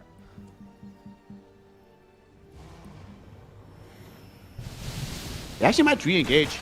Got the juice. He's coming forward. They find the hook shot forward onto the puck, but it is a puck. At the same time, Magnus, he couldn't get off the RP. The Dragon Tail Stun was there. It finally does emerge. Will it be good enough to find this fight? Magnus still alive. Sunstrike being thrown forward. And with the Supernova on the backline, they need to flee. They did at least manage to get the kill onto the Shadow Shaman. But the rest of their heroes are being slowly but surely whittled down. Morphling, he was caught inside a Dream Coil. He's away from the rest of his gang. Ooh, He needs 4 some help, seconds but for he's not Aegis. gonna find it. Nice. Aegis will be taken away. They tried to wait for the duration to expire, but it will not matter. They still have more than enough damage to kill him on life number 2. Na'Vi Jr. take an amazing fight. It is that Observer Ward and the Sentry you mentioned. They knew for a fact that Invoker, very far away from the Magnus, very far from the Clockwork, they could take the fight as they saw fit. Yeah, this DK is just so incredibly strong, and the initiation was a little bit awkward, jumping on the puck, but then immediately just kind of phase shifted and got out of there. Bit of a disjointed fight, and Na'Vi with their BKBs right now is so strong. I do love this little play from the Morphling. Na'Vi was trying to wait for the Aegis to expire, but he just Agi morphed, so he died to the damage over time to not like die without the Aegis or with the Aegis expiring. But unfortunately, he didn't have enough left on the tank to escape afterwards. And now we are in a situation where Na'Vi is looking really damn good. Yep. From a carry perspective, one of the things I hate the most about the Morphling DK matchup is that when your BKB goes down as Morphling, the fight is over not just because, you know, you feel unsafe, but you have no damage anymore. Breathe Fire on Morphling, given that you're all like base stats, massive influx of damage just taken away, and now Dream Coil thrown in onto Niche. They want to try and chase him. He pops a BKB. He's being chased off the by got the juice. Look at the right click damage on the DK. The uphill miss actually keeps the Invoker alive, but he gets chased down by Niku, who gets the kill. At the same time, Fernandes has been removed from play by PMA. Now look who it is. It's your Y. doing his best to try and run away. He does not have access to a BKB. His manta has already been used up, and he has no allies around him. He's going to be held in place, brought to heal, and yet another kill onto the Morphling. Got the juice. Not only does he have the Breathe Fire, they also have the Timber Sword to take away all the stats of that Morphling. I'm seeing so many parallels to game number 1. Passion UA, they looked so good, but now they're in a situation where they only have one hero that deals damage. Oh my god. Flacco died. Well, maybe we need to come to the conclusion that Invoker is a debate in the series. Is under attack. Every team that's had Invoker has ended up losing the game. What can you do? Yeah, and it's the same with the Mars slash Magnus. It's like, yes, they have this insanely strong ulti that could turn the tide, but it's so difficult to find. Oh, they wanted to find a kill onto the DK, but now here's a Supernova with the Dream Coil as well. They've already brought down Niche. The stun of the Supernova catches Batyuk. Sergio Batyuk is dead. Niche has been taken away as well. And Navi Jr. going from strength to strength. A few minutes ago, Wingblade, it was only a meager 2k gold lead in their favor, but now it's 11. They're taking down a tier 2 tower top lane. Mid is being aggressed into by a wave as well. And it just feels like they can do whatever the hell they want on the snap. Radiant's top I tower cannot believe that Passion UA tried to fight there despite being 2 heroes and several thousand gold down. They were like, oh, this might be a good fight. They went for the Orchid on DK and then they just died. Yep. Radiant's middle tower is under attack. 2 towers being taken. Massive one was being dropped middle. Oh boy. And like you mentioned, yet again, we also have only one hero that does damage. Oh, snap. Who did this? Okay, Flacco, that's a goated kill. He brings down the Daedalus. He's gonna die for this though. There's no way out. I'm sorry, bro. Dude, no, wait, what? He lives? He Oh, that's a actually good lives? jetpack play. Oh my god. Scanning. Love to see it. Oh my goodness. Okay. Killing the Daedalus. That's gonna buy some time. And now they also know the fact that Puck is not with the rest of his team. So they saw a courier getting taken away by this DK. Maybe they want to go for this play, but no, they're going the opposite direction. They want to go for the Puck. It's a big smoke. Magnus invised up. Clockwork also hidden from view. I don't know if they can find this initiation though. Puck already starting to head himself back. He blinks though into the ward vision. They find him, they catch him, but they cannot kill him. G2 way too elusive right now as the rest of his team is busy taking Roche while he draws this attention. They keep trying to go for the initiations on Puck with Clockwork, but you really need immediate follow-up because the moment Puck gets off the phase shift, there is just no chance. And Navi's like, ah, you're chasing our most elusive hero. Very nice. We'll take Roche.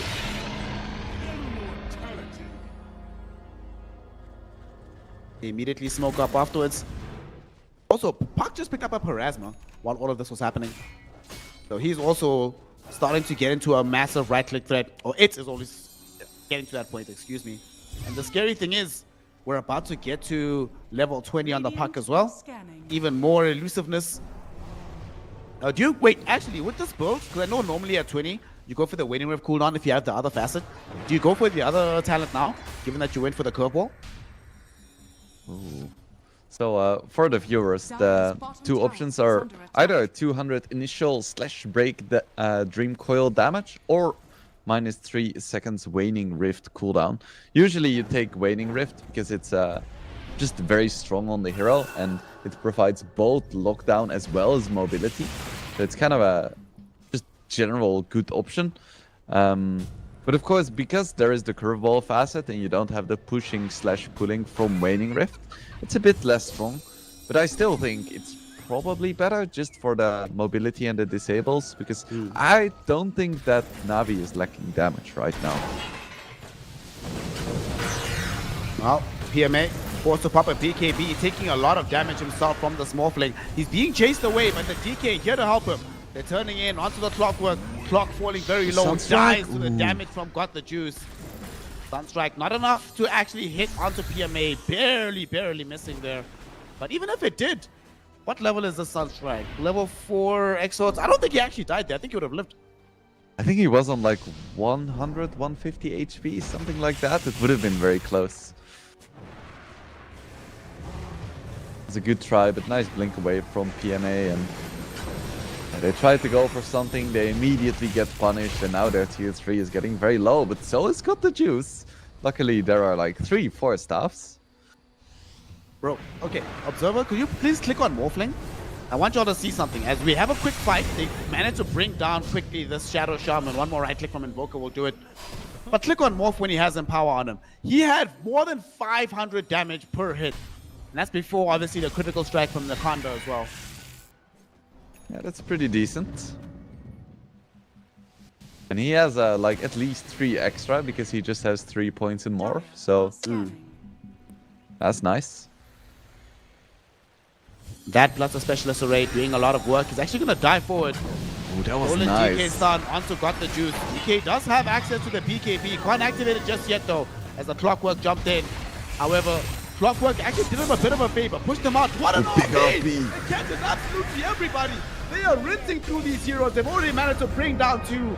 BKB required from the Timbersaw to get himself back into a safe position. And now the DK fighting for his life. He's on the front lines though. But now, when he pops his own BKB, look how strong he is.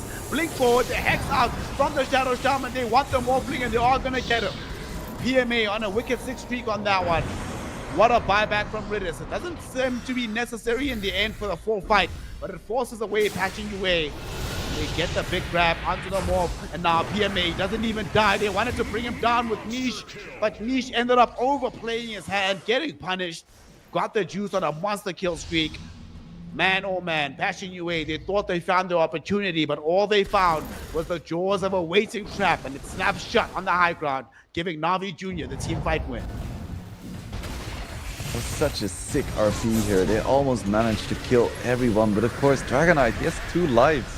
And while he was respawning, his Dragon form came off cooldown, and they kind of used all of their tools at this point. And nice buybacks from Na'Vi. And Yabai just had no way to escape here. Yeah, everything had been used, no chance. It's unfortunate that Niche managed to like die as well, ultimately. It was a good attempt, but severely underestimated the DK's damage. You know what actually happened? I blame this entire thing on Flacco. In the previous fight they took, Flacco killed the Daedalus, so DK didn't have it. So you're like, oh, he actually doesn't hit that hard. This fight he does have Daedalus, and you're like, oh wow, okay, that's something. Radiant's top tower is under Yep. attack. You don't pay attention for a moment, and now DK is leading by 6k over the Morphling. That's a full item. Of course, make that Morphling as- does have Alacrity and Empower, potentially. That could even the odds. He might not have life though, because they see him down bottom. They get the grab directly onto the Morphling. He's in high agi at the moment, and there's no way for him to survive. Who cares how much damage you deal if you have no life to expend it? Dead for 75 seconds without buyback. This is what you get for not going for Radiant's Lincolns. bottom tower Although is under maybe attack. he would have died with even with Lincolns, because all of Na'Vi was there and they have plenty of damage. Even if he gets up the Morph or the Radiant's attribute middle shift, tower is under attack. would have Radiant changed much structures are probably. fortified. Oh my god, dude. Shadow Shaman has Psychic Headband. Radiant's I don't bottom like tower the fact is that under Psychic attack. Headband can break Lincoln's shield. I Radiant's feel like that's a bottom change that tower should happen. has fallen. Like talent, like the neutral items shouldn't maybe trigger like the Lincoln's. Feels a bit too strong. Skewer. They drag the Phoenix into the base, but he gets off the Yule, he gets off the Supernova, he's still alive. They immediately end up killing off the Puck. Invoker trying to bring down the egg. Will succeed in that endeavor, but immediately has to back off. In the meantime, the rest of Na'Vi Jr. managed to take down the tier 3 tower. And with the Roshan's banner drop down, they're playing very carefully here. They're leaving the Puck on the high ground to put the pressure onto the tier 3, onto the range rack, excuse me. But they don't feel confident enough to stick around without the Phoenix. And they will leave. Yeah, no Phoenix, no DK form.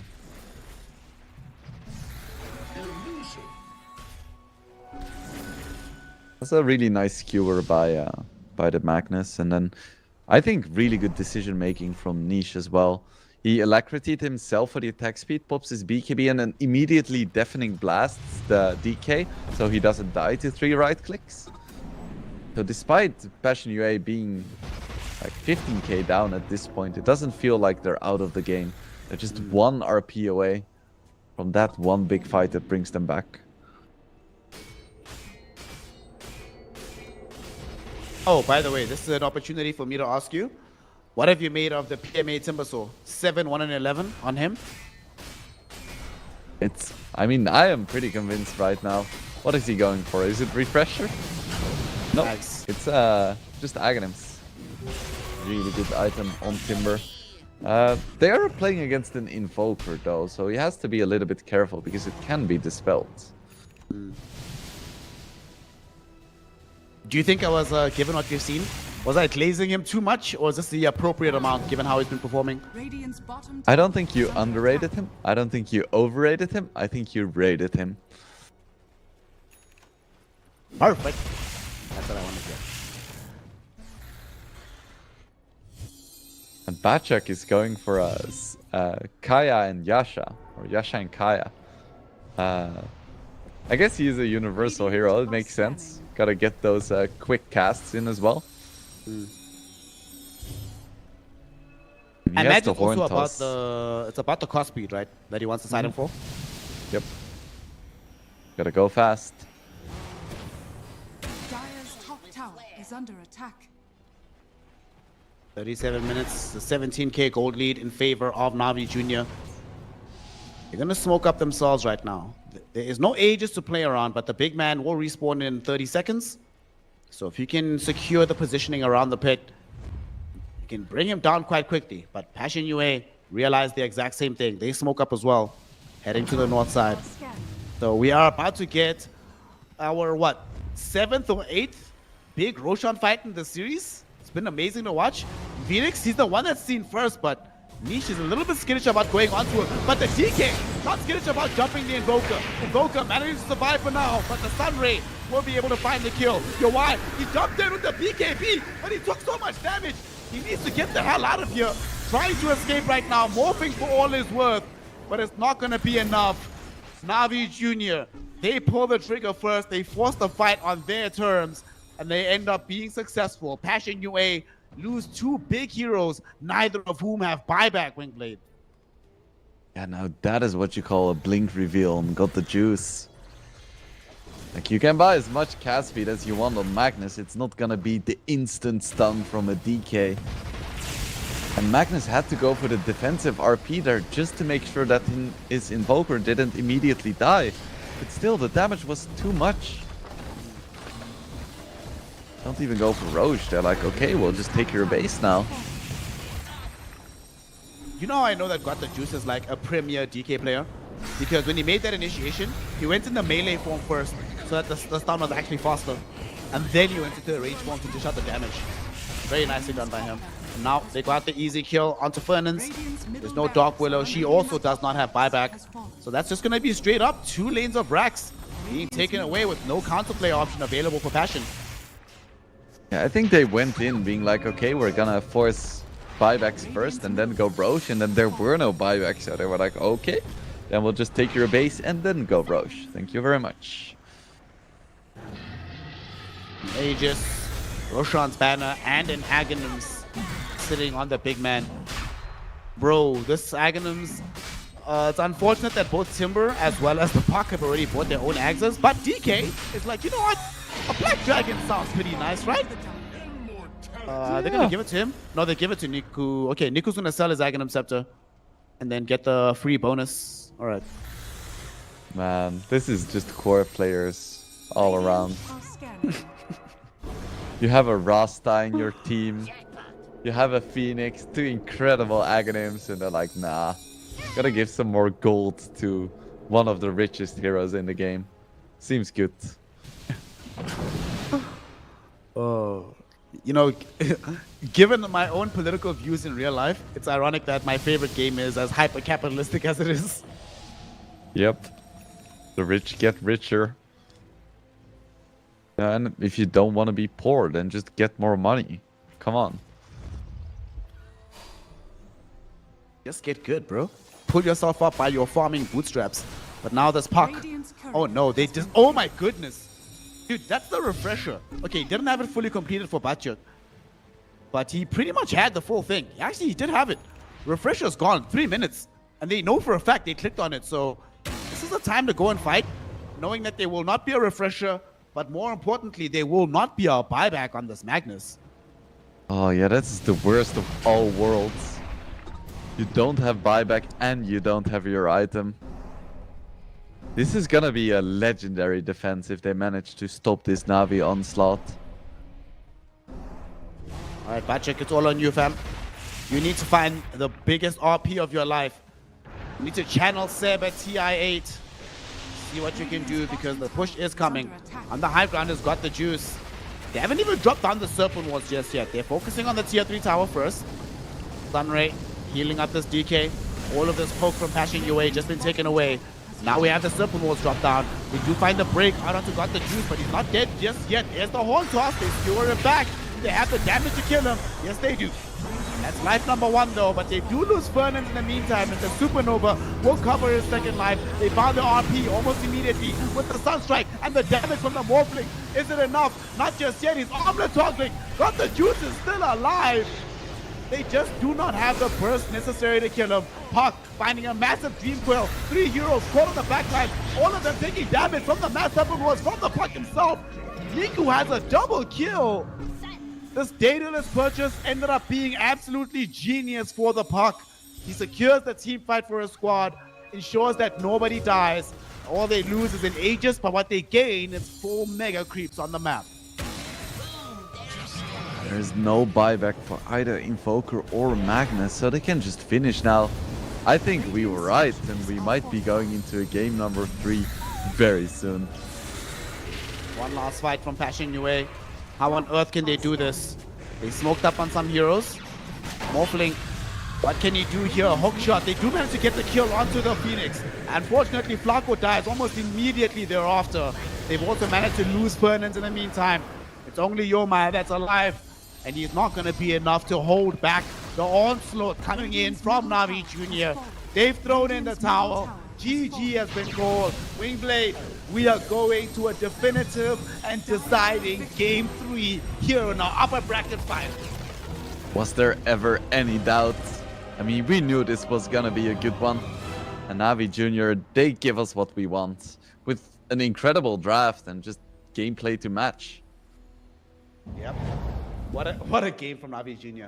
I mean, we both had the same feeling about the fact that they would win based on the draft alone. Obviously, more damage available from everybody. But I like what you said in the mid-game, that this felt so reminiscent of Game 1. Na'Vi Jr. were able to exploit the fact that Passion UA, outside of the Morphling, where was the damage? Invoker changed his build to go for a more early tempo, didn't find that early tempo, so he couldn't dish out the damage. Dark Willow wasn't necessarily able to find herself in too many fights. She couldn't scale into like some Aghanims kind of build. And even this Morphling, honestly, they gave him everything, but given the matchup he was playing into, DK Timber, stat minusing on top of stat minusing, maybe the matchup was just way too tough for a Morphling even to pull off, no matter what the situation was for him. Yeah, I think so too. The odds were definitely stacked against him. So much had to go right for Passion UA to win any given fight. And we saw a few fights where some things definitely did go right. And we definitely had some moments where we were like, okay, maybe they can still do it. But ultimately, Navi's draft, it was just too all-encompassing. Like, they had all of their bases covered. They skilled well. They had enough disables. They had enough push. They had enough mobility, enough team fight. They just had everything. Just beautifully played and drafted by Na'Vi. Yep. Na'Vi Jr. doing the Lord's work here, giving us a definitive Game 3.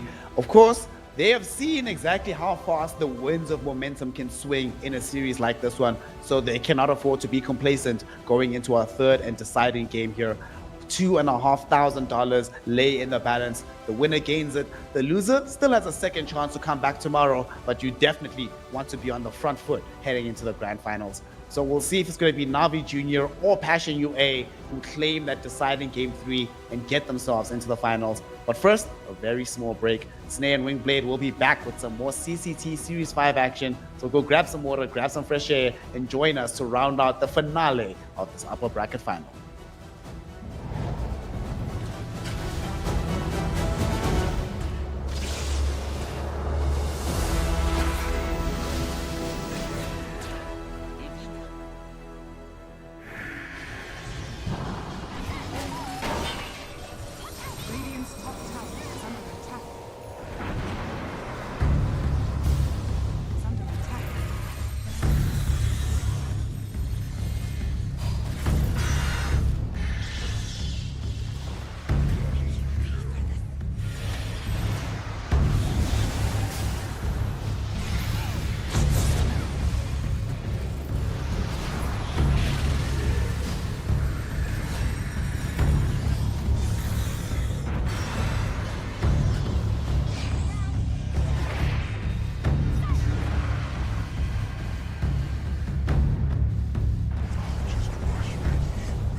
welcome back one and all to our final game of the upper bracket final. Navi Junior or Passion UA, one of these two teams will be our first grand finalist here in CCT Series 5. And you and I are all going to find out together. And of course, we're going to be guided by the wisdom of Wingblade. OG, look at this game. Tell me what you're expecting and how happy are you to see that this DK has been banned in the first phase? I'm not that happy actually, because he gave us 2 amazing games. So, you know, it's not gonna be the same with him being gone, you know? At the same time, I shouldn't be sad that it's over. I'm just happy that it happened. That we got some DK games, who is fundamentally a really boring hero, but they were actually good. Isn't that amazing? Gotta love it, you know. Shout out to Skeeter, actually. Last year, everyone was flaming him for going into this DK carry route, but a year on, it turns out he was very vindicated. And now, though, we're starting with something very interesting. Navi Jr. managing to reprise the role of this Timbersaw for PMA, which he performed really, really well in the previous game. Passion UA still sticking to this Invoker. Now, this is a bit of a surprise. Both of us were saying after game 2 that we didn't think Invoker would be coming back in this game. What do you think the thinking is by Passion UA for going for this pick? I wish I knew. I have no idea why they would pick Invoker again.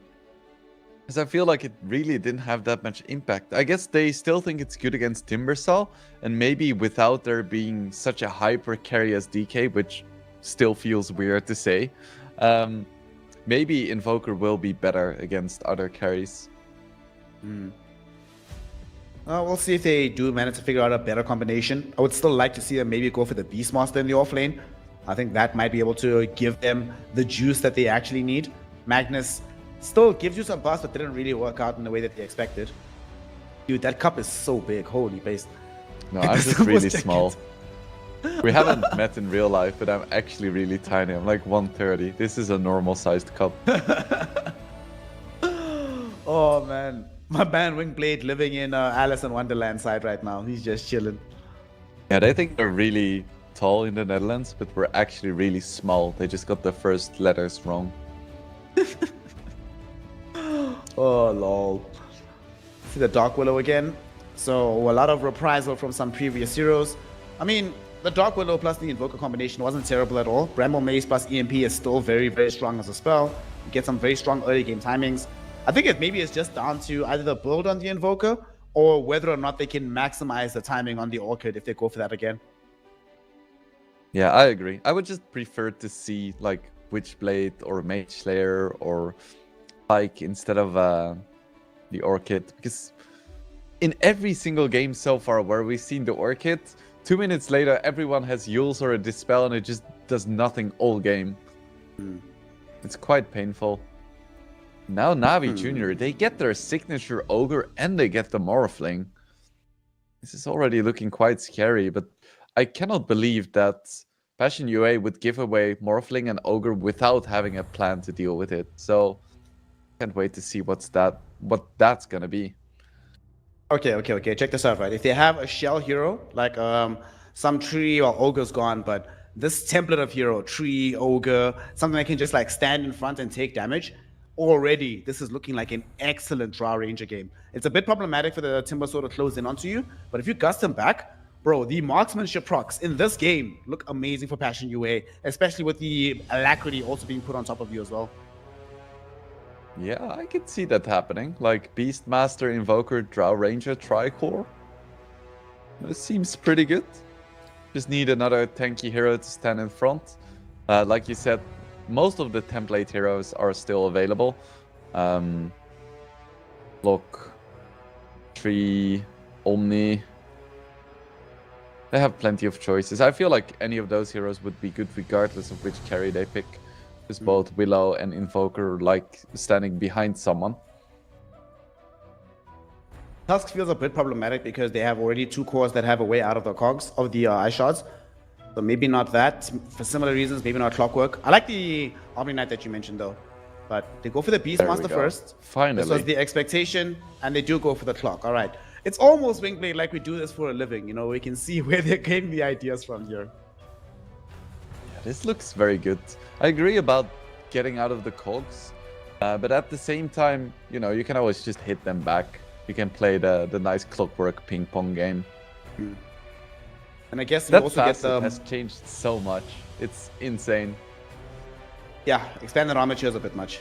I think I was surprised it didn't get nerfed like into the ground, honestly. Just completely. I mean, every time back in the day when they would change like the shape of the cogs from like square to circle or the other way around, it kind of blew my mind. But this is the biggest change so far.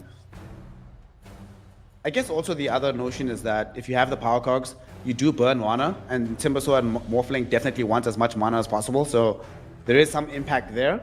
Navi Jr., they pick up their third core. The mid laner will be the Tiny for this game. Interesting. All right, dude, listen, okay. I know it's dangerous, right? If you can still get to an early timing on the Draw Ranger Hurricane Pike, I'm telling you, it's dangerous. Yes, there's heroes that can reach you. All three of them have mobility. But if you can somehow stay back, Drow can eat these heroes alive. I'm just not sure she has enough protection. Yeah, I mean, it is looking like they will get a ranged carry because they have the clockwork, and otherwise it's just really awkward. And like, what else would they get, right? I guess Terrorblade would still be a decent option. Banned. First ban. Navi took it out. Ah, right, first ban. Yeah, then I think Drow still looks good. If they want to, they could go for Alchemist as well, but that lane is just a little bit awkward. Maybe Shadow Fiend, perhaps? I mean, Navi Jr. are picking first out of the phase, though, so they'll have some time for Passion UA to respond to that one. So Navi first needs to get another support, right? So you need to ban... we're already taking out Grim. You need to probably ban Rubik, potentially. What else is actually left in the 4 position that feels really strong here? I feel like there has to be something unconventional that we're missing. How about the Muerta ban? That way we have like, because if they pick Muerta, then they have the access to like the Tiny. He jumps in, finds a stun, and then there's a calling to follow that up with. You could pretty much can't escape that area. I would like a Muerta ban from Passion UA. That seems really nice. I still think the Rubik is absolutely fine too.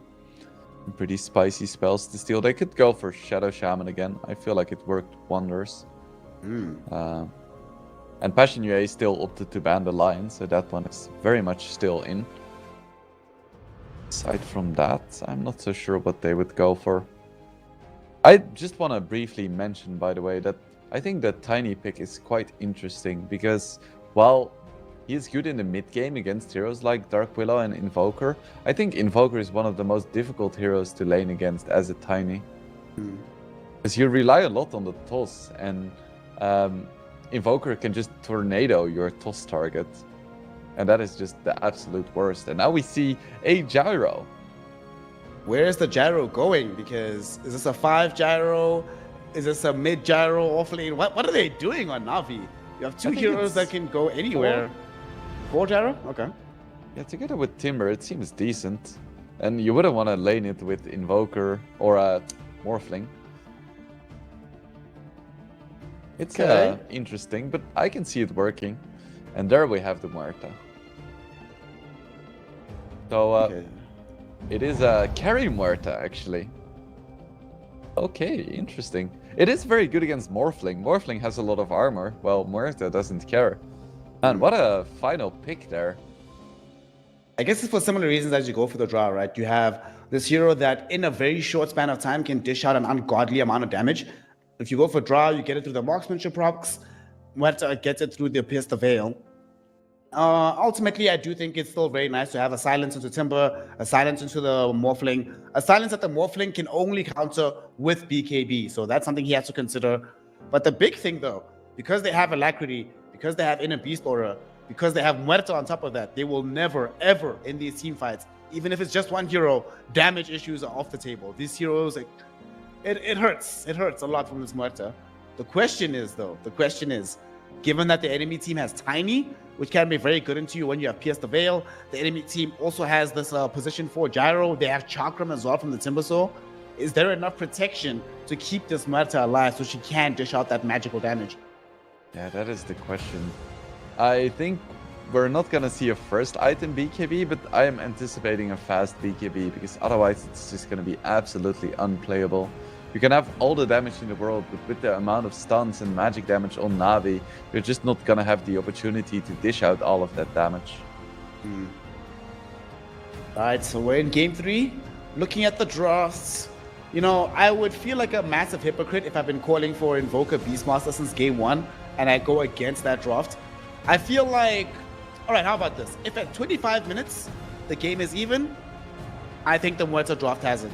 If not, then obviously, you know, we're going to be going in the favor of this Morphling. How do you feel about that?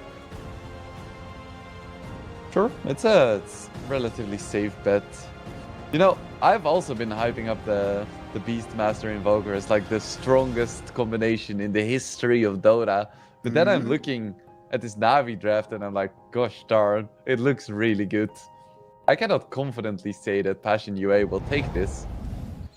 Because it's like, Navi Jr. is so incredibly good with his Ogre. It looks like a fantastic Morphling game. Tiny should be able to get a lot of work done. Oh, please don't make me pick Snare. You know what? Because we're in a game 3, we've been blessed not only by great Dota the entire series, but being together again after so long. I'm going to take away that responsibility. And let's just enjoy the game together, brother. Feels good, man. I appreciate that. And, you know, we've been correct about the previous 2 games, so yeah, we can cut ourselves some slacks. 30 seconds to battle. We did get a very nice play down bottom, as Frennen did get off this pretty great observe ward, also broke the smoke. This should get dewarded, but he also now knows with high probability where their other ward is, and it's a fairly defensive one at that, so he's not going to be too saddened by the events that have transpired. So are we gonna see any big fights? Level 1 doesn't look like it. And it could be the first 2-for-2 bounty trade. It looks that way. Yeah, it is. Yeah. Yeah. Well, as the game starts, let us know in chat, who do you believe is going to win?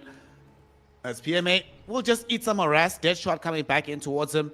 Nice little block on the Timber Chain. They know they won't kill him, but they are going to force him to have to use up quite a lot of regen. He doesn't actually have regen. He started off with the pure wand. This is actually really, really good. Despite not finding the first blood, they set themselves up for a very nice start to the lane. Yeah, for sure. I think it's interesting that Muertas these days tend to go for Dance of the Dead over Ofrenda. When I saw that facet, I was like, damn, this is such a good tech for carries. Just having, I guess the attack speed doesn't really matter, but like that flexibility of respawning in the place you choose. But yeah, these carries are like, yeah, well, I'm just not gonna die, so it doesn't matter. Yep. I will say, whenever I played Carry Muerta with Allfriender, it feels like an admission of suckiness. Feels like I'm a noob. Yeah, that's But why if I I get like calling, it so much. If I get calling, I'm saying I'm so good, I guarantee I'm probably gonna kill you during the calling. And now they're putting pressure onto the gyrocopter, looking for the first blood. The dead shot was amazing. The battery assault held in the gyro, and they do find the first blood, and they're reaching for more. Timber, yet again, does not have reactive armor, baby. One more right click is all they need, and they will get it.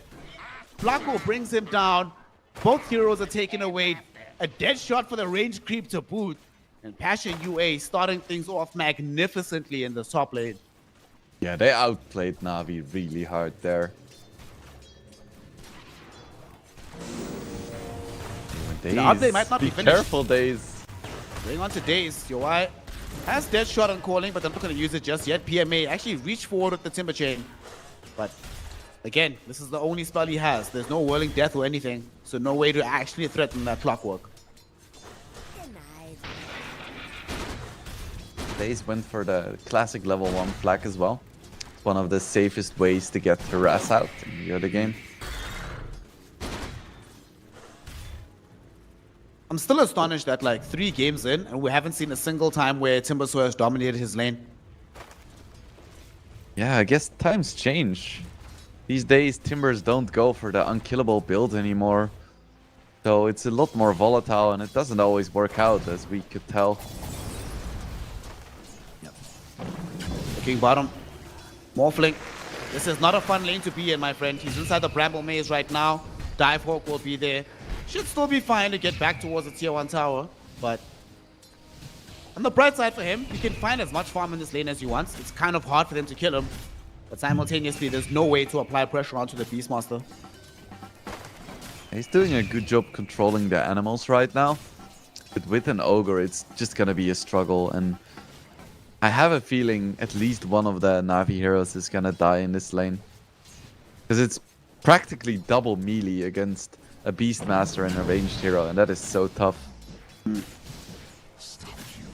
Unfortunately, first blood has already happened, so I can't ask you where it's going to happen next. Feels bad. I don't mind that too much. I've lost enough credibility today. Let's take a quick gander towards the mid lane. This is a lane where I anticipated the Tiny doing a little bit better than he is right now. Instead, he's actually falling behind as top Daze is again.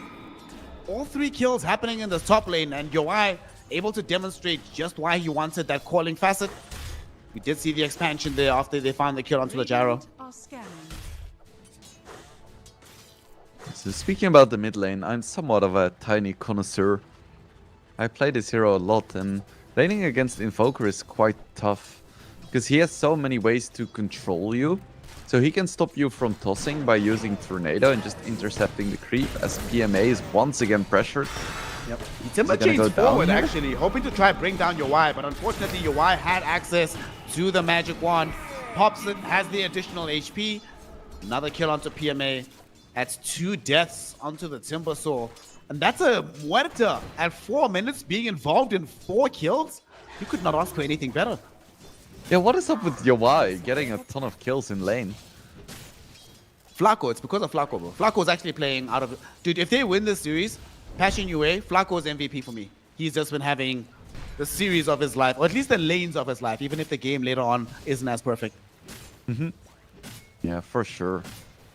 Every time we look at these lane matchups and we're like, yeah, this looks okay, but you know, both teams should be farming, and then you close your eyes for a moment and they have like 4 kills out of nowhere.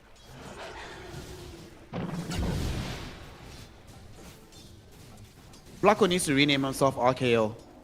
Out of nowhere. We'll see if he can keep up the pressure like this. In these lanes, Passion UA, obviously, a win top. Mid is going excellently for them. And bottom, Beastmaster's getting everything that he wants as well. So, Passion UA will certainly be very, very happy. But they are not happy on the side of Navi Jr. That's why they bring Ridis through the Twin Gate. They want to make a rotation onto Yoi. And he's not having that much mana. So Dark Willow does come through, but it's a little bit too late. They've already found the first kill. The question is, can these heroes escape? And the answer is yes. Flacco wasn't there either. So Yoi was actually kind of playing too far forward, given the lack of defensive support from anybody else on the map. Yeah, really nice rotation by Ridis, utilizing the Twin Gates to their fullest potential. Of course, this is what Ogre is good at. He is so strong right now because of his extra skill point. We do have an Invoker showing up. Cold Snap out onto Daze. One more right click is all that they'll need. Niche able to find a kill with his first rotation. The AD rune definitely making a big difference there. And Flacco was reaching forward, hoping to find somebody, but they're all back. For the Wisdom rune. They're just setting up 30 seconds in advance. Do you fight this? They go actually onto the Timber. PMA. There's a lot of danger here. The dead shot almost connected on top of him. Had that done so, he would have definitely died, but he will end up living. Flacco instead ends up taking the tumble. The Ignite burn damage, being able to follow him beyond the tower and killing him off. Radiant's top tower is under attack. Down bottom though. As well as they stole the Wisdom rune. Patrick was able to take one on the opposite side of the map, but it's going to cost his life. He's going to get chased, he's going to get killed. And there's not really all that much you can do about this. They're going to give the kill to the Morphling. But the Juice picks it up at the same time. Clockwork tried to interrupt this from happening. Can't do it. Just going to have to back off.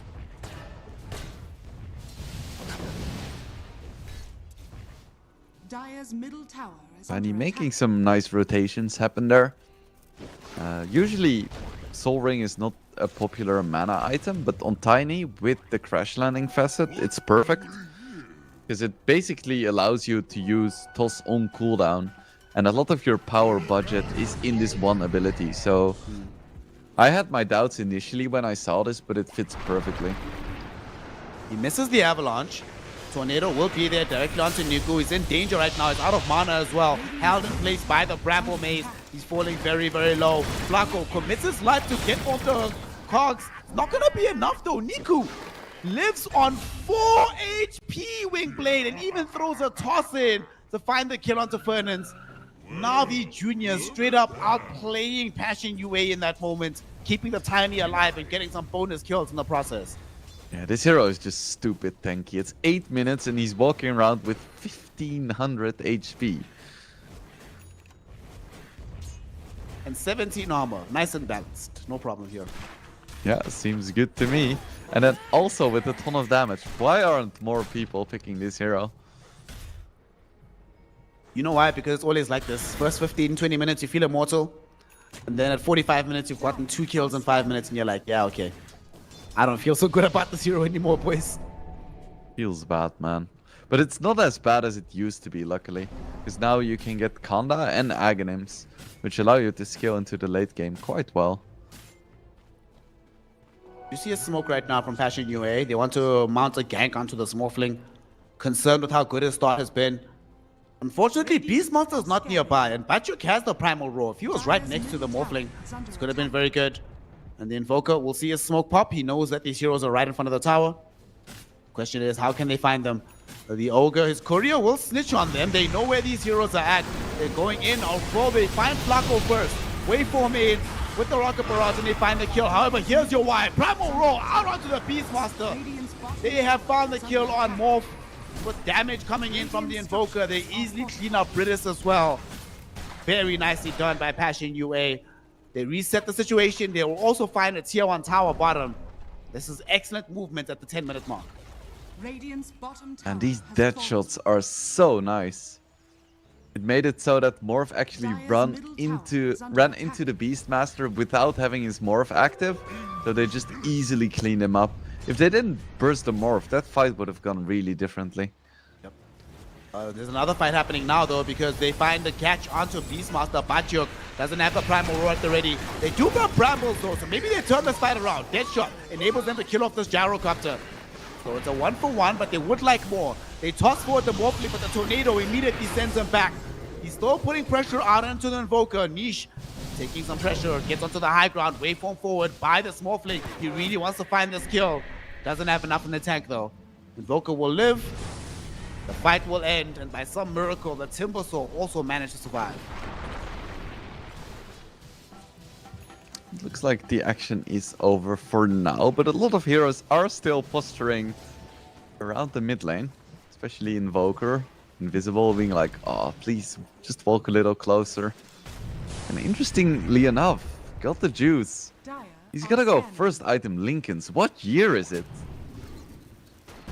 You can... Let me think. Do you have to in this game? Primal Roar? Yeah, you have to. Primal Roar is a big problem. Because normally Primal Roar can catch you before you start Morphling.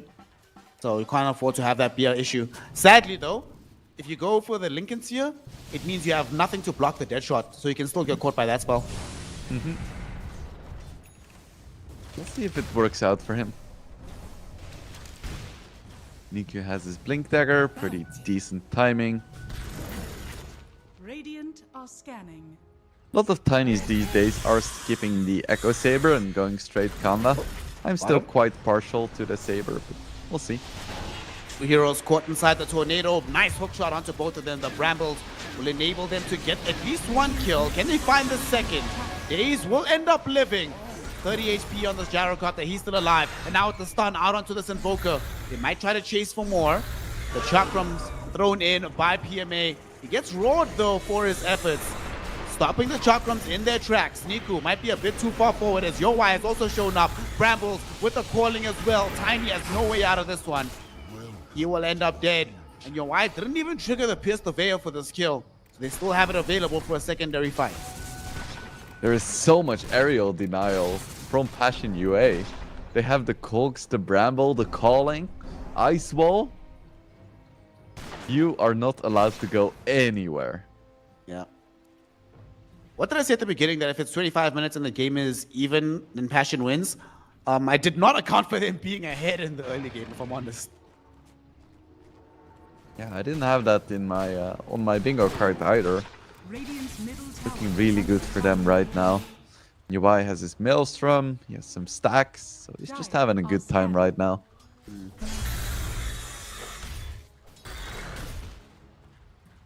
Whilst the PMA Timber is busy farming away, trying to get himself towards his Kaya, we are going to have a small skirmish middle because they want to take this tower for Passion UA.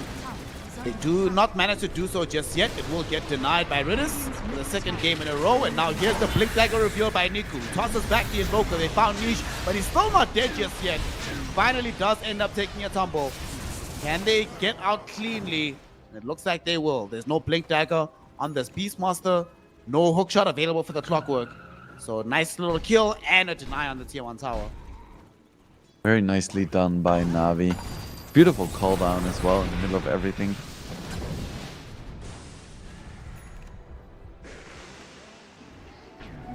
Looks like Bacek wants to do something here. Nah. Never mind. He's just farming. Looking towards his Aghanims. Now, he is one of the HOD players. He's a divisive topic within the Beastmaster community, whether or not the Helm of the Dominator is worth it. I like how you mentioned that. Divisive topic. You know, scholars have different opinions on this matter. Yeah, for sure. Just go to any of the Beastmaster discords, you know. These kids, they're rabid. Radiant's top tower We need to ask, like, Mind Control what he thinks. Be like, hey man, do you go Helm on this hero? What's the situation? Yeah, I'll try to give him a call, which is difficult because I don't know his number, but I'll try. Bottom lane, they're trying to get Beastmaster's number, but they do not. Instead, there's a Primal Roar thrown in onto Niku. This Tiny can't get away from this engagement. He's doing his best. At the same time, your Wire's shown up, throwing in right-click damage with the Pierce the Veil. Flacco credited with the kill onto Niku, and your Y forced the Morphlane to have to waveform away. So that is a pretty big fight. The scary thing about this, they only used one ultimate. That was just Primal Roar. They didn't use Bedlam, they didn't use Terrorize, they didn't even use Pierce the Veil, and they still managed to almost kill 3 cores in that fight. Yeah, poor UI doesn't have mana. It's funny how one of the few intelligence carries is the one with the most mana issues. Such is life. Oh, Niche finds the kill. Nice little gank onto the Timbersaw. Okay. And also this Invoker, he went very different build than the previous ones. You were mentioning you want to see him go for either a Mage Slayer or Witchblade. You opted for the Mage Slayer. Going to turn that into a Hurricane Pike ASAP as well. Dire's middle tower is Yeah, under very attack. nice here. No more Orchid shenanigans. This is the real deal. Actually, he's going to One have thing- so much attack speed, like Mage Slayer plus Inner Beast Aura. My god. Yeah, next up, Basher, right? Man, I really wish we saw more ranged hero Bashers. So silly. One day. Dire's middle tower is under attack. So what's the plan right now for Navi Jr.? When do we try to make another move? We trying to build into a BKB for Niku. Can we afford to wait that long until it's available? I think the objective right now is survive at all costs. We spoke about this big Invoker Beastmaster timing, and it's approaching. I'm just waiting for Passion UA to take one more fight, place a few more wards, and then go Roche. And for Navi, they just want to make sure that they have as many items as they can before Passion UA reaches their high ground, which is inevitably going to happen within the next 10 minutes. That's a very scary item. It's something that we discussed in the draft. Beastmaster, Aghanim Scepter is now up. And Timbersword does not have a pipe. He does not have a BKB. Until he has that BKB, you have to stay as far away from that Beastmaster as possible. Yeah, for the coming 5 or maybe even 10 minutes, Navi just doesn't want to fight this. Passion UA is so strong right now.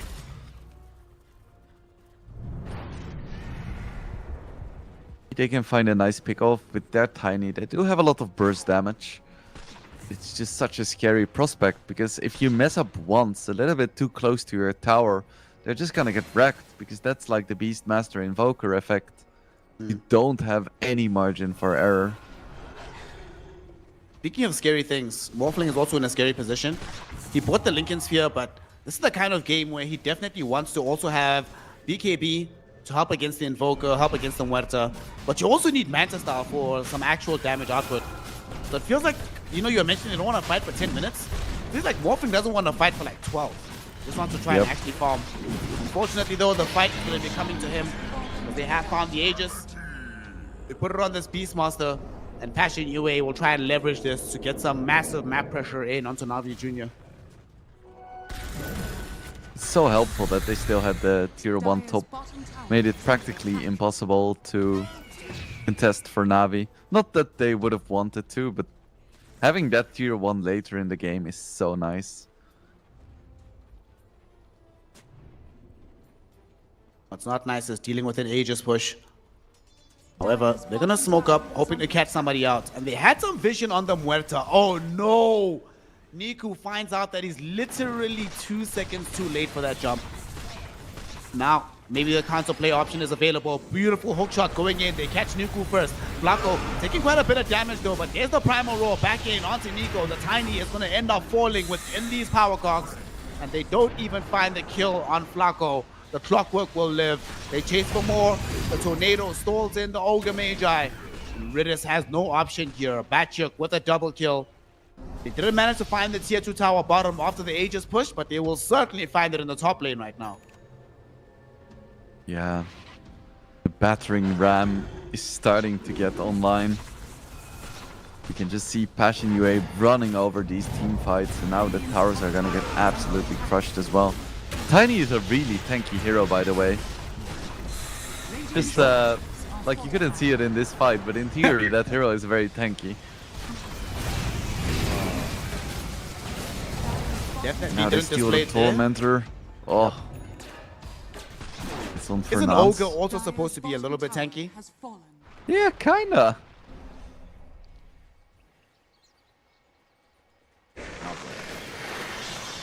So Flacco got the wisdom, Under attack. the Torment. It's sent the way of this Dark Willow. They find the tier 2 tower. Top tower has fallen. Oh no, this is starting to get a little bit problematic on this map at the moment. Like, what are you supposed to do? Scanning. You're still so far away from the Tiny BKB, and you saw how quickly he died without that item. I don't know, fam. Like, the one BKB they're playing with is on the Timbersaw. Feels like they need it on all 3 heroes before they can even think about fighting. Scanning. Yeah, and even then, if you BKB and get roared, you're still gonna die.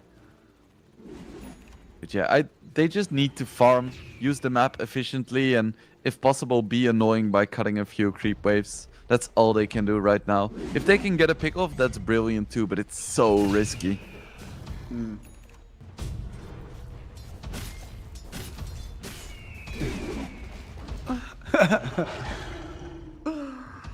I just thought it might actually be the funniest Dota 2 comment of all time. Shout out to Primal Instinct. That was hilarious. HOD Aghanim dualism in the Beastmaster science. I know what I'll write my thesis on.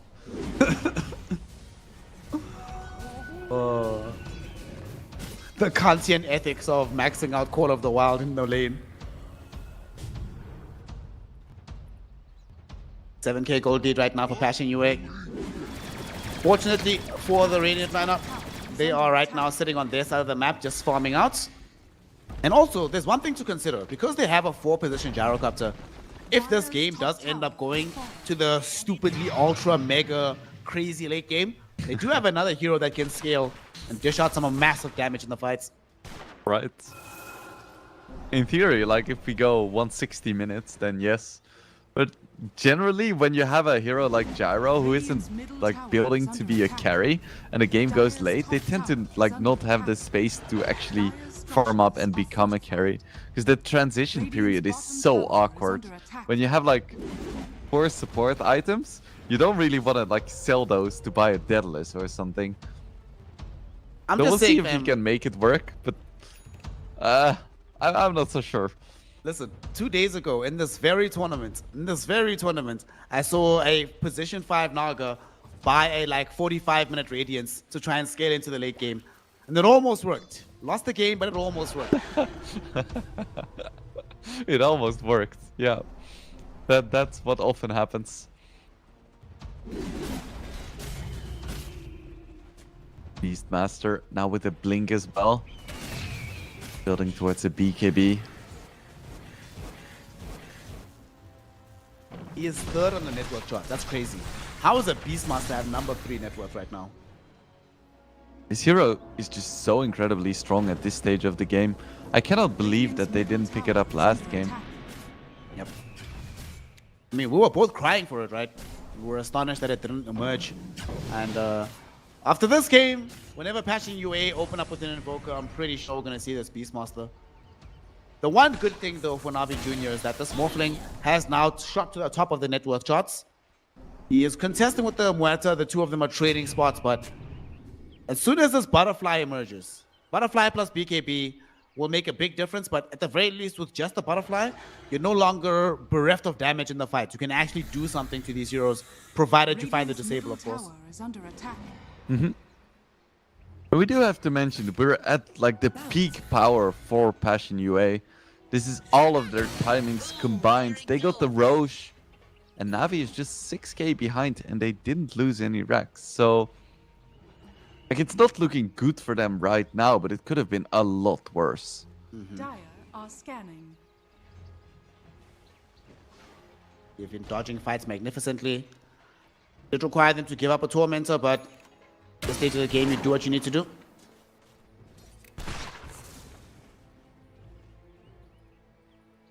The one problem I have, though, is that this Tiny has not been able to find the progress towards his counter, but he does have his BKB now. So they have 2 BKBs, one on Timber, one on Tiny.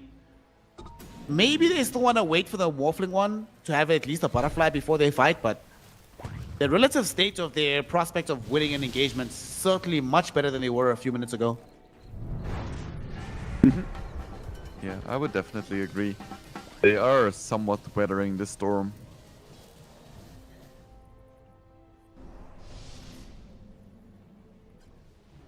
Like, it was so active a few minutes ago, and then the Aegis was just used for farming and taking a single tier 2. Passion UA, they have their Beastmaster BKB now as well. When are they gonna push the issue?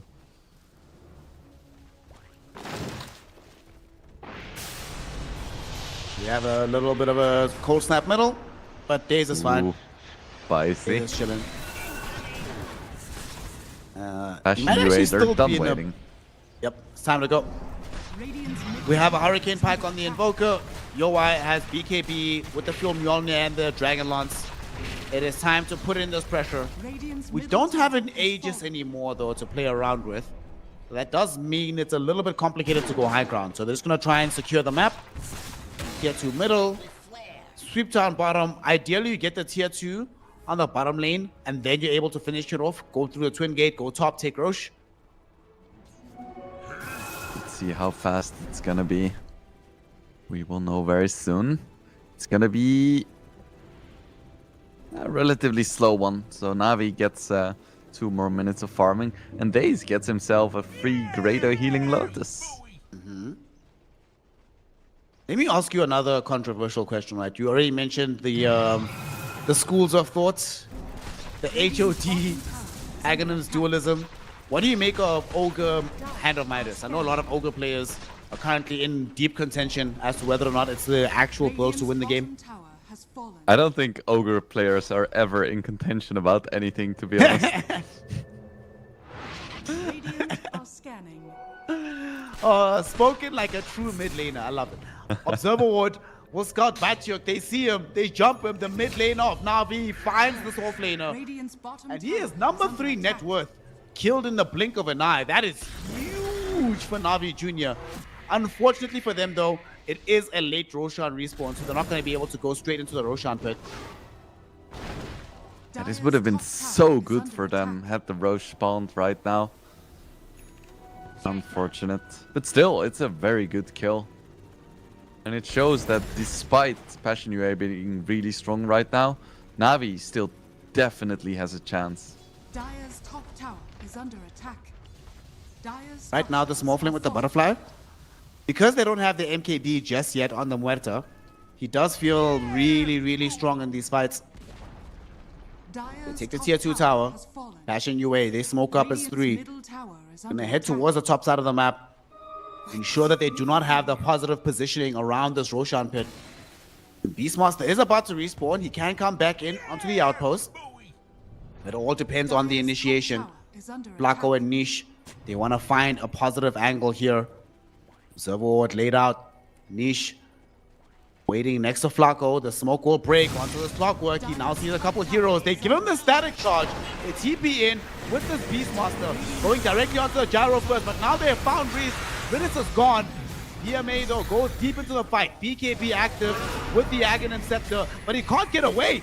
The Primal Roar will be there. They hold him in place. Tornado prevents the escape, and they ensure they find the kill. Ashen UA, what a fight from there. What a setup. Despite being on the back foot in terms of the positioning, they managed to find the perfect angle of initiation. Yeah, that was so nicely done by the Clockwork, splitting the fight in two. And pretty much the entire BKB duration for the Timbersaw was wasted. Roshan has fallen to the down. There is another Aegis. MKB up for the Muerta as well.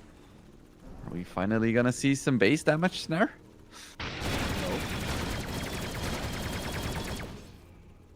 Not yet. Passion UA is still chilling. I think we'll see some base damage. They're gonna just like poke and prod them. But it is still kind of dangerous to go high ground, given the fact that they have this Tiny, and Tiny with the BKB can toss you back into a very awkward position.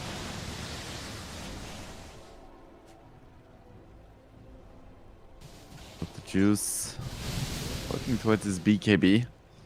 That's definitely gonna help. He is in a position where he can actually man-fight the Muerta. And I do have to say sorry to all of the people in chat talking about Muerta and getting banned for speaking Spanish. Oh, lol. This is the price of having to deal with international Dota. Yep. 5k gold lead. They're all weighted in favor of Passion UA. They have the experience advantage as well.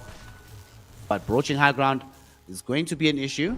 The Shivas will help, but again, the scaling from the Radiant lineup is really, really, really scary. The one thing I don't like though, I see that Niku is deciding to go for the Wind Waker next. I feel like the Tiny should be angling for damage. Like, I would like to see Daedalus Aghanim Scepter from him instead. Like, the Wind Waker will keep heroes alive, but on the second round of the fight, I'm not so sure it's going to help him that much. And he actually almost died. His creep wave saved him from being hook-shotted in by the Clockwork. Yeah. His item build is a little bit strange, but maybe at this point he feels like he's so far behind that he's never going to be relevant in the damage department. And he just wants to make sure that his Morphling and Timber have the opportunity to deal their damage.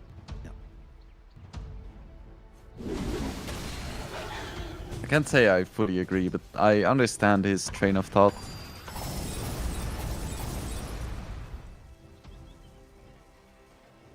What is that thing that happens in Dota, right? You come up with an idea. If it works, you seem like a genius.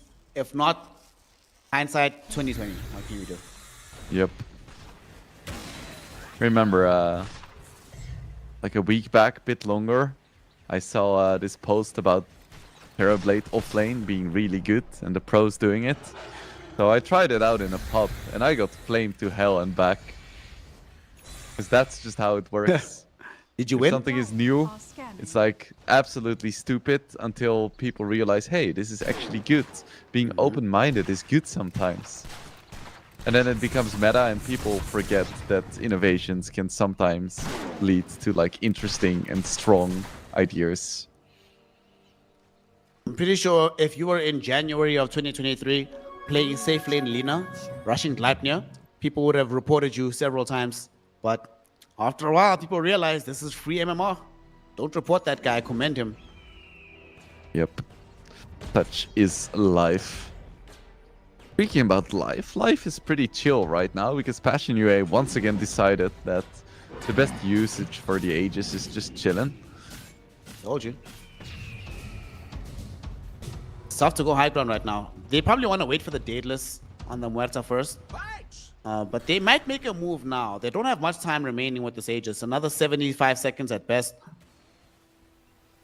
So they're positioning themselves middle. They might try to do something here. Or they might just try to take over the triangle and try to restrict the areas of the map that the Morphling can farm. Scotty is coming up for Morphling. I feel like this fight between Morphling and Muerta is gonna be epic. They're both so farm and uncontested. So who is your money on? The Morphling or the Muerta? I've lost enough Morphling games to know that Muerta 1v1 beats me as the Morph. Alright, fair enough. I am inclined to agree as well. Muerta is insanely strong against Morphling. Like you would be running around like full Agi, 2000 HP and just get 2 shots. Oh, Primal Roar down bottom. Speaking Get the of. free shot. And exactly 2 shots. Bad Wait, joke. Just kills what? him in a second. Did Dace just drop a neutral item on death? Wait, what? It looked like that. Yeah, I see there is a Dandelion Amulet. Well, it might be his own one. It might be his own one. Could be. Very interesting. Maybe it's a Dota just telling Dace that he's a creep. Feels bad, man. You don't do anything here, bro. Sorry.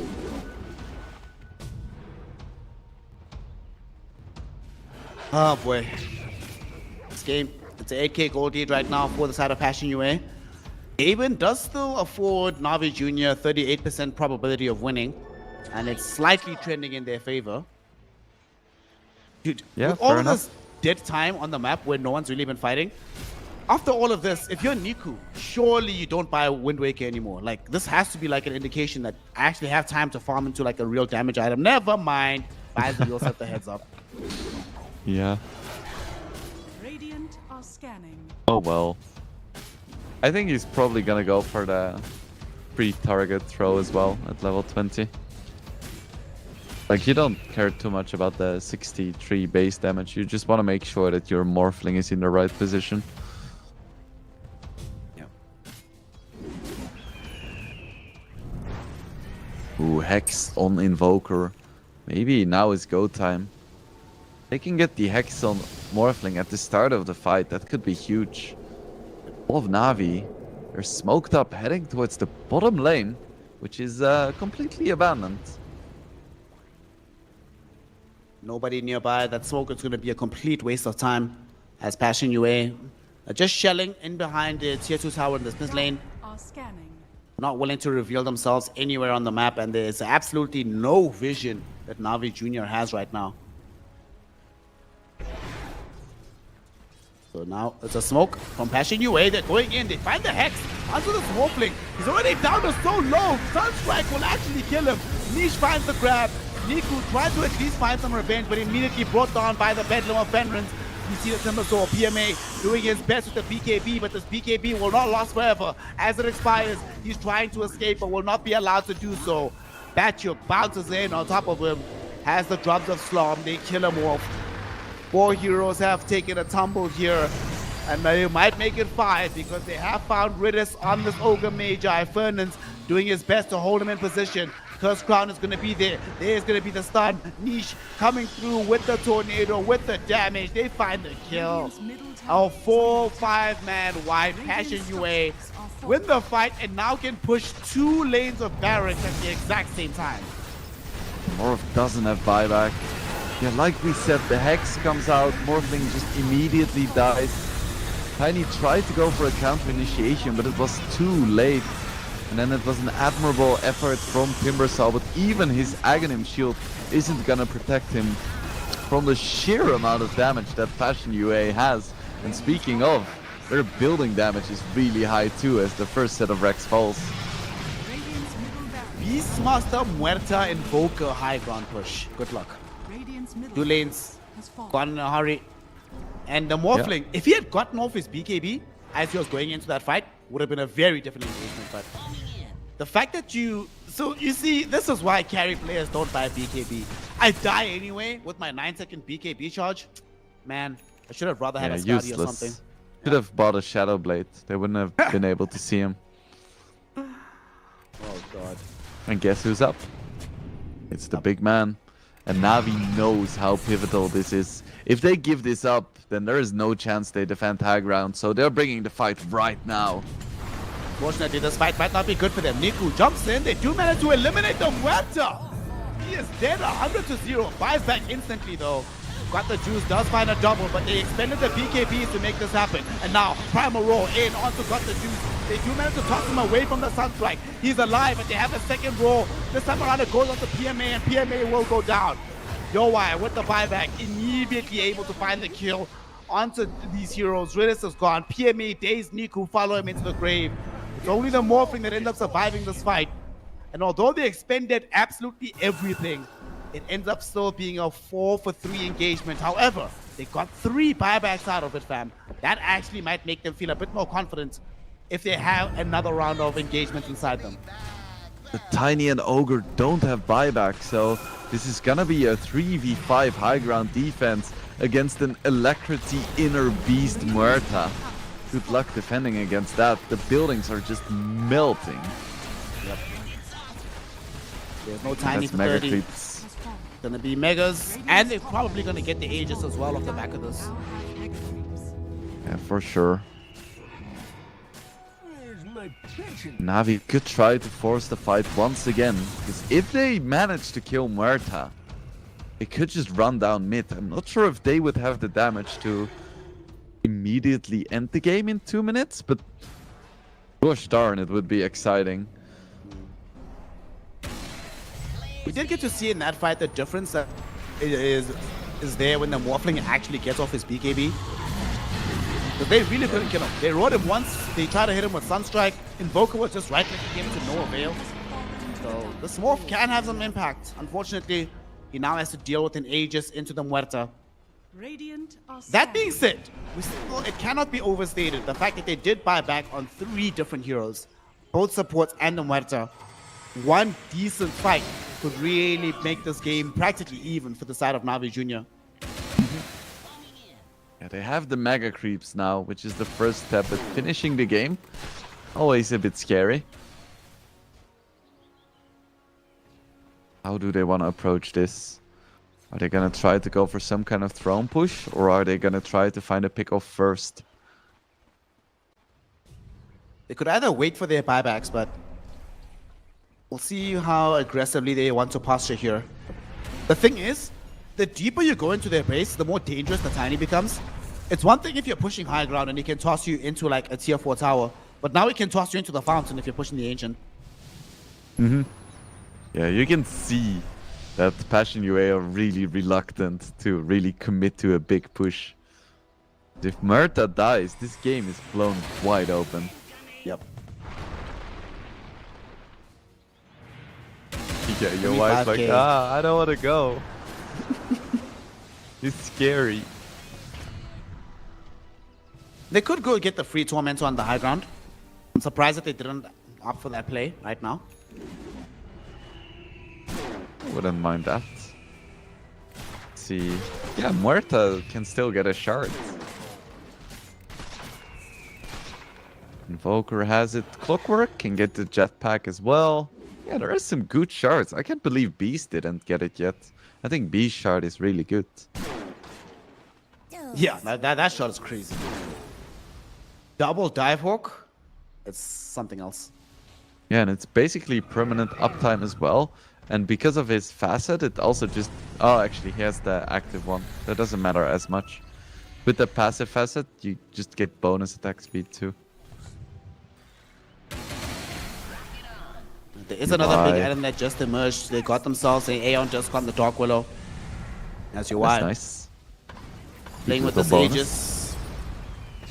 Okay, they smoke up. They're going for the final fight. Clockwork has access to the hook shot. They have a Roshan's banner with them as well. They just need to find the angle. Dead shot. It sends back Niku, but the rest of the team is not necessarily in position to exploit this. You know why? Now needs help. There's going to be a jump in. Niku going on onto the Beastmaster. Batchuk gets sent back and killed off. They've lost the Morphling. Muerta losing a lot of HP. Your wife is gonna die. Life number 1 taken away. They have enough to take life 2. Blanco jumping in, immediately silenced up. He's forced to retreat. They pop the BKB with the Muerta. Blanco does eventually actually end up dead, thanks to Got the Juice. And now jumping onto Muerta. Muerta does not have BKB. Forced up to the low ground, keeping her alive.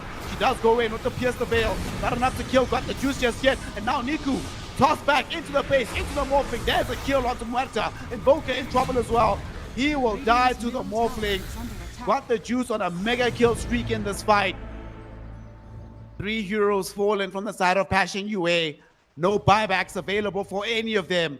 And by some miracle, Na'Vi hold the high ground. They keep this game going. They will not go gently into the sweet night. Yeah, there is a reason why Passion UA was reluctant, and now they bought back on Batchuk as well. I don't think Na'Vi can really organize a real push because of this, but still, this is a scary situation to be in. It's not over yet. There's still 80 seconds without Muerta. It might just be one set of racks. Also, look at this. Look at Morphling. Just bought a Divine Rapier. He doesn't have a Conda. He doesn't have a Dateless, so no crit damage coming off of this. But nonetheless, he is still dealing at present.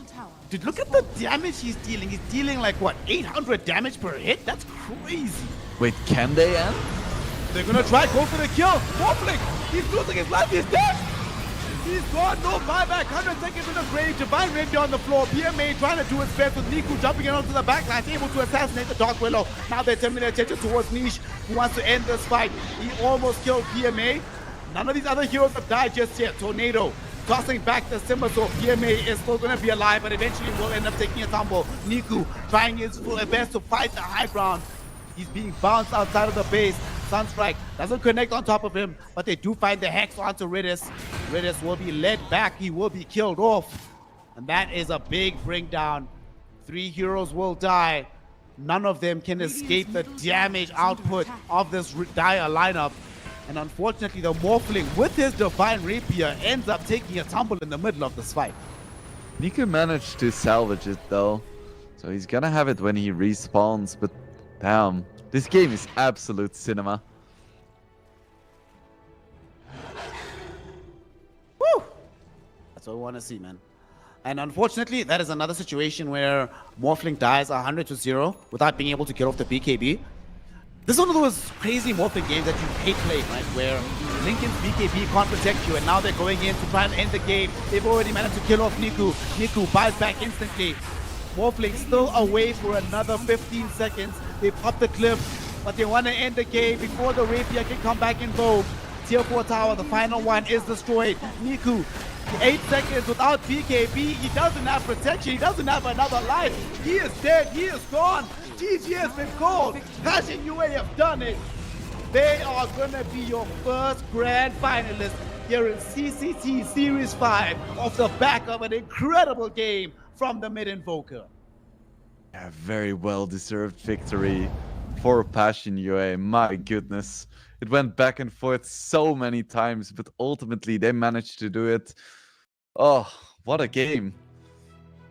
What a game. You said it first, right? That this is written in the stars. It has to be a full 3 games. It has to be chaotic. It has to be very entertaining. And that's exactly what we got. The fact that this game, before Na'Vi Jr. found themselves losing their Morphling on the high ground, they managed to stave off a 25k net worth deficit push, finding the kills. There's a different universe where by some miracle, Morphling gets off the early BKB, is able to sit on the high ground with a Divine Rapier without a Muerta around him, and maybe the Invoker dies because he actually came close, but unfortunately, they get the chain disable, they win the game. Like, Passion UA, despite the fact that they were so far ahead, it was still required very good gameplay from them to close this one out. Yeah, I would love to see a rematch in the finals. Of course, Na'Vi Jr., they have some tough opponents left in the lower bracket, but we might still see the rematch. I guess all of you are going to have to stay tuned to CCT tomorrow, because we have some great matches ahead of us.